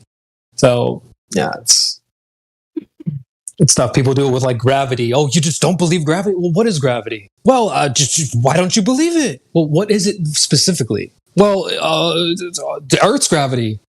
What? Can you define gravity? Well, it's just a force. And then you start walking down this path of like, okay, well, they believe in this thing that they don't know what it is, but they're punting it into the conversation and then criticizing you for not believing in this vague thing that they don't understand. So this is a good example of when you have to kind of go through things with a fine-tooth comb. Okay, well then, what is the claim of gravity? Okay, well then what is the definition of that? Okay, it's claimed to be a force. Well, you know that the experts don't say it's a force. It's a bending and warping in space-time. It is difficult to live this way, but I think it's the only way to be. To be what? If you're concerned with the truth, you can't just auto-believe what people say or just... Well, actually, I had a question about that. Do you have some, I would say, belief that you believe in for convenience? Like, you just don't question them because it wouldn't be worth your time. For example, me, I believe in the globe theory because it's convenient and I don't feel like I would get much from denying it, Which theory? The globe. Gravity. Yeah. No, globe. Round Earth, bro. Round Earth. Well, let me try to answer your question here. I definitely had a lot of those when I believed in the globe. I pictured, I used to imagine, just like out of nowhere. Everyone has a lot of those when you're growing up, obviously. Yeah. Like you don't just, what's the word again? You don't just like be born and start questioning everything. Right. Wait. But I'm talking about now. Do you have some beliefs that you just believe in, even though you know that it's questionable? JP, do you say like actually I don't care like if the Earth is round or flat? Is that your position? Well, I wouldn't say I don't care, but I'm saying the benefit I would gain from effectively denying it wouldn't be worth the time I would spend, like, looking into it and shit. Like, maybe I would have to spend years trying to, find information, think about it, debate with people. And in the end, if I just discover the Earth is not round, well, what would that give me, actually? I mean, you would know the truth. It would give you the Yes. truth, brother. Yes. Yeah, but why would you say that? Like, how does the truth not matter? benefit Like, me? I don't get that. Come on. Can I ask? What does the globe give you? It doesn't give me anything. Comfort. It's convenient. It's convenient. Yeah, it's convenient and comfort. Saying earlier, but the truth is not comfortable. The truth is not going to gain you followers or friends or sponsors. I was not saying that it was not worth finding out the truth, but I'm just saying that in my opinion, if you start questioning every single thing around you, you kind of forget to live at some point. As corny as it may sound, that's how I feel. I don't know. I don't necessarily agree with that. Can I ask a big question? I think. Let's say that that is true. You find out that is not round now; it's flat. But they are still teaching our kids that it's round and everything. And now the whole world. Isn't that a little bit maybe scary? Yeah, you have to peel the layer back. Is it scary, or is it only point of shape? It doesn't matter whoever is lying about the shape. Yeah, that's a good point. I don't have kids, but I don't feel like it's scary. I mean, you don't have you must not have children, but you got to really think about, like, you're letting someone else raise your children to believe in lies, and you know the truth, and you're like, well, I'll just throw them out there. They can let them survive on their own. I don't know. That is kind of scary because they're telling Ash pointed out he was joking around, but he's like, oh, I believe a man can become a woman. Like this is the type of thing that can happen when you let people just run amok with lies, and one of them being that the earth moves, bro. Buildings move. Like, because it's not that I find out that some kind of, I don't know, teacher didn't pay the taxes or whatever you want, and then oh my God, look, there was a crime. Somebody lied about something or blah blah blah. It's about the shape of the earth. That means that was why would they lie? It's like a really good question, because nobody would lie about the shape of the earth. Yeah, because then you have to ask yourself, why lie, Why is this lie told? Okay. Yeah, if the information that they're hiding from you is something that's worth hiding from you, it's probably super valuable. Interesting point there. But I was going to say, too, is like the truth isn't going to gain you friends, sponsors, followers. You know what I mean? The truth is a difficult thing. You might lose friends. You might lose followers and stuff like that. So it is difficult to go down the path of truth. But is it the right path? Is it? It's up to you to decide. And I'm coming from atheistic point of view, because I thought in my life that I never was religious or whatever. But here is very, very, very point about creation, because if you are created with a big bang, you don't need to worry. Everything it's nature, and you are going to the space and whatever. But if it's another story that there is a creation, and that story is hidden, that means it's hidden everything, because then all of us need to ask our question: why is creation, hidden so well,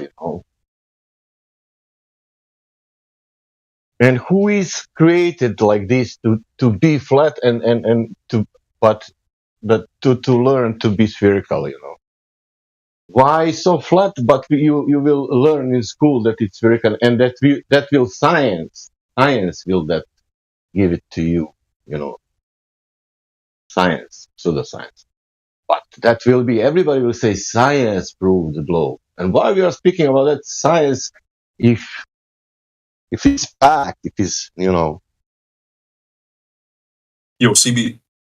Is that a lie? Is that a problem? Is that really scary? Or that, okay, I will turn around now. It is scary. And when you find out, it is not like, oh, fuck, I will go now and protest outside and say to everybody, Earth is flat. Look at, and everybody will listen to you. What's up, Ash? Could you tell me the test? The tests, yeah. Yeah, sure. I mean, it's no different than if you told me you were 6 foot. Then if we met up, then I'm going to be testing to make sure there's 72 inches there. And if there's not, then you're capping, you're lying. That claim is false. So basically the globe has claimed to be a certain height as well. So there has to be a certain amount of, inches there, if you will. So basically the claim is that if you're 1 foot off the surface of the earth, the distance to the curve would be at 1.2 miles. So if you're at a lake that's 10 miles long or 5 miles long or whatever, something big enough past that 1.2 mile mark, or you can test that. So say you have that 5 mile lake, you've got your camera down at 1 foot, and if you're seeing all the way across the water, 5 miles, where's the 1.2 mile bulge? Where's that hill of water that is supposed to be there? So is it curving that strongly? Brother, if you look at the pictures from outer space, what do they show you? Curved oceans, curved lakes, curved water. Yeah, the water is supposed to be curved. I've got some videos, I've got some citations that are not from flat earthers that explain. Yeah, here's a screenshot in the chat right now. It says since the earth is a sphere, the surface between you and the ship is not flat, it bulges up. What else can we look at? I have a guy we spoke to named Bob the Science Guy who will say that, yeah, of course, hills of water are supposed to be blocking your view. So, yeah, I mean, all the water is supposed to be curved, brother. Okay. I have the ocean 20 minutes away from me, right? Perfect. And the city in Italy, Venice, right? You know Venice? Sure. I can if I go to a place and if the earth is flat, right, I should be able to see Venice. Well, you got to be careful. Well, you got to be careful about that. The earth, if the earth is flat, if you went no, I'm not saying that. No. Well, let me just. No, I know what you mean. Because if I use a good camera, that can zoom in. That's what I mean. Well, no. Let me just say that, because people say this all the time. If the earth is flat, I would be able to do X, Y, and Z. What you have to keep in mind is that, like, if I snapped my fingers, and you knew the earth was flat and woke up tomorrow, it wouldn't be a different earth. You wouldn't see a different earth. It would always be the same earth it's always been. So, if the earth is flat, you wouldn't see differently. You would always see what you have. So that doesn't change. You wouldn't people say if it was flat, I'd see to China. No. The earth doesn't morph and change and shift if you learn the earth is flat. So no, I know, but because I don't think it's visible with naked eye, because it's also this. When I checked on Google Earth, you can check the distance from things, right? And I did it with Venice, from where I can go to Venice, and it's one time it said 250 kilometers, and then the next time I checked, it said 100 kilometers. And the Google Earth thing that you use to measure things always changes, bro. This is also interesting. Interesting. It's not I'm 99% sure that it is it's almost always it's not accurate, and it's not accurate by far, It's not just 3 meters, 4 meters difference. It's it was 150. Why do you think kilometers? Why do you think Google Earth is changing? Yeah, because for example, that's why it's probably fake, That's why. Well, essentially, it is just a cartoon when you zoom out. But that's why we have maybe you've heard of the Black Swan. So the Black Swan is just off the coast of California. It's a video some guy took off the coast of California, looking at some oil rigs in the water. So it was 500 miles. Was it 500 miles or something? No. That's super far. The rigs are only at 6 miles, 6.4 miles, and 9 miles off the coast. Back to the oil rigs. Well, the point is that they don't move. You know what I mean? So, if you're going to Google Earth, and I'm kind of curious to know why. Maybe they hit the DLC or some shit. I don't know on the Google Earth, but I mean, it's not like reality is moving and shifting and changing around. So I don't know why that app would tell you differently. But the point is that you can actually go places in reality, like this place in California, where, I mean, obviously there's other places too. Anywhere you could do this, but the rigs don't move, so that distance will always be the same, even if for some weird reason Google Earth one day tells you it's different. Not sure why it would. But the rigs don't move; they're rooted into the ocean. So yeah, you can do tests like that, but we're using the Earth curve calculator as the claim, not Google Earth necessarily. But 500 miles is quite far. They're claiming that the distance to the curve is only 1.2 miles at a 1 foot observer. If you're a 6 foot guy, they're claiming that it's about 3 miles away. So seeing 500 miles is moving the goalposts back hundreds of miles.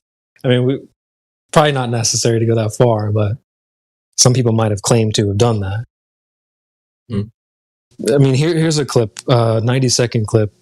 Guy from 9 years ago telling you, standing at the beach, if you're like 8 inches above the water, the distance to the curve will be 1 mile. If you're 6 foot tall, distance to the curve will be about 3 miles. So here's just like a 90-second clip. You can hear it from someone who's not a flat earther telling you this stuff. I need to like go AFK for like 5 minutes because I need to do something. So all right.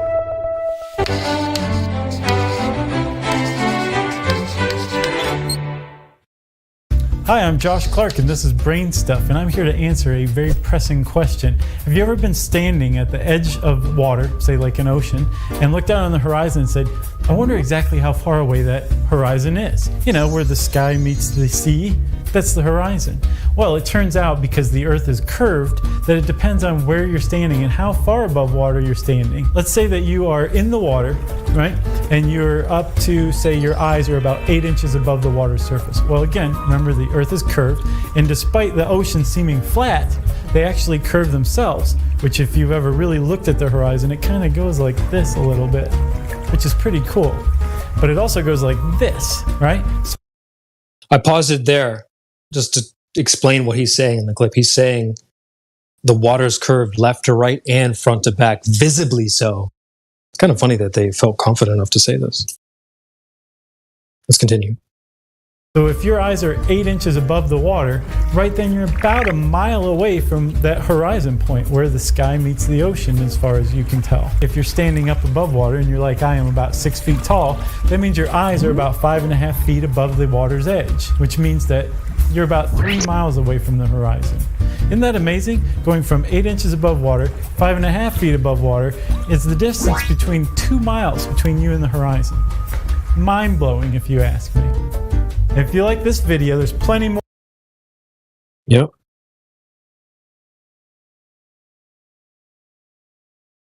I think our friend Asham had to dip out for a few minutes. Yeah, he said 5 minutes. So yeah, man, like I said, I live in the Midwest in Ohio. There's no lakes. If I wanted to go to a lake that was big enough, I think the closest, yeah. I think the closest one would be like a few hours away. And so my last trip was to San Diego. So I spent a whole month out there. It was beautiful, and I made sure to spend a lot of time at the beach, looking for curvature. Wink, wink. No, I'm just kidding. But it wasn't on the water. Let's just put it that way. It was only on the beach, if you get what I'm saying. But yeah, so gotcha. You don't have to rush. I would recommend anyone, even people flat earthers in this panel. Like, if you haven't gone out to test some of this stuff, it's definitely worth your time. You can mix it into a vacation like I did. So, yeah, I mean, you don't have to rush off to do this, but I would recommend, San Diego is a great spot. It's not too far away from the Black Swan location as well. I wish I would have drove up there. I had the chance, but I just didn't. But it would have been pretty iconic to drive up to where the platforms are and just to kind of rub it in, because Globers will be like, that's fake. It's like, what are you saying? Like, California's fake? The ocean's fake? Like, come on, just, you don't got to go that far. Stevie, right quick, I just wanted to jump in to say thank you for one of the points you just mentioned, because it never hit home until you just said it. They show us curvy water from space on the ball. And I never even put two and two together until I'm like, holy crap, the iPhone picture, right? The iPhone wallpaper, the blue ball, the blue marble. And yeah, dude, honestly, big salutes to you for illustrating and drawing that point out. Thank you so very much for that. No problem, big dog. I mean, dude, they love their space selfies, right, Kiwi? So just give it back to them and like, well, look, your space selfie is showing all the water curve. Because like some people will say, I've had people slip up and say, well, even though the Earth is a ball, all the water is flat. It's like, wait, what? Yeah. What? See, what's interesting with that observation is we have two major rivers, the Nile in Africa, and then we've also got the Amazon in South America. And both of those rivers from entry point or origin point for that matter to exit are approximately 4,000 miles in length, which is interesting because that is also 3959, so it matches the Clayton radius. So those are two kind of matching points that really don't align with the blue marble picture from space. Yeah, so it's like, which one, what are you going to take? Are they going to take their pictures or are they going to take the water in reality? That's where Sasha comes in. He's like, well, if they're showing you curved water, then it has to match on the ground. Like, exactly. So which one are you going to go with, the ground or the pictures? You can't say the water's flat and then go to your picture, which shows non-flat water. This totally doesn't go together. So I think, what is his name? This guy has a YouTube channel. He has a song where he's like, how's the Earth a ball, but all the water's flat? Something like that. Love that. That's a great line. So, what is his name, though? Dude, checking his limit. 8 people in there. I know old dudes in there. 3D. Whew, what a day, though. I mean, we've had JP. Shout out to JP to boost him with some extra rolls for hanging with us and keeping it chill, keeping it civil.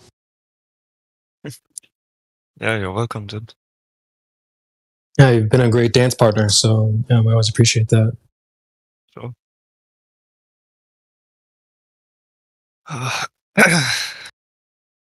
You've been a great, how should I say, hangover conversationalist. Oh, that's a crazy word.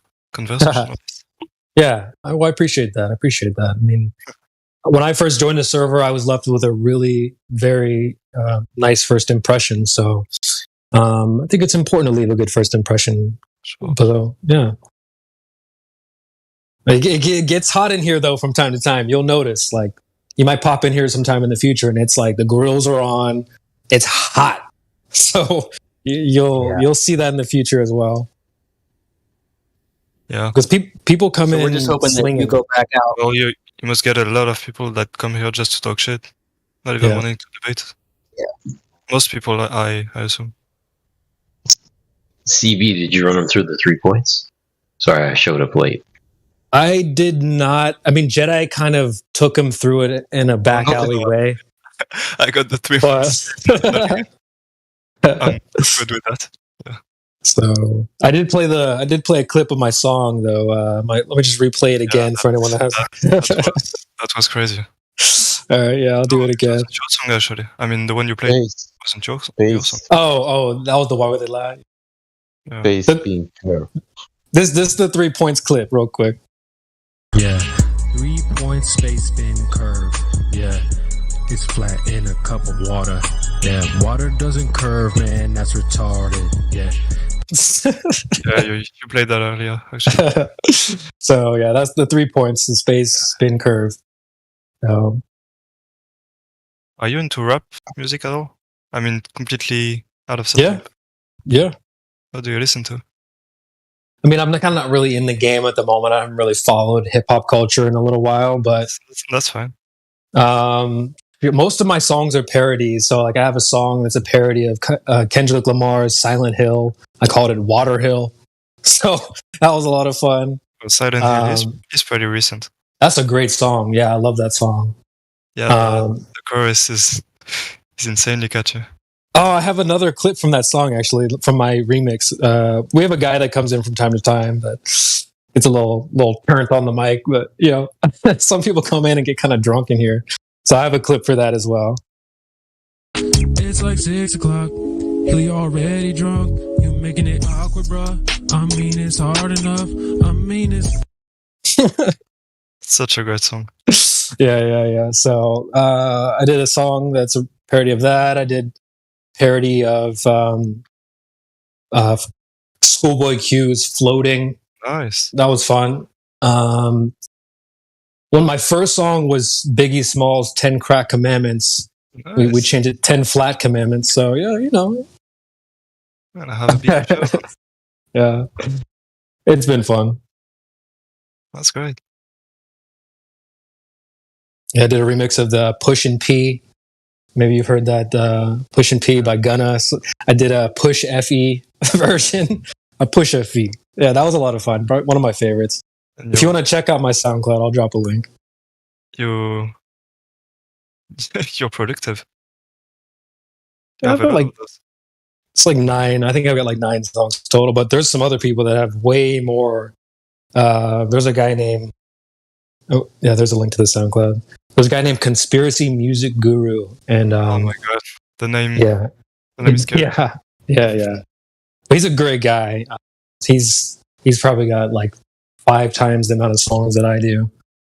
So mine's just for fun. I'm not trying to be a rapper or anything like that. I just wanted to contribute back to the community that has done so much for me. So, like I said, when I got here, I heard that Why Would They Lie? That was a 7-minute song. It was like 5 guys just going in. Like, damn, dude, these guys are, that was crazy. Like, well, yeah, it's like, damn, dude, they went hard. So I was like, well, damn, if they can do it, I can do it. So figured I'd just put out a little content for the panel. But yeah. Quiet panel today, man. Y'all been letting me cook all day. I'm surprised no one like rumpus me. I've been waiting for somebody to rumpus me. Where y'all at? Let me give a shout out to the panel. We got Sunny, we got Ethergress, the Globe Crusher, Water, the Gettier Problem, T Boomerang, Sasha, Resolve, Ukidel. We've got President Orion, Paul V, Moist Grundle, Mayhem, Kiwi, JP, Jimmy Cooks, Jackie, Grim, Glue, Flatsy, Flatloid Wright, FE Batman, Blue Jumper, Baked Goods, Back to Sleep, Andy Flataday, and Tech, and a whole bunch of people watching on Rumble and YouTube and Twitter. So welcome one and all. We just got on Rumble recently, my friend. Yes. I won't be able to watch you because the site is banned in France. Really? Yeah, it is. And it's been for years, actually. Soft. Pretty much since it came out. I mean, I'm not sure when it came out, but it's been forever. Yeah. That's tragic. Yeah, we are live on YouTube, but I just recently got us on Rumble. Shout out to Miggy and Helio. Yeah, that's where all the controversial takes are. Yep. So we very crazy site.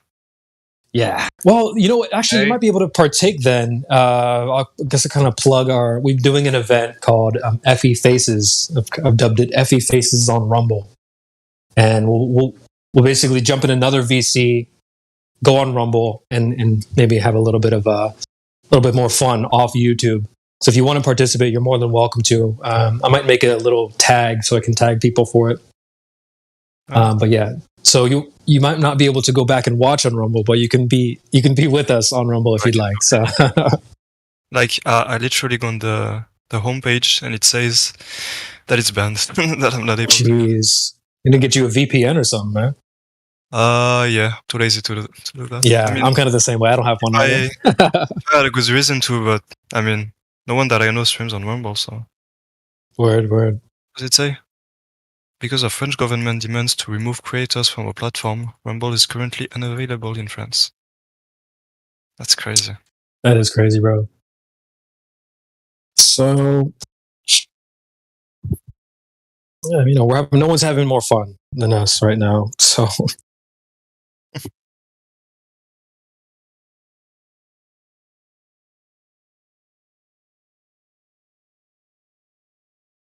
yeah, we had a great event last night. Let's see, anyone in here? Flat Lloyd Wright was with us. Flatsy was with us.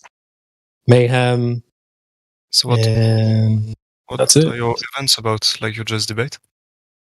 Well, we kind of just since we're on YouTube right now and always, we kind of got to tap into around their little algorithms and stuff like that. We typically focus on flat Earth stuff in here because people, you know, that's what they want to hear. The Rumble stuff, we've only done 2 episodes, so we're kind of just shooting from the hip at the moment. But we haven't had a debate yet. We haven't had a Glober come in during a Rumble hour, and we haven't done that yet. But that could be fun. I don't know. So the idea is kind of getting to know people a little bit better, bringing the server together, spreading the message other places just besides YouTube. Right.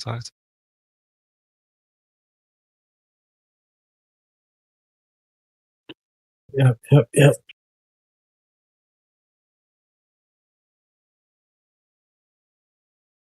Yeah, man, we're like the guru in the jungle. If you wanna get to flat Earth, you come find us. So we're just setting up shop, Rumble, YouTube, and stuff.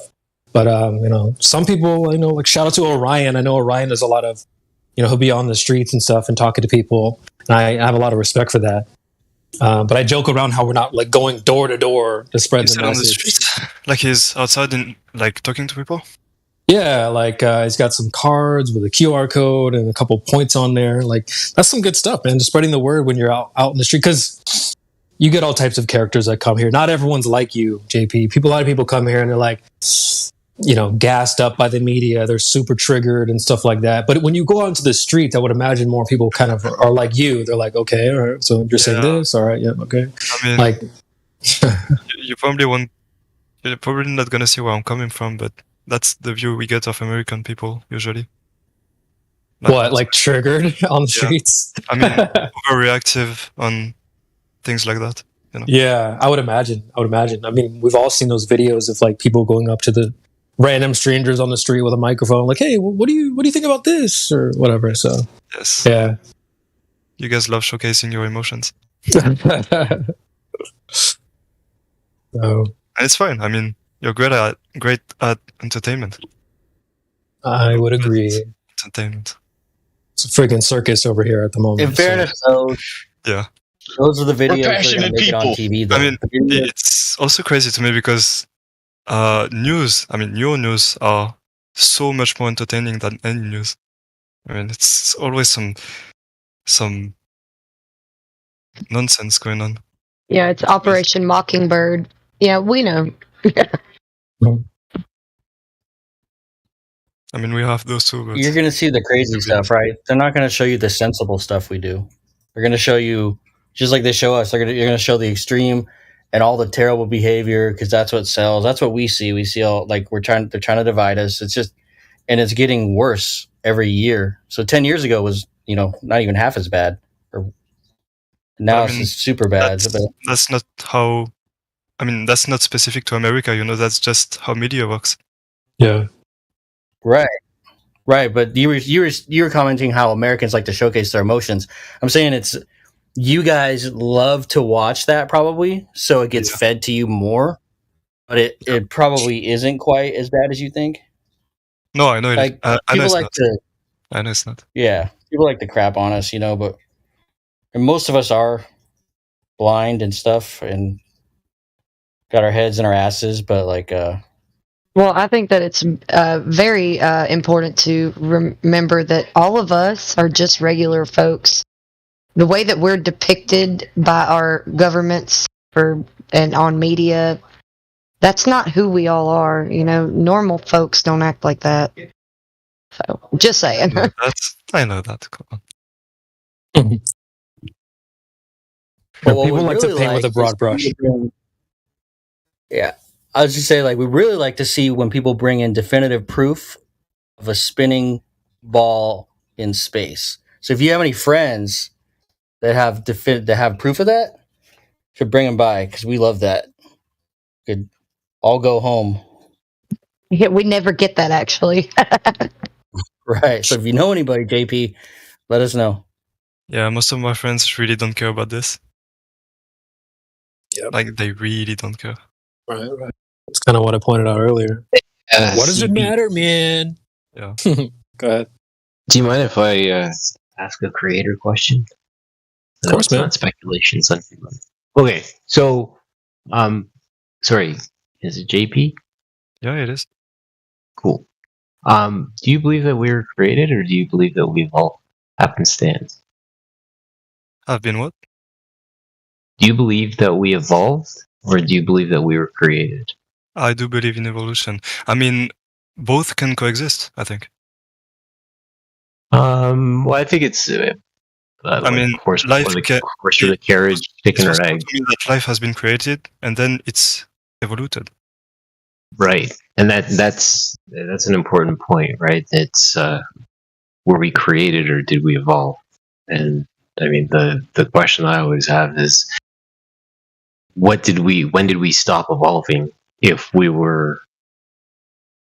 came from evolution, like I understand the creation should be in place first, and then the creation can evolve. Like a hat can get sleeker, a pair of shoes can get lighter. You know, whatever they explain in school with Homo sapiens and shit. That's what I believe in. I mean, I feel like they're not lying about this. You know. Well, I sorry, Kiwi. I honestly think my theory of we were sang into existence, I'm not joking, is more viable than evolution. Yes, sang. I'm not. Evolution? What the hell is that? What's that I'm word? serious. Sorry, sang or sink? Sang, as in singing. Because the Upanishads saw us more as musical notes than bags of blood and bones, and I always like that. Wow. But yeah, I think it's more viable than bloody evolution. It's fucking retarded. Sorry. What?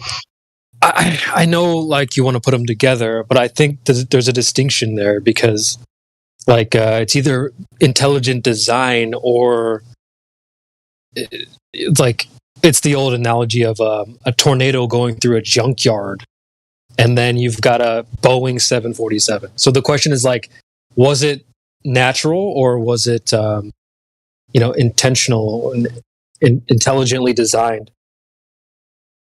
I don't think you can have both, right? It's either one or the other. That's kind of the question you were getting at, Kiwi. Exactly it. And it's yes. No, please go ahead. What's the observed phenomena of evolution? What is evolution? And make sure you get the VIN number of their time machine, please. Oh my god, where did you hear that? Did you just make that up? That's funny. The VIN number on the time machine. Props to you if you just made that up. And that's no, I stole it. That's a good one. But yeah, no, that's the question. Like, because my dad's like that. He wants to combine things. He's like, no, creation and evolution. But I think it's worth drawing a distinction. Like, either the Boeing 747 was intelligently designed, or some tornado went through a junkyard and created it from all of its parts. Yeah. And just like entropy debunks outer space, entropy debunks evolution. Like, big time. Oh, bro, you asked earlier, what are some things you believe in just like automatically? I was going to say a lot of those things were things when I was a globe earther. I believed in evolution like you. I believed in the Big Bang, and I came up with my own ideas about it. I was like, oh, maybe it's like a heartbeat. Big Bang, it gets big, and then it collapses, and then there's another one. I was like, just automatically believing stuff like that. Same thing with evolution. I was like, well, we definitely evolved from fish, and you know what I mean? Like, that was something I deep down believed in. But like, as a flat earther, I think you kind of get away from just auto-believing and stuff. So I couldn't really think of anything on the spot that I just like take for granted. You know what I mean? I can try to maybe think of something. Go ahead. Where's my theme music? I'm on my mobile, so you gotta. I've been on mobile all day. And to us, you've been here the whole time. Now, I was listening. I had my headset on. I was busy doing busy work. So, anyway, you guys are rocking hard right now with evolution. Yep. Yeah, I think. Go ahead. I'm happy to accept little micro changes in species. You know, adaptation, that kind of thing. I'll accept that. I'll accept something. You know, can get a thicker coat in a colder climate or something like that. That I will accept. But beyond that, no. That's not even possible. Entropy is a bitch. You know, like that's never going to happen. So, that's all. Listen, whatever somebody has within their own, resilient body is going to be able to withstand the conditions of wherever that's just the way it is. So it's not microevolution. It's not macroevolution. There's none of that. All of that's garbage. We have entropy. And when that takes hold, it just erodes and corrodes and nothing ever comes back from that. It goes only one direction, which is, increases. Aging, rotting, so it's never going to be the other way around. There's no adaptation. Like all that stuff, whatever you have in your body, you adapt to it because you could. And if you didn't, then you die. So that's all that it's just this whole thing that's made up. But before I get into all of that, I do want to be aware of all the people that joined our chat. We got a lot of people that joined us. So let's get back to the topic of the shape of the earth. Perhaps we can entertain this again because it's a fascinating topic to talk about with somebody who thinks that there is evolution. But let's we'll get QE. QE would love this. QE would, but I could debunk it. So can Flatsy. We've done this many times. So let's just talk about the new people that just entered the chat because we got quite a bit. We got, let's see. I was gone, so you might already know. Crazy Chicken Boy. Have you guys talked to him? Nope, but go ahead and chime in, Crazy Chicken Boy. I'd love to hear from you. Yeah, we just want to say hi. At least say hello. Or you're a chicken.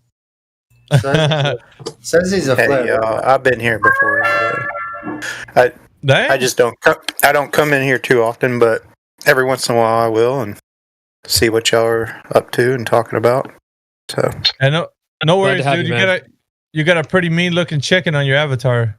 So, all right, welcome to the panel. Let's see somebody else that's in here. We got Fridge on the panel. Fridge, welcome to the panel. You're VC verified. Hola.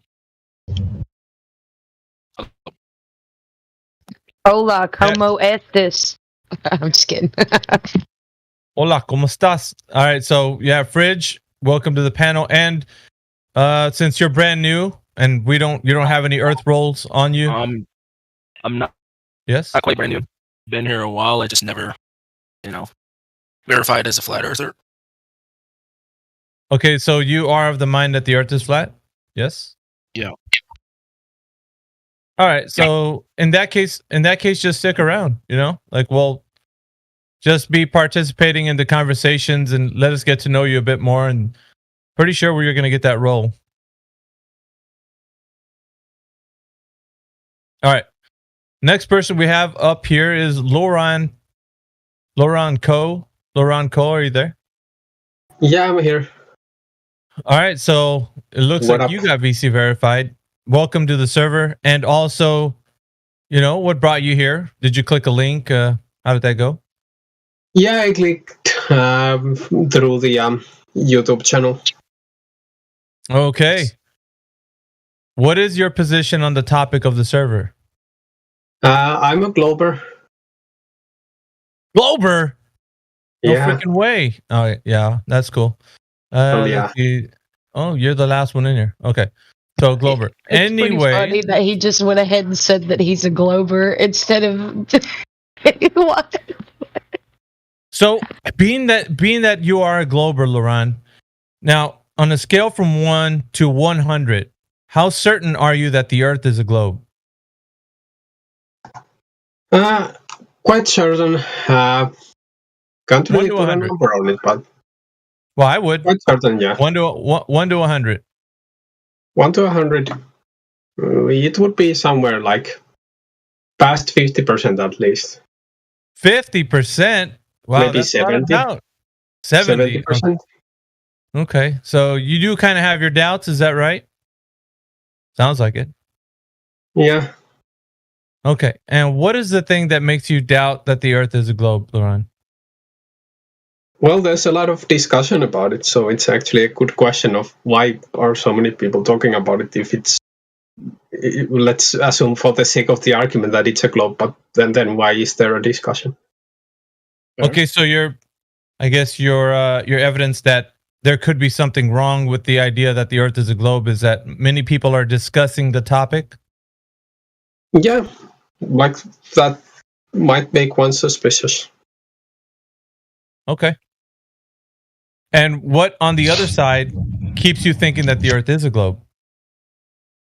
I guess there has been no good evidence from the other side. Like, I've been in these discussions, and I've been looking at some of the evidence, but I haven't. It's not been personally convincing to me. Okay. All right. So on the side that you think the Earth is a globe, there hasn't been any convincing information to lead you to understand that the Earth definitely is not a globe. It's just maybe just ideas that people have that the Earth is flat. There's nothing really foundational or concrete. Okay. All right. Well, at least we know your position, and that way we can start engaging. Do you have any questions for the panel, Laurent? Not right now. Okay, because we'll answer them directly if you have any. If not, we can ask you some questions. Yep. We got AI that's going to come in here. So, AI, do you have anything? Well, it sounds like his thought process there was, if the globe was so proven, then there wouldn't be all this wiggle room for people to be discussing that it's not a globe, while simultaneously saying that there's no good evidence that the Earth is flat. So if that's the case, right, you're basically admitting that there's no conclusive proof the Earth's a globe. So if that's the case, and we all know we experience the Earth as flat and stationary, and that's what all sides agree to, why wouldn't we just accept that? As that's the way it appears to us. I'm actually not sure that, does it appear as such? Yes. But do we experience it as such?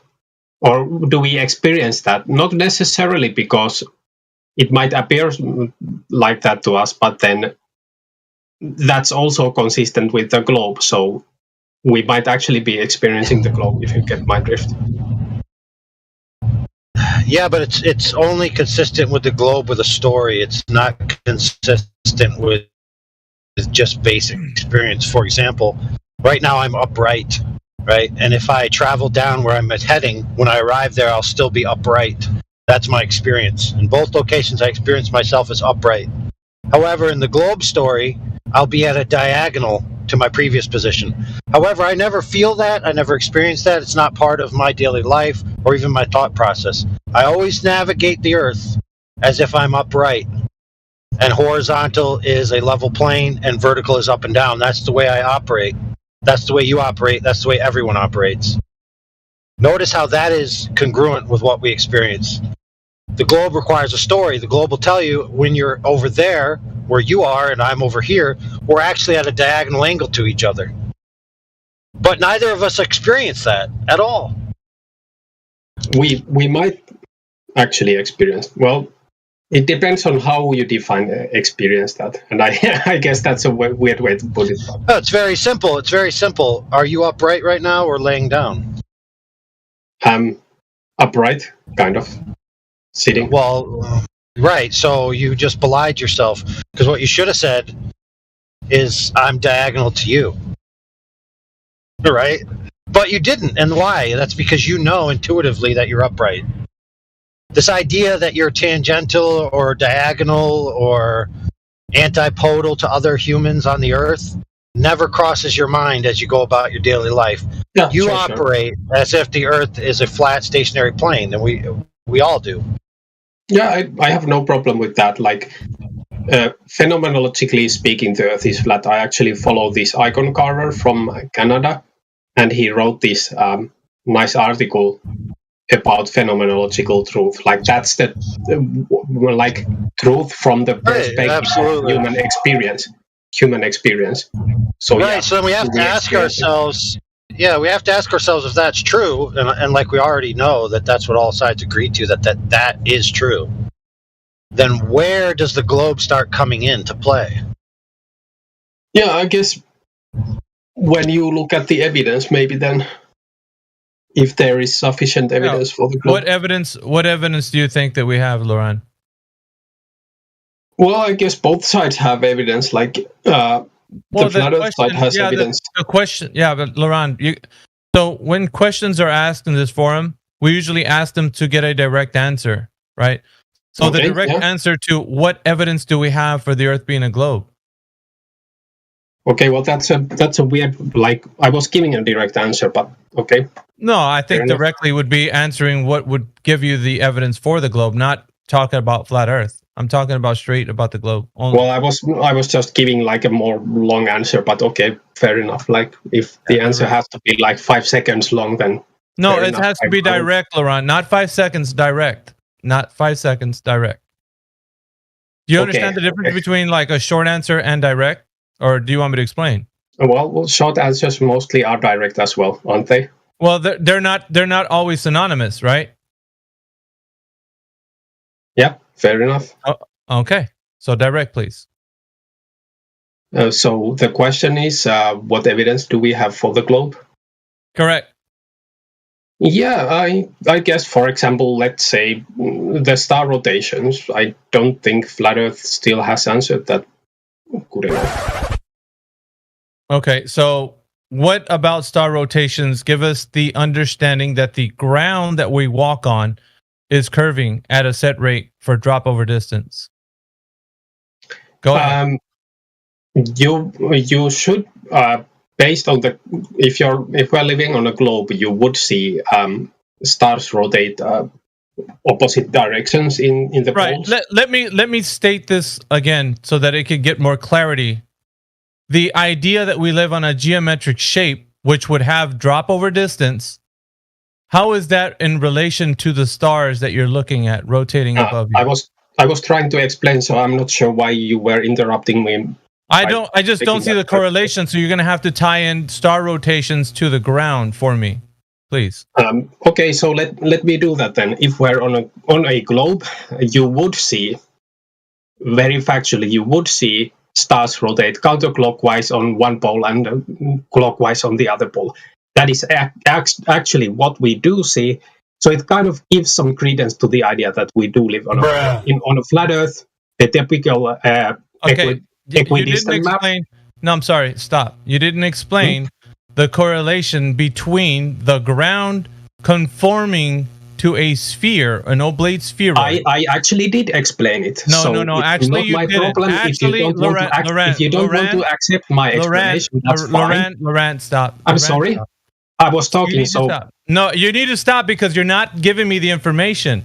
I need to understand what star rotation... You're interrupting now. Laurent, stop. You're interrupting. Yeah. You need to tell me how the rotation of the stars are equivalent to giving us a geometric shape below our feet.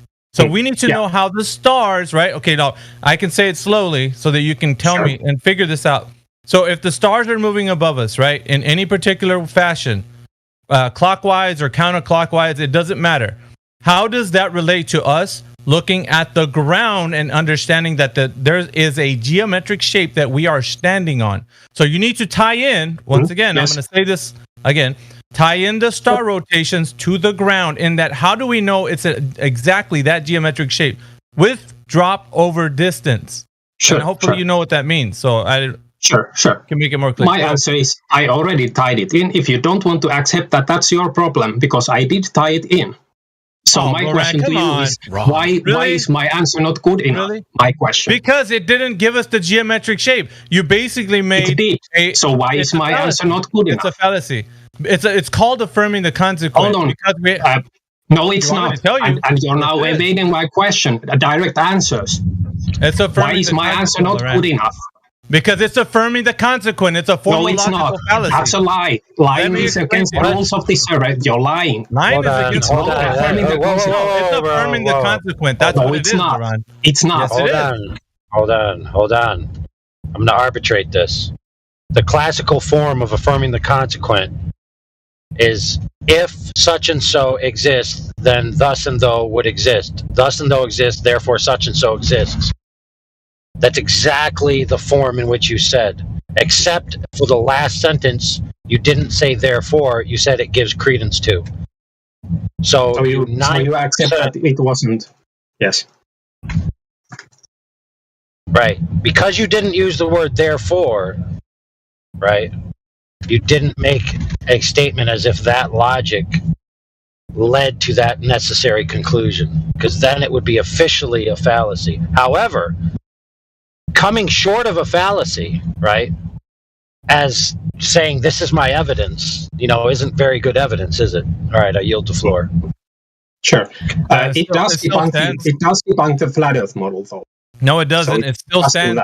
Yes, it does. stands. It No, absolutely does. Laurent, you can keep saying that over and over and convincing yourself, but in reality, you're saying that because of the stars moving in a particular manner in the sky, then the ground needs to be this what you have in your mind, what it is. It could be anything else, right? So if you're acquiring, so what? You're just gonna rumpus me now? You're just gonna say whatever you want? So basically, the stars moving in the manner that they do. Now you're looking at the ground and saying, okay, so now that is a shape because I see stars moving above us.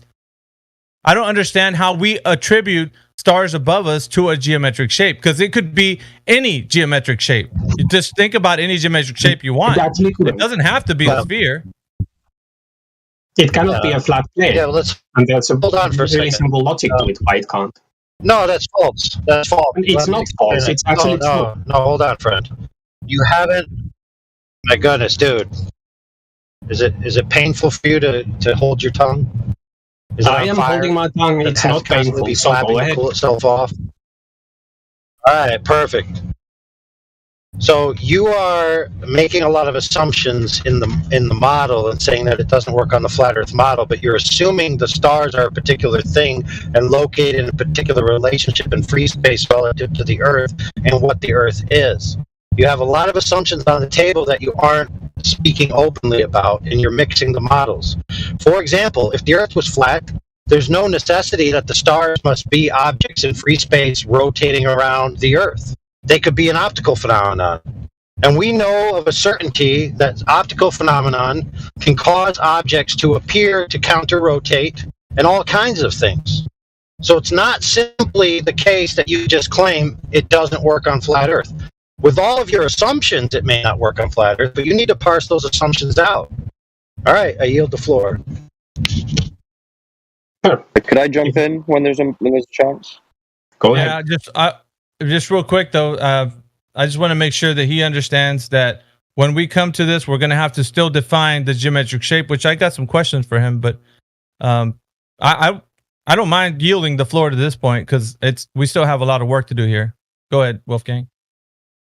Yeah, well, I was just going to say to Laurent, I get the point that you're trying to make, but at the end of the day, what you're doing for your evidence is observing the stars move, like Miggy's saying, and then you're making an assumption about what that means about the ground.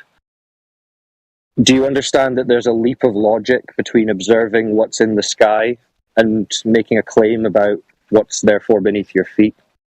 Would you agree with that? To some degree, yes. Which is kind of why it's sort of easier to debunk flat Earth using the southern stars than it is to prove a globe, because science doesn't prove things. Science only disproves things. So that's why it's easier to debunk flat Earth than to actually prove a globe. So, but it would mean that you're not debunking the flat Earth if you're having to make an assumption about what the ground is beneath your feet. But okay, we can take your point that in your mind gives you credence or gives you an assumption about what the ground is, but you would then have to go and verify that assumption by examining the actual ground beneath your feet, would you not? Would I? Yeah, like, so if you're looking at the stars and they move in a certain way, and then you say, okay, that makes me think that the ground has curvature and motion. But you would then have to go and examine the surface and prove that that surface has curvature and motion, would you not? Would I actually?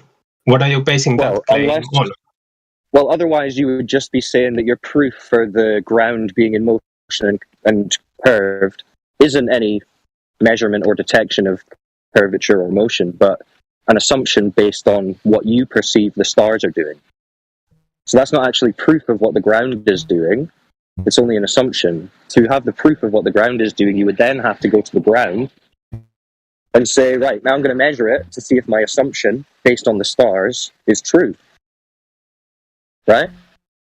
Sure. Because remember, you've already agreed that we don't experience it to be curved and in motion. We only experience it to be flat and motionless. But you are saying, okay, but I'm looking at the stars and they're moving in a certain way, so I'm going to assume that the Earth's ground is not what it appears to be. But you would then still have to go and say, right, look, I'm going to prove to you that it's not what it appears to be by measuring the surface, seeing if it curves, seeing if it's in motion. Sure. Right? Would you agree? Sure. Okay, so on your life's journey, what evidence has been presented to you that speaks to the ground specifically in terms of determining curvature or the motion? This is going to be a lot of points that you've already heard, so excuse me.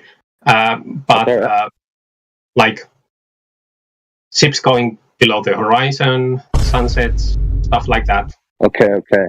Yeah. So we see objects appearing to descend into the horizon. Yes. And that's another thing that would make you think, okay, that must mean it's curved. Yes. But what if we could show you that through an optical effect, objects can appear to sink into a horizon without going over a curve? That would be interesting. I don't think that during the past 5 years that I've been in this discussion, flat earthers have been able to do so. Well, we haven't even talked about demonstrations, so we haven't gotten even there yet. Well, I have seen, because I've been in this discussion for 5 years, so I kind of already know. Not in this server. Not in this server, though. Yeah, sure. Totally, it's plausible that you might have something. So, yeah. Yeah. Well, this is a phenomenon that's demonstrable that you can do yourself, right? If you go into you know how perspective works. If you're in a corridor, like in a hotel, and it's really long, you start to see the walls converge towards the end, and the ceiling and the ground ramping up towards each other. Yep. Right? So by that function of perspective, if you put your head low to the ground and someone walks away from you, you'll start to see their feet disappearing bottom up. And I don't know if anyone's posting the GIFs in the text channel. Can you see the live stream voice text? The text channel? I'm not sure actually that what you just said was accurate, because it doesn't necessarily follow from the floor and the ceiling going towards each other that the angles would start disappearing. It doesn't follow. Hang on, guys. Wolfgang, I'm just gonna say this. His bias is still up, brother. So if he goes in through any points for flat Earth, he's gonna reject them like he just did. Even on before you even began for him to see the images, his bias is too strong. So I think he needs to understand that it's a belief before we engage with that. At least that way he understands he's moving off of a belief and nothing more. So I know that you want to walk into the logic. Point Actually, no logic in the case that I'm going with, because I was basing my argument towards what he was saying on logic, because it doesn't follow. It doesn't follow. It's a logical criticism. Friend. Okay, logic has nothing to do with it. You need to establish your premises first and put them in a logical string before you can talk about whether it's logical or illogical. So let's talk about it. Okay? Ideal perspective, right? That only exists in an idea. That's why it's called ideal. In reality, you see everything through an optical device, whether it be your eye or a camera. And optics have a limited amount of reception angles relative to propagation angles of entry of light into them. And they have a limited sensor size. And the wavelengths of light interfere with each other. This is known as the diffraction limit, also known as the Rayleigh criterion, and other such things. All of these things, right, are a confluence of factors that cause you to lose visual information that's resolvable as angles approach 0 degrees towards your limit of resolution. Now, this is not pixel density resolution. This is angular resolution, a very different animal, and it has a formula. Now, if you understand the law of triangles, you understand that as one leg of the triangle changes, the angle, the acute angle, right, changes, right? So as things get further away or vary in your field of view on the y-axis, you're going to have smaller and smaller angles of reception. Now, couple that with the loss of information from the angular resolution limit, and as things approach 0 degrees, which, by the way, they would do as they recede into the distance relative to your horizon, because that's, you know, the smallest angle they're going to occupy relative to you, you will begin to lose information. Now, the interesting thing about the diffraction limit is that it's not linear. It's linear to a degree, relatively, and then as it approaches 0, it starts to take off hyperbolically. Now, you could validate this by simply going and watching lectures about optics from MIT. It's all free, right? So it is true, 100%, that by the sheer function of the physics of how optics work alone, as an object recedes away in your view and approaches 0 degrees, it will disappear from the bottom up, because that is the area that has the lowest angles. And that is just the facts. You mentioned MIT lectures. Would you mind sharing a link to that?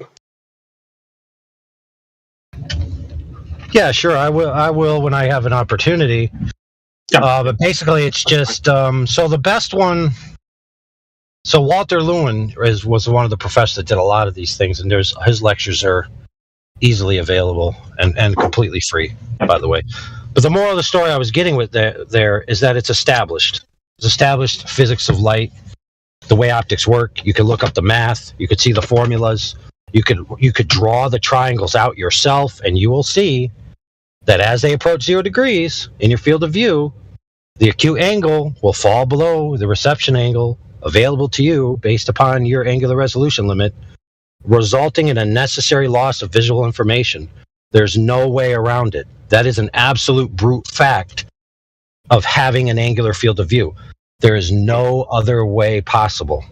Somebody posted it for you, AI, in the live stream voice text. Thank you.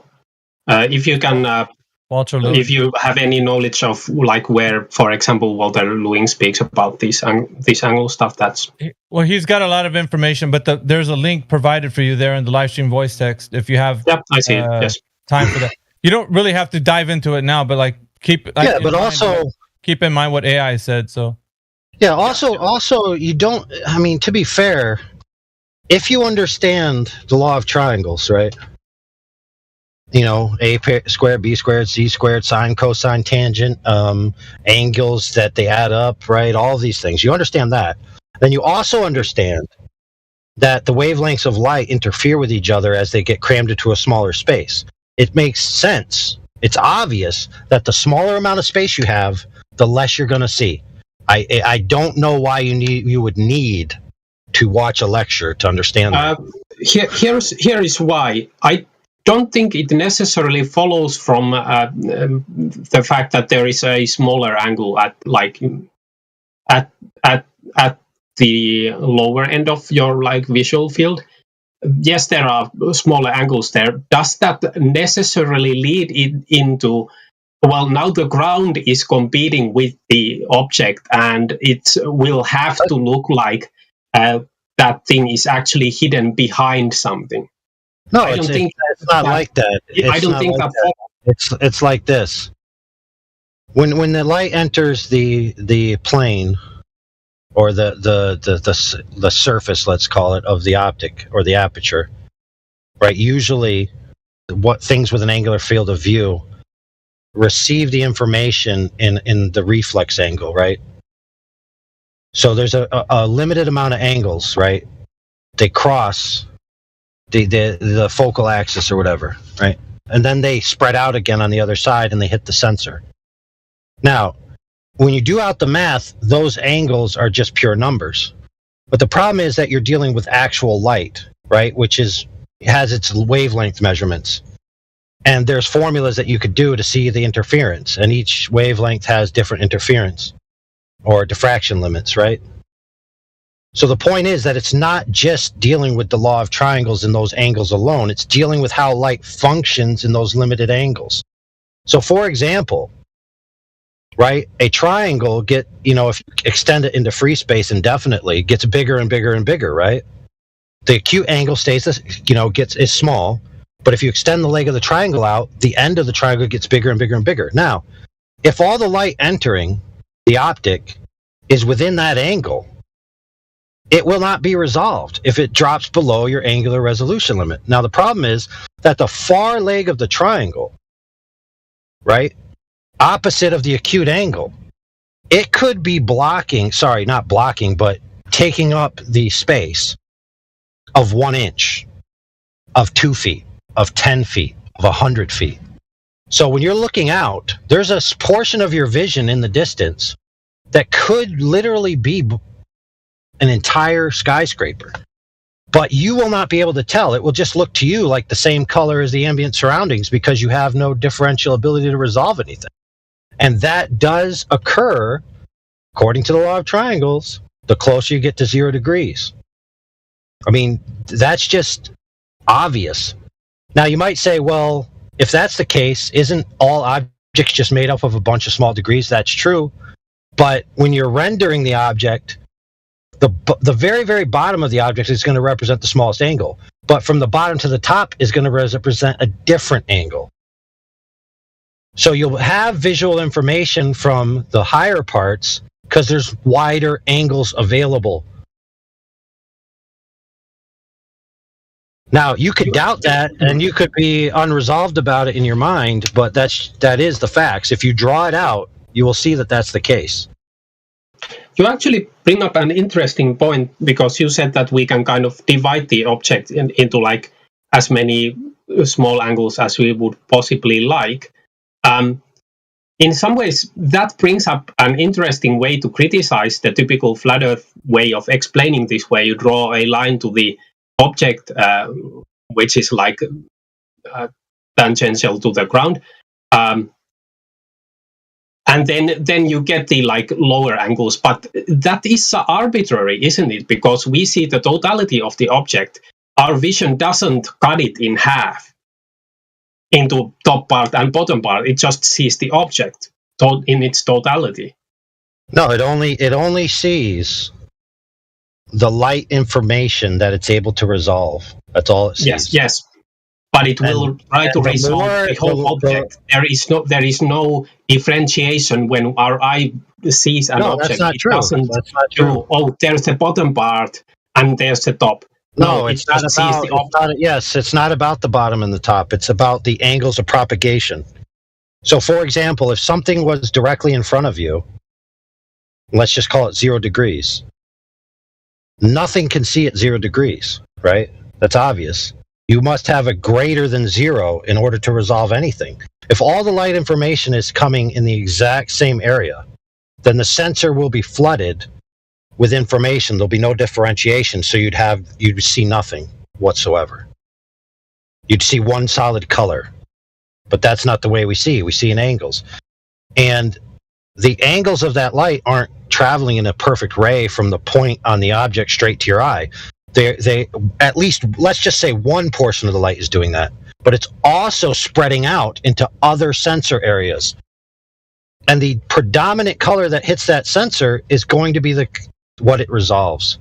However, if the angles of propagation and the angles of reception simultaneously fall below your angular resolution limit, all information from that portion of the object will be lost.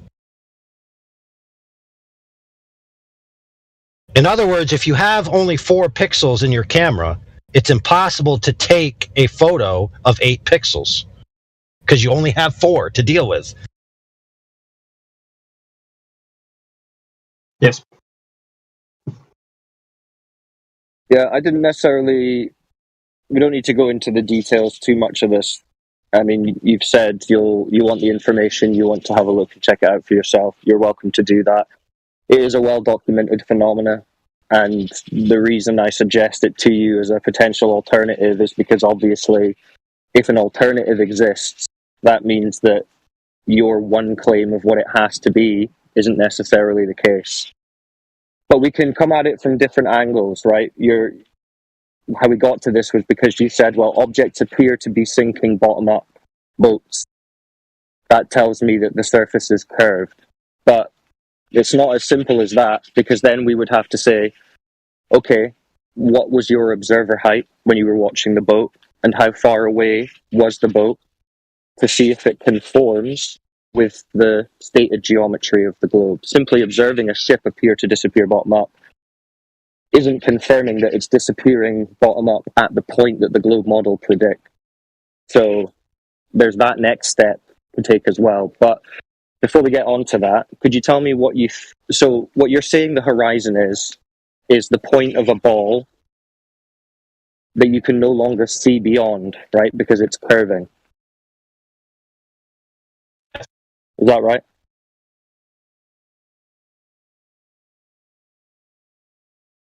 You still there? Yeah. Yes. Yeah. So you're saying right. So that means that if we know our observer height, then we can calculate how far away that curve of the ball, that horizon, should be, yeah? Yep. Okay, so do you know how far away the horizon should be if you're, say, 6 foot above the surface? 6 foot observer height. I don't know any of those figures by heart, no. Okay, so if you go into Google, do you have access to Google? Sure, yes. And you type in distance to horizon calculator, and just click whichever one comes up at the top. And then you put in your observer height at 6 foot, so you're standing on the beach. Can you do that? Tell us what it says for how far away the horizon should be. Sure.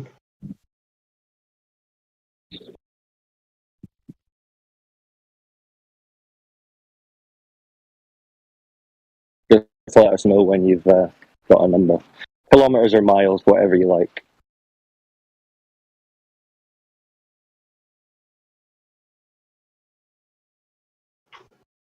For 6 feet, it says 3 miles. 3 miles. That actually sounds kind of familiar. Okay, so when you go to the beach, you think that horizon generally is about 3 miles?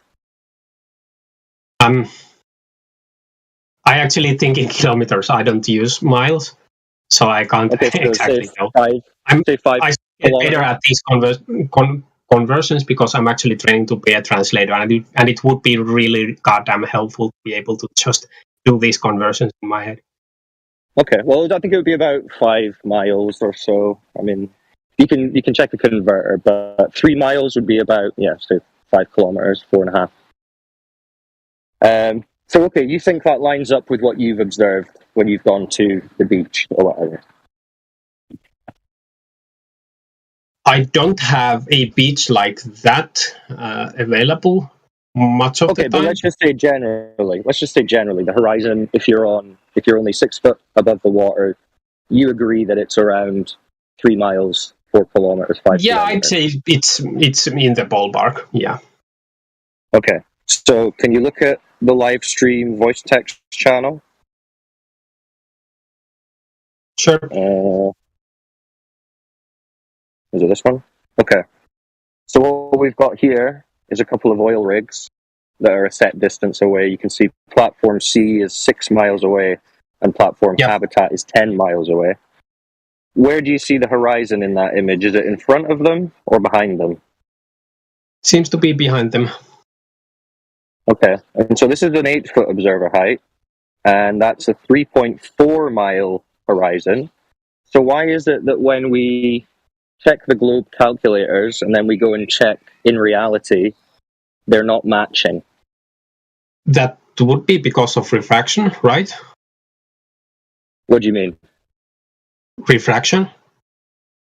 Yeah, what do you mean as that relates to the horizon being beyond the rigs? Like, doesn't refraction change how things appear?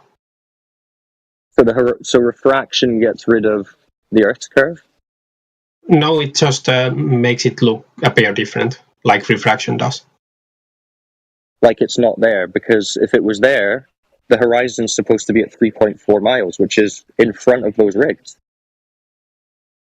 Right? Yeah, like refraction can change how things appear. Did you not know this?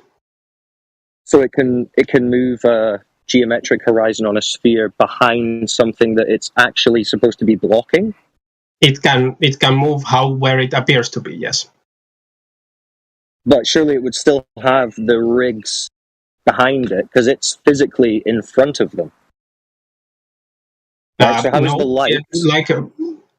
How is the light from the rigs traveling faster than the light of the horizon that's supposed to be geometric and reaching the observer before? What is the geometric horizon exactly? In your opinion? That's what you were saying. Well, that's what you were saying. The boats were going over. Remember? So how would you define the geometric horizon? Well, it's basically what you said, right? It's the part of the ball that you can't see beyond because it's curved. Yes. So things are going yes, down it's it, right? It's the place that we can't see behind. Now, if refraction exists, it would hold on. If refraction exists, it would naturally change how we see things. So it could actually move the horizon. So technically speaking, I'm not sure if it's even geometric to begin with, because the definition is like it has to do with vision, a point we can no longer see behind. And of course, refraction will change how things look.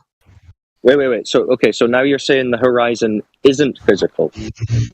It's physical, but obviously it's physical. But the appearance of physical things will be changed by refraction. Dude, it's not obvious. You already just conceded, and our friend just noticed that you said you have. I concede. You said you have no certainty that it's physical. I didn't. Described entirely by optical phenomena. Geometric and physical, they are different words. And because they are different words, I'm a translator, I'm a linguist. You cannot pull that kind of word game with me and try to say I said something I didn't say. Don't lie about my words, sir. No, when I say geometric, I mean geometric, and when I say physical, I mean physical. I don't mean the same thing with those words. Okay, bro. So don't try to geometry. Dude, we can always play back what you said. It doesn't really matter. The point is... Yes, and you will say that I was right. It doesn't matter. Okay, right. Okay. Hey, Wolfgang, I mean... In some ways it doesn't matter, but like words like this are important. You can just like here's the problem. Saying something that the other person didn't say. Fine, who cares?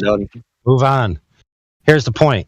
In the globe model, the geometric horizon is a physical location on the object known as the globe. So in the model, they're synonymous. Sure. So what is your point? The point is that you just described an optical phenomenon, which is all we know. And our friend here, Wolfgang, proved to you that it's not a physical location or a geometric location, that it's necessarily optical by categorical necessity. Actually, yes, I'm gonna have to change my game, since let's be fair here. Since we're talking about the geometric horizon, that's defined purely geometrically, no refraction included. So yes, the geometric horizon would actually be, like roughly speaking, 3 miles from the observer. Now, what Wolfgang showed, he didn't show me the geometric horizon. He showed me something else, because geometric horizon doesn't take into account refraction. It doesn't take into account that we live on an atmosphere. So how would I show what Wolfgang showed me had nothing to do with the geometric horizon. So you cannot expect me to throw that into the garbage bin because it had nothing to do with the geometric horizon. Yeah. So when do we see the geometric horizon? That's the question. The geometric horizon is a theoretical construct. You don't see it. We see we see in real world. Okay. So when you said before that the horizon is the bit that the boats are going beyond and the sun's going behind, when it was physical, you're saying that's only theoretical now? No. Well, that's what you said. I think you have a problem parsing this. Like, maybe. You know that physical reality exists, right? Wolfgang's got a problem. I do have yes, and I do have a problem as well. Do you guys know that physical... Okay. Hold on, I'm asking a question. Do you guys know that physical reality exists? And I'm leading with something with this. Yeah. I'll agree. Can the physical reality be described by geometry? Let's say your table. Can you describe it's this wide and this tall?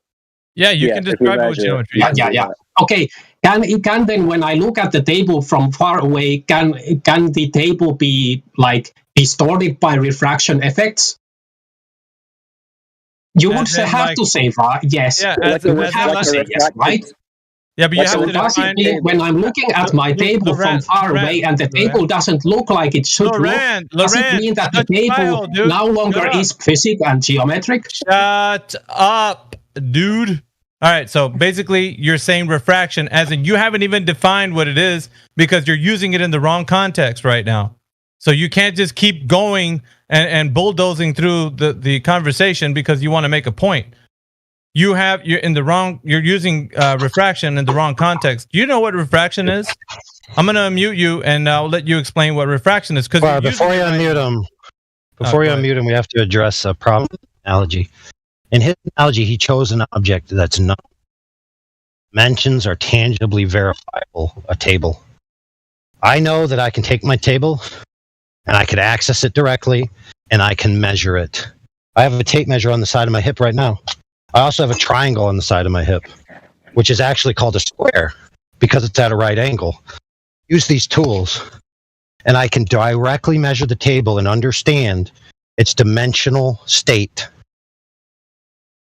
No such thing exists for this alleged Earth that he's then going to claim refraction, which we then need to hear what he means by that when he's unmuted. Yeah. Do you want to answer your question? Go ahead, Wolfgang.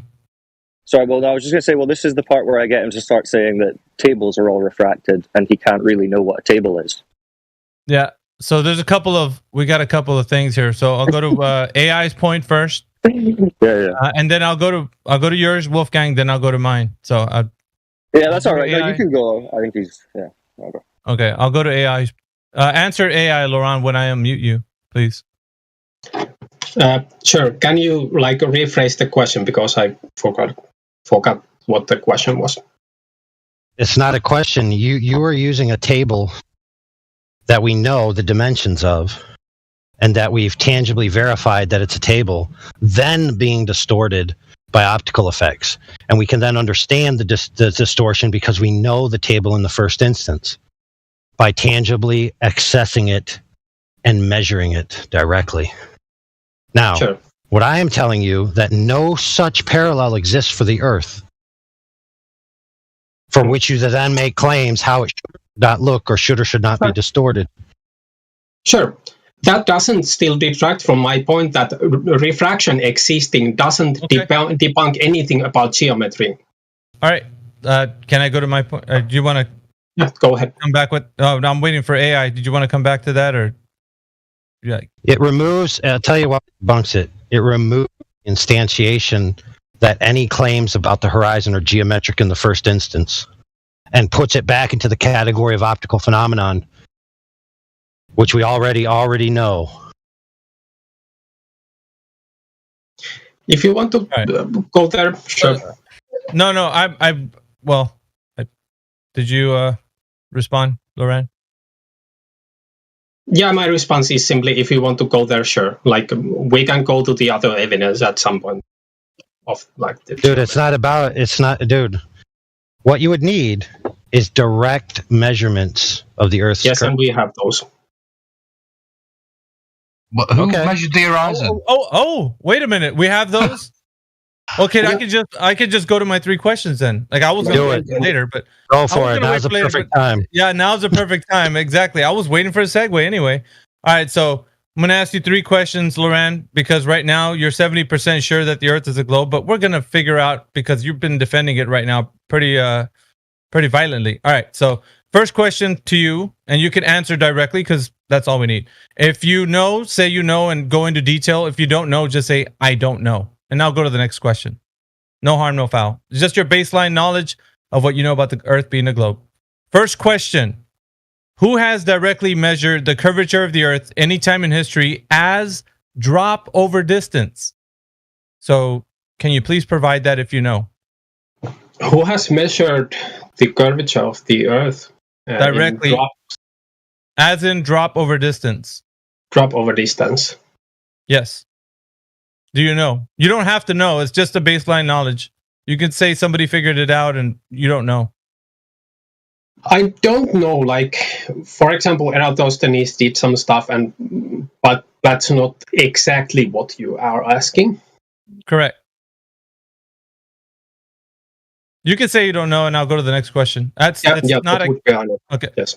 All right. So the next question is the Earth spinning on its axis. They tell us that the Earth is spinning on its axis at about 1,000 miles per hour at the equator.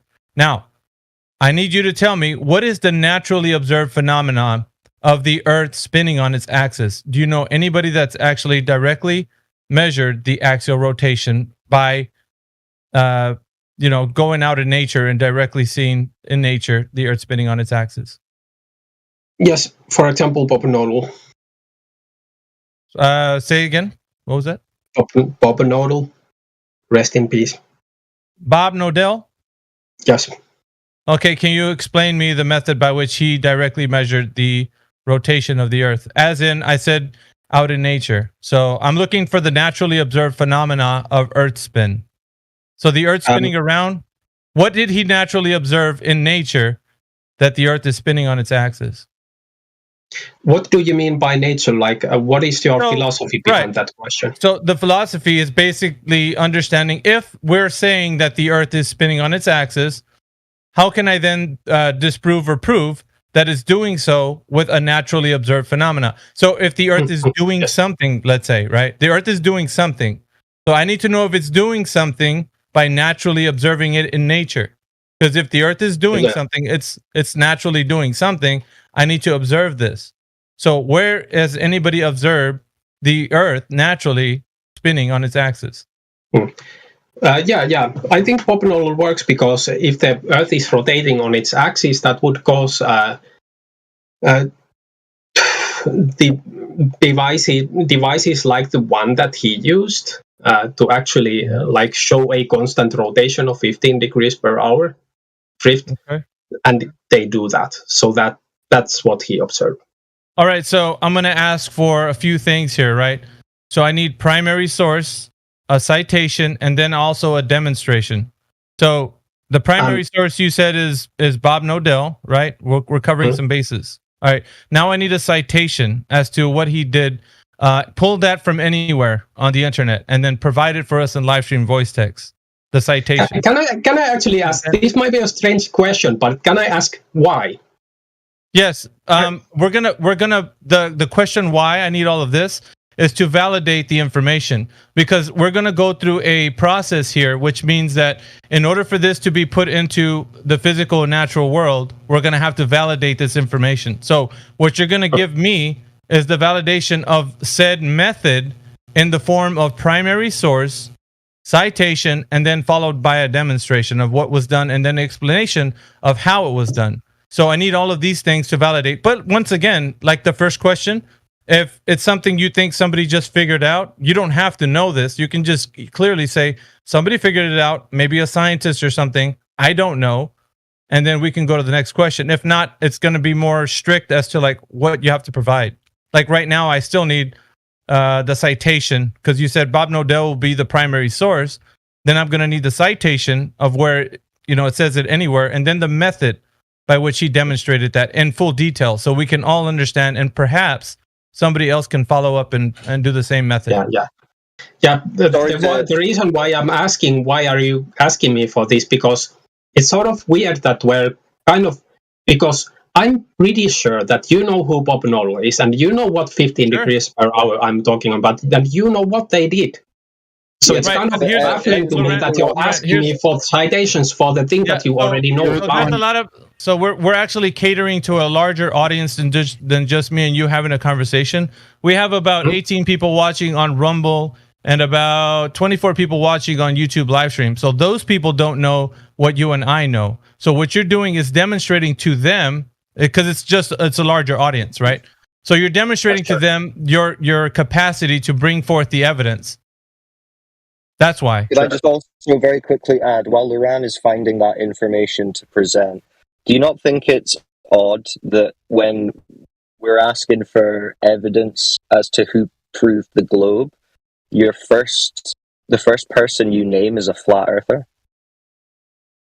Yeah, that's very That's simply because in the scientific community, the globe has been taken as a given for like millennia now. So it's no longer a pressing question for the scientific community. That's why. I didn't want to divert. I didn't want to, because like he's gonna wind up going on a tangent. I really want him to focus. I need to hear him say. So are you saying that the first person who's actually proven the globe is a flat earther? That's kind of not what I was saying, because I think I was quite clear in what I said. It hasn't been taken as a given by science. That means it was solved long time ago. So you can twist "it was solved long time ago" into "no one else ever done it." That's dishonest, sir, and I resent it. Then if it's been done before, why can't you tell us by who and what method? Well, that's I mean, I'm just making a general point. Yeah. He's. I want him. If he's gonna say that, I don't care who he says. Right at this point, it could be Donald Duck that provides the evidence. I don't care, so long as he has primary source, citation, demonstration. That's all I care about, and we can reproduce the method. So we're right now. So we just gotta let him provide this, and if he cannot do so, he can say, "I don't know," and I'll go to the next question. So these things aren't meant to kind of linger. It's just meant to, like, if he knows, to state it. If not, we move on.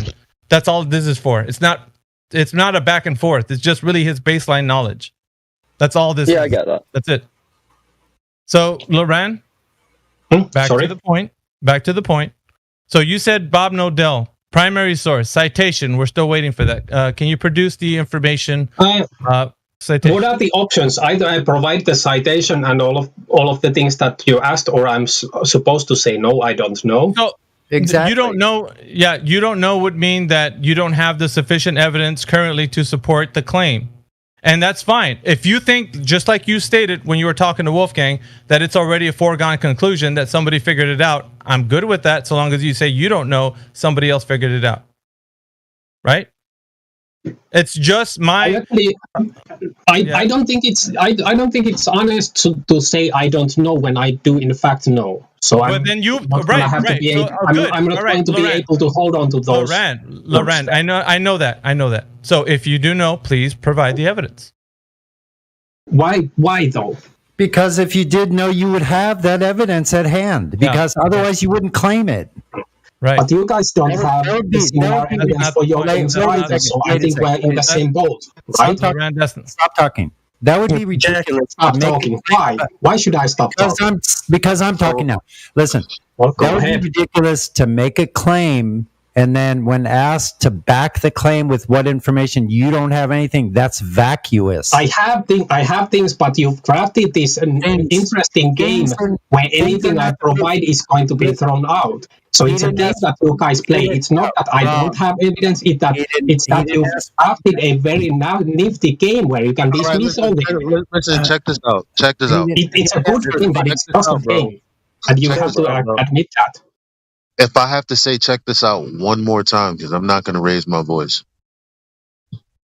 So Bob Nodell is a friend of the server, and he's come in here, and we know for a fact that the data does not match what you're saying. That's why we're pressing you, because we know you can't produce it. That's just the truth.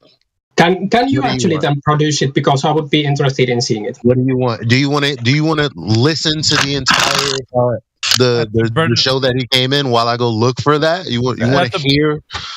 Like what do you burden of want? proof reversal. That's a burden of proof reversal. No. Like this is just a normal conversation. If he brings up a point, I'm allowed to ask a question. We're not going to go on a tangent, Laurent.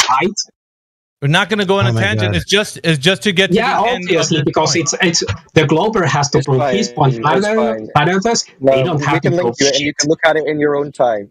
Elijah can make sense. He don't have. Yeah, I just told you you're not going to talk over anybody in here.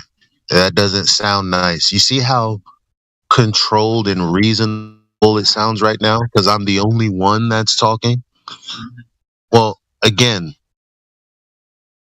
if you can't provide any information, can you provide the method?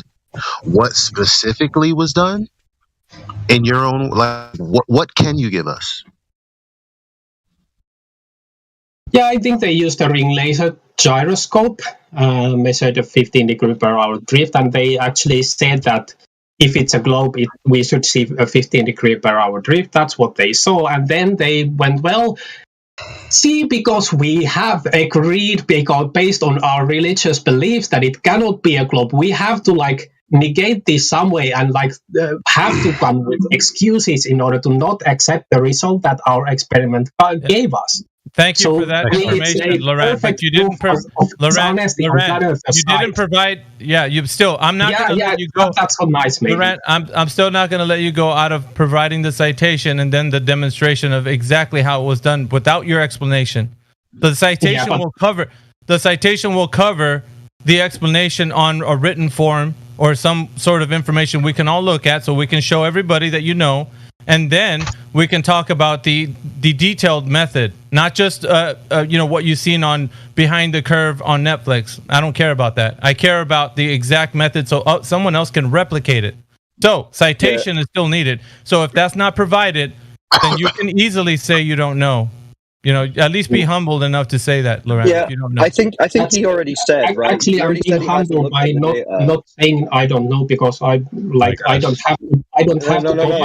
No, he didn't say it, so he doesn't want to concede. He said to Elijah, "Could you send me the data?" Meaning he hasn't seen the data, right? You've not seen the actual data of the experiment or whatever it was, Laurent, right? So that's a concession that you don't know and you don't have the information. So just say that with your mouth so we can move on. For goodness' sake. I do know what Popenoodle did, and I do know that they. No, you've not seen the data. All right, everybody stop. Everybody stop. Everybody stop right frickin' now. You don't know what Bob Nodell did. You understand me? No, I do know what he did. Do I know the specifics? No, I do know what he did, not the specifics, but I know the rough outlines, and that's good enough. You just made a claim that you know what he did. Because if you don't, we're just going to have to mute you, and it's going to get tedious for everyone, dude. For goodness sakes. You made a claim that you know what Bob Nodell did. It's now time for you to man up and back your claim by stating plainly what he did. Please do so. Keep in mind, we know Bob Nodell. Keep in mind, we have a recording of him speaking. Yes, I can keep. Dude, how hard is it to keep your mouth shut? So I'm going to finish this sentence. Keep in mind that we have a recording from Bob Nodell himself of what he did. So now that you know that we have that information, it's your turn to back your claim that you know what he did. So let us know.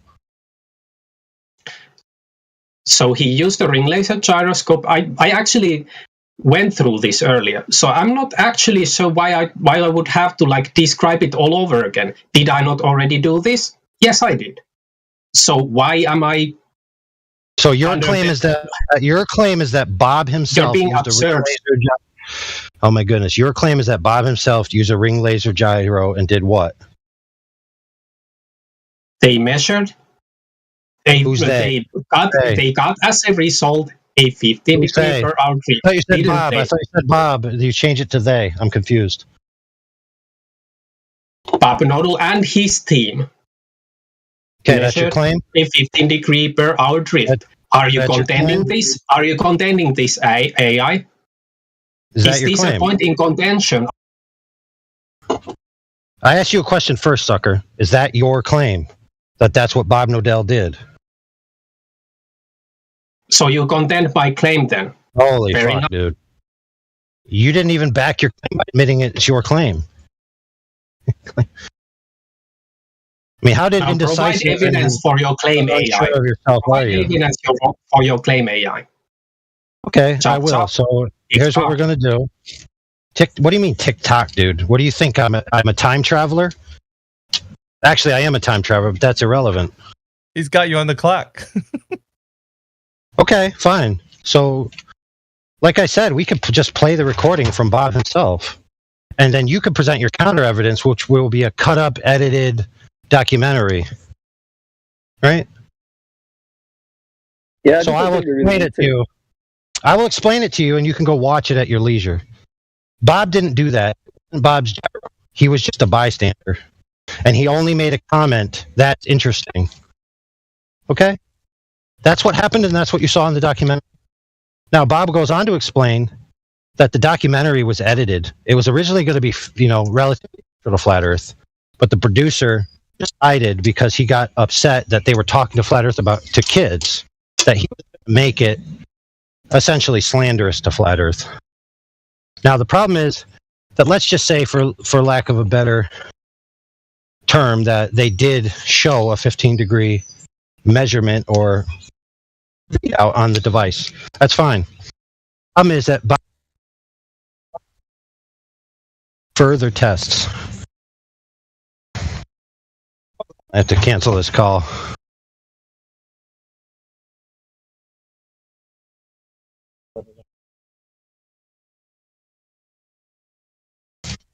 Holy crap. One second, friends. No, I'm good. As long as you can hear me. Yeah, we hear you. Yeah, you're good. So, Bob will further tests.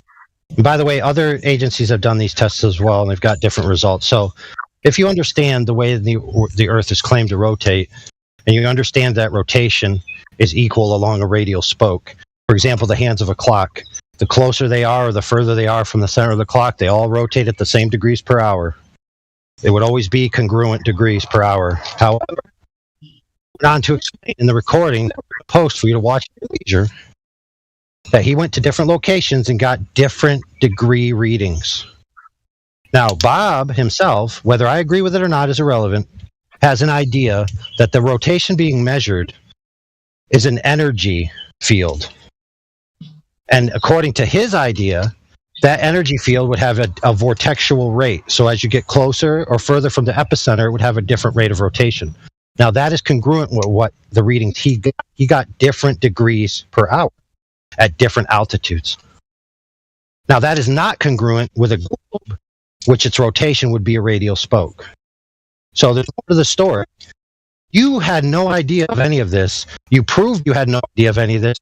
Asked Elijah for the information. So the correct answer is you don't know. And you need to be honest and just say you don't. All right, I yield the floor. Thank you.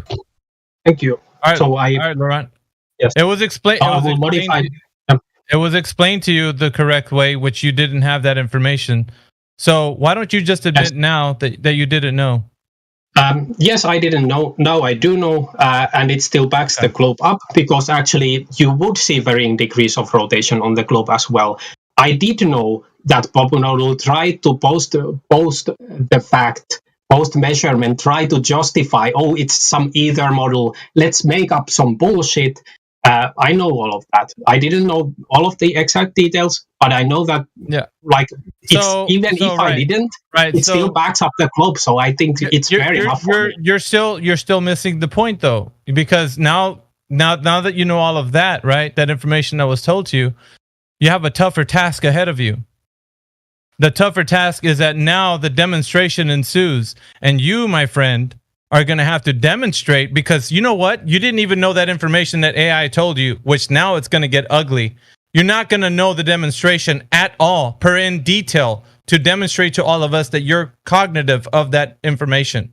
So, if you don't know, then you're going to have to concede that you don't know, and I can move off to the next point. If not, we're going to hear you spiral, and you're going to struggle with the demonstration portion of it. So now it's now for you to demonstrate to all of us how you exactly know what was being said to you in the form of a demonstration talking about the ring laser gyro in detail. And now I'm going to say go, and if you don't, the next word coming out of your mouth isn't a detailed information of that demonstration, then you can concede. So, yes, I don't need to concede because he actually just gave me the information that I need. Right, so now demonstrate it. Yeah. Papanodal, sorry, demonstrate it? Yes. Are you expecting me to have a ring laser gyroscope here with me? Is that what I'm this not is? the one. It's not my claim. It's not my claim. It's yours. So now the burden of proof for you so to actually let tell me us. ask you, why are you asking these questions? Because why are you asking any flat earther questions for, like, do you have a ring laser gyroscope? Maybe the mod? It's maybe the M100? It's your claim, Loran. Your claim. Yes, and you claim that it's flat. Can you prove it? Do you have any kind of observations? No. Yeah, that's a burden of proof. Loran, shut your trap. No, you make a claim for it being flat. It's a burden of proof as well. I have to mute you. I have to mute you because you're not going to shut up. All right, so I muted you, Loran. It's a burden of proof reversal. You're now asking me. This whole exercise was for you to tell me your baseline knowledge of your information of how you know the Earth is a globe. The second question is on axial rotation.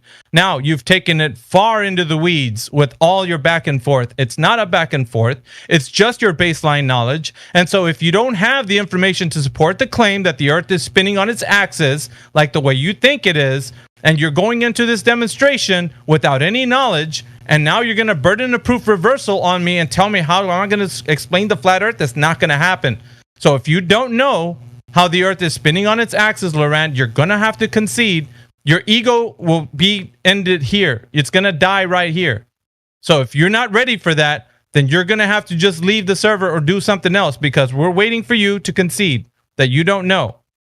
And that's the only thing that we're going to have here. Either you don't know or go into detail and tell me exactly how that method was done. That's the only thing I'm going to excuse. Now go ahead. Fair enough. I guess I'm gonna have to concede that I don't know. Thank you. But that also leads us to you don't know either because you cannot show anything either. That's fine. I don't care. We're going to the next question. Yes, you don't care because you don't care about what burden of proof you have. Hey, chill, brother, chill. I want to sum up what you just said. Let me ask you guys some questions. Stop, friend. Stop. You haven't made it through 3 questions, and Mickey's going to ask you 3 questions. I made it through 3 questions. What are you talking about? Oh my goodness. That's only 2, bro. You're in for a treat. Dude, I know, dude. You can't even do math. You can't even do basic math between 2 and 3. I conceded the point, so basically this concludes. Fine. No, you didn't. Okay, fine. No, we don't, dude. This is not your show, brother. There are multiple people here, okay? It's not about you, friend. It's about everyone. Okay, so for example, this is the time where I make pointed comments, right? And then I yield the floor after I'm done. That's how it works. So, you said you're going to concede, but it also means we don't know. And that you can't prove anything in regards to the question. Now, we don't have to prove the Earth rotates because we don't claim it does. I yield the floor.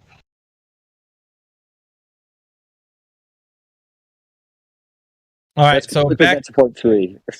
Go for it, Maggie. What'd you say, Wolfgang? Yeah, let's quickly get to point 3 before this goes off the rails. Yeah, it's about to. We're reaching boiling point. All right, so let's go. All right, Loren, I've unmuted you. We're going to point number 3. Sure. All right, the third point is you're gonna have to let me preface it before you begin, okay? So just relax. All right, have a seat. Sure, go ahead. All right, so the third point is the vacuum of space is adjacent to the pressure air that we breathe. So according to like the knowledge that we have here, we're breathing at about 14 psi, 14 pounds per square inch on the surface of Earth, right? That's just common knowledge. Everybody can understand that much. 14 psi on the surface, and as you start going up, there's a gradient pressure which gets less and less all the way until you get to past the exosphere where the Kármán line is into low Earth orbit, which then becomes a vastly differential of air pressure from the surface. So we're going to start to figure out that in this globe idea, we have an open system, meaning that matter and energy can exchange. rockets can leave the system. Energy can transfer back and forth from the system, and we understand this is the way this operates as the idea that the Earth is a globe. So we have, in all intents and purposes, an open system, right? So with this open system, okay, here comes the question: how is it possible to have gas pressure without a container? I go into detail, but I just want you to think about that question if you have an answer for that. Air is made of gases. Gases are particles, and like all matter particles, gases are also attracted by gravity. Okay, and gravity holds the atmosphere in place, which means that we don't need a barrier between space and Earth. Let me know when you're done. I'm done. All right, so gravity is the container, Loran? It can act as one, yes. Okay, now we're going to need the same thing as before, right? We're going to need a primary source for this, where we see this happening in nature, in the physical natural world. Where do we see gravity being a container? I need a citation of how it is a container, and also a demonstration of how gravity in the physical natural world contains gases, or it's acting like a container. So please go ahead. I think it's interesting that you ask me to either give you plenty of things, like you expect me to give ridiculous amounts of shit, or just say I don't know. That's kind of. It's a nice game that you crafted. It's not a game. This is being honest, sir. Of course, it's a game. Yeah, if you're not honest, I can answer. you don't know. I can answer though. Oh, go ahead. Answer. I will entertain your game, and I will say I don't know. Okay. All right. So let me go ahead and cap this 3 questions off with the summarization. The summarization is simply this: the Earth being a globe per drop over distance spinning in the vacuum of space is just a blind belief that you have. You don't know that it's a globe. You just blindly believe that it is. See, not blindly. This is where the word games come in. That is the summarization, because that's all you have. Yes. Is a blind belief. It's a blind belief. That's not all I have. You're lying now, sir. Laurent, I see your lies. You have a blind belief, but that's fine. You can keep your blind belief. So do you, and you have a blind belief that I have a blind belief. We're not talking about us. We're talking about you. We're talking about you. If you don't like it, then shut the fuck up and get the fuck out. If you didn't have a blind belief, you would have been able to provide. Calm down, Laurent. Hold on. And I'm gonna talk about him, and if you don't like it, then I don't know. Laurent, chill. Listen, I won't say when I question you. Bro, it's okay. So, yes, but you would agree. You don't agree it's a blind belief, okay? But you would agree that it's a belief. Yes. Right? It's not something you've seen or experienced. It's justified true belief, and it's something that I've also seen. So you've seen the Earth as a globe? Yes. When have you seen the Earth as a globe? It's like a summer or 2 ago. We went to this high vantage point, and I saw windmills. They were being obstructed by the curvature of the Earth. None of the perspective shit that you guys say, none of that matches reality. And none of that can be found on any MIT lectures, by the way, which is why I was asking. I know that's total bullshit. None of the MIT physicists are saying this. Bro. No MIT physicist says that, the limited angle of view obstructs, blah, blah, blah. None of them say this. So you guys know that you were lying about that point. Bro, no. He's a bigot. So, that's the problem. Hold on. Hold on. Thing real quick. I didn't say that they express it in the way in which we do. Obviously, because it's complete bullshit. Oh, fuck, dude. So of course they're not gonna say it like that. Dude. It's okay. Dude. Answer this. Okay, check this out. Go ahead. I said that they explain the nature of the physics of the light going through the aperture, the diffraction, the available angles, how you lose the visual information, how it appears to be linear and then it's hyperbolic. All of those things. So don't be coming in. Shut the fuck up, kid. Don't be coming in here. Yeah, good retort. I like it. That's actually the way you should retort, rather than crying. Most people, to your credit, when they're spoken to like that, cry like a whiny bitch. So good on you. Now, anyway, the point is, don't be accusing us of lying and then get the point wrong. All right. So continue. you don't have any primary resources for your claim then? Is that it, AI? Because you said what was my claim? No, dude. You made a bunch of claims about how like the objects are disappearing from the bottom up because like perspective, limited angles. You don't have. Do you have any single observation? Do you have demonstrations? Oh my God! Do you have a primary source? This has been done over and over and over. No, it hasn't been done. Which is why I'm asking for your primary source. It hasn't been done. It hasn't been done. That's why you keep on responding over everyone. Because when we say we have something, wherever the clusterfuck you came from, whatever we do have, you think we don't have because you're a bigot. Because you think you've had all the conversations there is to have on the subject and you've labeled us. You're a bigot. Why don't you just shut the fuck up and let the conversation happen so that you can get the information we have? Because you're making it basically impossible. Very entertaining though. So earlier, Lunar guy. Sorry, I can't keep forgetting your name. But earlier, you agreed that we all experience the Earth to be flat and motionless. But now you're claiming that you saw the globe. Yes. Most of the time, the Earth is flat. That's my stance. Most of the time, our phenomenological experience comports with flat Earth. It comports with the globe as well, but it comports. That's a $10 word you probably don't know anything about. When does it change? I do know. Well, do you have primary sources for that claim? No. Then I guess it's a belief. Loren, on your part. you have a blind belief. You have a blind belief. So from here on in, it's all about your blind belief. You're going to be defending. No, you have a blind belief as well. Good luck. So Good luck on you, both man. of our blind beliefs. No. Because remember, we experience the Earth directly. No. Flat and motionless. You believe based on that experience. You believe it's flat. You see, when you go to the beach, you see. Listen, let me just. When you go to the beach, you see the horizon, and it's a flat line. Yeah. Pretty flat, Loren. Sure. And then when you go to the beach and you see the flat horizon, you don't experience the Earth's ground to be moving, right? Sure. Yeah, so we experience the Earth to be flat and motionless, right? Sure. That's what we experience. But then do you have primary evidence of it? Well, you just said it. You experience it. Do you have primary evidence that this experience comports with reality accurately?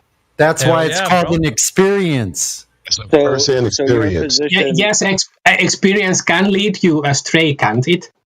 Yes, it can. Do you have any primary evidence that this experience comports with larger reality? You're not going to hear it if you keep talking over him, Loren. Shut your pie hole. Let him finish. Yeah, and you're not going to hear me if I'm talking and then you start talking. I can hear you. So shut your pie holes. Bro, chill. So, but this is the starting point, right? What you experience. But then you're coming along and saying it's not what you see, it's something different. So it's you that needs to prove that, right? I don't think you get to play that game, though. Well, you just get to make a claim that no one experiences, and you get to say it's true because you say so? Sorry? So you might want to wait until I'm finished before you start talking, because I can't hear you when you start talking when I wasn't yet finished. Well, why don't you listen to what I'm saying, right? Well, so I was talking, so I can't listen to you when I'm talking. No, I was talking first, and you were listening, but then you interrupted me before I'd finished. So the burden of proof does lie with you, because you're claiming the opposite of what you agree we all experience, which is a flat and motionless Earth. So you have the burden of proof. Right. We don't necessarily experience flat and motionless. Like it's. You just said we did. Hey, you just said we did, Loren. You said we did. I know that the language that I use is complicated, and most bullshit, people dude. wouldn't You said we did. You said we did. You fucking liar. By the way, I'm talking, so you guys can shut your fucking mouths because I'm talking. Liar, talking. Man. You're a fucking liar. I'll just mute your ass, dude. Like, shut fucking liar, bro. Shut the fuck up. You said that we experienced that, bro. I don't know. Wolfgang, this guy's just way off the dude. He's fucked, bro. Exactly. This is Yes, what we you need guys to are fucked. You cannot stop over talking me. Can I defend my point? Listen, Can I defend my you point? just said we experienced the flat and motionless Earth when we go to the beach, and now Can you're I saying we defend don't my experience point? it. He's going back. Well, your contradiction. Well, obviously not, because you guys have to steamroll, don't you? Because you're in a cult, you have to steamroll the conversation. You're equivocating. Explain the contradiction. Explain it. Sorry, Wolfgang. You were kind of spiraling there, so I didn't listen to you. Yeah. Now I get to defend my point. Can I get to defend my point? Do I get to defend my point? Well, you just asked me to clarify, right? You said... Do I get to defend my point? Motionless. Then you said we don't. I said explain the contradiction. We experience it as flat and motionless, and then we don't. Explain that. Do I get to defend my point? Go for it. What I said earlier was phenomenologically. I know it's a complicated word. It just means that from the basis of our naive understanding and our naive experience, this is what the Earth looks like. This doesn't have to be what the Earth is. And you're assuming this has to be what the Earth is. No, can you justify that belief? No, you cannot. So you're also in the realm of belief, Wolfgang. No. You have no way, but you have no way but to accept that, or then you don't know enough about reality to understand what I'm talking about. I didn't say this alone proves that it's flat and motionless. Okay, so then give me your evidence. Give me your primary source. Give me your observations. Because the claim or concede the point and say that you don't know that it's that. Bro, chill. So the burden of proof would lie with the side saying it's not what it looks like. No, the burden of proof is on the side making the claim. You made the claim that it's flat, and you conceded good enough that you conceded that just seeing it, just observing it alone isn't enough. No. We said we both experience it as flat. We both experience it as flat and motionless. That's what we agreed, right? And then you said, no, it's not that. It's not what we experienced. On your side for your flat claim. Well, you agreed. You experience it as flat. Primary observations, sources, and observed measurements. Yeah, you agreed. You go to the beach. Yeah, you agreed. You go to the beach. Yes. You see that it's flat and motionless. Yeah? Yes, I concede that we have naive observations that comport with that. In order to verify that that's actually reality, you would have to have scientific measurements. Do you have those, Wolfgang? No, you do not. You cannot give that. Can you? You have to concede then that it's a belief on your part, right? Oh my God! It is a belief on your part, and you don't like it. But I don't ask you to like it. No. That's how it is. Friend, it's going to end right freaking now. You understand me? Yes, of course it's going to end because I can put pressure on you guys. You won't like it.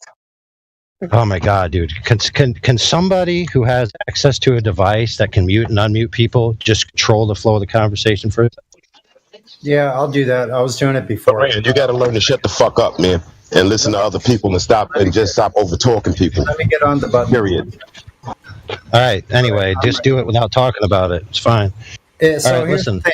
If he talks over... Here's the thing. I asked... Oh my goodness, do it. Just do it. Don't talk about it. Just do it. He's going to be muted anytime he talks over someone. All right, we understand. All right, listen. You keep asking for the evidence, right, for the flat Earth side. Yes. Now, we can provide for you our wiki. I don't know why he's speaking right now. I asked him for him to be muted, but anyway.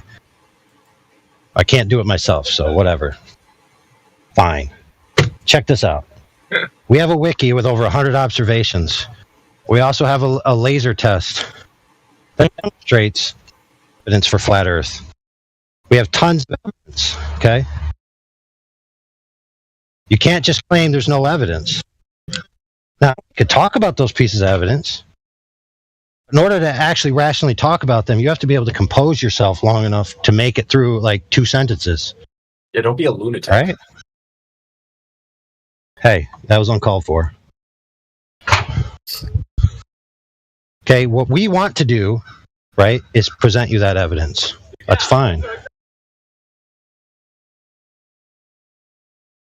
Okay, but if you just want to constantly rhetorically just say, oh, you guys just believe and I just believe, and constantly talk over people and never actually get to the points, then you're just stalling. So let's go forward with point counterpoint, evidence, if that's what you want to do. If you just want to have like a talk fest where you just chant, we could do that too, but it's not going to be productive for anybody. So how do you want to go forward, friend? Let me know. Okay, hold on a second. Let me unmute him. All right, you're unmuted, Lauren. Whichever is fine with me, really.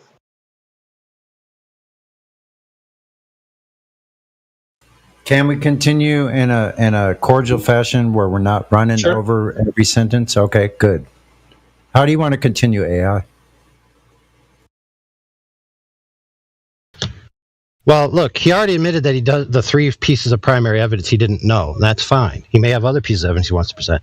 But he's now asking us for the validation of at least why we draw the conclusion we do. Now, it's absolutely disingenuous to provide him with nothing. You've all heard the arguments a million times about the laser test, about other types of observations. That we have demonstrations, we have all of them. Now, I don't have access to my computer right now. Speaking, that's all I can do. But I'm sure one of you are more than capable of taking that over, are you not?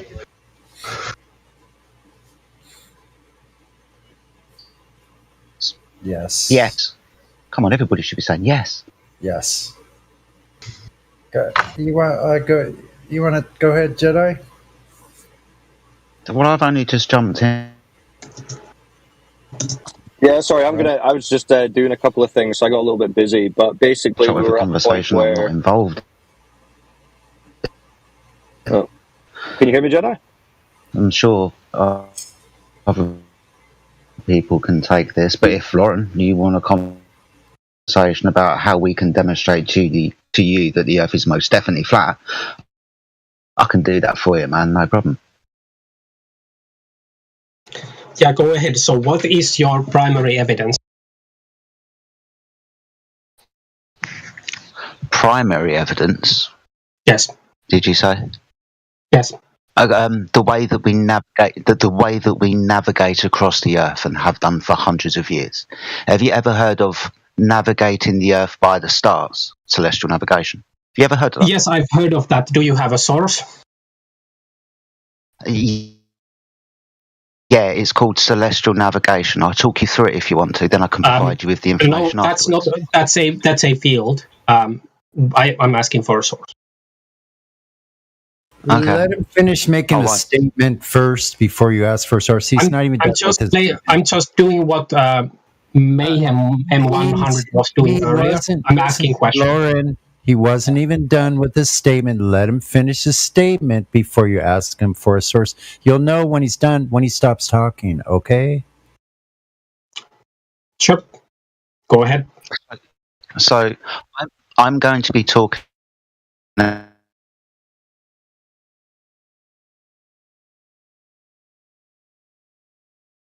You got out for me, sir. I can't hear you currently. You'll have to go out and come back in, mate. About celestial navigation. Yes, you did cut up.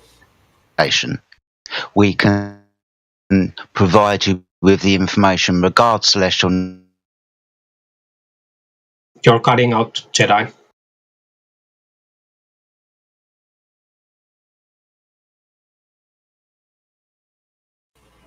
Technical difficulty, no doubt, with the satellite coverage. I guess they don't cover the whole ground.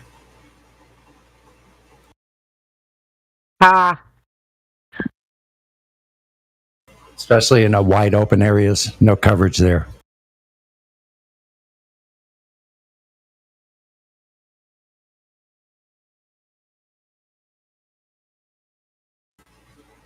Until they put a ground station. Sorry about the technical difficulty. Jedi is all the way across the Atlantic. Also, I've got a link to celestial navigation in the live stream voice text so that you don't have to ask him for that. He's got it right there on hand. And okay, my friend, do you know what a triangle is? There you go, Jedi. Do you know what a triangle is, my friend? Or would you like a citation for a triangle too? Yes, what is a triangle? Okay, so a triangle is 3 straight lines that meet at 3 vertices where the interior angles reach 180 degrees. That's a triangle, do you agree? Yep, that's the definition, yeah. Yeah, awesome stuff. So within celestial navigation, what we do is we basically build a triangle between 3 points.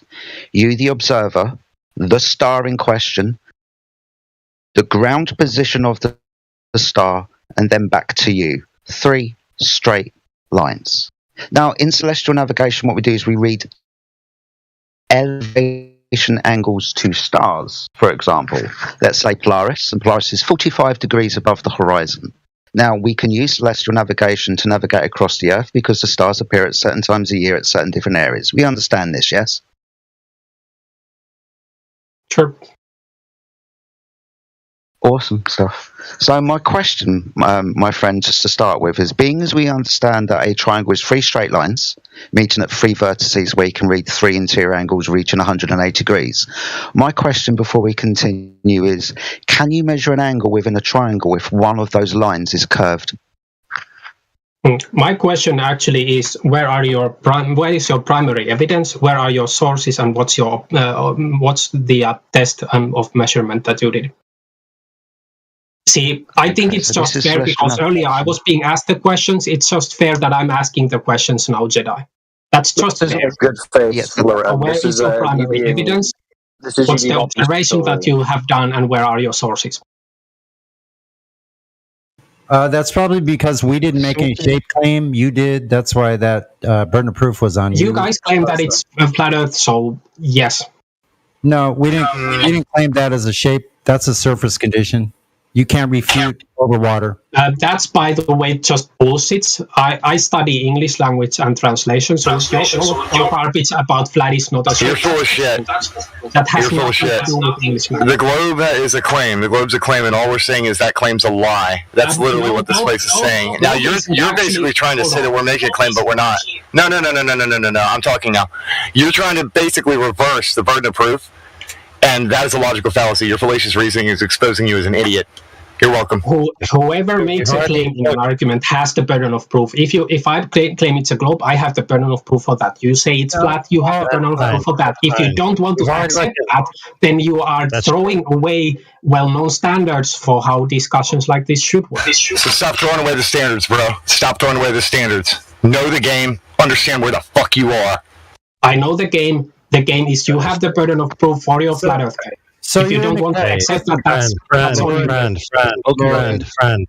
I'm bored of you. Either be quiet and let me take control, or going to start banning 3 people at random. Yeah, so again, fucking read it. You can, or you can listen to me. Dude, Jedi, you're like oblivious to what's going on. It's like your audio is broken. Yeah, no.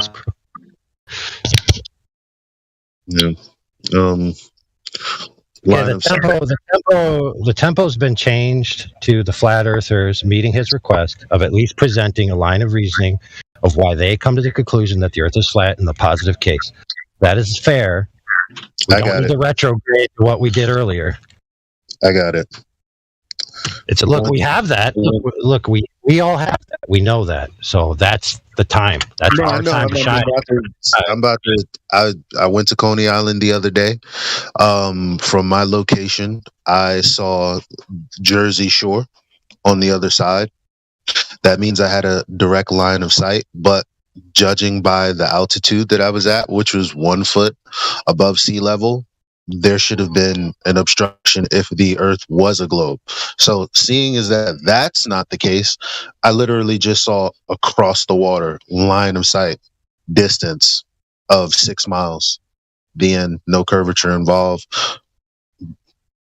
no shape claim. However, I did do this, and I also called, the guys here. You want my pictures? Yeah, of course. What are you kidding? Of course. I mean, you got pictures? Show us the pictures. they're telephone pictures. They're not really, Yeah, but that's okay. So I just put up some of your other images. That was from as well. Did I screenshot the Google Earth? I did not, unfortunately. But I mean, if you'd like to wait, I can go back tomorrow or something. Oh, whatever, man. I thought you had that would be me doing it in real time. So I mean, it can't get much realer than that, dipshit. That's true. Yeah. So what? You think we're playing games here, or what?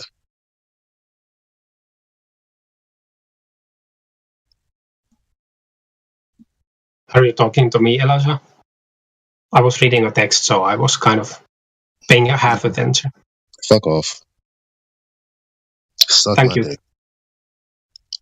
He's been that quite far, Elijah. So if you can bring it here, it's easy. Reading a text is not. Nah. I don't know. I'm done.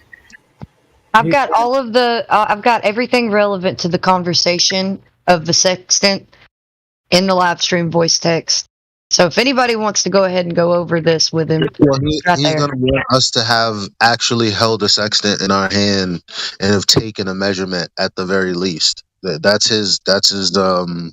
Seeing as that we asked him to provide a method and then demonstration. So best I can do is go to the beach for him tomorrow and do it in real time. That's the best I got.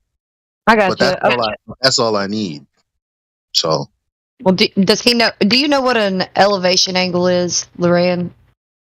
No, he doesn't. Okay, that's a triangle.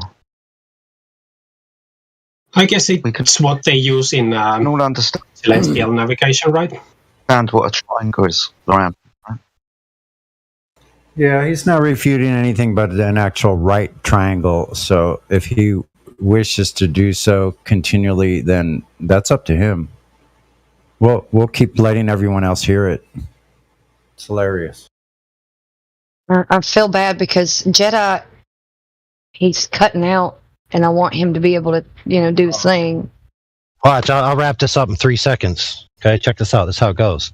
Thank you. The baseline is flat because water is level and horizontal. Therefore, the Earth is flat because 70% is water. Ergo, if 70% of the Earth is flat, it can't possibly be a globe like they claim. The end. Bye. Therefore, we could navigate across it with right triangles, and all the lines have to be straight lines. So, yeah. Right. Let me conclude that with a second piece of corroborating evidence. So now we have a claim that the water is flat and level. How do we verify that? We use a laser transit methodology.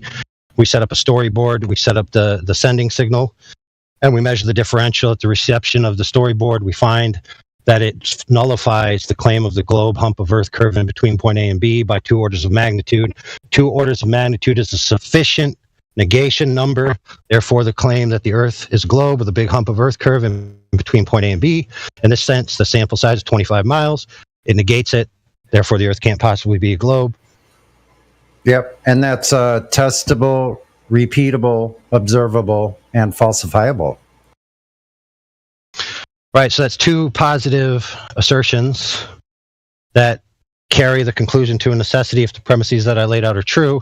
So the only rebuttal is to attack the premises. So if he doesn't attack the premises, he concedes. It's that simple. I was kind of busy in text chat, but... And by of course you were. He made claims, positive claims, and those are still rest on the table. Yep. So you weren't provided. No information was provided as far as proof for any of those claims. So exactly, you didn't pay attention to the case laid out. You provided no rebuttal. Premises stand as true, and my conclusion carries. I rest my case. can you do a quick, like 10 second, 30-second recap of what you just did? I mean, you can go on YouTube and rewind it and listen, and then come back when you're done. Until then, put them on So mute. your primary evidence then is YouTube, and your observation. No, Loran. He said that you can go back to YouTube because this is live streamed to listen to what he said, so he doesn't have to repeat it. He's done. Yeah, until he addresses it, mute him on the platform indefinitely. Yeah, dude, he wants us to cater to his 8-second attention. Hold on, friend. If I have to do it if I have to do it myself, I'm just going to ban him indefinitely. At least if he's in detention or cognis, or sorry, not that, muted. He can be muted. That's all. Sorry. Ahead of myself. Yeah. He's going to address the points and not be distracted, or he's wasting everybody's time. I mean, it's a tough love method because we're not saying he's not going to be allowed back, but not while we're here. Oh, look, he's intellectually capable of going to do it, but the problem is he's emotionally capable. Those are the... Gotcha. Back to sleep. Can you mute up your hot mic? Sorry, excuse me. Can I just get a quick microphone check? Hear you loud and clear. Beautiful. Thank you very much. Good evening, everybody. Good evening. Yeah, remember. That was a good one, by the way, overall, with all the spirals. It still was a good clip. I was trying to get this in while that was going on, but of course it was way too busy, and I shouldn't have tried. But so since he's quieted now, he was in a category error because he's asking for a source, a citation, a source, and a demonstration, as we do with the positive geometric claims or any other kind of claims like that. Well, what Jedi was sharing is not a claim, it's an actual discussion of how things are actually done. It's a practical discussion as to the process of how celestial navigation is practically done in the real world. That's all all he was saying.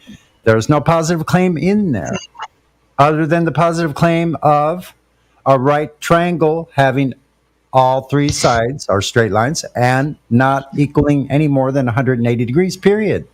No sides can be curved. That's all Jedi was doing. And thank you, Jedi. You're very good at that.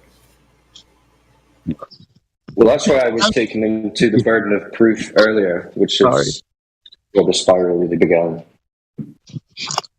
Yeah, because if the premise is that the Earth is a globe and it turns, then finding indirect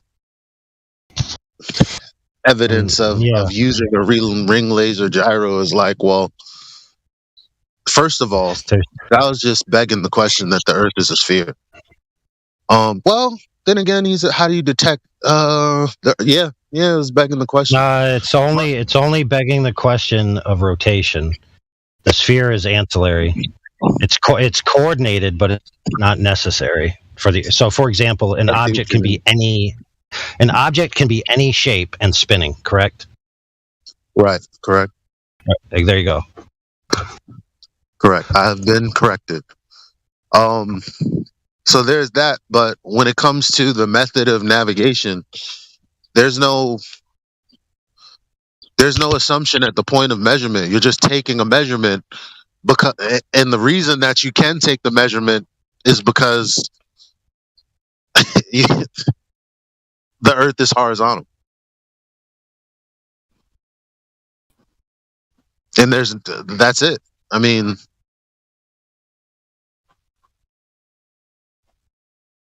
where am I begging the question then? To be fair, that's how I build. I mean, I built this thing I'm standing on right now, and I just operated with level, right, horizontal, and vertical plumb. That's how I operated. And if I went somewhere else, I'd operate the same way. I came over to your house to do something. I wouldn't say my level and my plumb are different now. Just like, what? So I need to come over. You need to make me dinner. I need to sleep in your house for 2 days to acclimate to your plum before I can function. I mean, get real. Okay.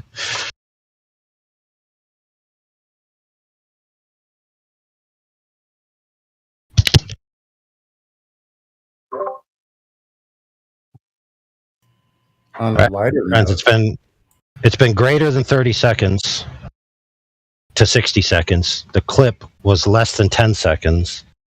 30 seconds. Oh, so this man had ample time to just go to YouTube, rewind it, and listen to it. Yep. So hopefully he's formulating a rebuttal. Well, I wouldn't count on it. He's in live stream voice text right now. I think he is ready, or I think that he already went back and listened. But he's now server muted and server deafened. Deafened? Why would he be deafened? That's, well, whatever. I don't know who did that, but anyway. Maybe we should ask him. Maybe we should ask him if he's ready to rebut the points. But look, he's spamming in the live stream though. So why don't we? But now, keep in mind, his only hope is a validated measurement. Yep.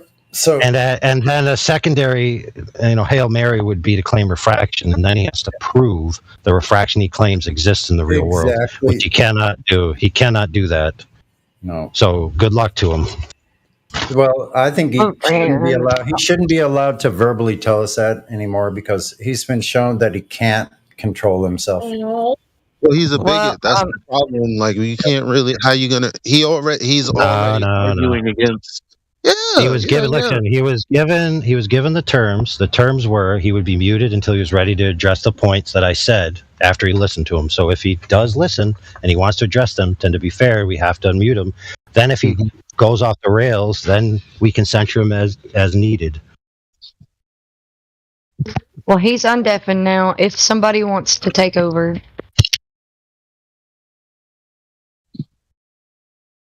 Yeah, I wasn't saying that he couldn't participate. I was just saying he's a bigot. That's why we're having all this trouble. Because he came in here, he's like, this is a flat earth server, therefore, let me argue against the things that I know you guys claim.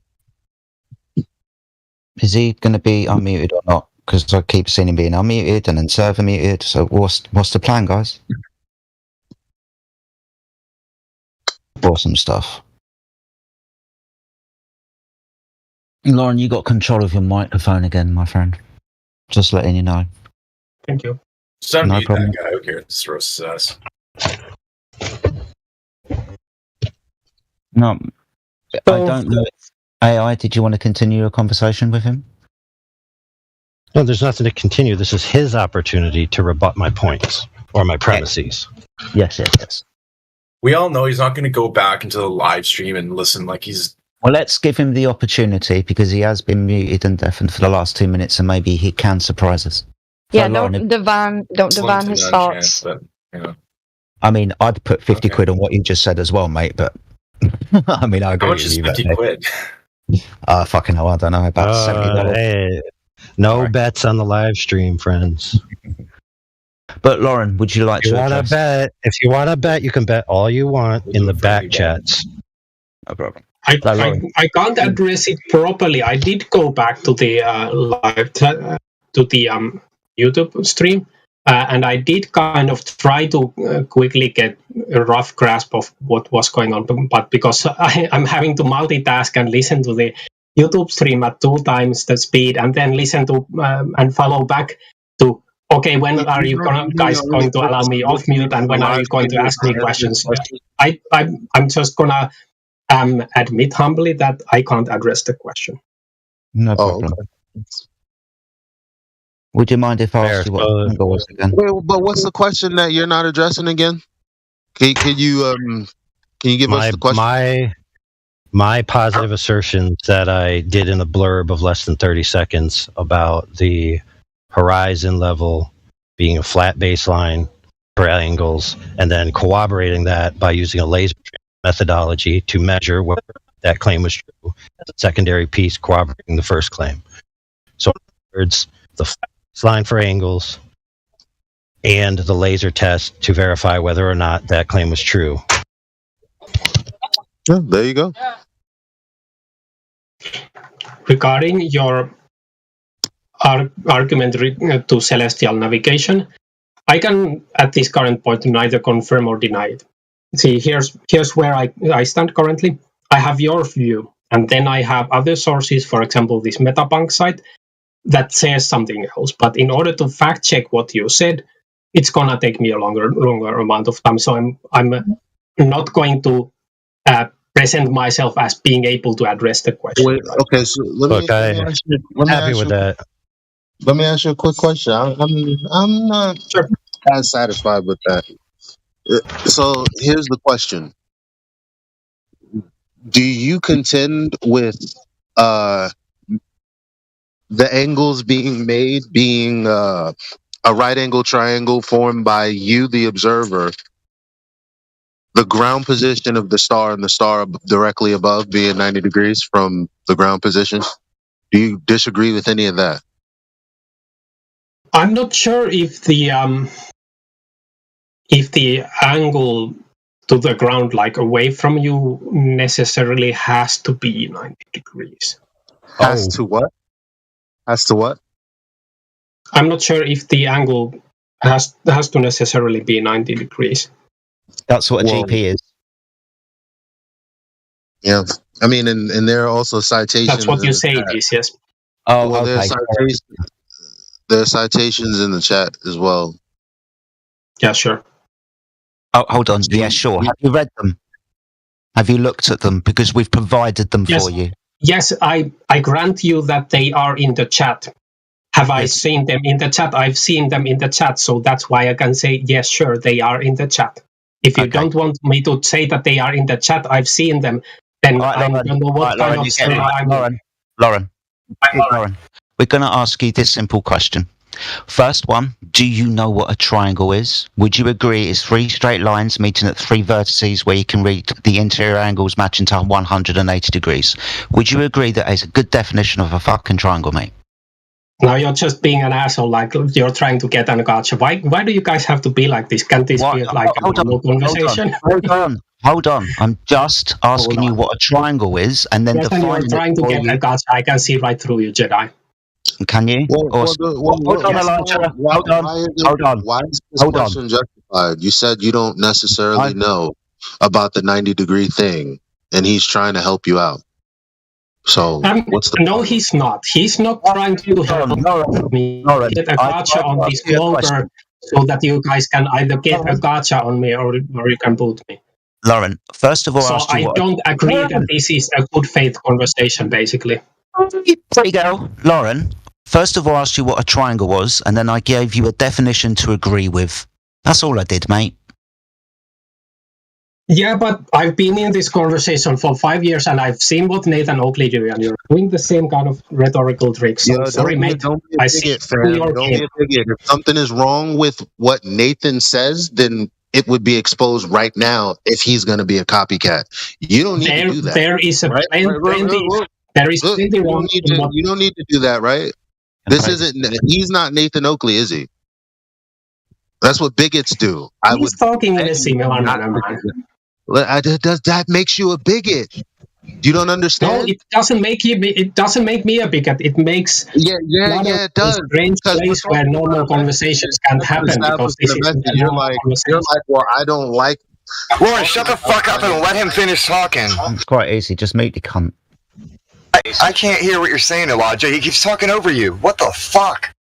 I'm just having a normal conversation. If you guys well, if Nathan is not here, but you're bringing up Nathan when Nathan has nothing to do with this conversation or celestial navigation, I don't understand why you would bring him up. All Jedi asked you was if you knew what a triangle was and the interior angles and what they come out to, because it's pertinent to the discussion.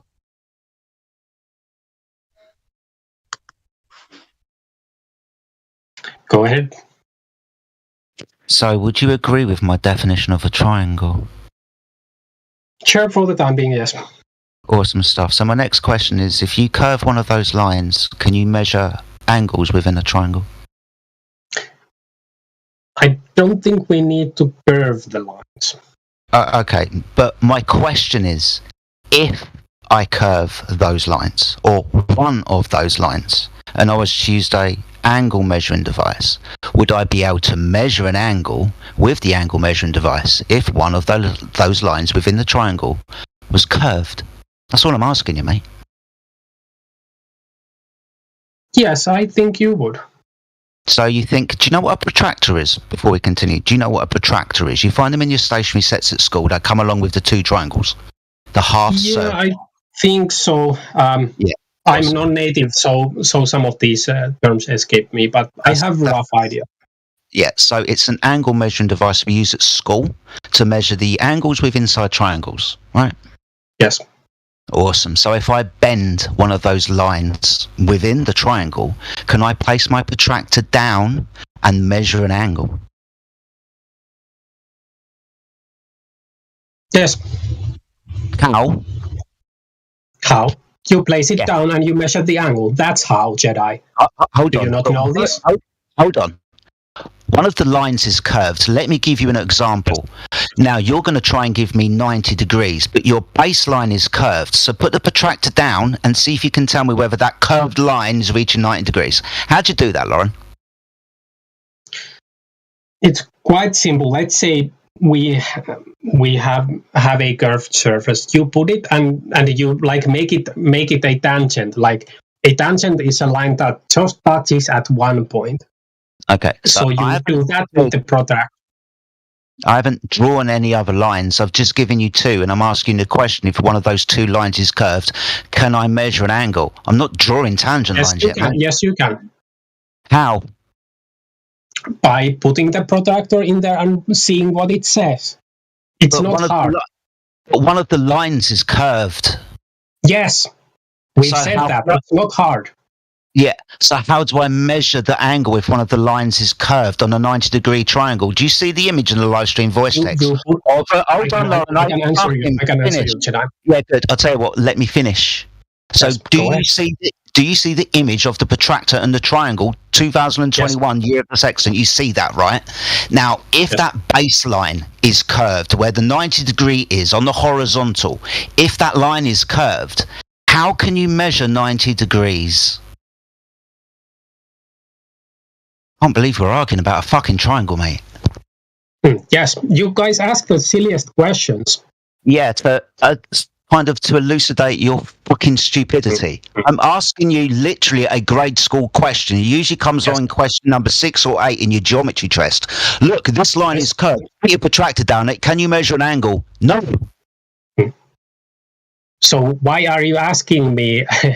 Why are you asking me about the curved triangle? Because I was already saying in the beginning that it's a strange question, but you said, well, let me go ahead anyway. So why are you trying to ask me a stupid question? Well, Jedi, can I say something right here? Really quick? Yes. Okay, so you said it's a strange question, and I said it was pertinent. Now, I actually told you why it was pertinent before the question was asked. So I'm going to go ahead and cite. I'm just going to go ahead and read this. This is basically what I told you earlier, but I don't know if you heard me. Figure 2. Mind you, this isn't flat earth stuff, right? This is just from some workbook. I'm saying something right now. Hold on. The angle measured with the sextant is in reality one corner of a right triangle formed by you, the celestial body, and its geographical position on Earth. Meaning, if the ground were curved, that wouldn't be true. So it's not a weird question. It's actually related. That actually would be true on a curved ground as well. You can see the picture that it's curved right there, right? Now, do you read 90 degrees if one of the lines is curved? How do you read 90 degrees if one of the lines is curved? I can explain this to you, Jedi. Can you look at the picture that Elijah posted at 1:29 my time, 29 past the hour? Can you see that picture, Jedi? Staring right fucking at it. Yes. I have some questions relating to your picture to verify that you understand and you can follow along. Now, there is a triangle in the picture, right? Can you see the triangle? Yes. Yes. Can you see the ship? Yes. Can you see the ground curving? Yes. Now, is the ground the same thing as the triangle? In this instance, no. Which one is curving? Is the triangle curving or is the ground curving? Neither. Not a hill of water. Not a hill of water. The ground is curving, your line, Jedi. The triangle isn't curving. Hold on. That's the correct answer. You can't even give a correct answers to this simple picture. Lauren, do you see? You're a fucking cunt. Do you see the image where do you see the GP image? Do you see the square? Do you see the little square that always denotes 90 degrees? Do you see that square? Yes. Awesome. Can you have a square if one of those lines is curved? Can you measure 90 degrees if you've got a curved line within your triangle? When you put your protractor down on it and the line is curved, you're going to be able to draw that square.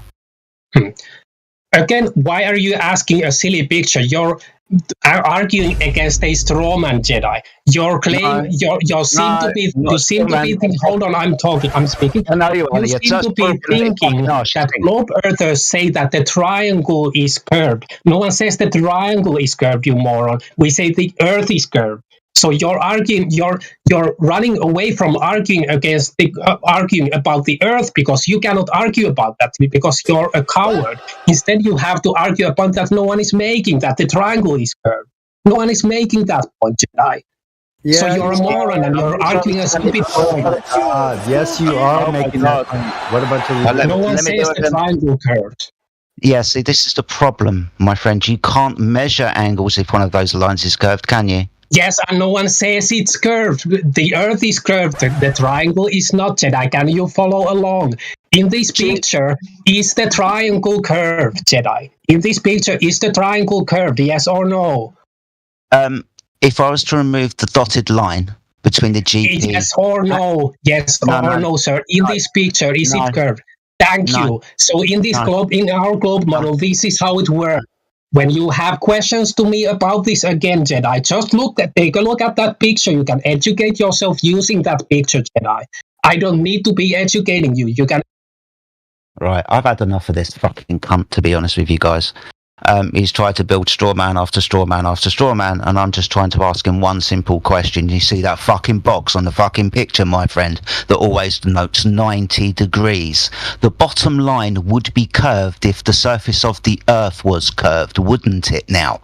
Now, the GP can be in excess of the horizon up to 3,000 miles, but the GP has a 90-degree ground position straight line to the boat. If the surface of the Earth was curved, you see your fucking picture there, sunshine, you would not be able to measure 90 degrees on the ground position of the star, and you would not be able to read an elevation angle up to the star because the line between the GP and the boat would be curved if the Earth was curved. You fucking retard.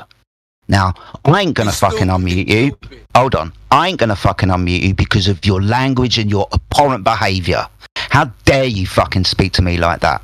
I'm just trying to point out what a fucking triangle is, and you're acting like a religious zealot who's just been fucked. Now, piss off.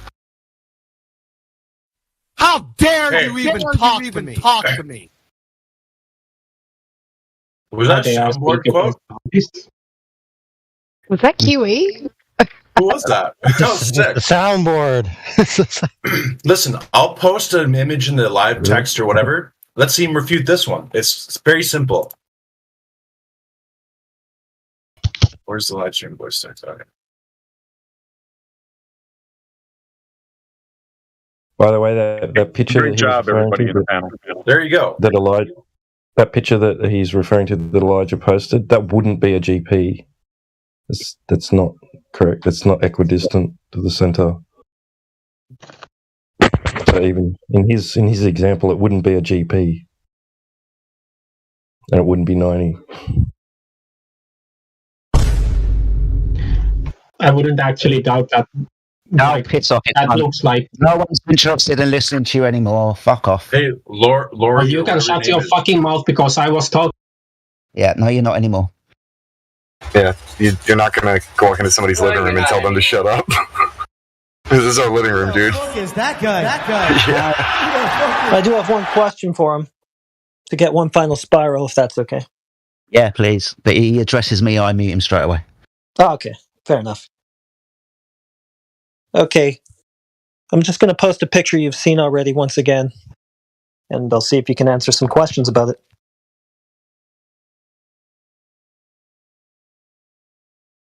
All right. You see the picture with the oil rigs? Yes. Got a 10-mile horizon in it. Yeah, it's like the same shit I just posted. Yes. Okay. Any evidence that the 10-mile horizon is at 1.2 miles? Sorry? Any evidence that that 10-mile horizon is actually in reality at 1.2? You know, where it would have to be on the globe. It wouldn't have to be there on a globe. Oh, really? Why not? Why not? Isn't that a necessary consequence of geometry? Why not? You can't. There is no answer. Yeah, hold on, guy. There is actually an answer. I can answer. Yeah, what's the answer? Why not? Yes, I can answer. Why not? Okay. We are observing. What we have here is a picture taken through the atmosphere, right? Okay. Isn't that true, heretic? Yeah. So are you saying that the 10-mile horizon is actually at 1.2, but distorted through the atmosphere to appear at 10? Is that what you're saying? I'm just asking, is this a picture through the atmosphere? Of course. To get us started on the conversation. Yes, of course. We're looking through air. Yes. Thank you. So the modus tollens that we have here is that the horizon must be at a certain distance. Now that's actually the horizon theoretically when we're not looking through the atmosphere. That's what's given as the comparison point. Okay. But then when you are comparing against in this, right? hold on, I'm making my case here. Hold Can on. I make my case? You're going on too long. I just have a simple question, right? Geometry of the globe states that horizon must be at 1.2 miles. You're invoking the atmosphere, I guess, to argue that it's distorting the appearance of that geometric horizon so that it occurs at 10 miles instead of 1.2. So back to the very first question I asked you. Any evidence it's actually at 1.2? Geometry doesn't say it should be at 1.2 because geometry doesn't talk about the... Okay, because the geometric horizon formula that I have for a globe with a radius of 3959 miles is 1.2 miles times the square root of the observer height in feet. Is that incorrect? Yes, that's the geometric horizon, but what we have in the picture is refracted horizon, so you... Got it. All right, so we got a geometric horizon at 1.2 miles, but it's refracted to appear at 10. So back to the first question. Any evidence it's actually at 1.2? So you're not comparing like with like. That's the fallacy. That's Ask stupid. the question again. Yeah, so we got a geometric horizon, according to you, at 1.2 miles, appearing at 10. Any evidence it's actually at 1.2? You're not lying about what I said. Why are you doing this? You're being this... You agreed with the geometric horizon formula already. You said, 1.2 miles, So what you're saying is it's geometrically at 1.2, but refracted to appear at 10. Any evidence it's at 1.2? Why are you asking me for evidence for something that the globe model doesn't say? To expose that you have none for the globe claim. That's why. Let's do it again. Any evidence that the 10-mile horizon is at 1.2? That's not the globe claim, so you lie about the globe claim. You said it was. You said that the geometric horizon formula is 1.2 miles times square root of observer height in feet, so it's 1.2 miles in that picture, geometrically speaking, according to you, refracted to appear at 10. Any evidence But it doesn't say the refracted horizon should be at that point, you liar. It doesn't say that the refracted... Any evidence that that's a refracted 1.2 mile geometric horizon is the question. Yes, because it's through the atmosphere, the observation. So just because there's atmosphere there, you know that the 10-mile horizon is actually at 1.2? I don't get it. Yes, you don't get it. That's right. You don't get it because you're a moron. Okay, so I'm a moron. Maybe I can help you guys out. Thanks. Yeah, go ahead. So it sounds like you're saying that the horizon can be refracted. Now, how do you know? And I'm saying more. Dude, I'm speaking, dude. Yes, and you asked. I didn't ask any questions, dude. I made a statement. Goodness sakes, dude, it's painful dealing with you sometimes. But anyway, it's fun. So check this out. Where's the evidence in the first instance that the horizon is refracted? Go ahead. We do have evidence of that, actually. I think Mr. Sensible has that, for example. Also, we have scientists who can back that up and who have backed that up. Do I have it right now? No. If you give me time, I can find it. Yep, sure. So the correct answer is you see that the horizon isn't in the location that the geometry of the globe claims. You then claim ancillary to that to prove or to save your initial claim that it's refracted. You actually have no evidence that the horizon exists in a geometric sense, and therefore have no evidence that what you're seeing is refracted, because the first instance proof of the horizon itself being geometric has not yet been instantiated.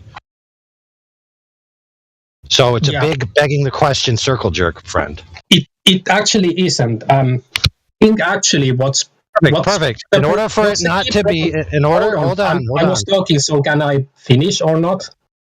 Apparently not, because of course there's no free speech here.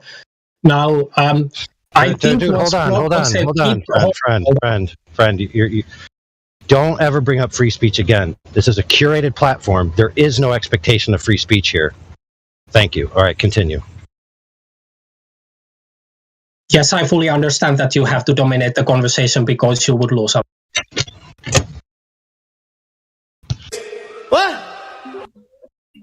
Yeah, we would ruin the order in the room if we let you do that, so we can't let you do that. Yeah, sure. That's why. Listen, friends. Let's hold on a second. Yeah, before you getting sick of this guy now. Loran. Loran. Before we go on. Oh, the cock in the live text. There's no talking to this fucking guy, honestly. Yeah, but before we go on, let's just set the standards here, since he accused us. Not, in the past conversation, I rebuked the flat earthers, right, for certain ways in which they dealt with you and distracted from the things you were trying to achieve, essentially advocating for you. So your characterization that this is somehow a steamroll against you is false.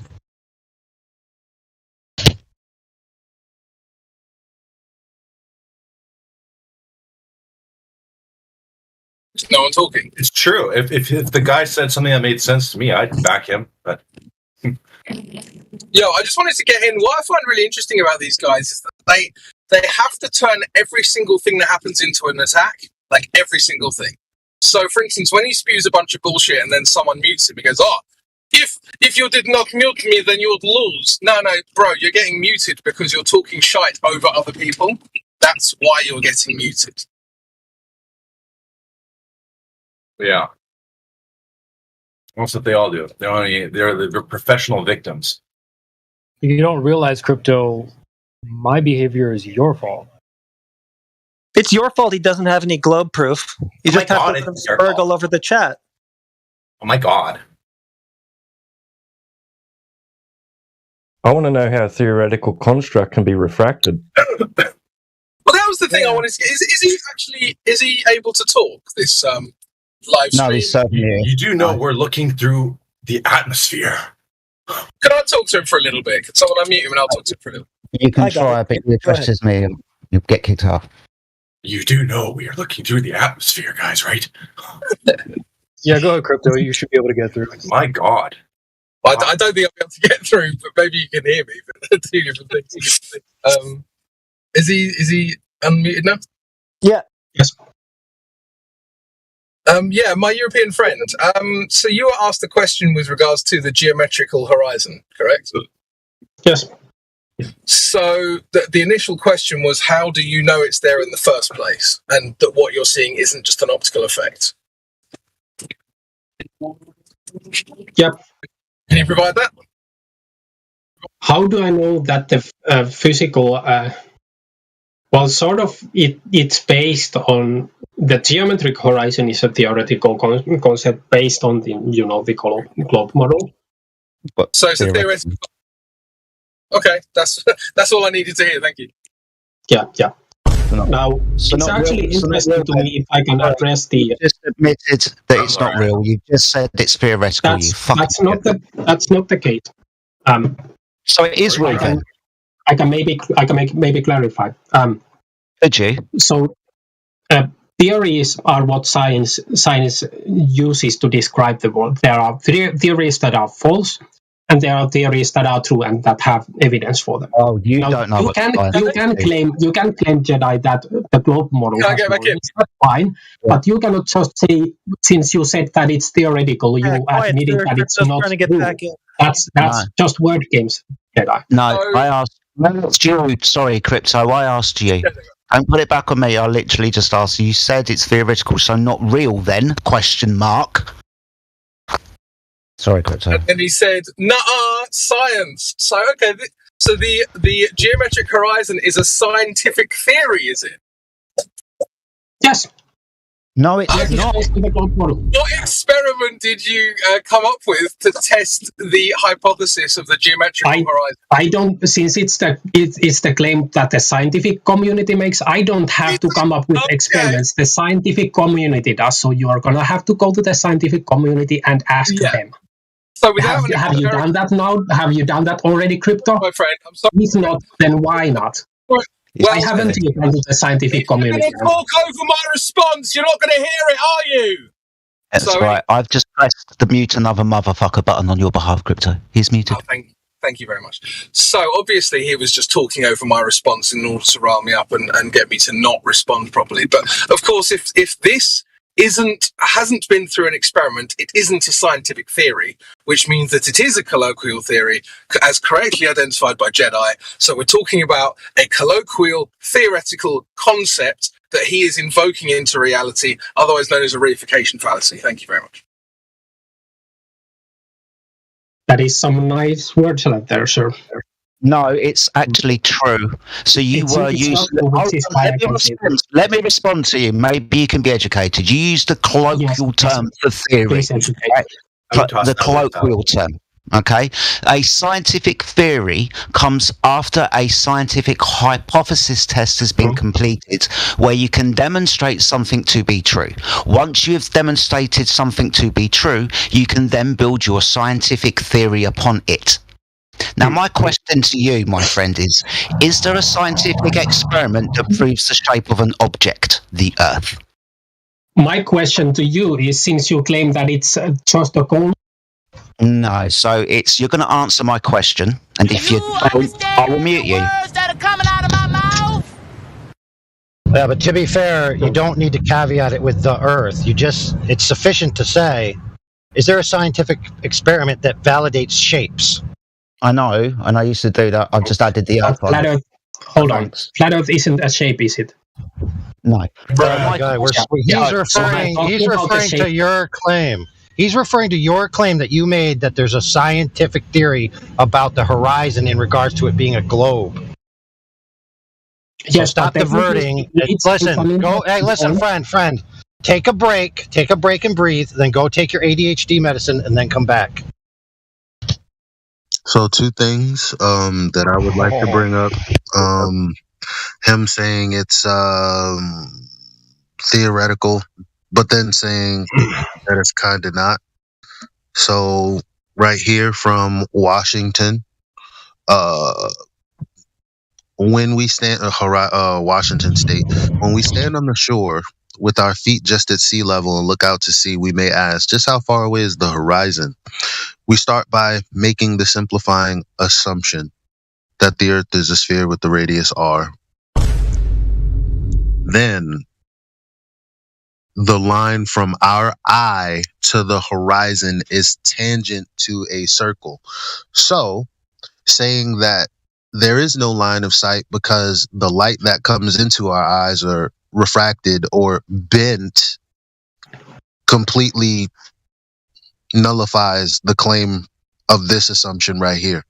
Now, further to that, when you go to science.howstuffworks, Fact. How far away is the horizon? The horizon is the midway point between the earth and sky. It's where these two parts seem to meet. How far can you see on the horizon? If you're looking at the horizon from the ground, the horizon is approximately 5 kilometers from you. How far away is the horizon in miles? The furthest distance to the horizon that the human eye can see varies slightly depending on, this is important, depending on a person's height. In miles, the horizon is approximately 3.1 miles away. I don't see refraction anywhere in here, but even if you were to invoke refraction, it completely nullifies the claim of having a tangent to a circle, which isn't a sphere, by the way, but You're saying, just to recap, you're saying that refraction nullifies? Yes. yeah, the assumption that there's a tangent from your eyeball to the circle. You just moved your horizon. Wouldn't there, like, straight lines exist no matter what, even if light gets refracted? Well, the thing is, if you're going to say, well, what we experience is the opposite of what the claim is, where's then what I don't think that's the claim. Well, see, I just read it out to you clearly. Yeah, that's a simplified but thing. Here's the thing. With this simplification, the premise is that you have a straight line of sight to the circle. So if you complicate that, why would that axiom change? Because it gets more complicated. Actually, you just hit the nail on the head. Like, theoretically, if we take away the atmosphere, it should work like this. Yeah. No, but in reality, we have atmosphere, we have stuff like that. That makes it more complicated. That's not what this is saying. I mean, for instance, yes, but this is just geometry. So we're talking about a line of sight, like my line of sight from the shore of Coney Island to Jersey. That was a straight line of sight observation that I made. There's nothing in between. I can see the shore. The horizon is much, much further than 6 miles by the way. Technically speaking, I would maybe have to contend with that because with what? How are you going to justify? I think we both agree that refraction happens. So no, I'm not sure if I would like for you to explain, because, like, for instance, if I have, say, for instance, my building, I'm coming into town and my building is a mile away, and then there's a hospital behind it. There's never going to be any kind of atmospheric interference that's going to allow me to see my building behind the hospital. That's your belief, yes. What do you base that belief on? Is that a belief? Yes, it is a belief. How is that a belief? Because you believe it. That's how. No, I mean, when I take distance observations, or when I see that my building is where it is, that's not a belief. The only belief is that somehow the atmosphere could make it appear as if my building could be behind what is geometrically there, being the hospital. Now that's your belief. Your belief is that that's possible. I don't have a belief. No, that's not I don't think the case is comparable to. It's very comparable, because guess what? No, it's not. It's not really comparable. I have a straight distance to my building. It's just a straight. Excuse me. If I have a straight distance to my building, then it's just a straight distance. Now, coincidentally, the globe being geometrically a globe, then I have a straight distance to the cutoff point, which they claim is the geometric horizon. So now here again, as I posted initially, this is talking about that distance to the tangent point being a point on the globe. Now, we don't have evidence of that, and you're trying to justify why that's the case with refraction. What's refraction? And not only do I want you to tell me what it is, I need you to provide a citation that supports what you tell me. The citations may be a bitch, but why? I mean, I have Andrew Thomas Young right here because everybody. Oh yeah, Andrew Thomas Young.